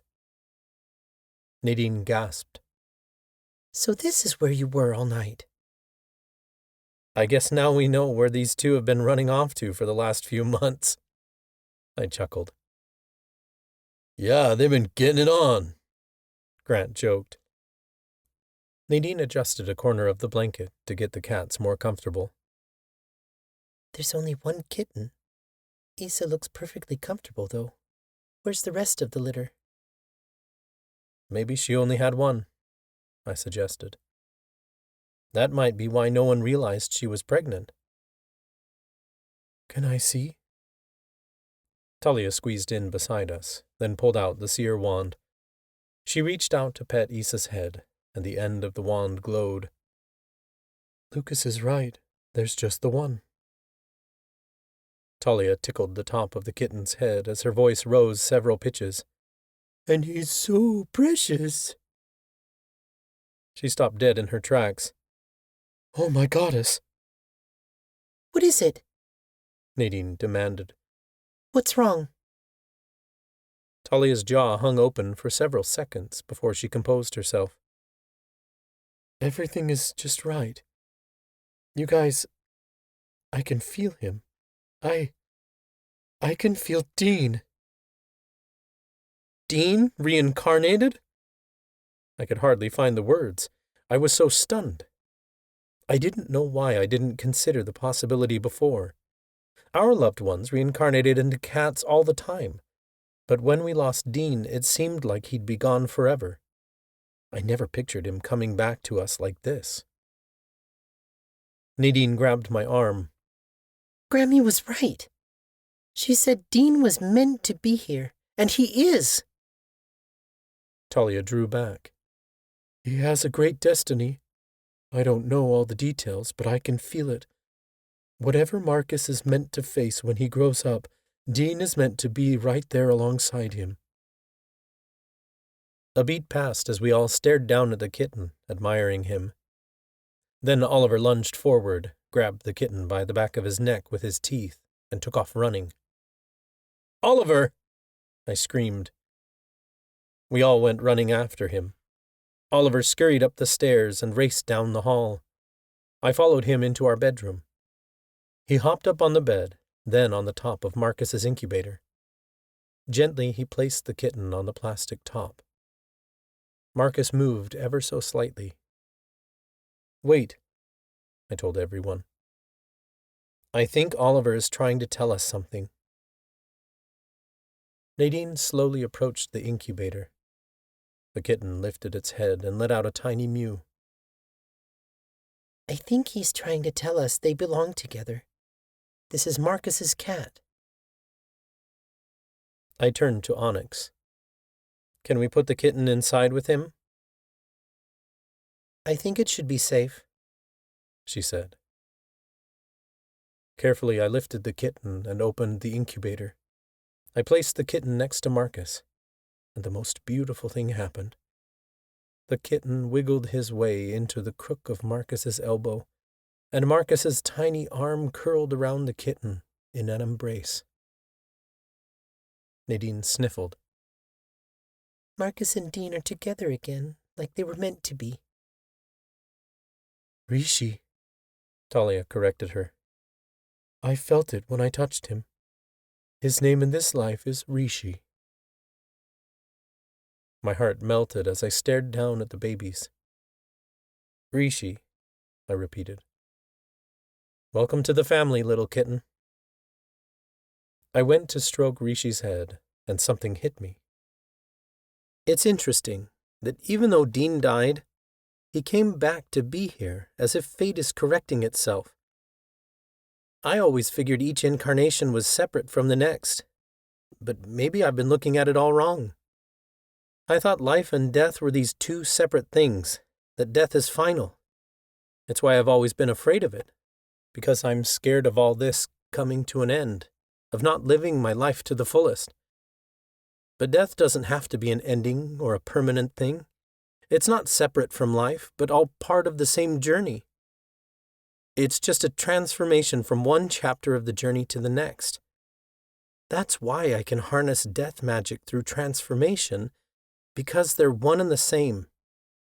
I thought as a reaper I was guiding souls to their final destination, but really, I'm just helping them along their path. Life continues after death, because it's all one. I placed my finger in Marcus's hand. I see now it's not my job to save you. It's my job to be here for you and guide you, because this is hard and we're a community, and the community helps each other. I'm going to be there for you while your soul is growing and evolving. That I can promise you both. A darkness swelled over the room, blocking out the morning light. I whirled around to see a cloaked figure stepping toward me. He wasn't alone. Over a dozen other ethereal figures wearing identical black cloaks stood behind him. Lucas, what is it? Nadine asked. The cloaked figure lifted his head, and I peered into the empty eye sockets of a skeleton man. The others couldn't see them. It's Edgar, I told her breathlessly. And the entire Reaper Order. Chloe nudged me. Well, go on. Talk to them. I took a hesitant step toward Edgar. I thought I wasn't going to see you again until I passed the Warlock's trial. That is correct, Edgar said calmly. You mean, I'm ready? But I didn't do anything. I was so confused about what might have prompted this meeting. You didn't have to do anything, Edgar said. You merely had to become the Reaper you were meant to be. As I said before, power over death is more than a magical feat. I realize now what he meant. It's a mindset, a comfort of letting go of your fear. That's what really gives you power, isn't it? Yes, Edgar confirmed. Death is a transformation, and every Reaper understands that. You weren't ready to join us until you realized that death isn't a permanent state, just one more stop on the path of a soul's journey. Now that you understand your role as a Reaper, you are ready to join the Reaper Order. Edgar held the dark cloak out to me, and I took it. I almost expected my hands to go straight through it, but there was powerful magic at work here. My fingers curled around soft fabric, and a wave of pride washed through me. Thank you, I told him. There's one more thing, Edgar added, reaching into his cloak. He lifted a wand painted white and carved with a ribcage at the end. I believe you'll be needing this. A euphoric feeling filled me from head to toe. After all this time, we were finally in possession of the Mortana wand. I grasped it firmly. The end of the wand glowed, and a chord in a minor key rang throughout the room. Dark purple magic swirled up my arm, then settled into my skin, so deeply I felt it latch onto my spirit. I heard the others gasp in unison. They couldn't see the Reapers, but it was clear as day that they saw the wand materialize in my hand. When will we see each other again? I asked Edgar. Perhaps Mother Miriam will assign you to guide me into the next life.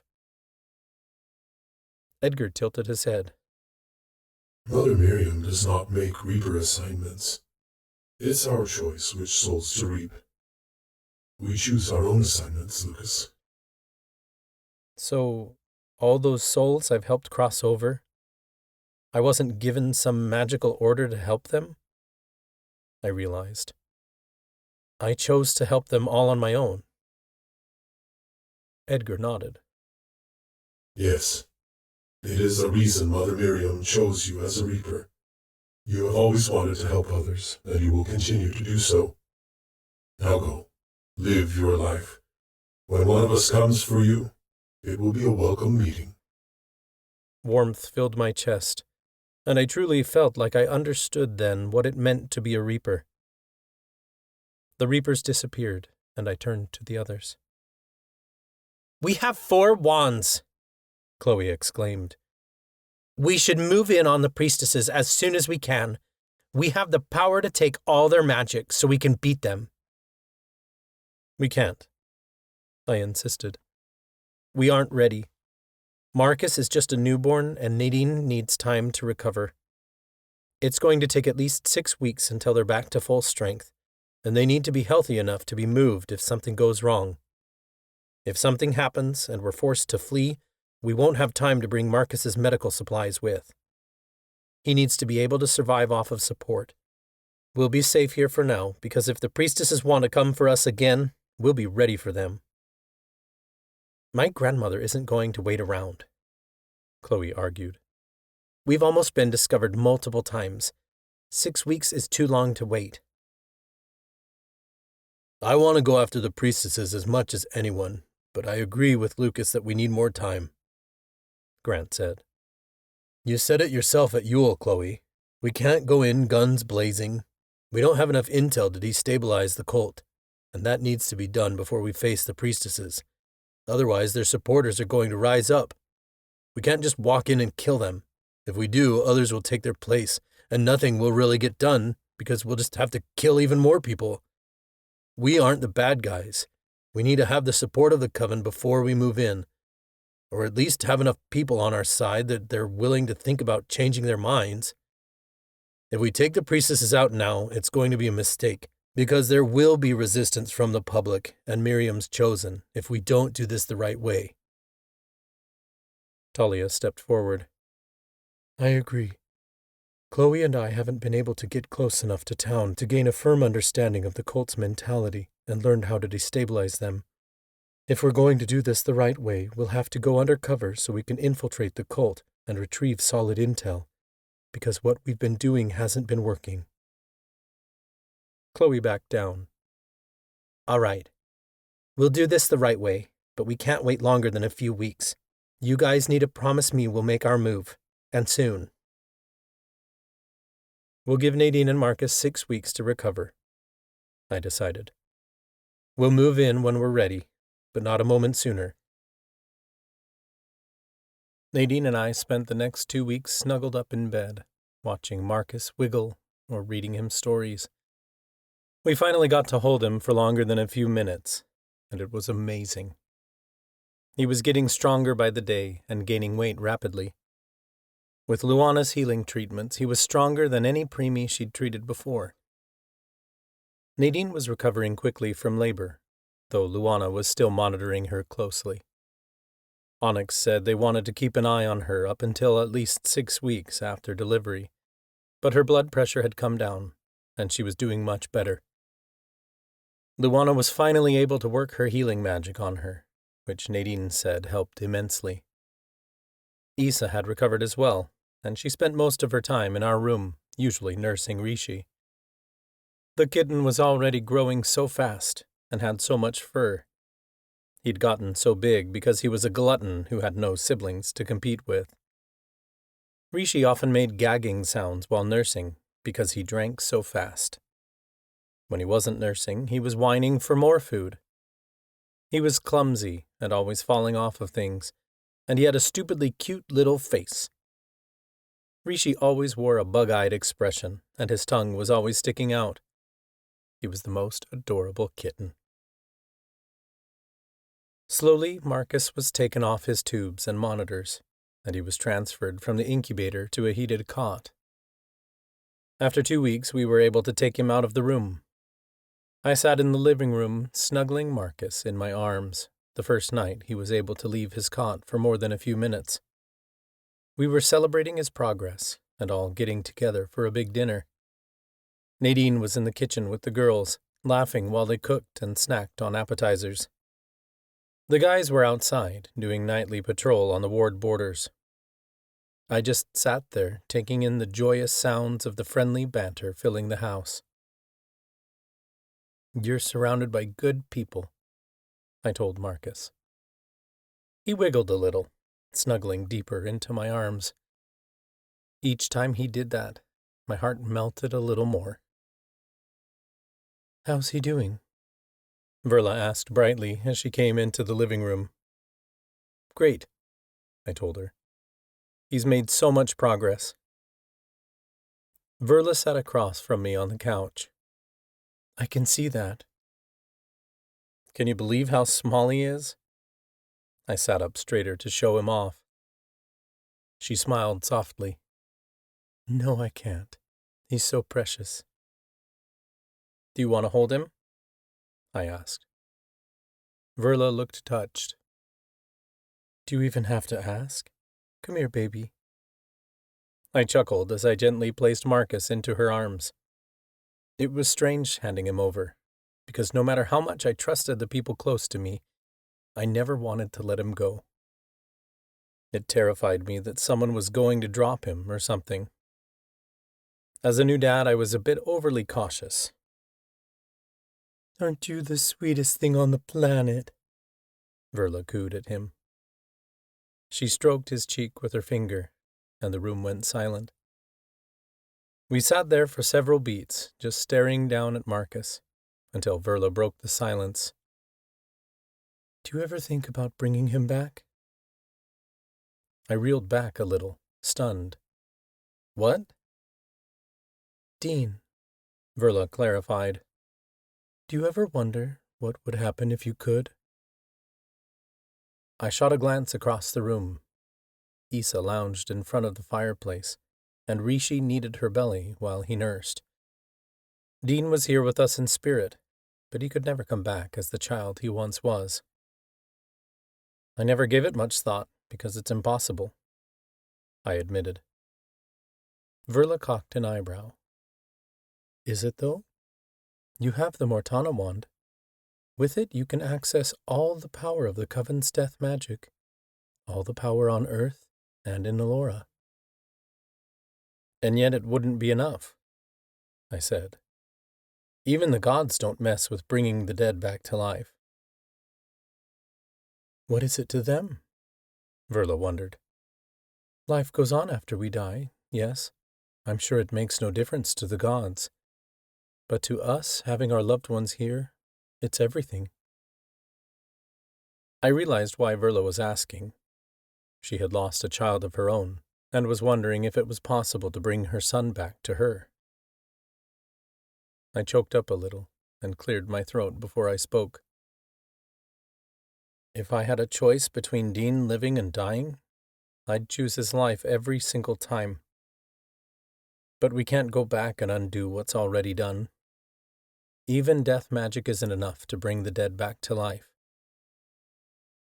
"You brought Nadine back," Verla reminded me softly. "Because she hadn't crossed over yet," I said. "The circumstances were perfect.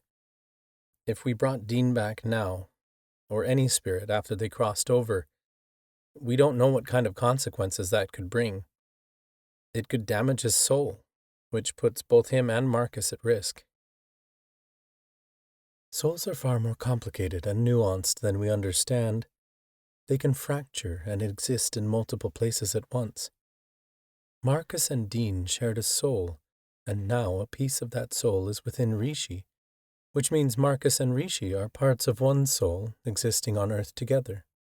Why couldn't a third piece of that soul exist here as well?" Verla asked. I opened my mouth to respond, but I realized then that her question was rhetorical. I understood now why she was bringing this up. She knew it couldn't work, but she wanted to make sure I understood it too. I couldn't believe I thought she would ask me to do something like bring her son back. She knew better than I that that wasn't possible. "You don't have to worry about how far I'll take things," I told her. I know death magic is dangerous, and to take it this far could be catastrophic. I won't risk it, not with my son's soul. Verla kept her eyes on me, but she didn't get a chance to respond before the front door opened. Professor Warren stepped inside, and I could instantly feel like something wasn't right. I shot to my feet. Where are Grant and Miles? Warren lifted his hand, as if to tell me to calm down. They've got the perimeter secure, but you're going to want to come with me. There's someone here who wants to talk to you. My mind immediately started racing through the possibilities, but anyone I could think of shouldn't have a clue where to find us. Who? Autumn, Professor Warren said. Of course. My Reaper Master was the only person who knew we were here. We'll send her away, I bet. I didn't want to talk to her, not after how our last meeting ended. She's quite insistent, Warren pressed. She knows where we are. She'll keep coming back. I scoffed. I'd like to see her try to get through our wards. Warren sighed. She wants to make things right with you. You might want to hear what she has to say. You should go, Nadine said from behind me. I turned around, and it was the first time I realized that the laughter coming from the kitchen had died. Everyone had gathered to see what was going on. Autumn spent years protecting you, Nadine said. She made some bad choices along the way, but there's a part of her that cares. You should hear her out. What am I supposed to say, Nade? I asked hopelessly. You came back, so you're forgiven? You don't have to say anything, Nadine suggested. If she's come to apologize, then just listen. Extend an olive branch and invite her in for dinner. We owe her one. She kept an eye on us even after we blew her off last December. She was here the night the twins were born, and she killed the executors so they couldn't get to our babies. It's the least we can do after she killed those executors to protect us. I breathed a heavy sigh, but I was only doing this because Nadine wanted me to. All right, I'll give it a shot. Chloe conjured the mentalist wand. I'm coming with you. So am I, Talia said as the seer wand appeared in her hand. If Autumn has any ill intentions, she's not getting past 4 Oaken Wands. We followed Warren outside, and he led us to the edge of our border. Grant and Miles stood there, their wands pointed at Autumn. She stood only feet away from them on the other side of the ward boundary. She wore a dark cloak and held her hands up in surrender. What do you want? I asked, a bit too harshly. Slowly, Autumn lowered her hands. I came to make amends. Why come after all this time? I demanded. It's been months since we last spoke. You showed up the night our children were born, but you didn't bother to stay long enough to accept a simple thank you. Autumn's features paled. I did not know your children had been delivered. It's true I saw the executors coming and killed them before they could get to you, but I assumed it was another group of scouts like the others. You could have stayed and let us explain, I growled. Instead, you come only when it's convenient for you to tear executors to shreds. Is there a group closing in on the safe house now? Is that why you're here? No, Autumn insisted. I've not come to hurt anyone. Those months since we met that I spent in silence, I was trying to convince myself to come see you. I crossed my arms over my chest. What stopped you? I was afraid you wouldn't want to see me, she admitted. Then you were right, I stated coldly. Please, Lucas, Autumn begged. I'm here because I want to apologize. I never meant to cause you any harm. I should have come to you years ago. I should have told you the truth. I can't change what I did, but maybe I can do better in the future." I took a long stride forward until Autumn and I were face to face, with nothing but an invisible magical ward between us. "You left me alone. All the times you claimed to have been there for me were only when it was convenient for you. If there was ever a risk of you being exposed, you never showed up for me. Your one job was to hand down the Reaper records, and you did that. Now you show up after all this time wanting to make amends? It's too little, too late. I didn't need you then, and I don't need you now." I whirled around to head back up to the house, but Autumn shouted after me, "The Reaper Order failed me too." I stopped in my tracks and slowly turned back around. I was aware the others' eyes were on me, but all I could focus on was Autumn. "The Order didn't fail me, so don't act like we have that in common. I passed the Warlock's trial." "You did?" Autumn appeared stunned. I eyed her skeptically. "It's strange, you know. You don't speak to me for months, but just weeks after I join the Reaper Order and obtain the Mortana Wand, you want to come crawling back? Why are you really here?" Autumn's brow furrowed. "You're not suggesting I came looking for the Mortana Wand. What use would I have of it?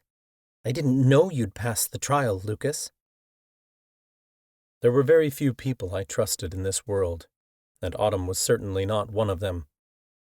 I turned toward Chloe and Talia.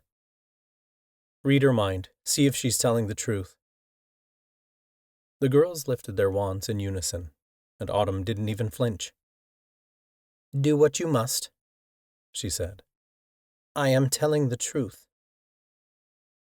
The ends of the girls' wands glowed, and they spoke an incantation. They appeared in a trance-like state for only a moment before Talia opened her eyes and said, "Autumn is being honest with you. She didn't know about the Mortana Wand. She came to apologize." "I came to tell you I was wrong," Autumn said softly. "My master may have found clarity in death, but when he was here, he left me to fend for myself. I had to find strength in myself, and there are times I find that I'm still searching. For so long I blamed him for that, and I used my pain to convince myself that what I was doing to help you, or not help you, was justified. I thought that if I had to figure things out on my own, then you could too. Now I see that the system failed us all. It was not Edgar's fault, but my choice alone to withdraw. I could have put an end to this cycle, and I chose to not only allow it to continue, but to participate in its process." She sighed. "I came to say I'm sorry. I understand that you have moved on, and there is nothing more I can teach you. But if there's one thing I can do for you, I'd like to heal this wound I've caused." The pain in her eyes was all too familiar. She may be older than me in years, but there was a part of her that was still a hurt child, the one who had been left behind. She was not the Reaper Master I thought was meant to teach me. She was still a Reaper's apprentice, even though I, her successor, had become a master. Our roles had been reversed, which meant that perhaps I had something to teach her now. I realized then that she hadn't come to ask for my forgiveness, but for my compassion. "It means a lot to hear your apology," I said. "I owe you one as well. I could have reacted with more kindness when we met. There are clearly many layers to this story, and perhaps I haven't given you the space to tell it fully. I hope you can forgive me."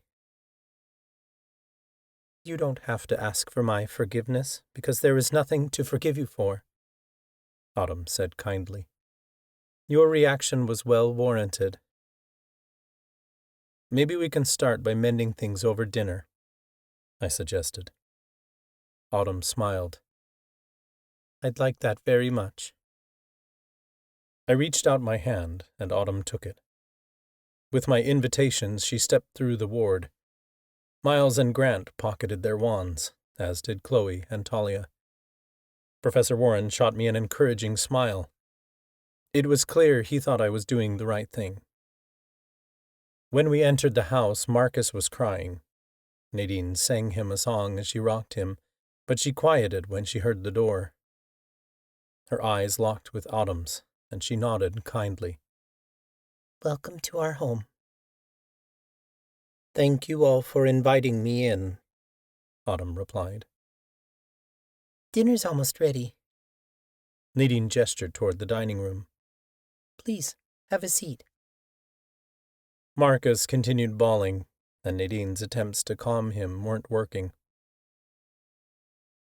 He probably has a dirty diaper. I can go change it, Mandy offered as we started gathering around the table. It's no trouble, really, Nadine insisted. Mandy sighed. You don't have to do this alone, Nadine. We're all here to help. You brought me in at my lowest point and showed me so much kindness. I felt nothing but useless these last few months. You need to be here for Lucas tonight. Let me help with Marcus. Nadine gently placed Marcus in Mandy's outstretched arms. Thank you for the help. We all gathered around the table while Mandy went upstairs to change Marcus. I sat at the head of the table, with Nadine on one side of me and Autumn on the other. We started passing the food around and filling up our plates. Lucas, can I ask you something? Autumn asked. Sure, I told her. She passed me a basket of dinner rolls. What was the Warlock's trial exactly? How did you pass? I swallowed my bite of food before answering. It's not a trial in the sense of a ceremony or some big display of magic. It's about learning what death means and the role you play in it as a reaper. I had to figure out that death wasn't just an end to create new beginnings, but part of the journey.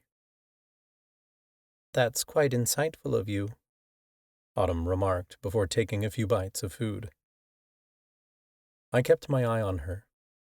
I could sense the wounded child I'd seen earlier. But she had wisdom in her eyes, too. It was like she'd figured that one out long ago.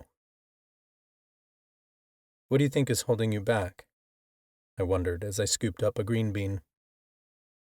Autumn pressed her lips together. Honestly, I don't think the Reaper Order wants me. They do, I said automatically. I'm part of the Reaper Order, and I want you there. I understand you feel discarded by what happened in this life, but if we keep learning and growing after we die, the Reaper Order must know the mistake they made.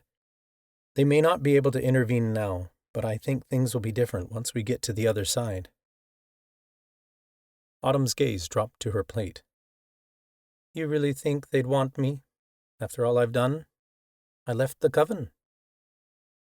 And you can come back, I pressed. That's the thing about the Warlock's trial. I don't think it was ever meant for the Reaper Order to judge us. I think the Reapers show up when we've decided we're ready. Don't forget that you're a Reaper, Autumn. It's your birthright. To be accepted into the Reaper Order is to accept yourself and your power. Autumn looked up at me, and a kind smile spread across her face. Thank you, Lucas. I really needed to hear that. Nadine set her fork aside. Marcus is really quiet. Mandy must have gotten him back down for a nap. I'll go let her know she can leave him in his cot and come get something to eat. Nadine left the table, and the room went silent. A full minute must have passed where no one said anything.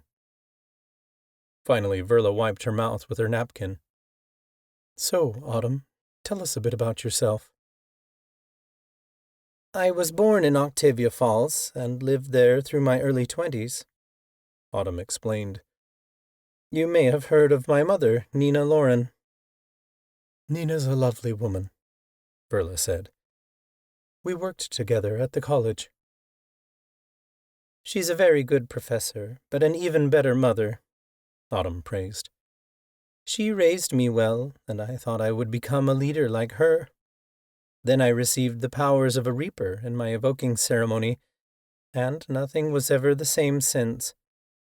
I was called a liar and told I was seeking attention, as no one believed a female could possess the powers of a reaper. I left shortly after graduating from Imperium College of Witchcraft. I became a travel photographer and went all over the world.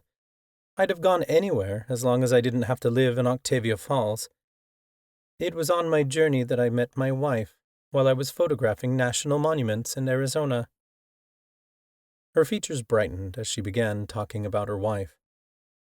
Summer was a light in my life when I was going through the darkest of times. She was a skilled hypnotist. I'd never seen powers like hers in any woman before. I didn't know my place in the world, but she showed me that my place could be anywhere, as long as it was with her. I never had to lie to her about what I was, because she always believed in my power. We traveled together for decades, even though she battled many health issues. Her health took a turn for the worst several years ago. She had always wanted to see where I grew up, so I brought her here. She died of a stroke before we could leave. I lost the will to travel after that, because I didn't wish to be separated from my wife. I now live in my father's old hunting cabin, and my mother and I still speak on occasion. She is the only one who knows where I went when I left. Autumn trailed off as Nadine came downstairs looking worried. "Where's Mandy?" Nadine asked in a shaky tone. The look in her eyes worried me, and I immediately sat up straighter. "Isn't she in our room putting Marcus down for a nap?" "I just checked there." Nadine said. "And all the other rooms upstairs. I thought she must have come back down." I felt the blood drain from my face, and I shot to my feet. "She didn't come downstairs. Nadine, what are you saying?" Panic entered Nadine's tone. "I'm saying I don't know where Marcus is." Verla was at her side in an instant. "I'm sure they're here somewhere. It's a big house." "Mandy!" Nadine called, but no answer came. I must have taken the stairs 2 at a time. My heart was beating so fast I hardly processed the next few minutes. Chairs squeaked against the floor as the others quickly stood and spread across the house to go looking for them. I thought Nadine followed me to the 2nd level, but I was passing each room so quickly I wasn't sure. "Mandy! Mandy!" Our voices overlapped, echoing throughout the house. I checked every room upstairs and heard doors open all the way down to the basement. We checked everywhere, then double-checked again. Every room I checked was as empty as the last. From downstairs, Rishi began to cry. Each high-pitched mew was like a piercing dagger through my heart. Rishi was calling out for Marcus too, but there was no answer that could calm the torment. I stopped in the doorway to our bedroom, where Nadine had slumped to the bed. Her hands trembled as she lifted Marcus's baby blanket to her nose. Verla sat beside her, but no amount of comforting words were enough. Tears broke from Nadine's eyes, and she began to wail. Footsteps sounded on the stairs as the others ran to check on her. A huge group formed in the hall. "Where are they?" I demanded. "Did you find them?" I was met only with silence. Then Professor Warren shook his head and said, "They aren't here, and there's no sign of a struggle." The whole house seemed to flip on end. I had to brace myself against the doorway as the reality hit me. Marcus was gone. Mandy had kidnapped our son.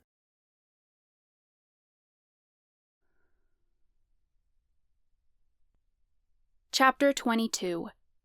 Nadine. Horror permeated every cell of my being. At first, I didn't believe it. This had to be some sort of misunderstanding. I thought at any moment I'd hear the cry of my baby from across the house, but no matter how many people surrounded me, the house felt entirely empty. I wanted to believe someone had gotten past our ward borders and taken them, but I knew our wards were strong. We'd brought Autumn past our borders, but she hadn't left Lucas's sight since she got here. My intuition told me Autumn had nothing to do with this, that her presence had merely distracted us, giving someone else the perfect opportunity to strike. Mandy had betrayed us again. I thought about the executors that had come the night the twins were born. The priestesses had been planning this all along. Mandy must have been working with them and told them I was in labor, then took our son to break us. "Where have they gone?" I cried, as if someone might have the answer. "Where has she taken him?"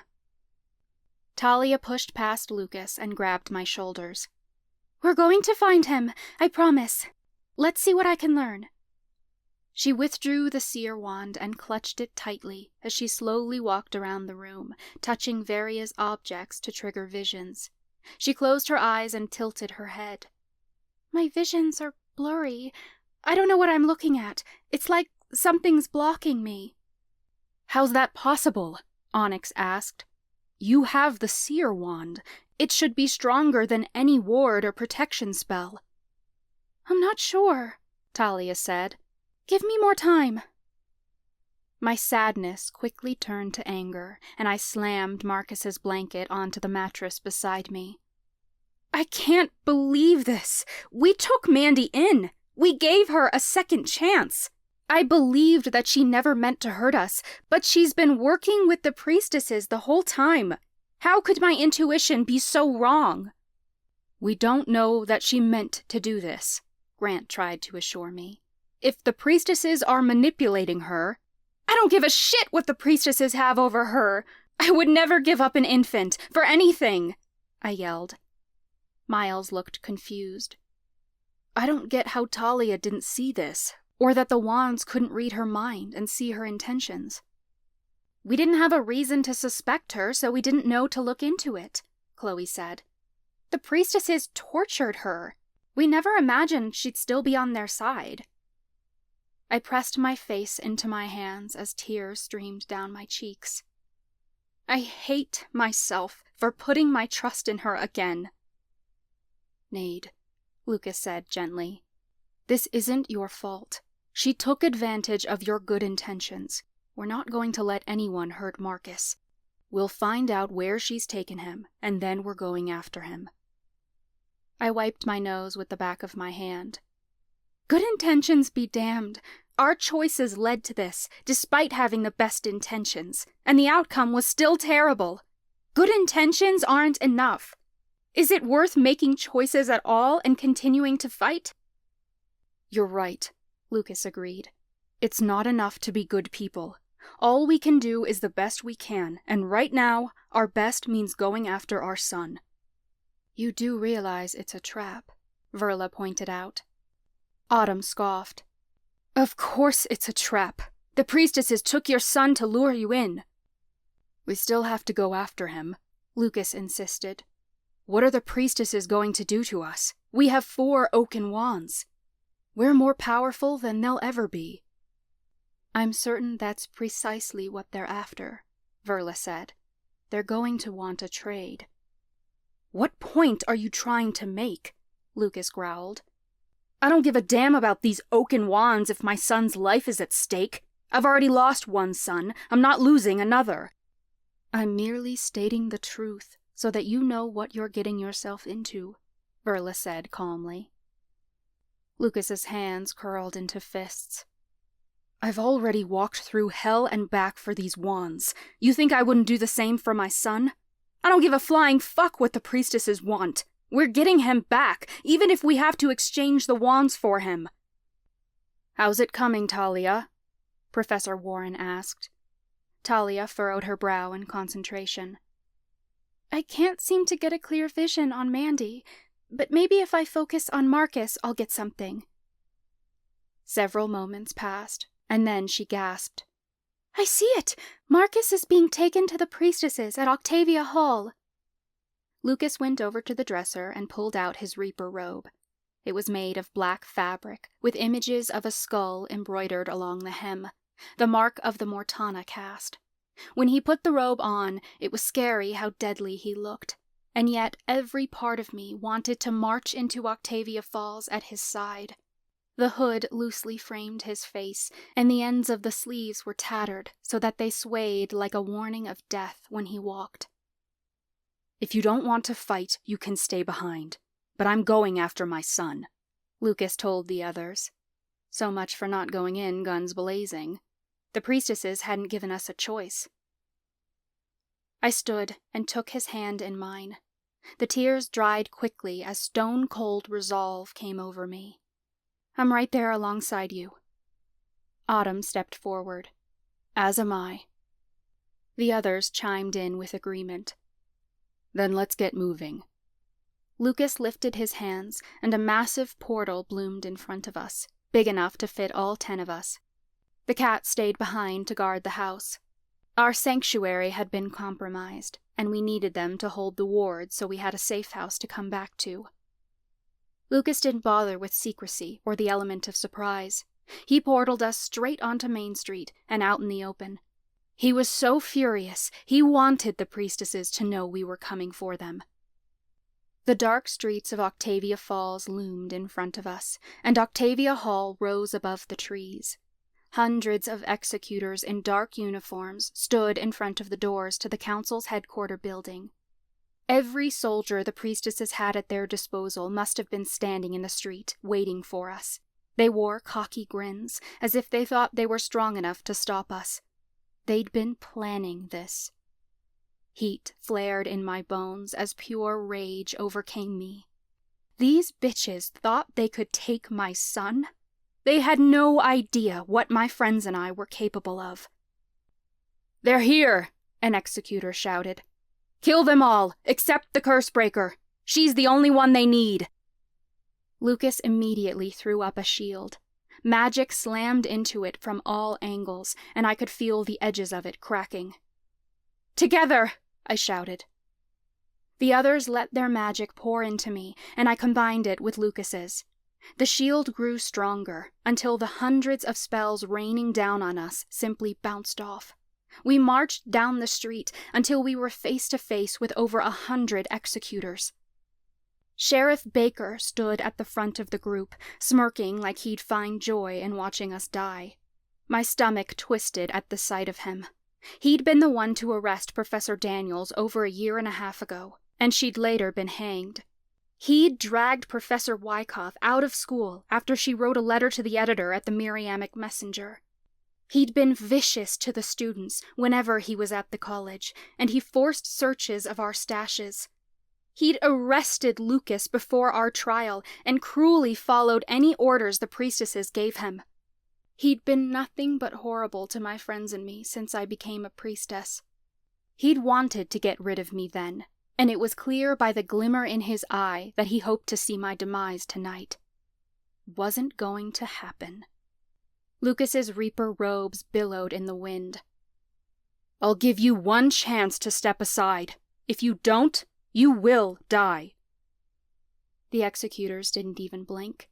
For a brief moment, I felt my feet leave the ground, as if a mentalist was trying to lift me with their telekinesis. Beside me, Chloe's wand glowed brighter as she siphoned their magic for her own. Talia and Grant stepped up beside her, and Lucas withdrew his wand. Tendrils of magic swirled through the Oaken Wands, rendering the executors powerless. Executors began looking around at one another in confusion when they realized their magic was no longer working. Whispers accusing the waning spread throughout the crowd. "What are you going to do?" Sheriff Baker mocked. "You're just a bunch of stupid kids with big guns, and ours are bigger." Dozens of executors withdrew pistols. I recognized them for what they were and knew they weren't typical guns. They were filled with Noxite tranquilizer darts. Those darts were laced with the same type of metal the town's jail cells were made of. Lucas and I had been locked behind Noxite bars before our trial, and our powers had been rendered useless. If one of those darts hit one of my friends, their magic would be drained by the Noxite's power. They'd lose access to the Oaken Wands' magic. "You don't have the guts to kill us," Sheriff Baker sneered. "We're going to break down your weak-ass shield. Then you and your little friends can enjoy a one-way ticket to the abyss." Baker lifted his hands, and with a quick flick of his wrist, the executors raced forward, surrounding us at all angles. They dragged a heavy metal chain with them, and I could feel it draining our powers as it surrounded us at all angles. It was a Noxite chain, and they were trying to box us in. It wasn't something that could keep us contained, but all it had to do was drain our powers for a moment to drop our shields. The executors aimed to fire the darts. But they never had the chance. Before the chain circle closed around us, Lucas blasted our shield outward. Executors went flying, and the chain dropped to the ground. Lucas chuckled darkly. He lifted his hands, and small portals began opening up beneath the executors' feet. One after another, executors fell through the portals. I caught sight of Gothic peaks surrounded by maple trees. He only portaled them to the other side of town, but their screams cut off completely when the portals closed behind them. It was a warning, and it was clear by the way Lucas's lips curled back that it was the last warning they were going to get. Rage marred Sheriff Baker's features. "Go to hell!" Lucas smirked. "Been there, survived that. Now give me back my son." I felt the moment Lucas snapped, because magic surged through him so strongly that it changed the air around us. Wind began swirling in the opposite direction, and dark clouds rushed in to drown out the stars. Lightning crackled overhead. Witches couldn't control the weather, but the power surging through the air was enough to shift its course. Lucas lifted the Mortana wand, and I was shocked to see bony fingers appear beneath the sleeve of his robe. The hood of the robes fell back, and I saw that the skin had disappeared from his face, leaving only a skull with dark, empty eye sockets. He was summoning all his power and had become a living reaper. Sheriff Baker's eyes widened in horror. He whirled around and disappeared into the crowd before Lucas could attack him. Several executors scurried backward, but Lucas aimed his magic at them. A dark fog whipped through the crowd. I witnessed the moment Lucas yanked the executors' souls from their bodies, because their spirit left a brief ethereal imprint in the air before fading away completely. Dozens of bodies slumped to the ground all at once, then crumbled to dust under the power of the Mortana wand. Lucas pulled his hands together, and a darkness swelled upward. He took control of the death energy that came from the corpses, transforming it to his will. Executors began to flee, but Lucas twisted his hands, aiming the dark cloud at the scattered men. The magic pierced straight through their chests all at once, and dozens more executors fell. Their bodies withered away to nothing until they were mere piles of dust on the pavement. Lucas had spared those executors' souls, and they would be escorted to the afterlife by other reapers, but there was no reprieve for them here on Earth. Death swept through them all until over 100 executors' bodies were reduced to nothing but powder. It all happened so fast that none of us even had a chance to cast a spell of our own. I expected Lucas to slow down. There was so much death, so much carnage. He must have been hearing all their thoughts at once, overlapping one another.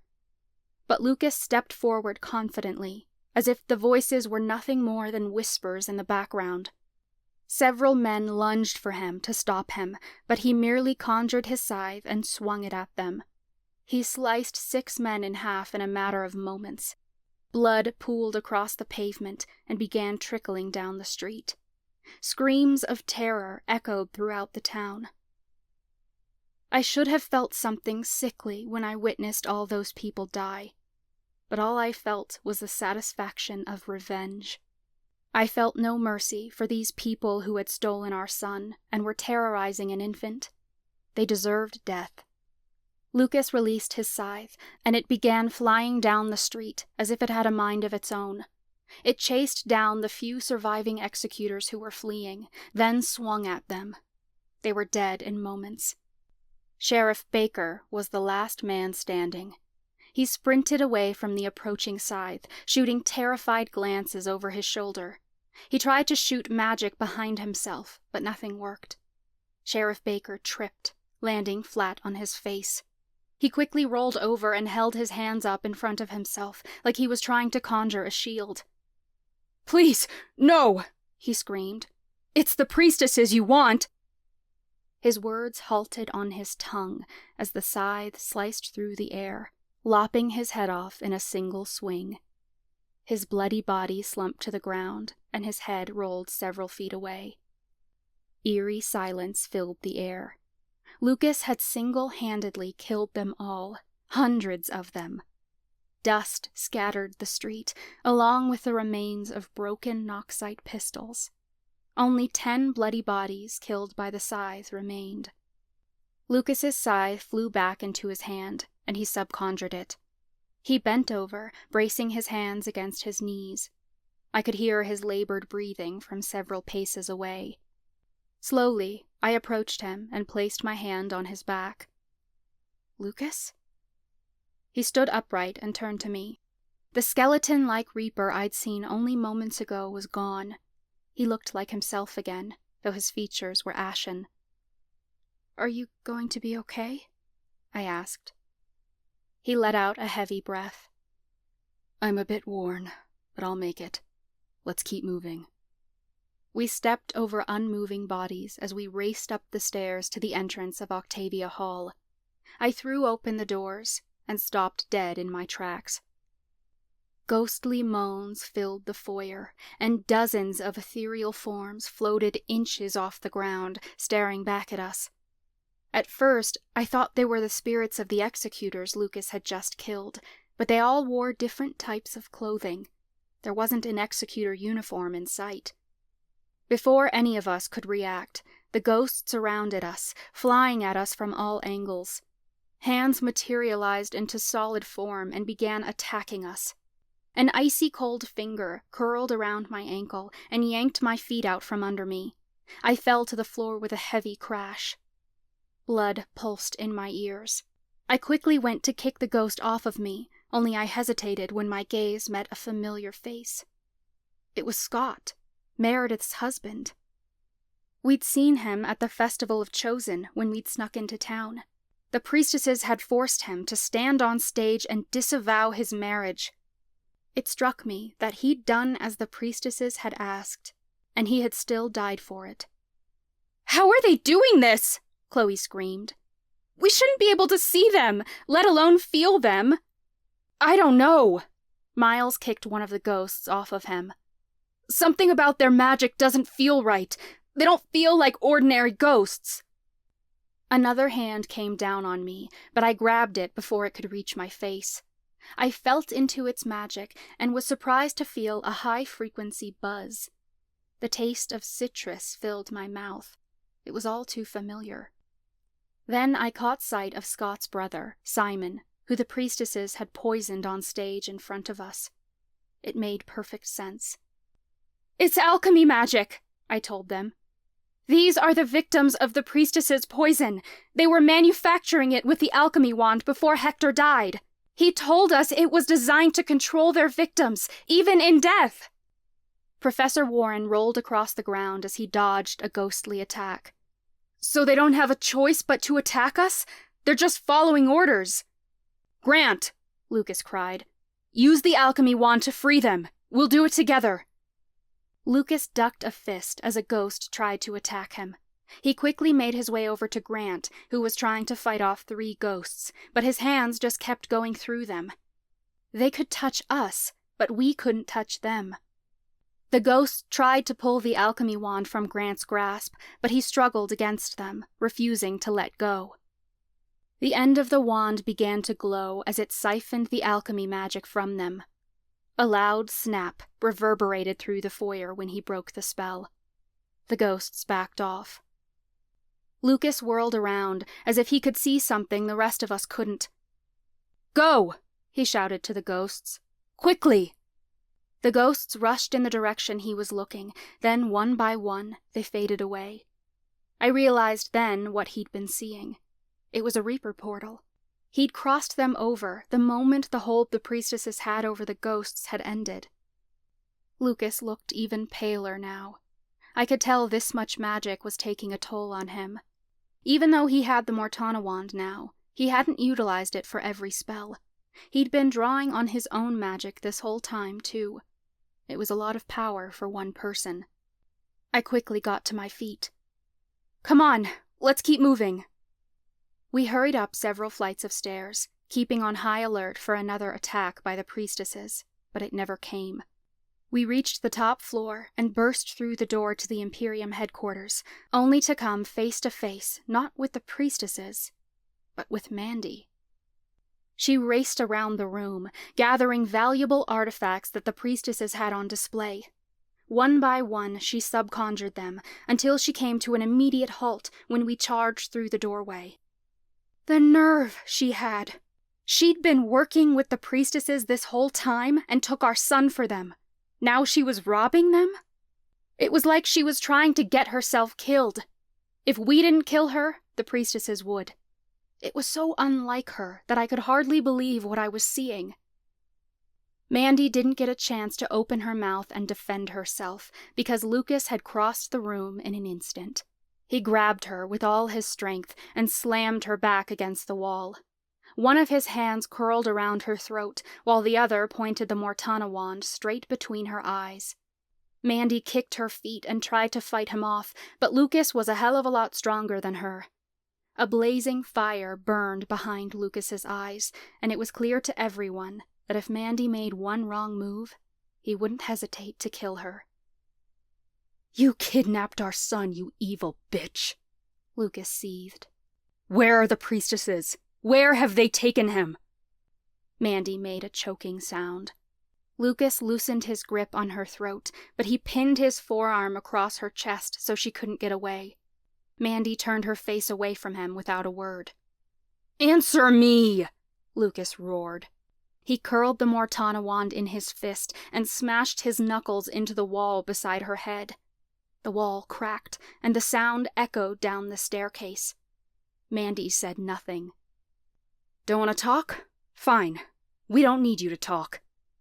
Lucas cocked his head. "Chloe, Talia, use tele-insight on her. Read her mind." The girls lifted their wands in unison, and the ends glowed. They spoke the incantation and entered a trance. Chloe's brow furrowed. "We can't. It's like something's blocking us." I narrowed my eyes on the traitor. "The wands have power over all witch magic. There has to be a power greater than the Oaken Wands working on her. Or something the wands can't influence." I approached her, and tendrils of blue magic swirled out of my fingers. "Don't you fucking touch me!" Mandy growled. My powers crept over her skin. I felt nothing at first, not even an indication of her caste, until my magic brushed up against something strange. It was similar to witch magic, but different, too. It vibrated at another frequency, a frequency far too reminiscent of our time in Malovia. It was dark, though, darker than any magic we'd encountered when we visited the Fae. It had to be unseelie magic, the magic of the dark Fae. My eyes fell upon the red gem hanging around her neck. I knew without a shadow of a doubt that was the object giving off the power. It hadn't ever registered as strange, because Mandy was always wearing jewelry. "Fucking Fae magic!" I sneered. I grabbed the Fae amulet and tore it off of her, then tossed it aside. "I see you made a deal with the Fae as well as the priestesses." Mandy chuckled lightly. "I didn't have to make a deal with any Fae. I found an unseelie roaming Octavia Falls, trying to get away from the Fae war. He wore this amulet to disguise his magic from being detected easily. One sip of tea was all it took to kill him." Heat flared through my body. Mandy had never been a killer, so why was she speaking of murder so casually? "Why would you ever work with the priestesses after what they did to you?" I demanded. Mandy didn't answer. "You can answer willingly, or we'll make you talk," I started, but it was at that moment that my magic sensed something else. Now that Mandy was no longer in possession of the Fae amulet, I could feel her magic again. Only, it wasn't hers. I took a cautious step back. I sense alchemy magic. Mandy's a mentalist. Which means... This isn't Mandy, Lucas finished for me. His eyes went wide.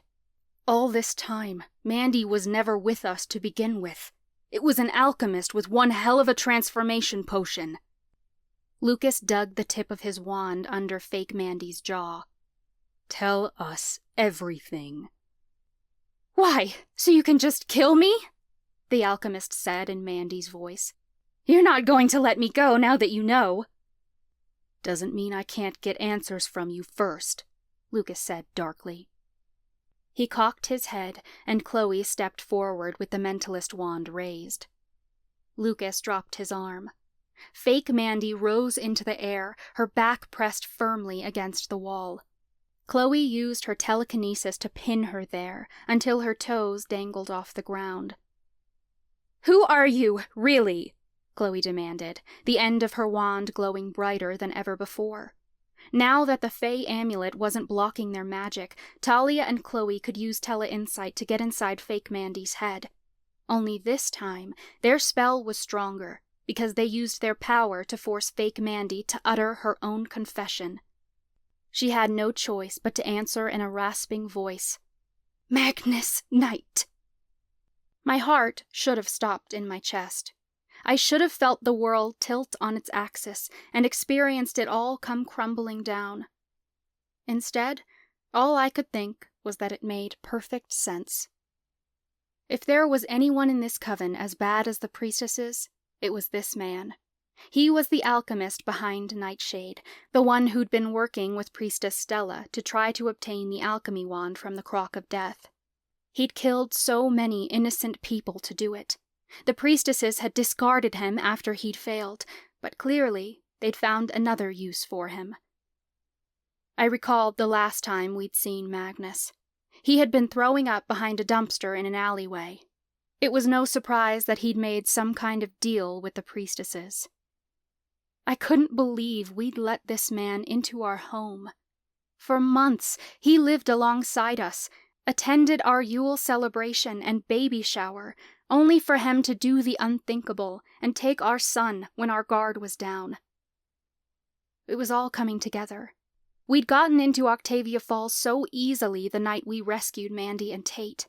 We'd written it off as a result of the Festival of Chosen, but all this time, the priestesses had actually wanted us to rescue them, so that they had a man on the inside. The only other option the priestesses had was to set the girls free, but by that point, Tate had already been captured, and they knew we'd come for her regardless. If they let Tate and Mandy escape, we'd have suspected something for sure. The priestesses only came for us later that night when we'd broken into the school. They'd wanted us to rescue the girls, but they hadn't intended for us to find the Oaken Wands. Where's the real Mandy? Lucas growled. Magnus laughed in Mandy's voice. In a holding cell somewhere. His apathy for one of my friends' lives made me want to snap his neck. Tendrils of magic twisted out of my fingertips again, curling around Magnus's throat. Don't kill him yet, Lucas warned. I'm not going to kill him, I said. I want to look into his real eyes before he dies. The alchemy magic pulsing through his veins was strong. I sensed traces of fey magic mixed in with the potion he'd taken to disguise himself as Mandy. The priestesses had obviously supplied him with rare herbs to keep up the charade. I curled my magic tightly around his, and I felt the spell snap. His limbs elongated, and his hair shortened. The softness of his jaw morphed into sharper features, until it was not an image of Mandy hanging in front of us, but Magnus. We should have known it was you, Chloe growled. We read your mind at Yule. We should have been able to tell you were deceiving us. The amulet disguises me under all circumstances, Magnus sneered. Even your little party trick couldn't expose me. All I had to do was come up with something you'd believe, so you didn't keep digging. I did my homework before I infiltrated your little safe house. I knew Mandy was close with that Amy girl who burned on the pyre. Every time I mentioned her, you all backed down." I thought of the morning of Yule, how he had mentioned her when I'd come into his room for help with my gift. He'd said Amy had taught him the tea we'd made for Talia, but that wasn't true. Magnus knew the spell because he was an experienced alchemist. I should have known something was up when he pretended as if Mandy had lost all her jewelry-making supplies when she left Octavia Falls. She wouldn't have let all that leave her stash. "The amulet is why I struggled to gather intel on the priestesses," Talia realized. "Because you were involved, but my visions couldn't see past the Fae spell." Magnus gave a chilling laugh. "Of course, not even the power of a seer could expose me." "You've been here all this time, haven't you?" I demanded. "You've been posing as Mandy since the night we found you in Lillian's basement last November." Magnus strained against the wall, but he was weak compared to the mentalist wand. "Yes." "This never should have happened," Onyx insisted. "How did he trick our wards?" "He didn't have to," Professor Warren said hollowly. "We invited him in and led him through." Lucas's face turned red in rage as he stared down Magnus. "What was your objective? Why hang around so fucking long?" "The priestesses made me a deal," Magnus replied. "If I infiltrated your safe house and brought back the Oaken Wands, they would restore me to my former glory, get my businesses back up and running, and put me in a position of power within the coven once again. I was meant to bide my time until you found all the wands, then take them all and return them to the priestesses." "Then why bother taking a child?" Verla snapped. "Priorities shifted," Magnus said. "When I found out the Cursebreaker was pregnant with demigods, I consulted with the priestesses." He couldn't even bother to say my name, as if I was that unimportant. Ironic, since I was apparently central to his plans. "That's where you disappeared to during the baby shower," I realized. "You weren't upstairs organizing our presence. You ran off to tell the priestesses what you learned." "Yes, though I would have left sooner if I didn't have to keep up god-awful appearances," Magnus stated snidely. "I still can't believe I had to attend 1 second of your stupid puzzle party." "What did the priestesses tell you to do?" I questioned. "They told me to forget about the Oaken Wands, that a demigod child was more powerful than all the Oaken Wands combined. The priestesses intended to use you to cast a powerful spell, though they didn't tell me what it was.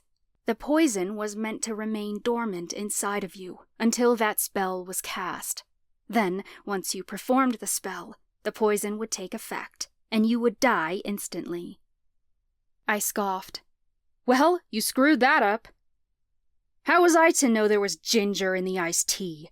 Magnus demanded. "It changed the chemical makeup of my potion and turned it into something else.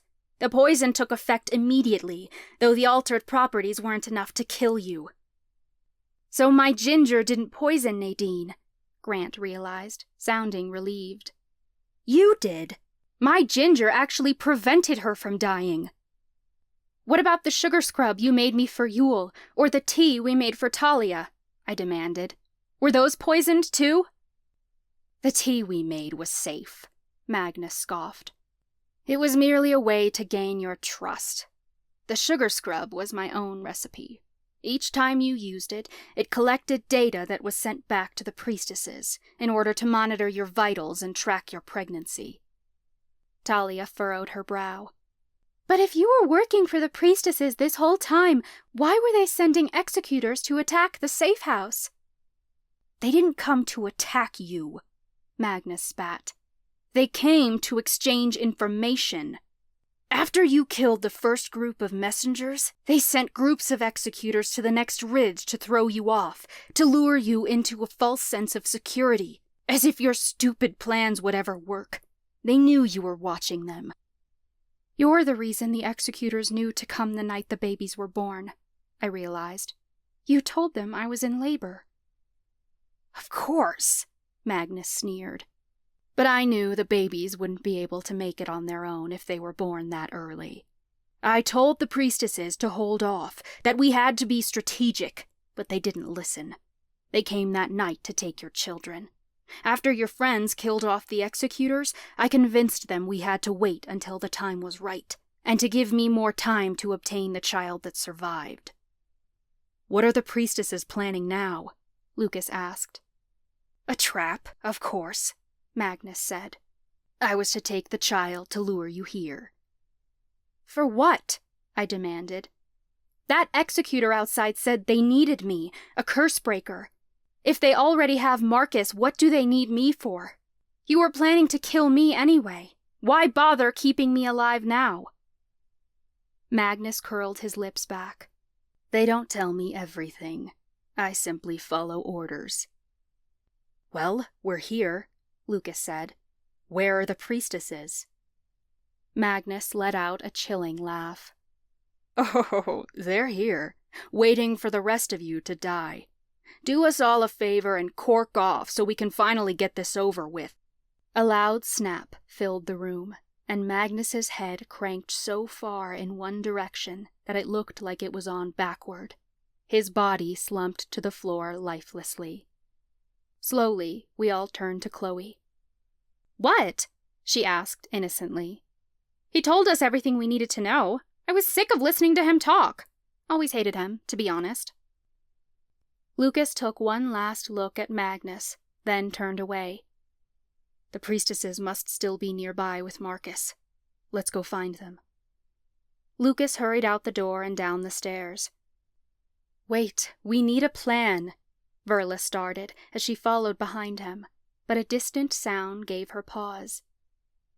Is that someone screaming? I stopped on the steps to listen again. Help! A woman cried. My stomach plummeted. I knew that voice far too well. It was the real Mandy.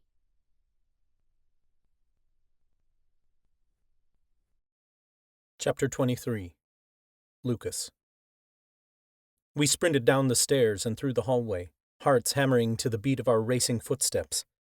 We turned several corners until we came upon a narrow dead-end hall at the back of the building. It was dark and looked like the kind of place you kept storage boxes, not people. Help! Mandy's voice came again, much louder this time.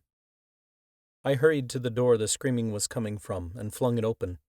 We flooded inside to find ourselves in a darkened storage room. Beyond the crowded shelving stood a metal cage that stretched from the floor to the ceiling. It looked to be a kind of storage locker one would keep valuables in to prevent theft. Instead, the storage locker had been cleared out to make room for 2 women. Thank the goddess! Mandy wept. It was our Mandy this time. The relief in her tear-filled eyes was undeniable. The priestesses hadn't been kind to her. She'd dropped a considerable amount of weight, and her dark hair was matted in a tangled bun. She had cuts and bruises all over her arms. Mandy sniffled. I've waited so long to see you guys. We're going to get you out, I promised. I stepped up to the cage and laced my fingers through the metal fencing. Miles fidgeted with the lock, trying to set them free. My attention was captivated by the other woman inside the cell. She was in her 30s, with caramel-colored hair, and wore a long skirt that had been ripped on the end. She looked so frail, with bruises mottling one side of her face. Professor Wyckoff, I breathed. What have the priestesses done to you? This hadn't been the first time the priestesses set out to hurt her. Last year, Professor Wyckoff wrote a letter to the editor that was published in the Miriamic Messenger, in which she came out against what the priestesses were doing. The priestesses had made a big deal at school about making her answer for it, but we'd protested and managed to save Professor Wyckoff from being hanged. She knotted her hands together. I continued your work and kept your news column going. I published articles in secret to expose the priestess's true intentions, and I gathered quite a following. There are people who will side with you. Unfortunately, despite my best efforts to conceal myself, the priestesses found out I was behind it. They brought me here with the intent to execute me publicly any day now. That's not going to happen, I assured her. Miles kicked the cage. This lock is protected by magic. I can't get through. Nadine lifted her hands. Everyone stand back. We all took several steps back, and Mandy and Professor Wyckoff huddled together in the corner. Nadine took control of the magic protecting the cage, then transformed it. Blue electric power crackled across the metal like sparks of lightning. Then a huge boom sounded as the door blasted inward. The heavy door clanged against the wall, then fell to the floor. I reached my hand inside the cage. Quickly! Mandy took my hand and scrambled out of the holding cell. She was so weak that she practically sagged into my arms. I'm so sorry. I stared down at her incredulously. You have nothing to be sorry for. Tears leaked from her eyes. I do. The priestesses tortured me. They made me send you visions through dreams to lure you to Octavia Falls. I didn't want to, but they forced me. I figured they got what they wanted because they eventually dragged me here. That cage wasn't just enchanted to keep us in, but also to block our powers. I had no way of getting in touch with any of you. Mandy trailed off as she looked around. But you're all still here. They didn't hurt you. Then what do they want from me? Dear goddess. Mandy had no idea Magnus had been pretending to be her for months. We have a lot to tell you, I started, but I was cut off by the sound of an animalistic wail coming down the hall. It was reminiscent of nails on a chalkboard, almost like the distorted tone of a horse's bray. There's no time to chat, Verla insisted. We have to get moving. We left the storage room and turned a few corners until we entered the wide expanse of the main hallway. My heart dropped to my stomach, and I skidded to a halt when I saw what awaited us. On both ends of the hall stood half a dozen horse-like creatures. They had no skin, just red flesh coating their bodies. Each horse had only one eye, along with a rider attached to its back. Each rider had long, spindly arms that dragged on the ground. We'd seen these creatures before, when we'd made the trek to hell. Knuckleavee, the ferryman had called them. Everyone stay back, I cried.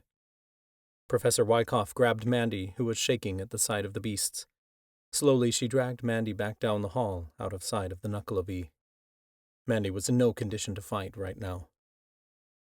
I took a few paces back, but the Knuckleavee inched closer, as if stalking prey. I could see their chests rising and falling. I remembered what the ferryman had said about them. They can kill cattle in a single breath, I told the others. I'm certain that poison doesn't discriminate. Didn't he also say they're terrified of fresh water? Grant asked. I don't see any freshwater streams around. Miles' voice rose a few pitches. I've got this. Chloe stepped forward confidently, and the end of the mentalist wand glowed. Turn around and go back to where you came from. Chloe was trying to get into their heads, but the herd kept creeping closer. The way behind us was only a dead end. To escape, we'd have to get to one of the stairwells on either side of the hall and down to the main level. The monsters were blocking off all exits. I don't think it's working, Talia squeaked. Use the Oaken Wands, Verla encouraged. There has to be a spell that can break them. What am I going to do? Talia demanded. The best I can do is feel their emotions, and it's obvious they were sent to kill us. Grant held up the alchemy wand. I'll poison their blood. That should stop them. The dark blood in the Knuckleavee's veins glowed as Grant infused it with his magic. In moments, their muscles seemed to grow an extra 25%. It had the exact opposite effect he intended. Grant chuckled nervously. I see you all have been spending some time in the weight room. They're already poisonous, Onyx pointed out. You've only made them stronger. Let me try, I offered, taking another step back as they stomped their hooves at us. I lifted the Mortana wand and curled my magic around their throats. I tried to rip their souls apart one by one, the same way I'd dragged the executors' souls from their bodies, but the darkness I felt within them didn't budge. "It's not going to work," Autumn said in a shaky tone. "They're already dead." Autumn's right, I told the others. I felt into their energy, and I could tell something was off, the same way I had sensed that Professor Leto was a demon last year. Their raw, dark, spiritual energy, they can't be influenced by personality, which means there's nothing for our power to manipulate. The Knuckle of E were getting too close now. They'd backed us into the wall, and any moment now they'd be close enough to breathe their deathly breath on us. Then we're going to have to turn to brute force.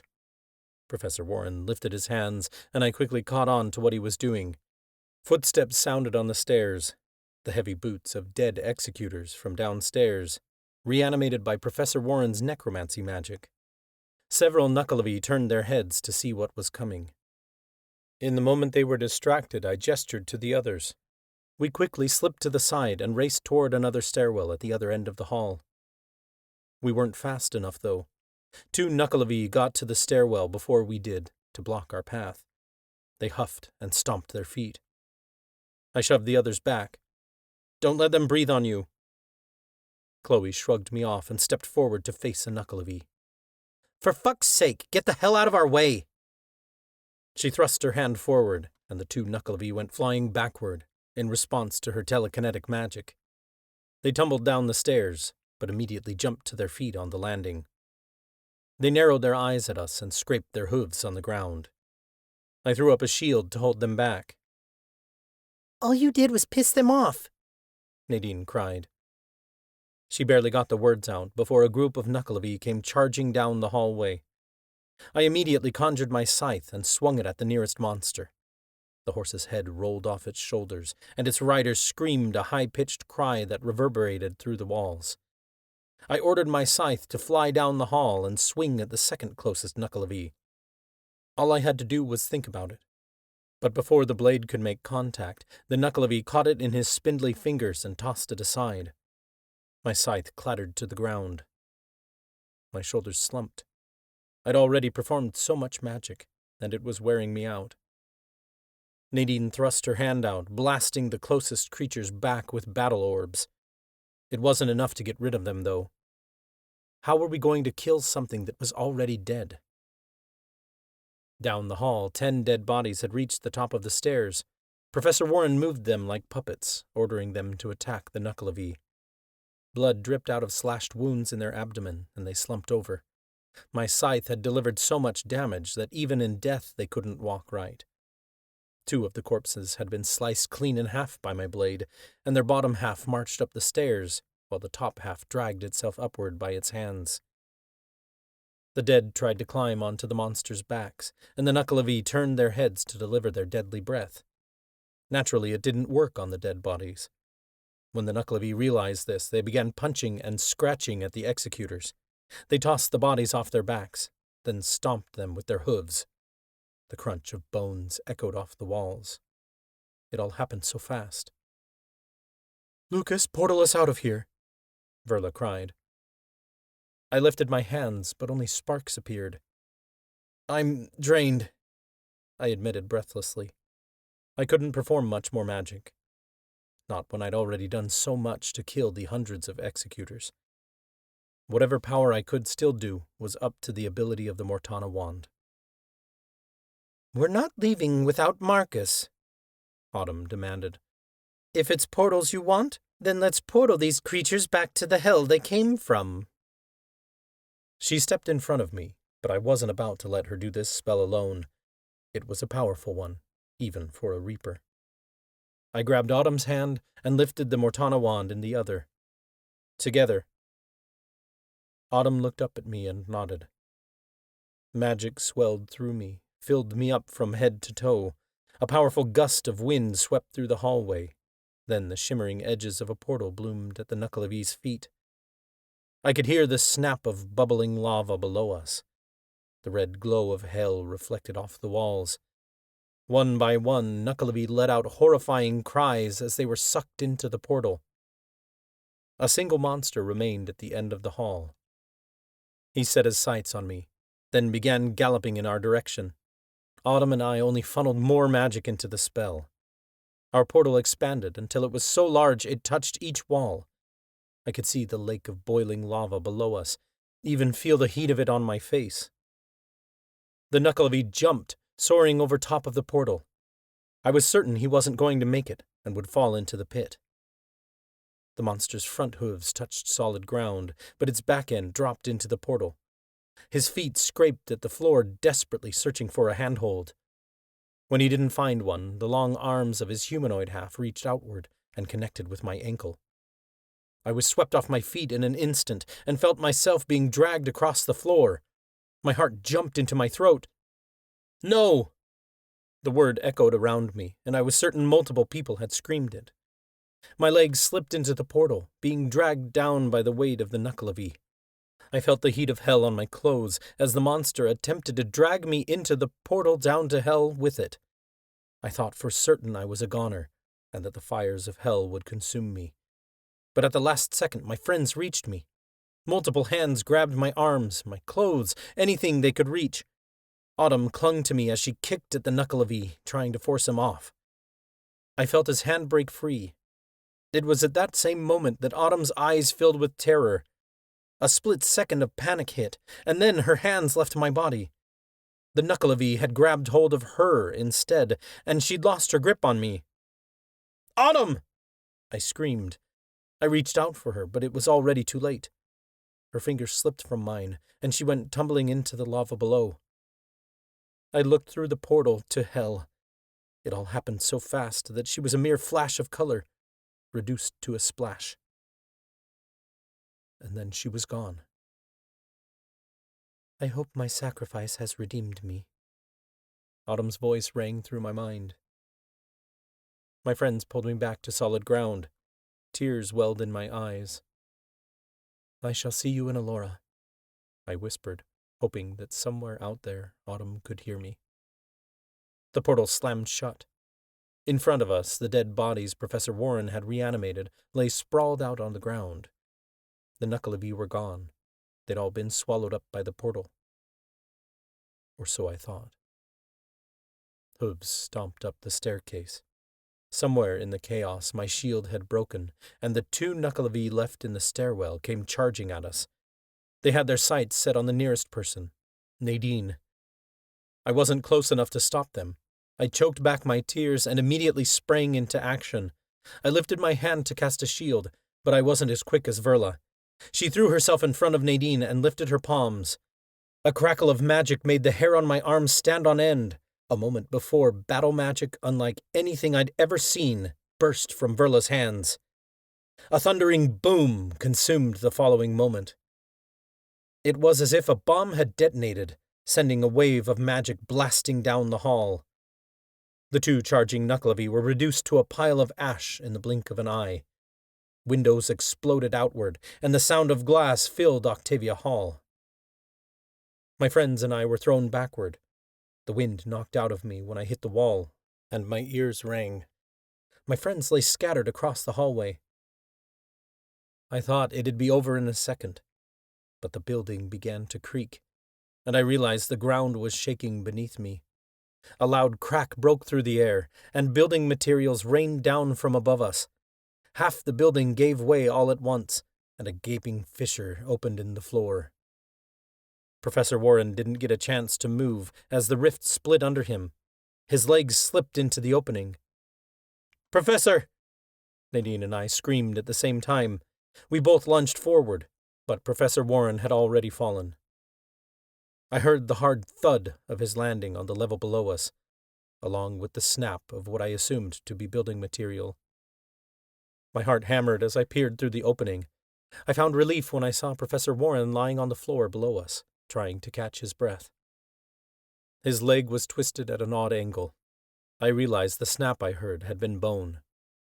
He was hurt, but he was alive. "Professor, are you okay?" I called. He sucked breath between his teeth. "I'll live." I whirled around to assess the damage. The fissure was 6 feet wide at its largest spot and progressively got smaller until it stopped halfway down the hall. My friends groaned and rubbed parts of themselves that had been hit in the blast. "Everyone all right?" I asked. Murmurs of, "I'm okay," spread through the hall.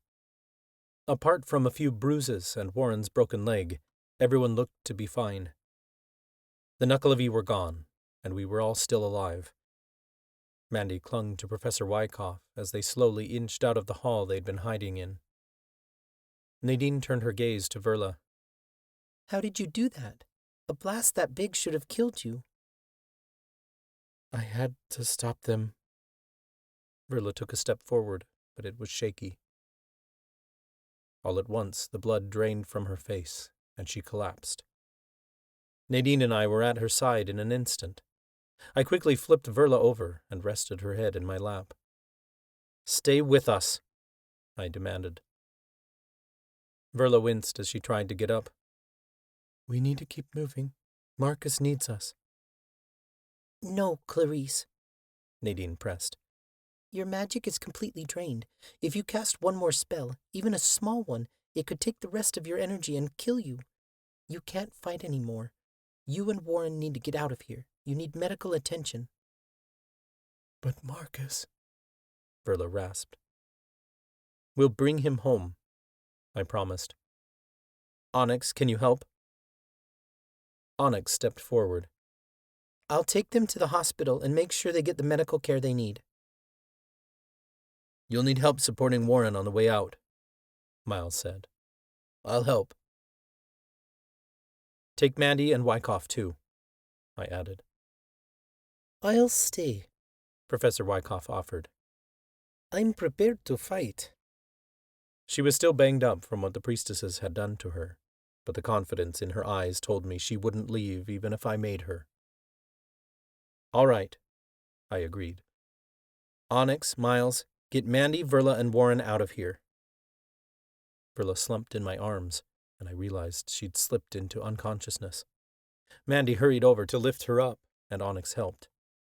They started carrying her toward the stairs, carefully maneuvering around the fissure. Miles hurried in front of them. "Hold on, Professor Warren, I'm on my way." I picked up my scythe and subconjured it, then turned back to those who had remained. Nadine, Grant, Talia, Chloe, and Professor Wyckoff. I gritted my teeth. The priestesses are going to get sick of playing this game sooner or later. It's time we found them and put an end to this. Grant smashed his fist into his opposite palm. "They're going to be sorry they ever messed with the SHIELD squad." Chloe eyed Grant. "You're not going to give that up, are you? I guess the SHIELD squad it is." Talia lifted her chin high and repeated what we'd said before we jumped into the hell pits. "To hell and back?" "Even if it kills us," Nadine and I confirmed in unison. The SHIELD squad was getting our son back, no matter what. My hands curled into fists, and I was ready to give the priestesses exactly what was coming to them.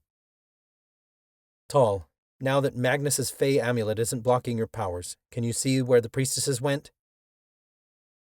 Talia closed her eyes and ran her fingers over the wall. "I see them coming down this hall before we arrived. Marcus is with them, and Priestess Margaret is saying, 'We'll go through the tunnel and wait out the Knucklevi where it's safe until all but the Cursebreaker are destroyed.'" "What tunnel?" I demanded. Talia shook her head. "I'm not sure, but I can use my visions to follow them. If we're fast, we might still be able to catch up with them before they realize we've killed all the Knucklevi. Follow me." We raced behind her. Talia led us down the stairwell until we reached the basement of the building. Verla's explosion hadn't reached this far down, and the ceiling appeared stable above us. Talia ran her fingers along the walls, then paused at the end of the corridors to assess her visions. We turned a corner, and I figured we'd reached the front of the building by now. I thought for sure we were going to hit a dead end. But instead, a long dark hall stretched in front of us. It looked like it traveled under the street and appeared long enough to reach the courthouse. "They went this way," Talia cried. "Let's keep moving."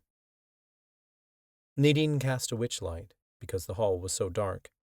The 6 of us sprinted down the hall until we came to a stairway at the end. It didn't appear to lead anywhere until I looked upward to see a trap doorway. I took the stairs upward before anyone else could reach them, and I shoved the trapdoor open with my shoulder. The dark walls of the coven's courtroom surrounded me, and sconces flickered with candlelight from the walls. I emerged from behind a long podium, and I realized the secret tunnel opened directly beneath where the judge sat during trials. I stepped down from the podium and looked around the courtroom, but it was empty. Nadine climbed out of the trap door, and the others followed into the courtroom. Professor Wyckoff came up beside me and spun around, looking confused. "Where'd they go from here, Tal?" I asked desperately. Talia placed her hand on the podium, but she didn't have a chance to speak before the front doors of the courtroom opened. Heels clicked against the marble floor. We whirled toward the sound to see 3 priestesses coming our way. Claudia's dark dress swirled around her ankles, and the seer priestess was flanked by Mira, the false curse-breaker, and Professor Hernandez, the new Mortana priestess. "You found our secret tunnel, I see," Claudia sneered. "We didn't expect you all to survive. Of course, the idiots we planted to stop you didn't do their job." "I'll take care of them," Mira stated, but her confidence was unfounded. She lifted her hands, and black tendrils of magic curled out of her fingers. It was all too reminiscent of what I'd seen her brother Leroy pull off the night we fled Octavia Falls a year ago. With just one touch of his magic, people would drop dead. It appeared she was gifted the same power. I aimed the Mortana wand at her, and her magic shriveled to nothing. Mira's features darkened, like she had thought she was impervious to the wand's powers. My friends already had their wands out, which put the priestesses in the crosshairs of 4 Oaken Wands. I didn't know what the council thought they were going to do. The Oaken Wands were far more powerful than they were. "The only reason you're still alive is because you're going to tell us where our son is," I growled. "So you can kill us afterward?" Claudia gave a chilling laugh. "You're too scared to go through with it. I can feel it." All our friends instinctively shrank closer to me, apart from Professor Wyckoff, who'd been standing several paces away and closest to the priestesses. She didn't dare make a move, though. "That's it?" Nadine demanded in a shaky tone. She inched even closer to me until our arms were touching. "That's been your power all this time? A seer who can feel fear? Of course we're afraid. You don't have to be a seer to know that. What use are your powers?" A sinister smile spread across Claudia's face. "It certainly helped my business negotiations." "We aren't here to negotiate," I seethed. "Tell us where our son is, or die." "I wouldn't do that if I were you." A female voice came from the hall. Lillian and Margaret stepped out of their hiding place and into the courtroom. Margaret held a bundle in her arms. My heart skipped a beat when I saw the tuft of hair on Marcus's head poking out of the end of the bundle. A moment of hesitation stopped me from ripping their souls straight from their bodies, because Lillian was standing alongside Margaret, pointing a wand at Marcus. "Your child has been cursed," Lillian stated. "Hurt any one of the priestesses, and he will instantly die. Are you willing to risk that, Reaper? Do you really want your son to meet his brother in the abyss?" I had the thought that she could be bluffing, yet I realized if I truly believed that, I'd have killed them already. The priestesses were playing a dangerous game, and they were holding the most valuable card in the deck.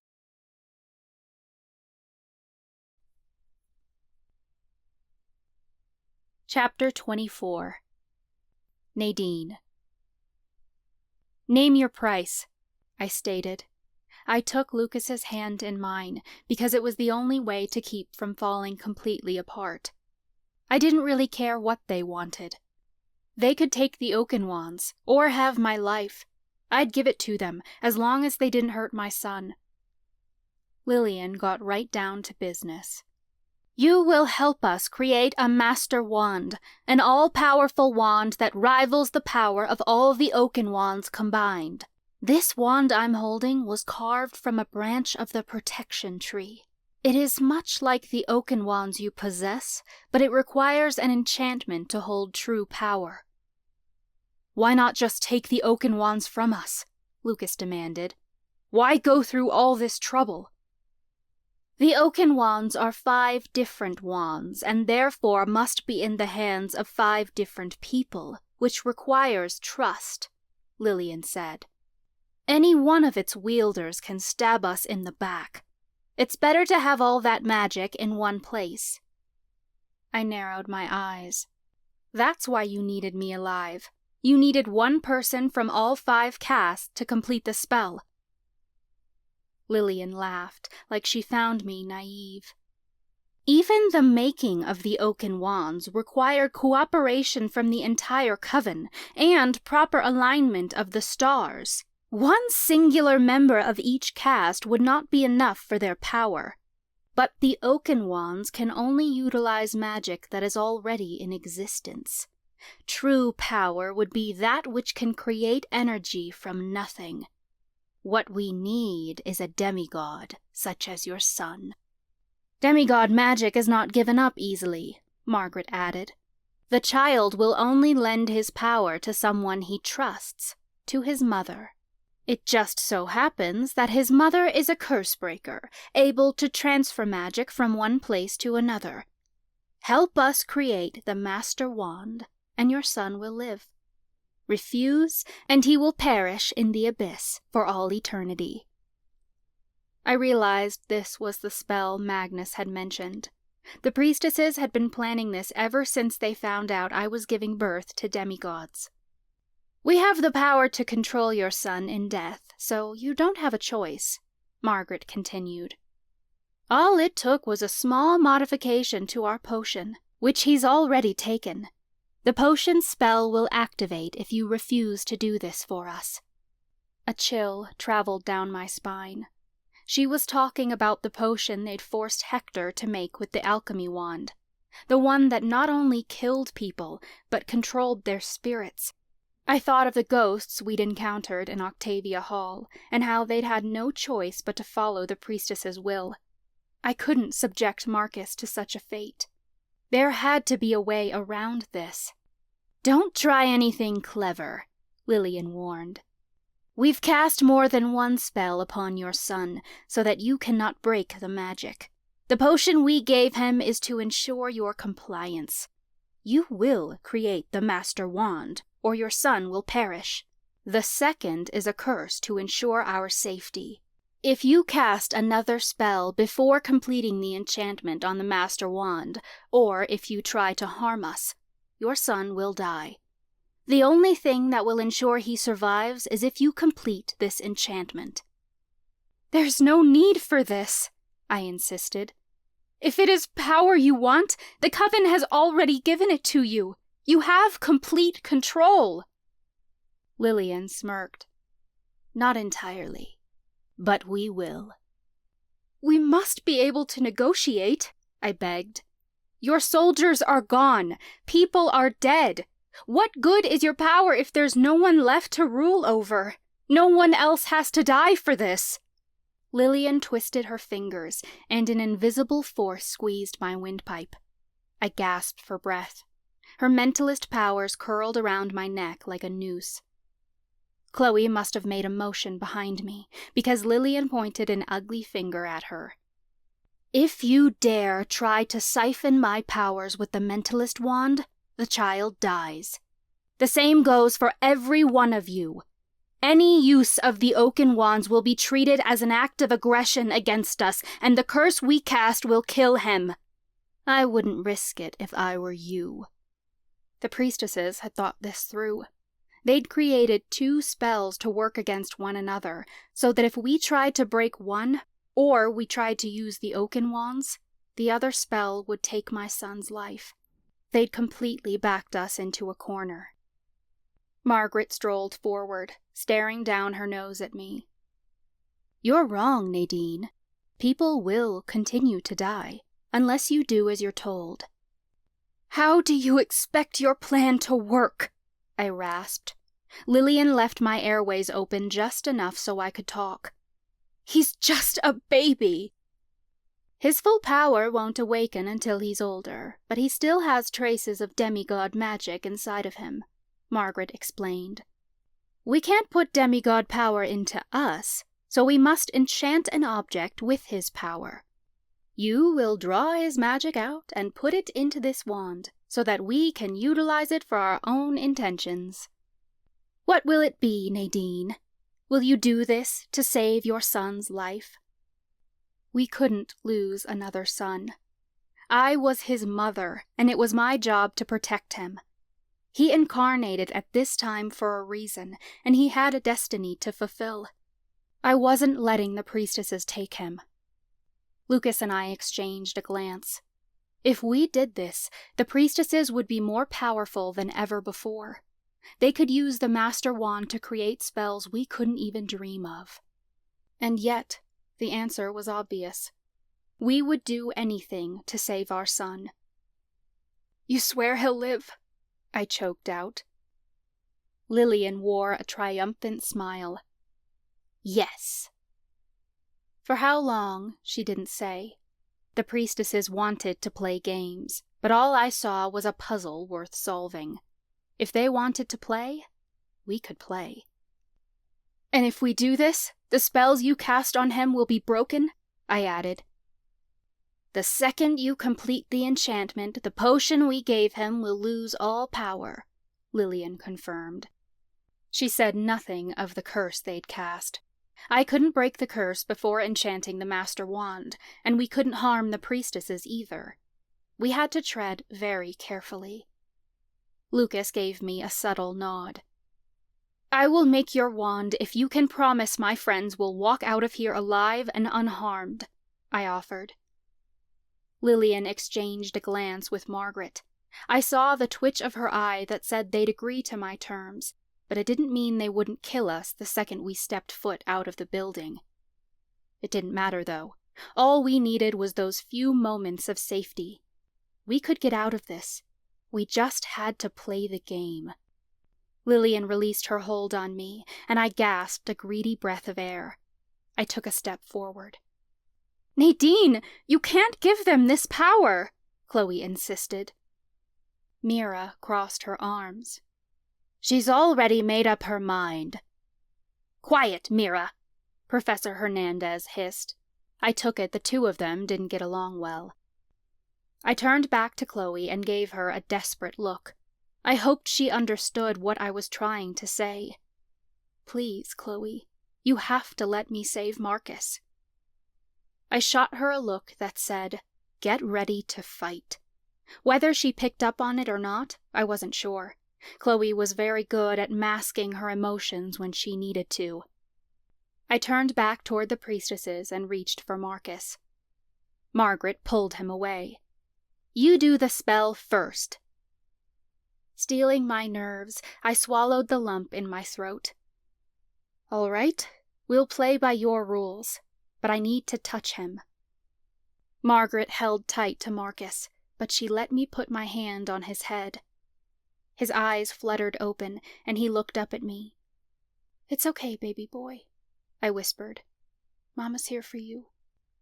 I wrapped my magic around him like a comforting hug. I could feel all different types of magic within him at once, so powerful that I stumbled back, even though I was only observing. I hadn't actually touched his magic yet. "That's it," Lillian encouraged. "You can feel how powerful he is, can't you? Do the spell!" I straightened and tried again. The magic within Marcus was both chaotic and ordered. It was different from anything I'd seen before, and difficult to make sense of. I dug deep until I found the spells the priestesses had put on him. One tasted of citrus, and I knew that was the potion they'd poisoned him with. The only way to eliminate it was to create the Master Wand like they asked. Then I felt the darkness of the curse they'd cast. If we hurt the priestesses before I enchanted the Master Wand, Marcus would die too. 2 different spells, both deadly. I had to time this just right. Then there was Marcus's demigod magic. It moved through his body like the motion of an infinity sign, twisting and pulsing through him in ways I'd felt with other witch magic, but different too, more powerful. If this was only a trace of demigod magic, I couldn't imagine what he'd be capable of when he came into his full power. "Place the wand on top of him," I instructed. Lillian laid the Master Wand over Marcus's chest, but she didn't dare let go of it. I placed my palm over top of the blade so that I was touching both Marcus and the Master Wand at once. I stroked his head with my other hand. "Marcus, sweetheart, I need you to share your power with me. Do you feel that warmth moving through your chest? That's your magic, and Mama needs a bit of it to keep you safe. It's okay, because I'm not going to let anything bad happen to you." I knew Marcus couldn't understand my words, but we shared a connection that went far deeper than spoken language. I felt a small amount of his magic budge, but it wasn't enough. Tears welled in my eyes. I hated that the priestesses were making me do this. I despised them for using my son, for making me use my son. I abhorred every moment that they were still breathing. I wanted to tear every ounce of magic from their bodies and use it against them until they weren't just dead, but wiped from existence completely. I leaned down and kissed the top of Marcus's head. A tear fell from my eye and soaked into his blanket. "Mama's here for you, baby. Do this for Mama. Give me your magic, and then we can go home." Something broke inside of Marcus then, as if a dam had ruptured. His magic swept through me so fast that I felt like I was floating several inches off the ground. My spine straightened, and I felt so lightweight that only my toes touched the ground. I gasped, and a bright golden glow passed between our bodies. His magic permeated every cell of my being, and for a brief moment, I felt it for what it was. There was so much light, the power of creation, but for every particle of light that filled me up, there was a dark side, the power to destroy whole nations. The lightweight feeling transformed into a dense heaviness. My heels fell back onto the floor, and I shrank under what felt like a 200-pound weight on my shoulders. If this was what demigod magic was, it was absolutely crushing. I couldn't take his power for more than a moment. I quickly funneled it into the Master Wand, and the wood glowed with that energy. The weight pushing down upon me eased, and I felt the potion's magic within Marcus break. I'd completed the spell, and he was no longer bound by the priestess's threat of control. Before the priestesses could notice, I grabbed hold of the darkness swirling in Marcus's gut. They said I couldn't cast magic before I forged the Master Wand. They said nothing of breaking this spell after the enchantment was complete. The curse snapped, then sank into me as I absorbed its power. My friends acted in sync and flicked their wands at the same time. But the wands did not obey their commands. Lillian threw her head back and let out a chilling laugh. She yanked the Master Wand from under my palm and shoved me backward. "Your Oaken Wands are of no use anymore. The Master Wand is stronger, and I have already cursed the wands you're holding to fail. They are powerless." I stumbled backward in horror, realizing what I'd done. This was never going to end. "And don't think that's the only curse I've already cast," Lillian seethed. "I have cursed your son to never be able to create another Master Wand, should you go getting any ideas. Furthermore, no witch or warlock will ever be able to tell him what kind of weapon he is. You will never be able to tell him of his magic, his powers, or that he is a demigod. Your son is going to hurt people one day because he won't know what he is, or what he's capable of, and there's nothing you can do to prevent it." "Give Marcus back!" Lucas raged. Margaret cackled. "We only promised he was going to live, not that you could have him. We're taking the boy and raising him on our own. He won't know what he is, but he'll certainly know how to use his power for whatever we desire him to do." "You can't do that!" Chloe shouted. "Oh, I think you'll find that we can." Lillian wore a sinister grin and tilted her nose up at her granddaughter. "At what point did I fail you, Chloe? I did everything I could to show you how cruel this world could be, and yet you still refuse to do whatever's necessary to get the job done." "No one was as cruel to me as you," Chloe sneered. "What about all those people who never showed up to your fundraiser?" Lillian asked innocently. "I recall those tears quite well." Chloe stumbled back a step, and realization crossed her features. "It was you! Nobody came to my fundraiser because you sabotaged it!" "You needed a breaking point," Lillian snapped. "So I gave you one." "You bitch!" Chloe snarled. A high-powered battle orb, fueled by Chloe's rage and sizzling with the intent to kill, erupted from her palm. Lillian barely flicked the master wand, and the battle orb fizzled into nothing. "What kind of priestess would I be if I didn't follow through with my word?" Lillian asked. "I promised you'd live long enough to walk out of here. I suggest you start walking." "All except Nadine," Margaret added with a laugh. "I don't believe we made any promises about her life." A part of me always figured I'd die at the hands of the priestesses.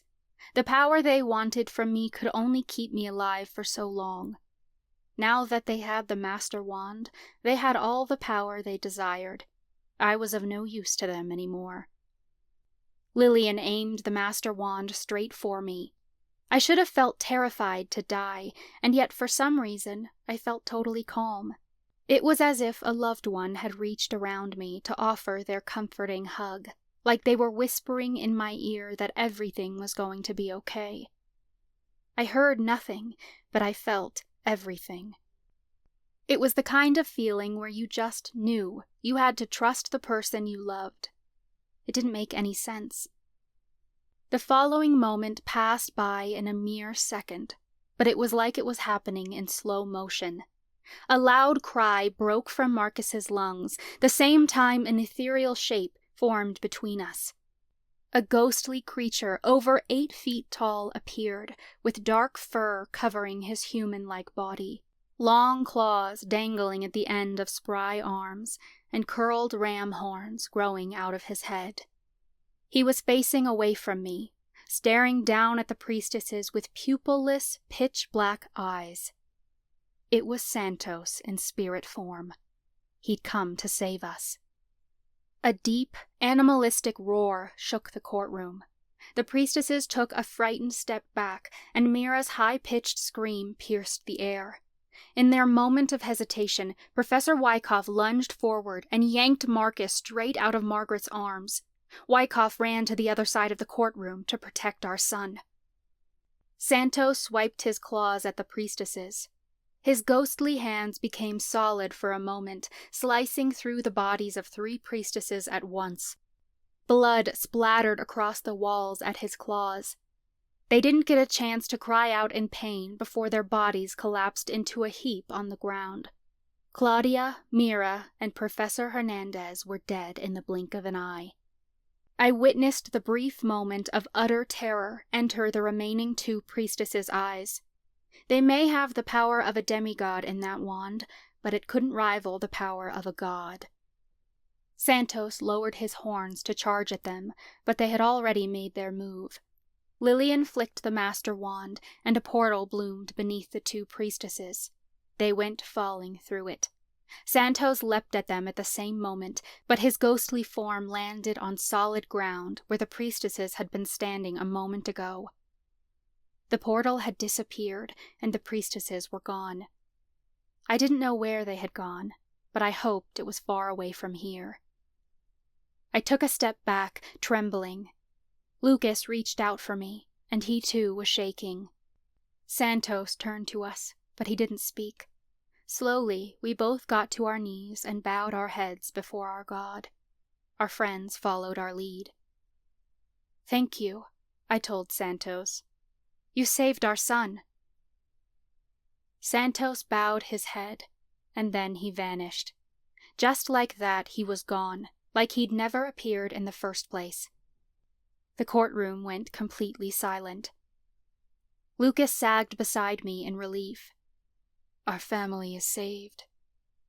We got to our feet, and Professor Wyckoff approached with Marcus bundled in her arms. I reached out to take him, but I paused when Marcus's little fingers extended out of his blanket. He touched Professor Wyckoff's cheek, and a single tear rolled down her face.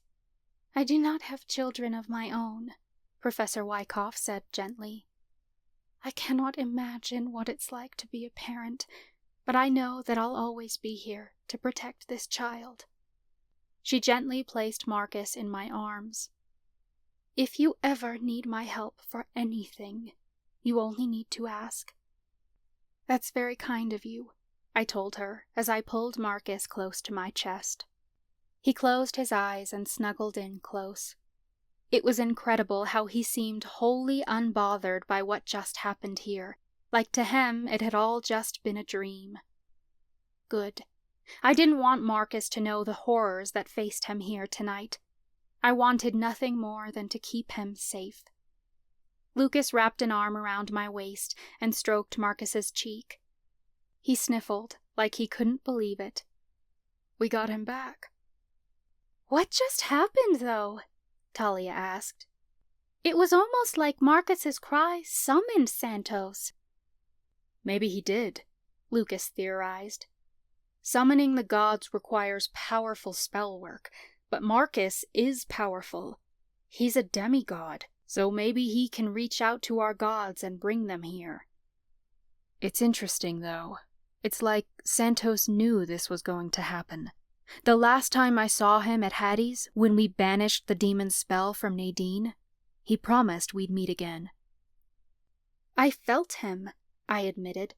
"Right before he appeared, it was like he was hugging me. I felt his powerful love." Grant eyed the spot in the hall where Margaret and Lillian had disappeared. "What do we do now? The priestesses are going to come back." "Not if they know Santos is protecting this place," Chloe said. "They've probably figured the same thing we have, that Marcus summoned him, and they know he can do it again." "They have his power now, though, in the Master Wand," Talia pointed out. "Can't they summon Santos, or even Mother Miriam for that matter?" "Even if they could, they're not powerful enough to control him," Chloe pointed out. "Even a demigod like Marcus can't control him. He just brought him here, and Santos wanted to protect him. The gods are still more powerful than the priestesses are, and if they're on our side, it's the one thing holding the priestesses back. They're not going to come in guns blazing. They're going to bide their time and slowly infiltrate the coven all over again, until they can eliminate the threat."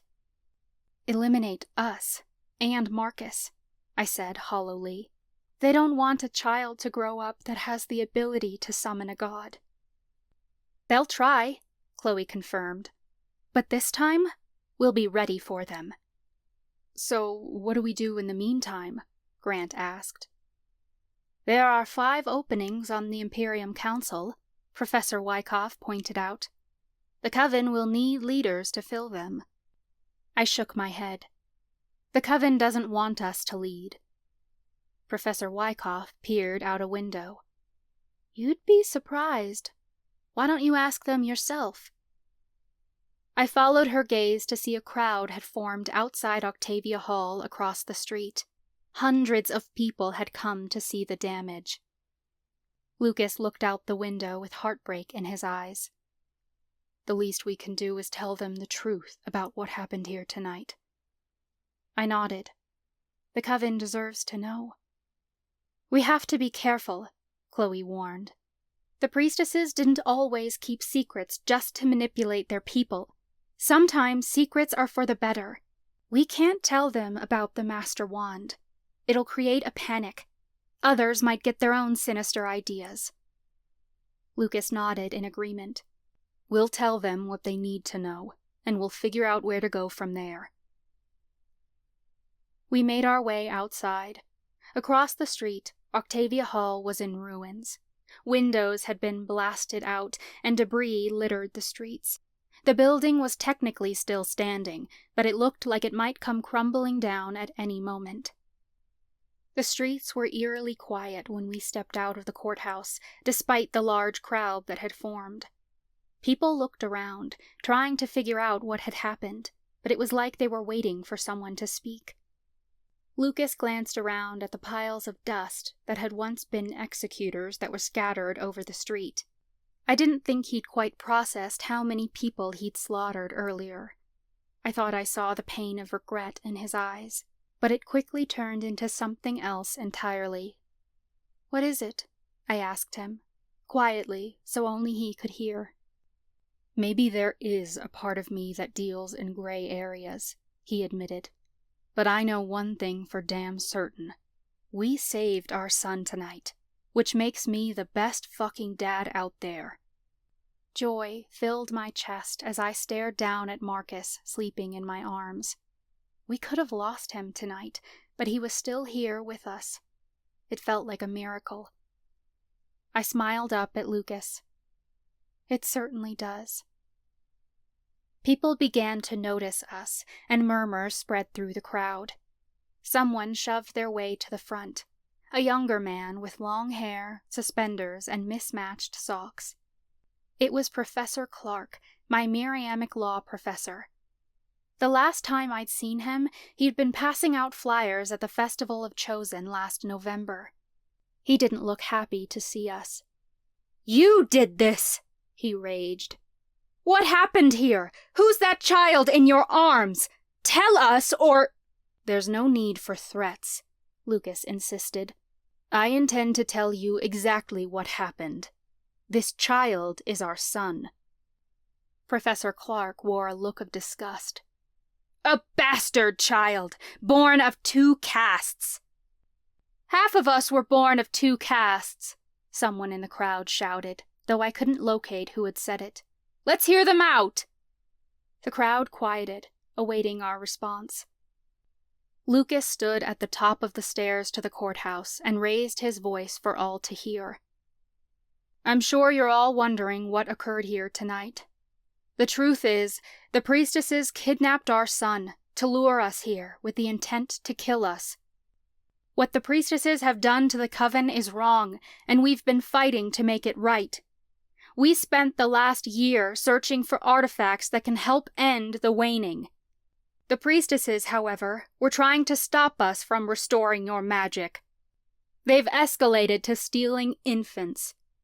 We tried to negotiate, but they refused to stop their nefarious plans. Many people died tonight, including Autumn Lauren, a coven member who sacrificed herself to save us. But the priestesses' intentions went beyond killing people. They committed a terrible crime against the coven tonight, attempting to create a weapon to gain control over every witch and warlock. We didn't want anyone to get hurt. We gave them a chance to run, but they insisted on defending their evil cause. We came here tonight to stop them." "Where are the priestesses?" the crowd demanded. 3 of the priestesses perished in the fight, Lucas admitted. Priestess Lillian and Margaret fled. "How do we know you're telling the truth?" someone shouted. "It's true," Professor Wyckoff insisted. "I was there. The priestesses locked me in a cage with plans to kill me. They wanted me gone because I dared to question them. These witches standing before you saved my life." "I understand it may be hard to trust us," Lucas said gently. For years, the truth has been manipulated, and words and intentions have been twisted. The coven deserves to know what's going on, and that's why I'm sharing the truth with you right now. Give us a truth serum if you don't believe us, and let us show you what we know to be true." "I believe them," a man called. It sounded like the same person who suggested the crowd hear us out. People parted to make way for him. He approached the front of the crowd with a woman at his side. It was Professor Richards, who taught my Miriamic history and alchemy classes, and Professor Lauren, who taught incantations and moonology. Tears filled Professor Lauren's eyes. "You met her? You met my Autumn?" Lucas nodded and lowered his voice. "I did." She spoke in a trembling tone. "And my daughter's gone?" "I'm sorry," Lucas told her. "But is she in a better place?" she asked desperately. "I believe she'll find her way to Allura," Lucas replied sincerely. He wasn't just saying it to make her feel better either. He really believed it. When we'd first met Autumn, she was certain she was going to end up in the abyss, but she'd come back to speak with Lucas for a reason. I believed she'd found what she was looking for. Professor Richards turned toward the crowd. "I am Professor Anthony Richards. I teach history at Imperium College of Witchcraft. I'm an old man who's been around this coven a long time, and I have studied its past. If there's one thing that history has shown us fails every single time, it's the witch hunts that seek to silence our people. I say we hear them out." Several people booed, but the chorus of agreement drowned them out. "And if we like what they have to say," Professor Richards added, "I say we put them on the Imperium Council." Several more people joined in the protests. They were willing to hear us out, but they weren't willing to go that far. "Listen to me," Professor Richards shouted. "Nadine was sanctioned as a priestess by Mother Miriam herself. She's the only one left. You've all seen what the Imperium Council has done this last year. They've sectioned casts off to different areas of town, drove us all into debt, broken apart families, and raised an army against their own people. Which one of you can say their soldiers actually protected you? Or did they drag you out of your homes, raid your businesses, and take your children from your arms? Every intercaste couple knows what I'm talking about. The priestesses did it all in the name of ending the waning, and yet it only continues to worsen. The hangings have only increased in number. The council once convinced you that these young people were the reason for the waning, but they've been gone for months, and things have only gotten worse. How can they be to blame?" Richards gestured to us, and several people murmured in agreement. "We are living in unprecedented times, influenced by a council that has the power to shape our coven without our input or approval," Professor Richards continued. "I'm telling you that if there's ever been a time when we need the coven to change, that time is now. Nadine was voted onto the council by the other priestesses. They told you they kicked her out for trying to gain power. If that's the case, ask yourselves why she was found not guilty by Mother Miriam in her trial. Why would the priestesses still keep her off the council after Mother Miriam gave her ruling? They unified against her because she knew what they were planning, and they took away her power because she stood up for the people." "The priestesses said she deceived us," someone shouted. "The priestesses said a lot of things that turned out to be untrue," Professor Lauren spoke up. "They also told us that when the healthcare system changed, people would still get care, but they didn't. They died waiting for it. The priestesses said the waning would get better, but it's worse than ever. The priestesses promised we'd be strong and be able to defend ourselves against the Fae, but if the Fae came here right now, we'd be killed immediately. We did everything they said. gave up everything, and they never came through on their promises. They lied. Who's to say they didn't lie about Nadine? Whispers spread throughout the crowd. Mother Miriam would not choose this division, Professor Richards pressed. We have chosen ourselves to suffer under the doctrine of Miriam's chosen, but we can choose differently. He turned to Lucas and spoke lowly. The priestesses have gone too far. You did the right thing getting rid of them. Now tell the people what you plan to do moving forward. Convince them that you're the right choice. Lucas hesitated, like he wasn't sure what to say. Then someone in the crowd shouted, "They only came here to get power. Richards is working with them." The uncertainty fell from Lucas's face, and he stood straighter. If power is all we seek, then we will fail, because no one can give power to the Imperium Council but its people. The priestesses could not remain in power because they were hurting the coven, but a new council must take their place. We want to prove to you we can be good leaders, but we don't want to lead you without your consent. It's always been our goal to reunite the coven and put the power back into the hands of the people.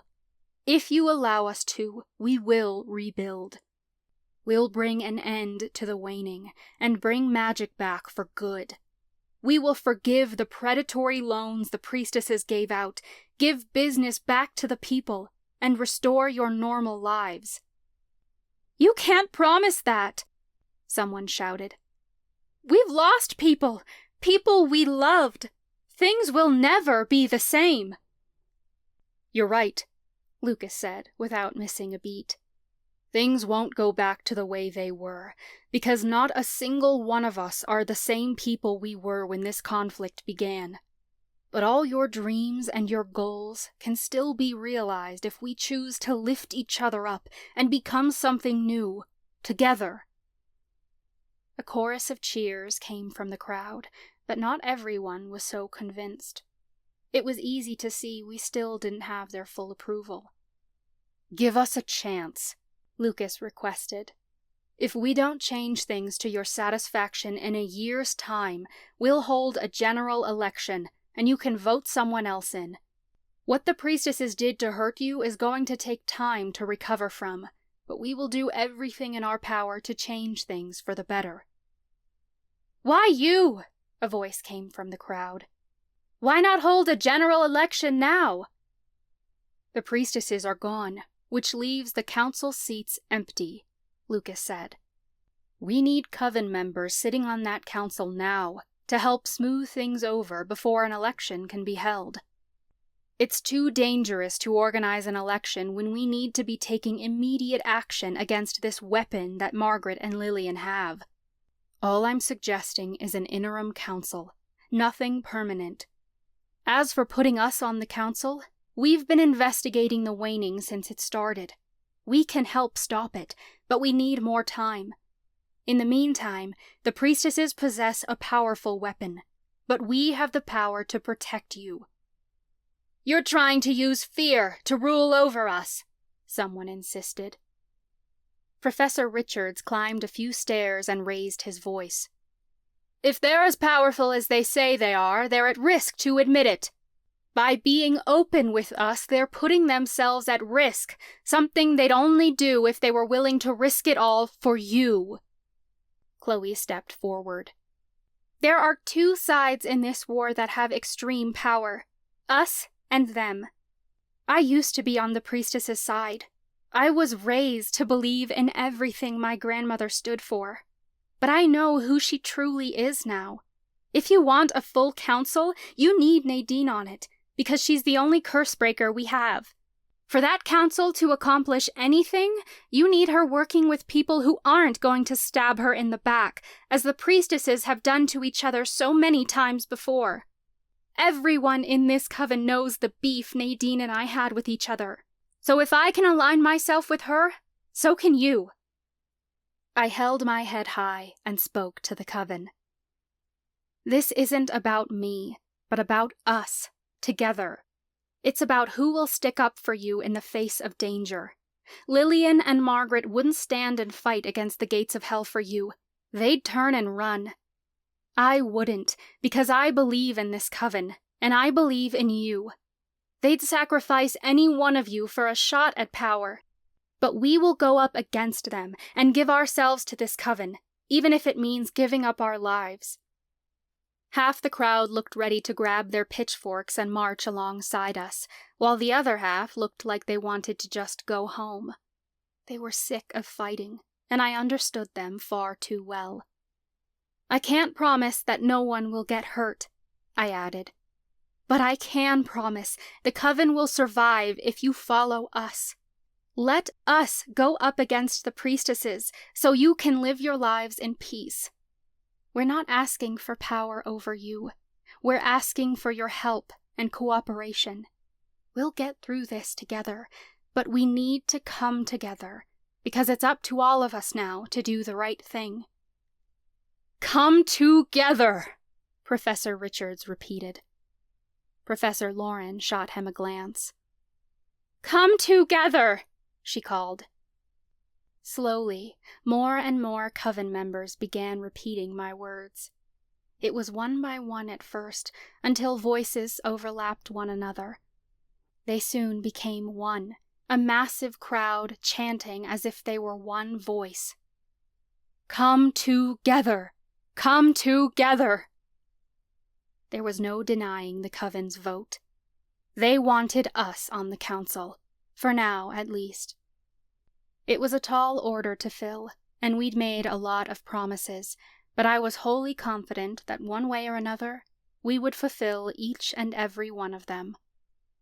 Now go home, Lucas called out to the crowd. Be with your families tonight. We will begin our work in the morning. The crowd began to disperse. Professor Richards and Lauren approached Professor Wyckoff. Let us take you home, Professor Richards offered. I'd like that very much, Professor Wyckoff said weakly. As they walked off, a small group of people from school approached. Samantha and Gregory were among them, both necromancers from Lucas's classes. Braden held Gregory's hand, looking nervous, and Alex followed alongside them. Gregory stepped forward. We want to help. Lucas furrowed his brow. I thought you joined the priestesses. I figured you'd be an executor by now. Why do you want to help us? I did what I thought I had to survive, Gregory admitted. I never wanted to be a part of their cult, but we knew we'd eventually hang if we didn't comply. I'd rather follow you, not because I think it will save me this time, but because your cause is something I'd actually die for. Lucas looked toward Samantha, his eyes searching her arm for the mark of the chosen. There was no mark to be found. You never joined them? She shook her head.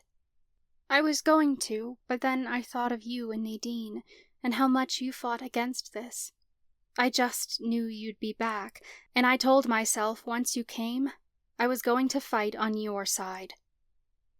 Lucas hesitated, like he wasn't sure he wanted to get more people involved. We weren't asking for soldiers, but we needed support. We couldn't do this alone. All right, Lucas finally said, keeping his voice low. We need necromancers to help move bodies.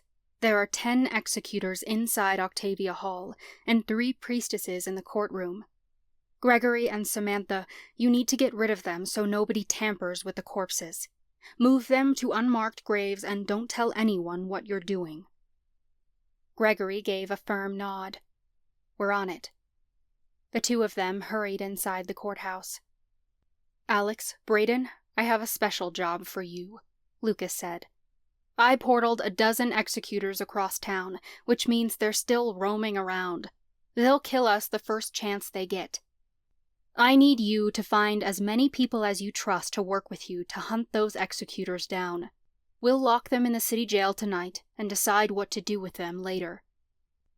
Professor Blackbird has military training. He'll help us, along with others, Braden said. He and Alex took off the same time a man and woman approached. I'd never seen them before, but the woman looked all too familiar, with dark hair and a straight nose identical to Chloe's. These had to be Chloe's parents. "If you've come to stop me, save your breath," Chloe sneered. "I've already made up my mind, and the coven has spoken."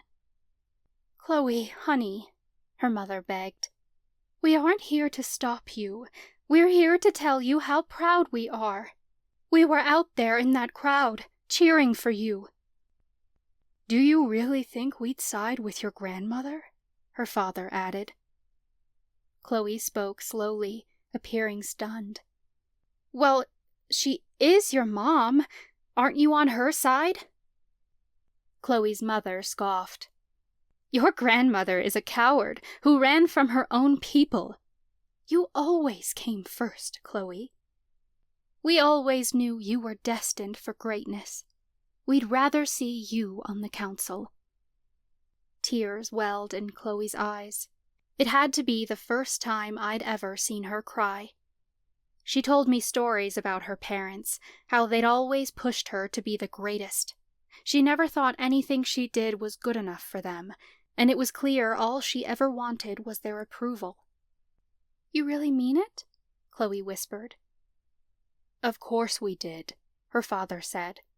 "Does this mean you're coming home now?" Chloe sniffled. "You mean you want me to move back in with you?" "I mean home to Octavia Falls," her father clarified. "You're an adult now. You should get your own place." Chloe scoffed. "Yeah, let me just borrow a down payment." "There's no need," her father said. "Your grandmother's house belongs to the family estate. I imagine it will be vacant for some time. If you want it, it technically belongs to you." Chloe's jaw dropped. "Are you serious?" "Your mother and I already have a lovely home," he said. "What would we do with that big, empty house?" "You're right," Chloe mused. "It is a big, empty house. I can't live there alone." Slowly, she turned to the rest of us, looking hopeful. "What do you guys think about continuing our roommate arrangement?" Something in her eyes told me that Chloe had really enjoyed our time together at the safe house. She wasn't ready to give that up. "There's lots of room," she started. Grant chuckled. "You don't have to convince me. The more time we spend together, the more we can get done." "I'm on board," Talia agreed. I looked down at Marcus. "Are you all sure you're okay having a baby in the house? He's going to make a lot of noise." "Are you kidding?" Chloe asked. "Marcus is part of the family now. Of course we want him there. There's a whole section of the house with a second kitchen and everything. You and Lucas can stay there. It will be like your own apartment. Plus, it will really piss off my grandmother, and I'll do anything at this point to put her in her place." Lucas wrapped an arm around my shoulder. "It's a very kind offer. Of course we'll stay with you." "Yay!" Chloe clapped in excitement. "Thank you so much for the offer, Daddy. We're going to be so happy there. I just know it." She threw her arms around her father's neck, and he went completely still. Chloe quickly realized what she'd done and backed off. It seemed she'd only done it on instinct, but they didn't appear to be the hugging kind of family. Chloe took a step back. "Sorry." Her father finally composed himself. "Don't be sorry, honey. Come here." Her dad pulled her back into his arms, then grabbed her mom. The three of them embraced, and for the first time, I saw a tear roll down Chloe's cheek. It was everything she ever wanted from them. "Oh my goddess!" Talia gasped. She tugged on Grant's sleeve and pointed down the street. I followed her gaze to see her parents and brother, along with Grant's dad. Pure joy fell over Talia's and Grant's faces. The two of them took off running before they could say anything else, and they fell into the arms of their family members. It had been so long since they'd seen them. Talia's mother smoothed down Talia's hair. "It's so good to see you. Do you know anything about Tate? We haven't seen her in months." "She's safe, Mom," Talia assured her. "I promise. She's been recovering in a refugee city. I'm sorry we couldn't get in touch with you." "It's okay," her dad insisted. "You're safe, and that's all that matters." I turned back to Lucas, who was looking down at our son. He wrapped his arms around me and pressed his forehead to mine, until we were cradling Marcus between us. "I'm so relieved you're both safe," he breathed. "For now," I agreed.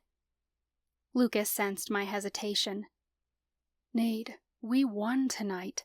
That's something to celebrate." "I know, and I'm happy we won," I replied. "I'm just thinking about what you said up there, about how things will never go back to the way they were, because we aren't the same people. I used to think that one day life would be perfect. I thought we'd defeat the priestesses, we'd get married, I'd have my new kidney and my symptoms would go away, and we'd be given this brand new life together. But we have so much of that already, and my life is better than ever, but it didn't fix everything. In some ways, it got worse. I went through the surgery and got my kidney, but I still couldn't have our babies on my own terms. I'll be better, but I'm never going to be cured. We got married, and then we lost people. One day, we're going to defeat the priestesses. But even when that happens, I'm not going to have that perfect life, because I'm not the same person who dreamed it." Lucas rubbed my shoulders. "You can still have the life you wanted, even if that girl you were before isn't there anymore." "Maybe I can move on and become someone new. But I can never resurrect the girl I was before all this shit happened to us," I said. "After everything we've been through, there's no going back. Things are going to keep changing, and I don't know who this new person is. I have no idea who I'm going to become." Lucas smiled.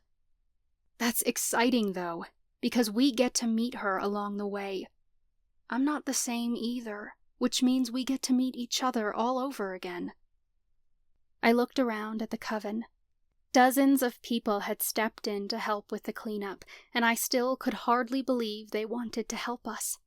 For so long, the coven didn't want me here, and now they wanted me to be their leader. If we're meeting each other all over again, that means we get to meet the coven again, too, I said. I don't know who I'm going to become, or what I'm going to do as their leader, but I know this is a brand new beginning to figure it out, not just for us, but for the whole coven. It may not be the beginning we hoped for. The priestesses were still out there, and we would face them again before all this was over. But it was the beginning of something new, for all of us.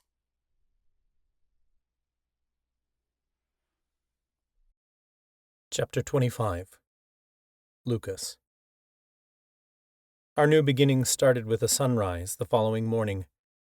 It was the most beautiful sunrise, with shades of pink and purple illuminating the sky. It reminded me of a rainbow, a signal of hope shining down on us after a devastating storm. I woke in a guest room at the Olsen estate. Nadine lay beside me, and Marcus was safely curled in her arms. Neither of us wanted to let him go, so we'd taken turns sleeping. I expected to feel strange being in Lillian's house, but it didn't feel like the house of a priestess. If anything, it seemed more like Chloe's home than her grandmother's, and I felt welcome here. It had been a long night. The executors I'd sucked through my portals had been discovered hiding in a warehouse across town. Ryan, James, Leroy, and Cody were among them. I'd hoped they'd perished with most of the others, but they had survived. We'd locked them up in jail, and they would stand trial for the part they played in the Miriamic conflict at a later date. We didn't know where the priestesses had gone.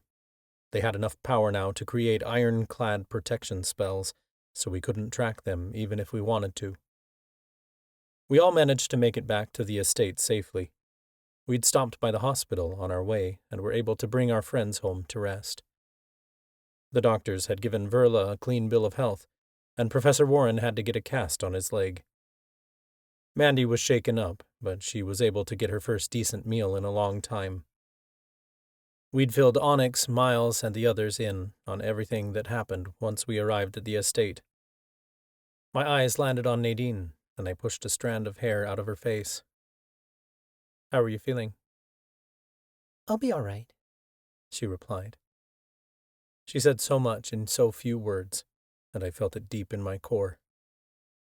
Things were okay for now, and we were safe for the time being, but there was so much to face before our family was safe for good. I heard footsteps across the house. It sounds like the others are waking up. We should join them soon. There's a lot to do today. Nadine and I were staying in a corner of the house that I could only assume was meant to house staff. We had a bedroom, a private bath, kitchen, and sitting area all to ourselves. I'd gotten some of my strength back, so I portaled to the safe house after I woke up to gather a fresh change of clothes and bring the cats back to the estate. They circled around my feet and meowed happily when they saw me. They must have been so worried. I hurried back to the estate and got dressed while Nadine fed Marcus, then held him while she got ready. He slept in my arms peacefully. I still couldn't get over how perfect he was. Issa purred happily on the bed while she nursed Rishi. The other cats hurried to find their respective owners. Nadine and I wandered to the other side of the house. A huge kitchen was connected to a large dining room. Everyone else was already awake and sat around a long table eating breakfast. Pancakes, sausage, and eggs were laid out across the table. "Nadine, Lucas," Verla greeted as she finished her food. "It's good to see you up and about. Here, let me hold Marcus while you eat." I hesitated because the last time we let someone care for him, he'd been taken from us. But my hesitation only lasted a split second. We trusted Verla with our lives, as well as our sons. I gently set Marcus into Verla's outstretched arms, then sat beside Nadine.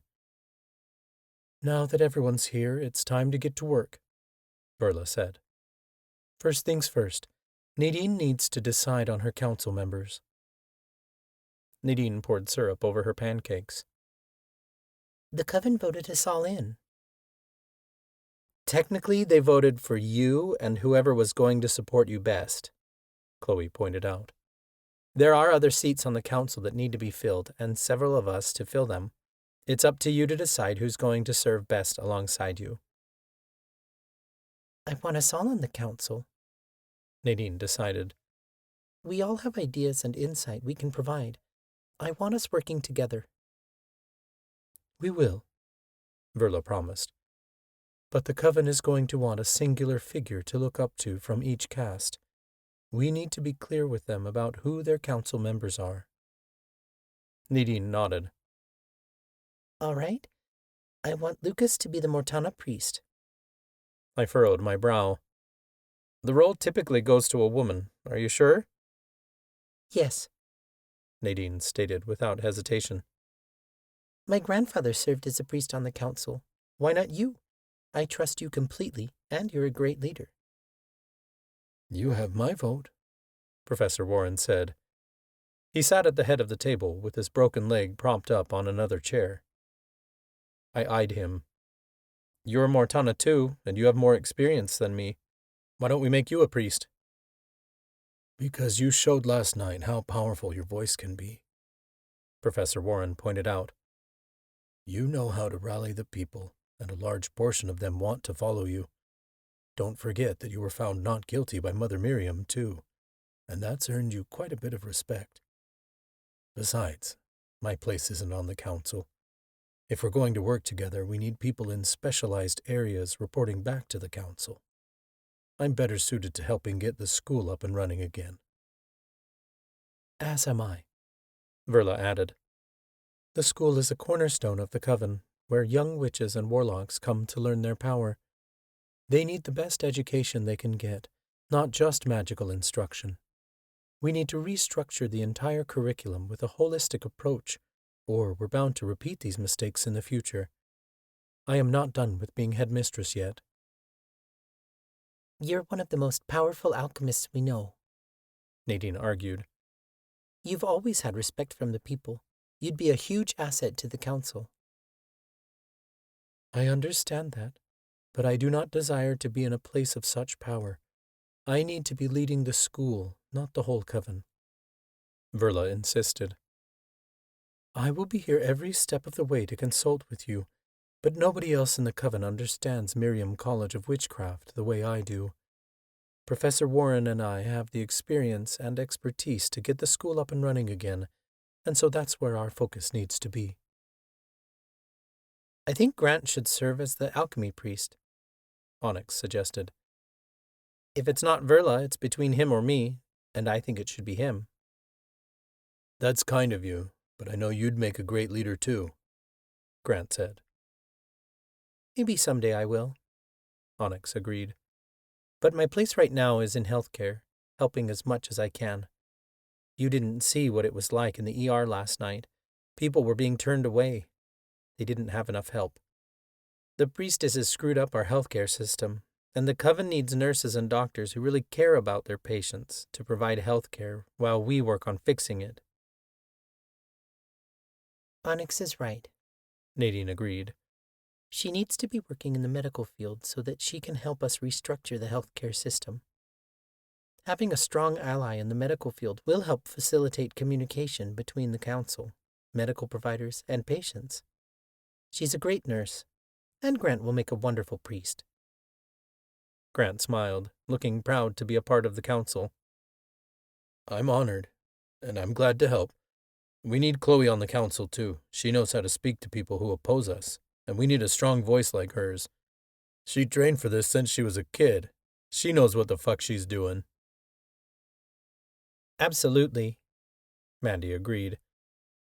I'm the only other mentalist in the room, and there's no way I'm sitting on any council. After everything the priestesses put me through, I'm not sure I'm going to stay in Octavia Falls at all. The position is all yours. I don't know if that's a good idea, Chloe admitted. The last thing I want is to turn out like my grandmother. You won't, Nadine promised. You've already made the choice not to be anything like her. Sitting on the council won't change that. It will only give you a chance to make an impact for good, the way your grandmother failed to do. I'm not sure the coven will want me on the council, though, Chloe added. They won't believe I'm nothing like my grandmother. If they want her off the council, they certainly want someone who isn't her family to take her place. That's actually one of the reasons you need to be on the council, I said. We received support from the coven last night, but there are many who will still oppose us. Lillian gained a lot of respect during her time on the council, and it's going to be hard to earn her followers' trust after we drove her out of town.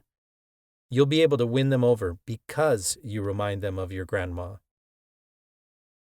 You make a good point. All right, I'll take the position. Chloe glanced between Miles and Talia. That just leaves the seer position, then. It should be Talia, Miles insisted. She handled the seer wand well, and I could hardly take its visions. If it's a powerful seer you want, she's it. Miles, Talia sighed softly. You're a powerful seer, too. In a different way, he agreed. I spent time undercover with the executors. I know how they were taught to think. Let me work with law enforcement and come up with solutions on how to reverse the damage the executors did. Law enforcement was all on the priestess's side, I pointed out. We're going to have to replace the entire police force. Then you need me there, Miles said. Technically, I'm a rookie, but I still completed my training course. There aren't a lot of people left who qualified to serve as police officers, so I need to be on the force with the few who remain. Then we all have our jobs, I stated. Nadine, Chloe, Grant, Talia, and I will serve on the Imperium Council for 1 year, while Verla and Warren restore the school, Onyx can restructure the healthcare system, And Miles can get our law enforcement back up and running. And Mandy? I turned to her. I can't apologize enough for leaving you with the priestesses. Mandy shook her head. It's not your fault. Magnus played you all. I'm sure it was hard for any of you to trust me after your trial. I don't blame you for not seeing the truth. We should have known it wasn't you, I insisted. You don't have to apologize, Mandy pressed. I broke your trust. I did what I thought was right for the coven, and it was a mistake. I should be the one apologizing. I never meant to hurt any of you, and even if you don't trust me anymore, I hope you can trust that I truly meant that. Of course, Nadine said. I've always believed that. All we ever wanted was to mend our friendship. Bad things happen, but we know you always cared. Mandy dropped her gaze. I really did, and there isn't a day that goes by that I don't regret turning you in. I didn't understand the depth of the threat the priestesses posed, and I see now that you were doing the right thing. I hate that the priestesses used my powers to lure you to Octavia Falls, and I let them. I want to use my powers for good now. Maybe when I've recovered from all this, I can study dream therapy. I don't want to keep making mistakes. I screwed up, and I can never change that, but I hope you can find it in your hearts to forgive me. Mandy, you're already forgiven, Nadine said softly. Mandy sniffled. Nadine stood and rounded the table to give her a hug. Thank you so much, Mandy sobbed. It means everything to hear you say that. She wiped her eyes and drew away.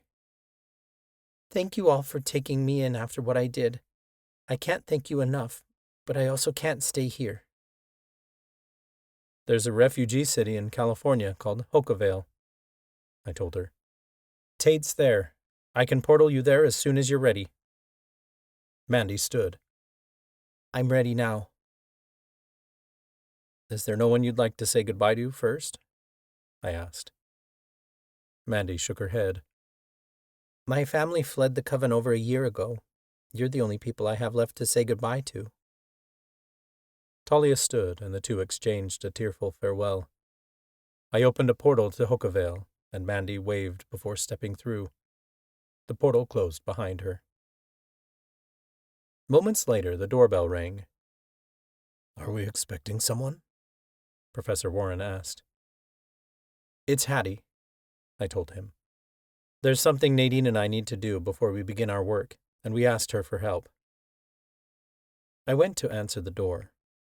Hattie stood behind it, holding a polished square stone in her hands, a plaque with words carved on it. Are you ready? Hattie asked. Yes, I told her. Let me ask the others who'd like to join us. I returned to the dining room and explained our idea. Verla said she wished she could come along, but she had to get to the school right away to begin her work.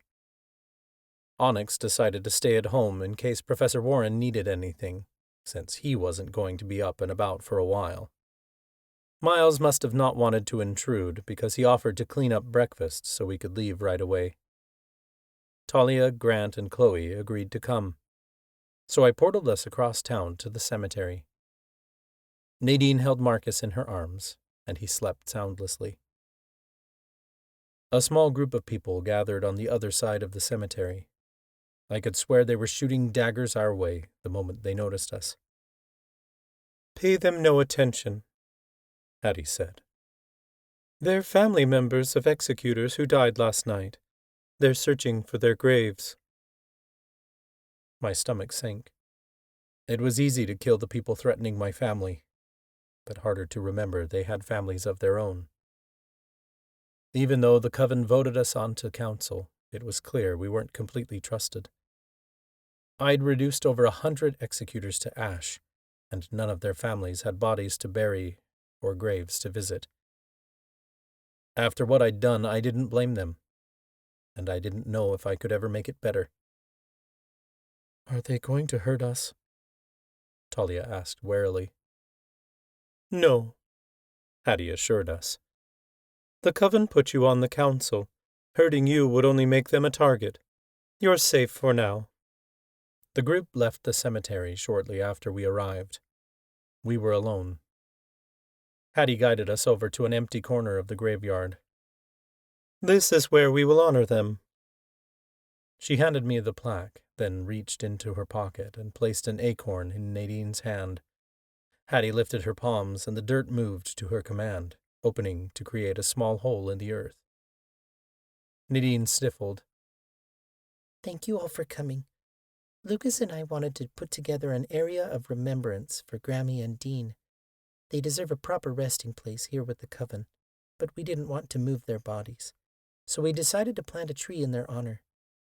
We know that to go forward with our work and start anew, we need Grammy and Dean here with us. So today we plant this oak tree in their honor to keep their spirits with us so they can continue to inspire us with their kindness, innocence, and love." Helena and Dean will be greatly missed. I tried to steady my tone, but my voice cracked. Nadine knelt beside the hole and placed the acorn inside of it. I gently set the plaque next to it, then stepped back to read it. "In loving memory of Helena Tucker and Dean Taylor. Grief and death are ephemeral, but love lasts forever." Hattie waved her hands, and the dirt came together to close the hole. The plaque sank several inches into the ground, secured now in the earth.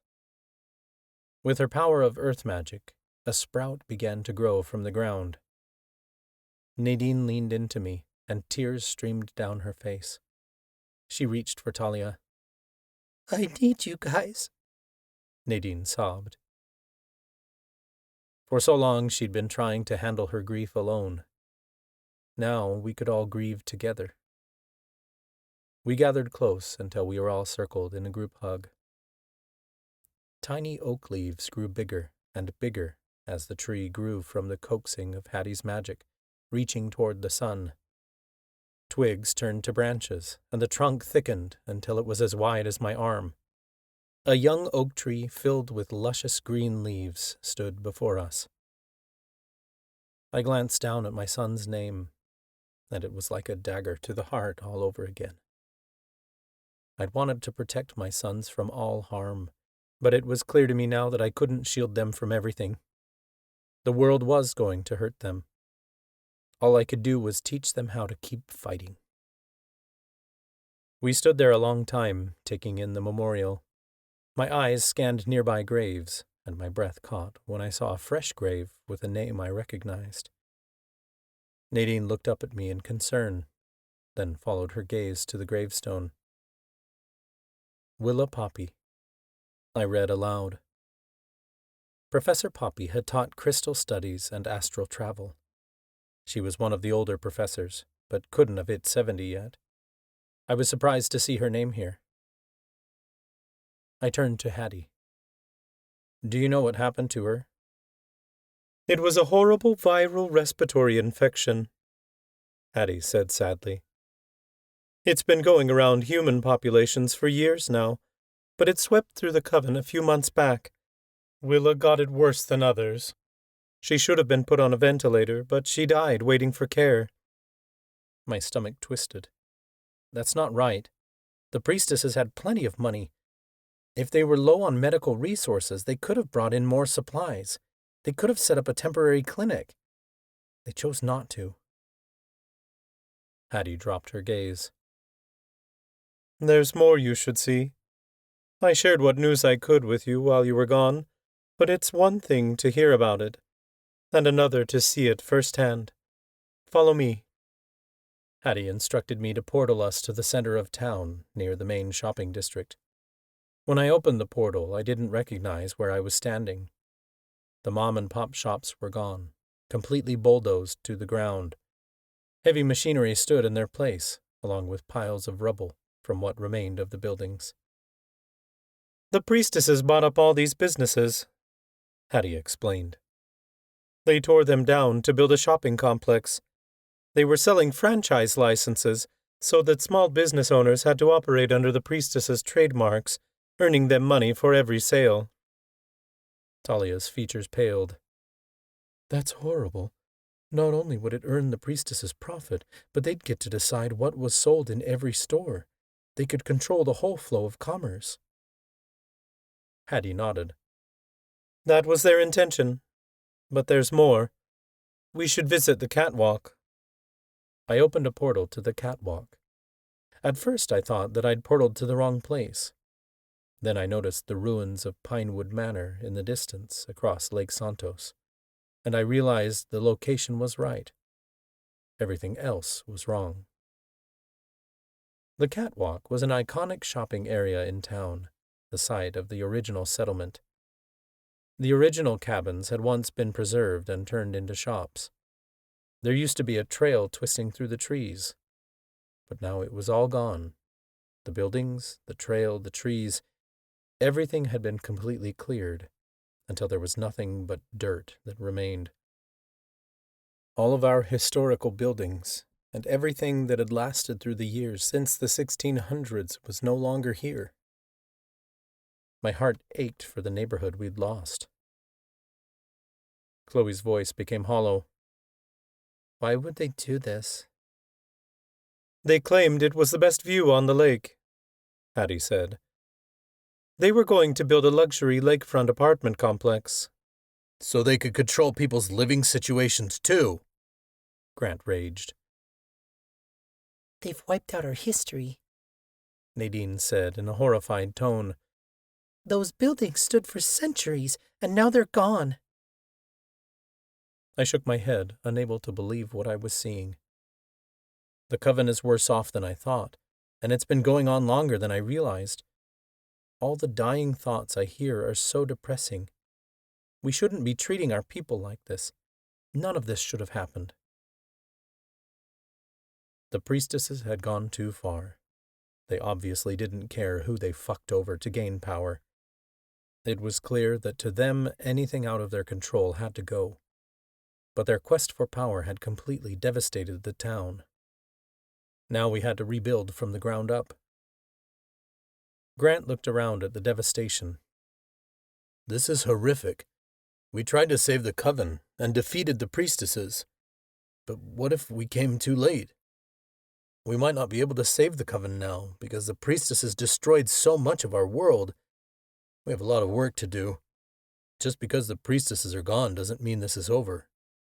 We got elected to this council, but we don't know if we're actually able to help the coven. What if we can't fix this? Chloe sighed hopelessly. Grant's right. We made a lot of promises. Promises I don't know if we'll be able to keep. It's not just buildings we need to rebuild. It's the whole town's infrastructure, economy, and healthcare system. Plus, we need to get the school back up and running, all while providing for our people. We have to completely rebuild from scratch. There's so much to do, and I don't know how we're going to do it all. We're going to have to pick and choose who we help, because we only have so many resources. We can't fix every problem as badly as we want to, so someone's going to be let down. We're not going to let that happen, Nadine insisted. We can't. I don't know if you understand what this is going to take, Chloe said gently. We are in a position of power now, but no matter how powerful we are, it doesn't fix these societal problems, because to do so takes everyone's cooperation. We're young and inexperienced, and there's enough people who aren't willing to work with us as it is. Besides that, we need power to go up against the priestesses. Having Santos on our side isn't enough, because gods don't like to meddle in human affairs. The fact that he showed up to save Marcus is a miracle. We can't count on him to show up every time. Perhaps the people are enough, Talia suggested. Surely the whole power of the coven can rival the Master Wand. I shook my head. We can't ask these people to fight for us, and even if we did, we can't guarantee that these people will do that. They don't want to fight or be made into soldiers, and it isn't right to make them. The waning is happening because we're fighting, and the more we ask them to fight, the worse it will get. We promised we'd fix it, and that means working together. Technically, yes, we have more power together, Nadine added. But we'd have to get all these people to agree to fight, and we can hardly get 10 people to agree on one thing at the same time. They voted us in, but we still have to earn their trust. We all know the law of love, one of the 3 laws of Miriamic magic. Through love, our magic is stronger, so our duty on this council is not to rule, but to guide through love. We need to support these people in healing first and foremost. The individual comes first, because there can be no community without each one of us working together. Where do we start? Talia asked.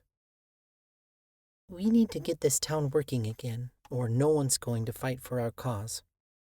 Nadine said. The coven needs access to education, medicine, and housing, and we must restore their sense of purpose. If we're going to change the coven and undo what the priestesses did, we need to care for these people's emotional and spiritual well-being first, because turning them into soldiers is going to take away their individuality and purpose. Nadine took a breath and looked over the remnants of the catwalk. The coven's job needs to be to rebuild the town, because this is going to take a huge group effort, and that's something they'll be motivated to help with. Rebuilding these structures and implementing new programs are things we can delegate to the people, but we promised to go up against the priestesses for them. We need to follow through on our promises, all while giving them back the lives they deserve, and that starts now. The Oaken Wands pull power from the coven. All we can ask our people for is their cooperation to use the Oaken Wands, and hope that's enough, I said. The Oaken Wands don't work anymore, Grant pointed out. Perhaps we can restore their power, I replied. Lillian said she cursed the wands we were holding, 4 of them. She didn't curse the Cursebreaker wand because she doesn't know where it is, and therefore can't focus her power on it. Nadine isn't strong enough to break a curse cast by the Master Wand on her own, but the Cursebreaker wand may be enough to do it. If we find it, we can break this curse on the Oaken Wands and gain enough power to stand against the priestesses one last time. We don't know if the Oaken Wands are as powerful as the Master Wand, but they're more powerful than anything else we've got, so they give us a fighting chance. It might just be enough to stop them. It doesn't matter if the cards are stacked against us, Nadine decided. We have to beat the priestesses regardless. So what do we do? Grant asked. Silence filled the air. It was obvious none of us had an easy answer. We just have to keep going, no matter what happens, I finally said. You're right, we don't know if we can save the coven, because it might be too far gone. But we're going to try anyway. We can't keep existing with the priestesses around, Nadine added. Either they have to die, or we're going to die fighting them. We can't let Marcus grow up in a society like this. If we die, then so be it. But we aren't going to give up until the coven heals, or we are dead. It's our only choice, and the coven's only choice, I agreed. The priestesses will be back. They'll use the Master Wand to try and regain control of the coven, but we have to fight until our last breath to prevent that. The priestesses are going to stay away for a while because they're afraid Santos will come back, but eventually they'll find a way in. We're going to find the Cursebreaker wand to break the curse on the rest of the Oaken Wands so that when the priestesses come back, we have the power to defeat them. When they're finally gone, we'll destroy the Master Wand along with the Oaken Wands. Destroy them? Grant asked. But they were created to protect us against the Fae. If we destroy them, we destroy the Coven's greatest weapon. The Oaken Wands may be our greatest weapon, but they've become our greatest threat, I said. These wands were created out of fear. The Coven made these wands to take on our greatest enemy, but we became our own greatest enemy because these wands are a bigger threat to our people than the Fae ever could be. The Coven has proven they can't handle this kind of magic, and therefore we need to get rid of it. If we don't get rid of it, this is just going to happen again. Magic shouldn't be in the hands of one person. This magic belongs to everybody. Only one choice remained. We were going to use the Oaken Wands one last time, and then we were going to send them straight to the abyss. right alongside the priestesses. Nadine took my hand. Then let's save the coven, even if there isn't anything left to save.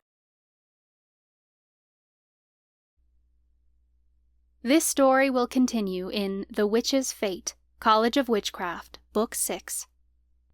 A special thank you to sensitivity reader Chris Riley of Blissful Services, who is a member of the Cherokee tribe, for her invaluable feedback on smudging and its significance in Indigenous culture. This book features characters with the following medical conditions. The information included is meant to educate readers on disabilities featured within the College of Witchcraft series. Hearing loss. In the United States, approximately 48 million people are affected by hearing loss. Hearing loss can be caused by a number of factors, including genetics, infections, drugs, and aging.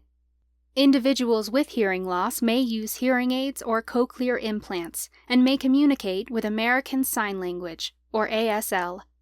ASL is a unique language that uses hand gestures to communicate. ASL has its own rules for grammar and syntax and does not follow the same rules as English. However, all conversations in ASL in this series have been translated to English for ease of reading. The College of Witchcraft series is part of the Hidden Legends universe, a paranormal fantasy world created by authors Megan Linsky and Alicia Rades. Included in this universe are the following series: the Academy of Magical Creatures series, the University of Sorcery series, and the Prison for Supernatural Offenders series, with more to come. Each Hidden Legends novel features magical romances with disabled characters fighting for a better world. You can find out more about the Hidden Legends universe by going to www.hiddenlegendsbooks.com. This has been The Warlock's Trial, Hidden Legends, College of Witchcraft, Book 5. Written by Alicia Rades. Narrated by Logan Young and Jonathan M. Matthews. Copyright 2024 by Alicia Rades. Production copyright 2024 by Alicia Rades.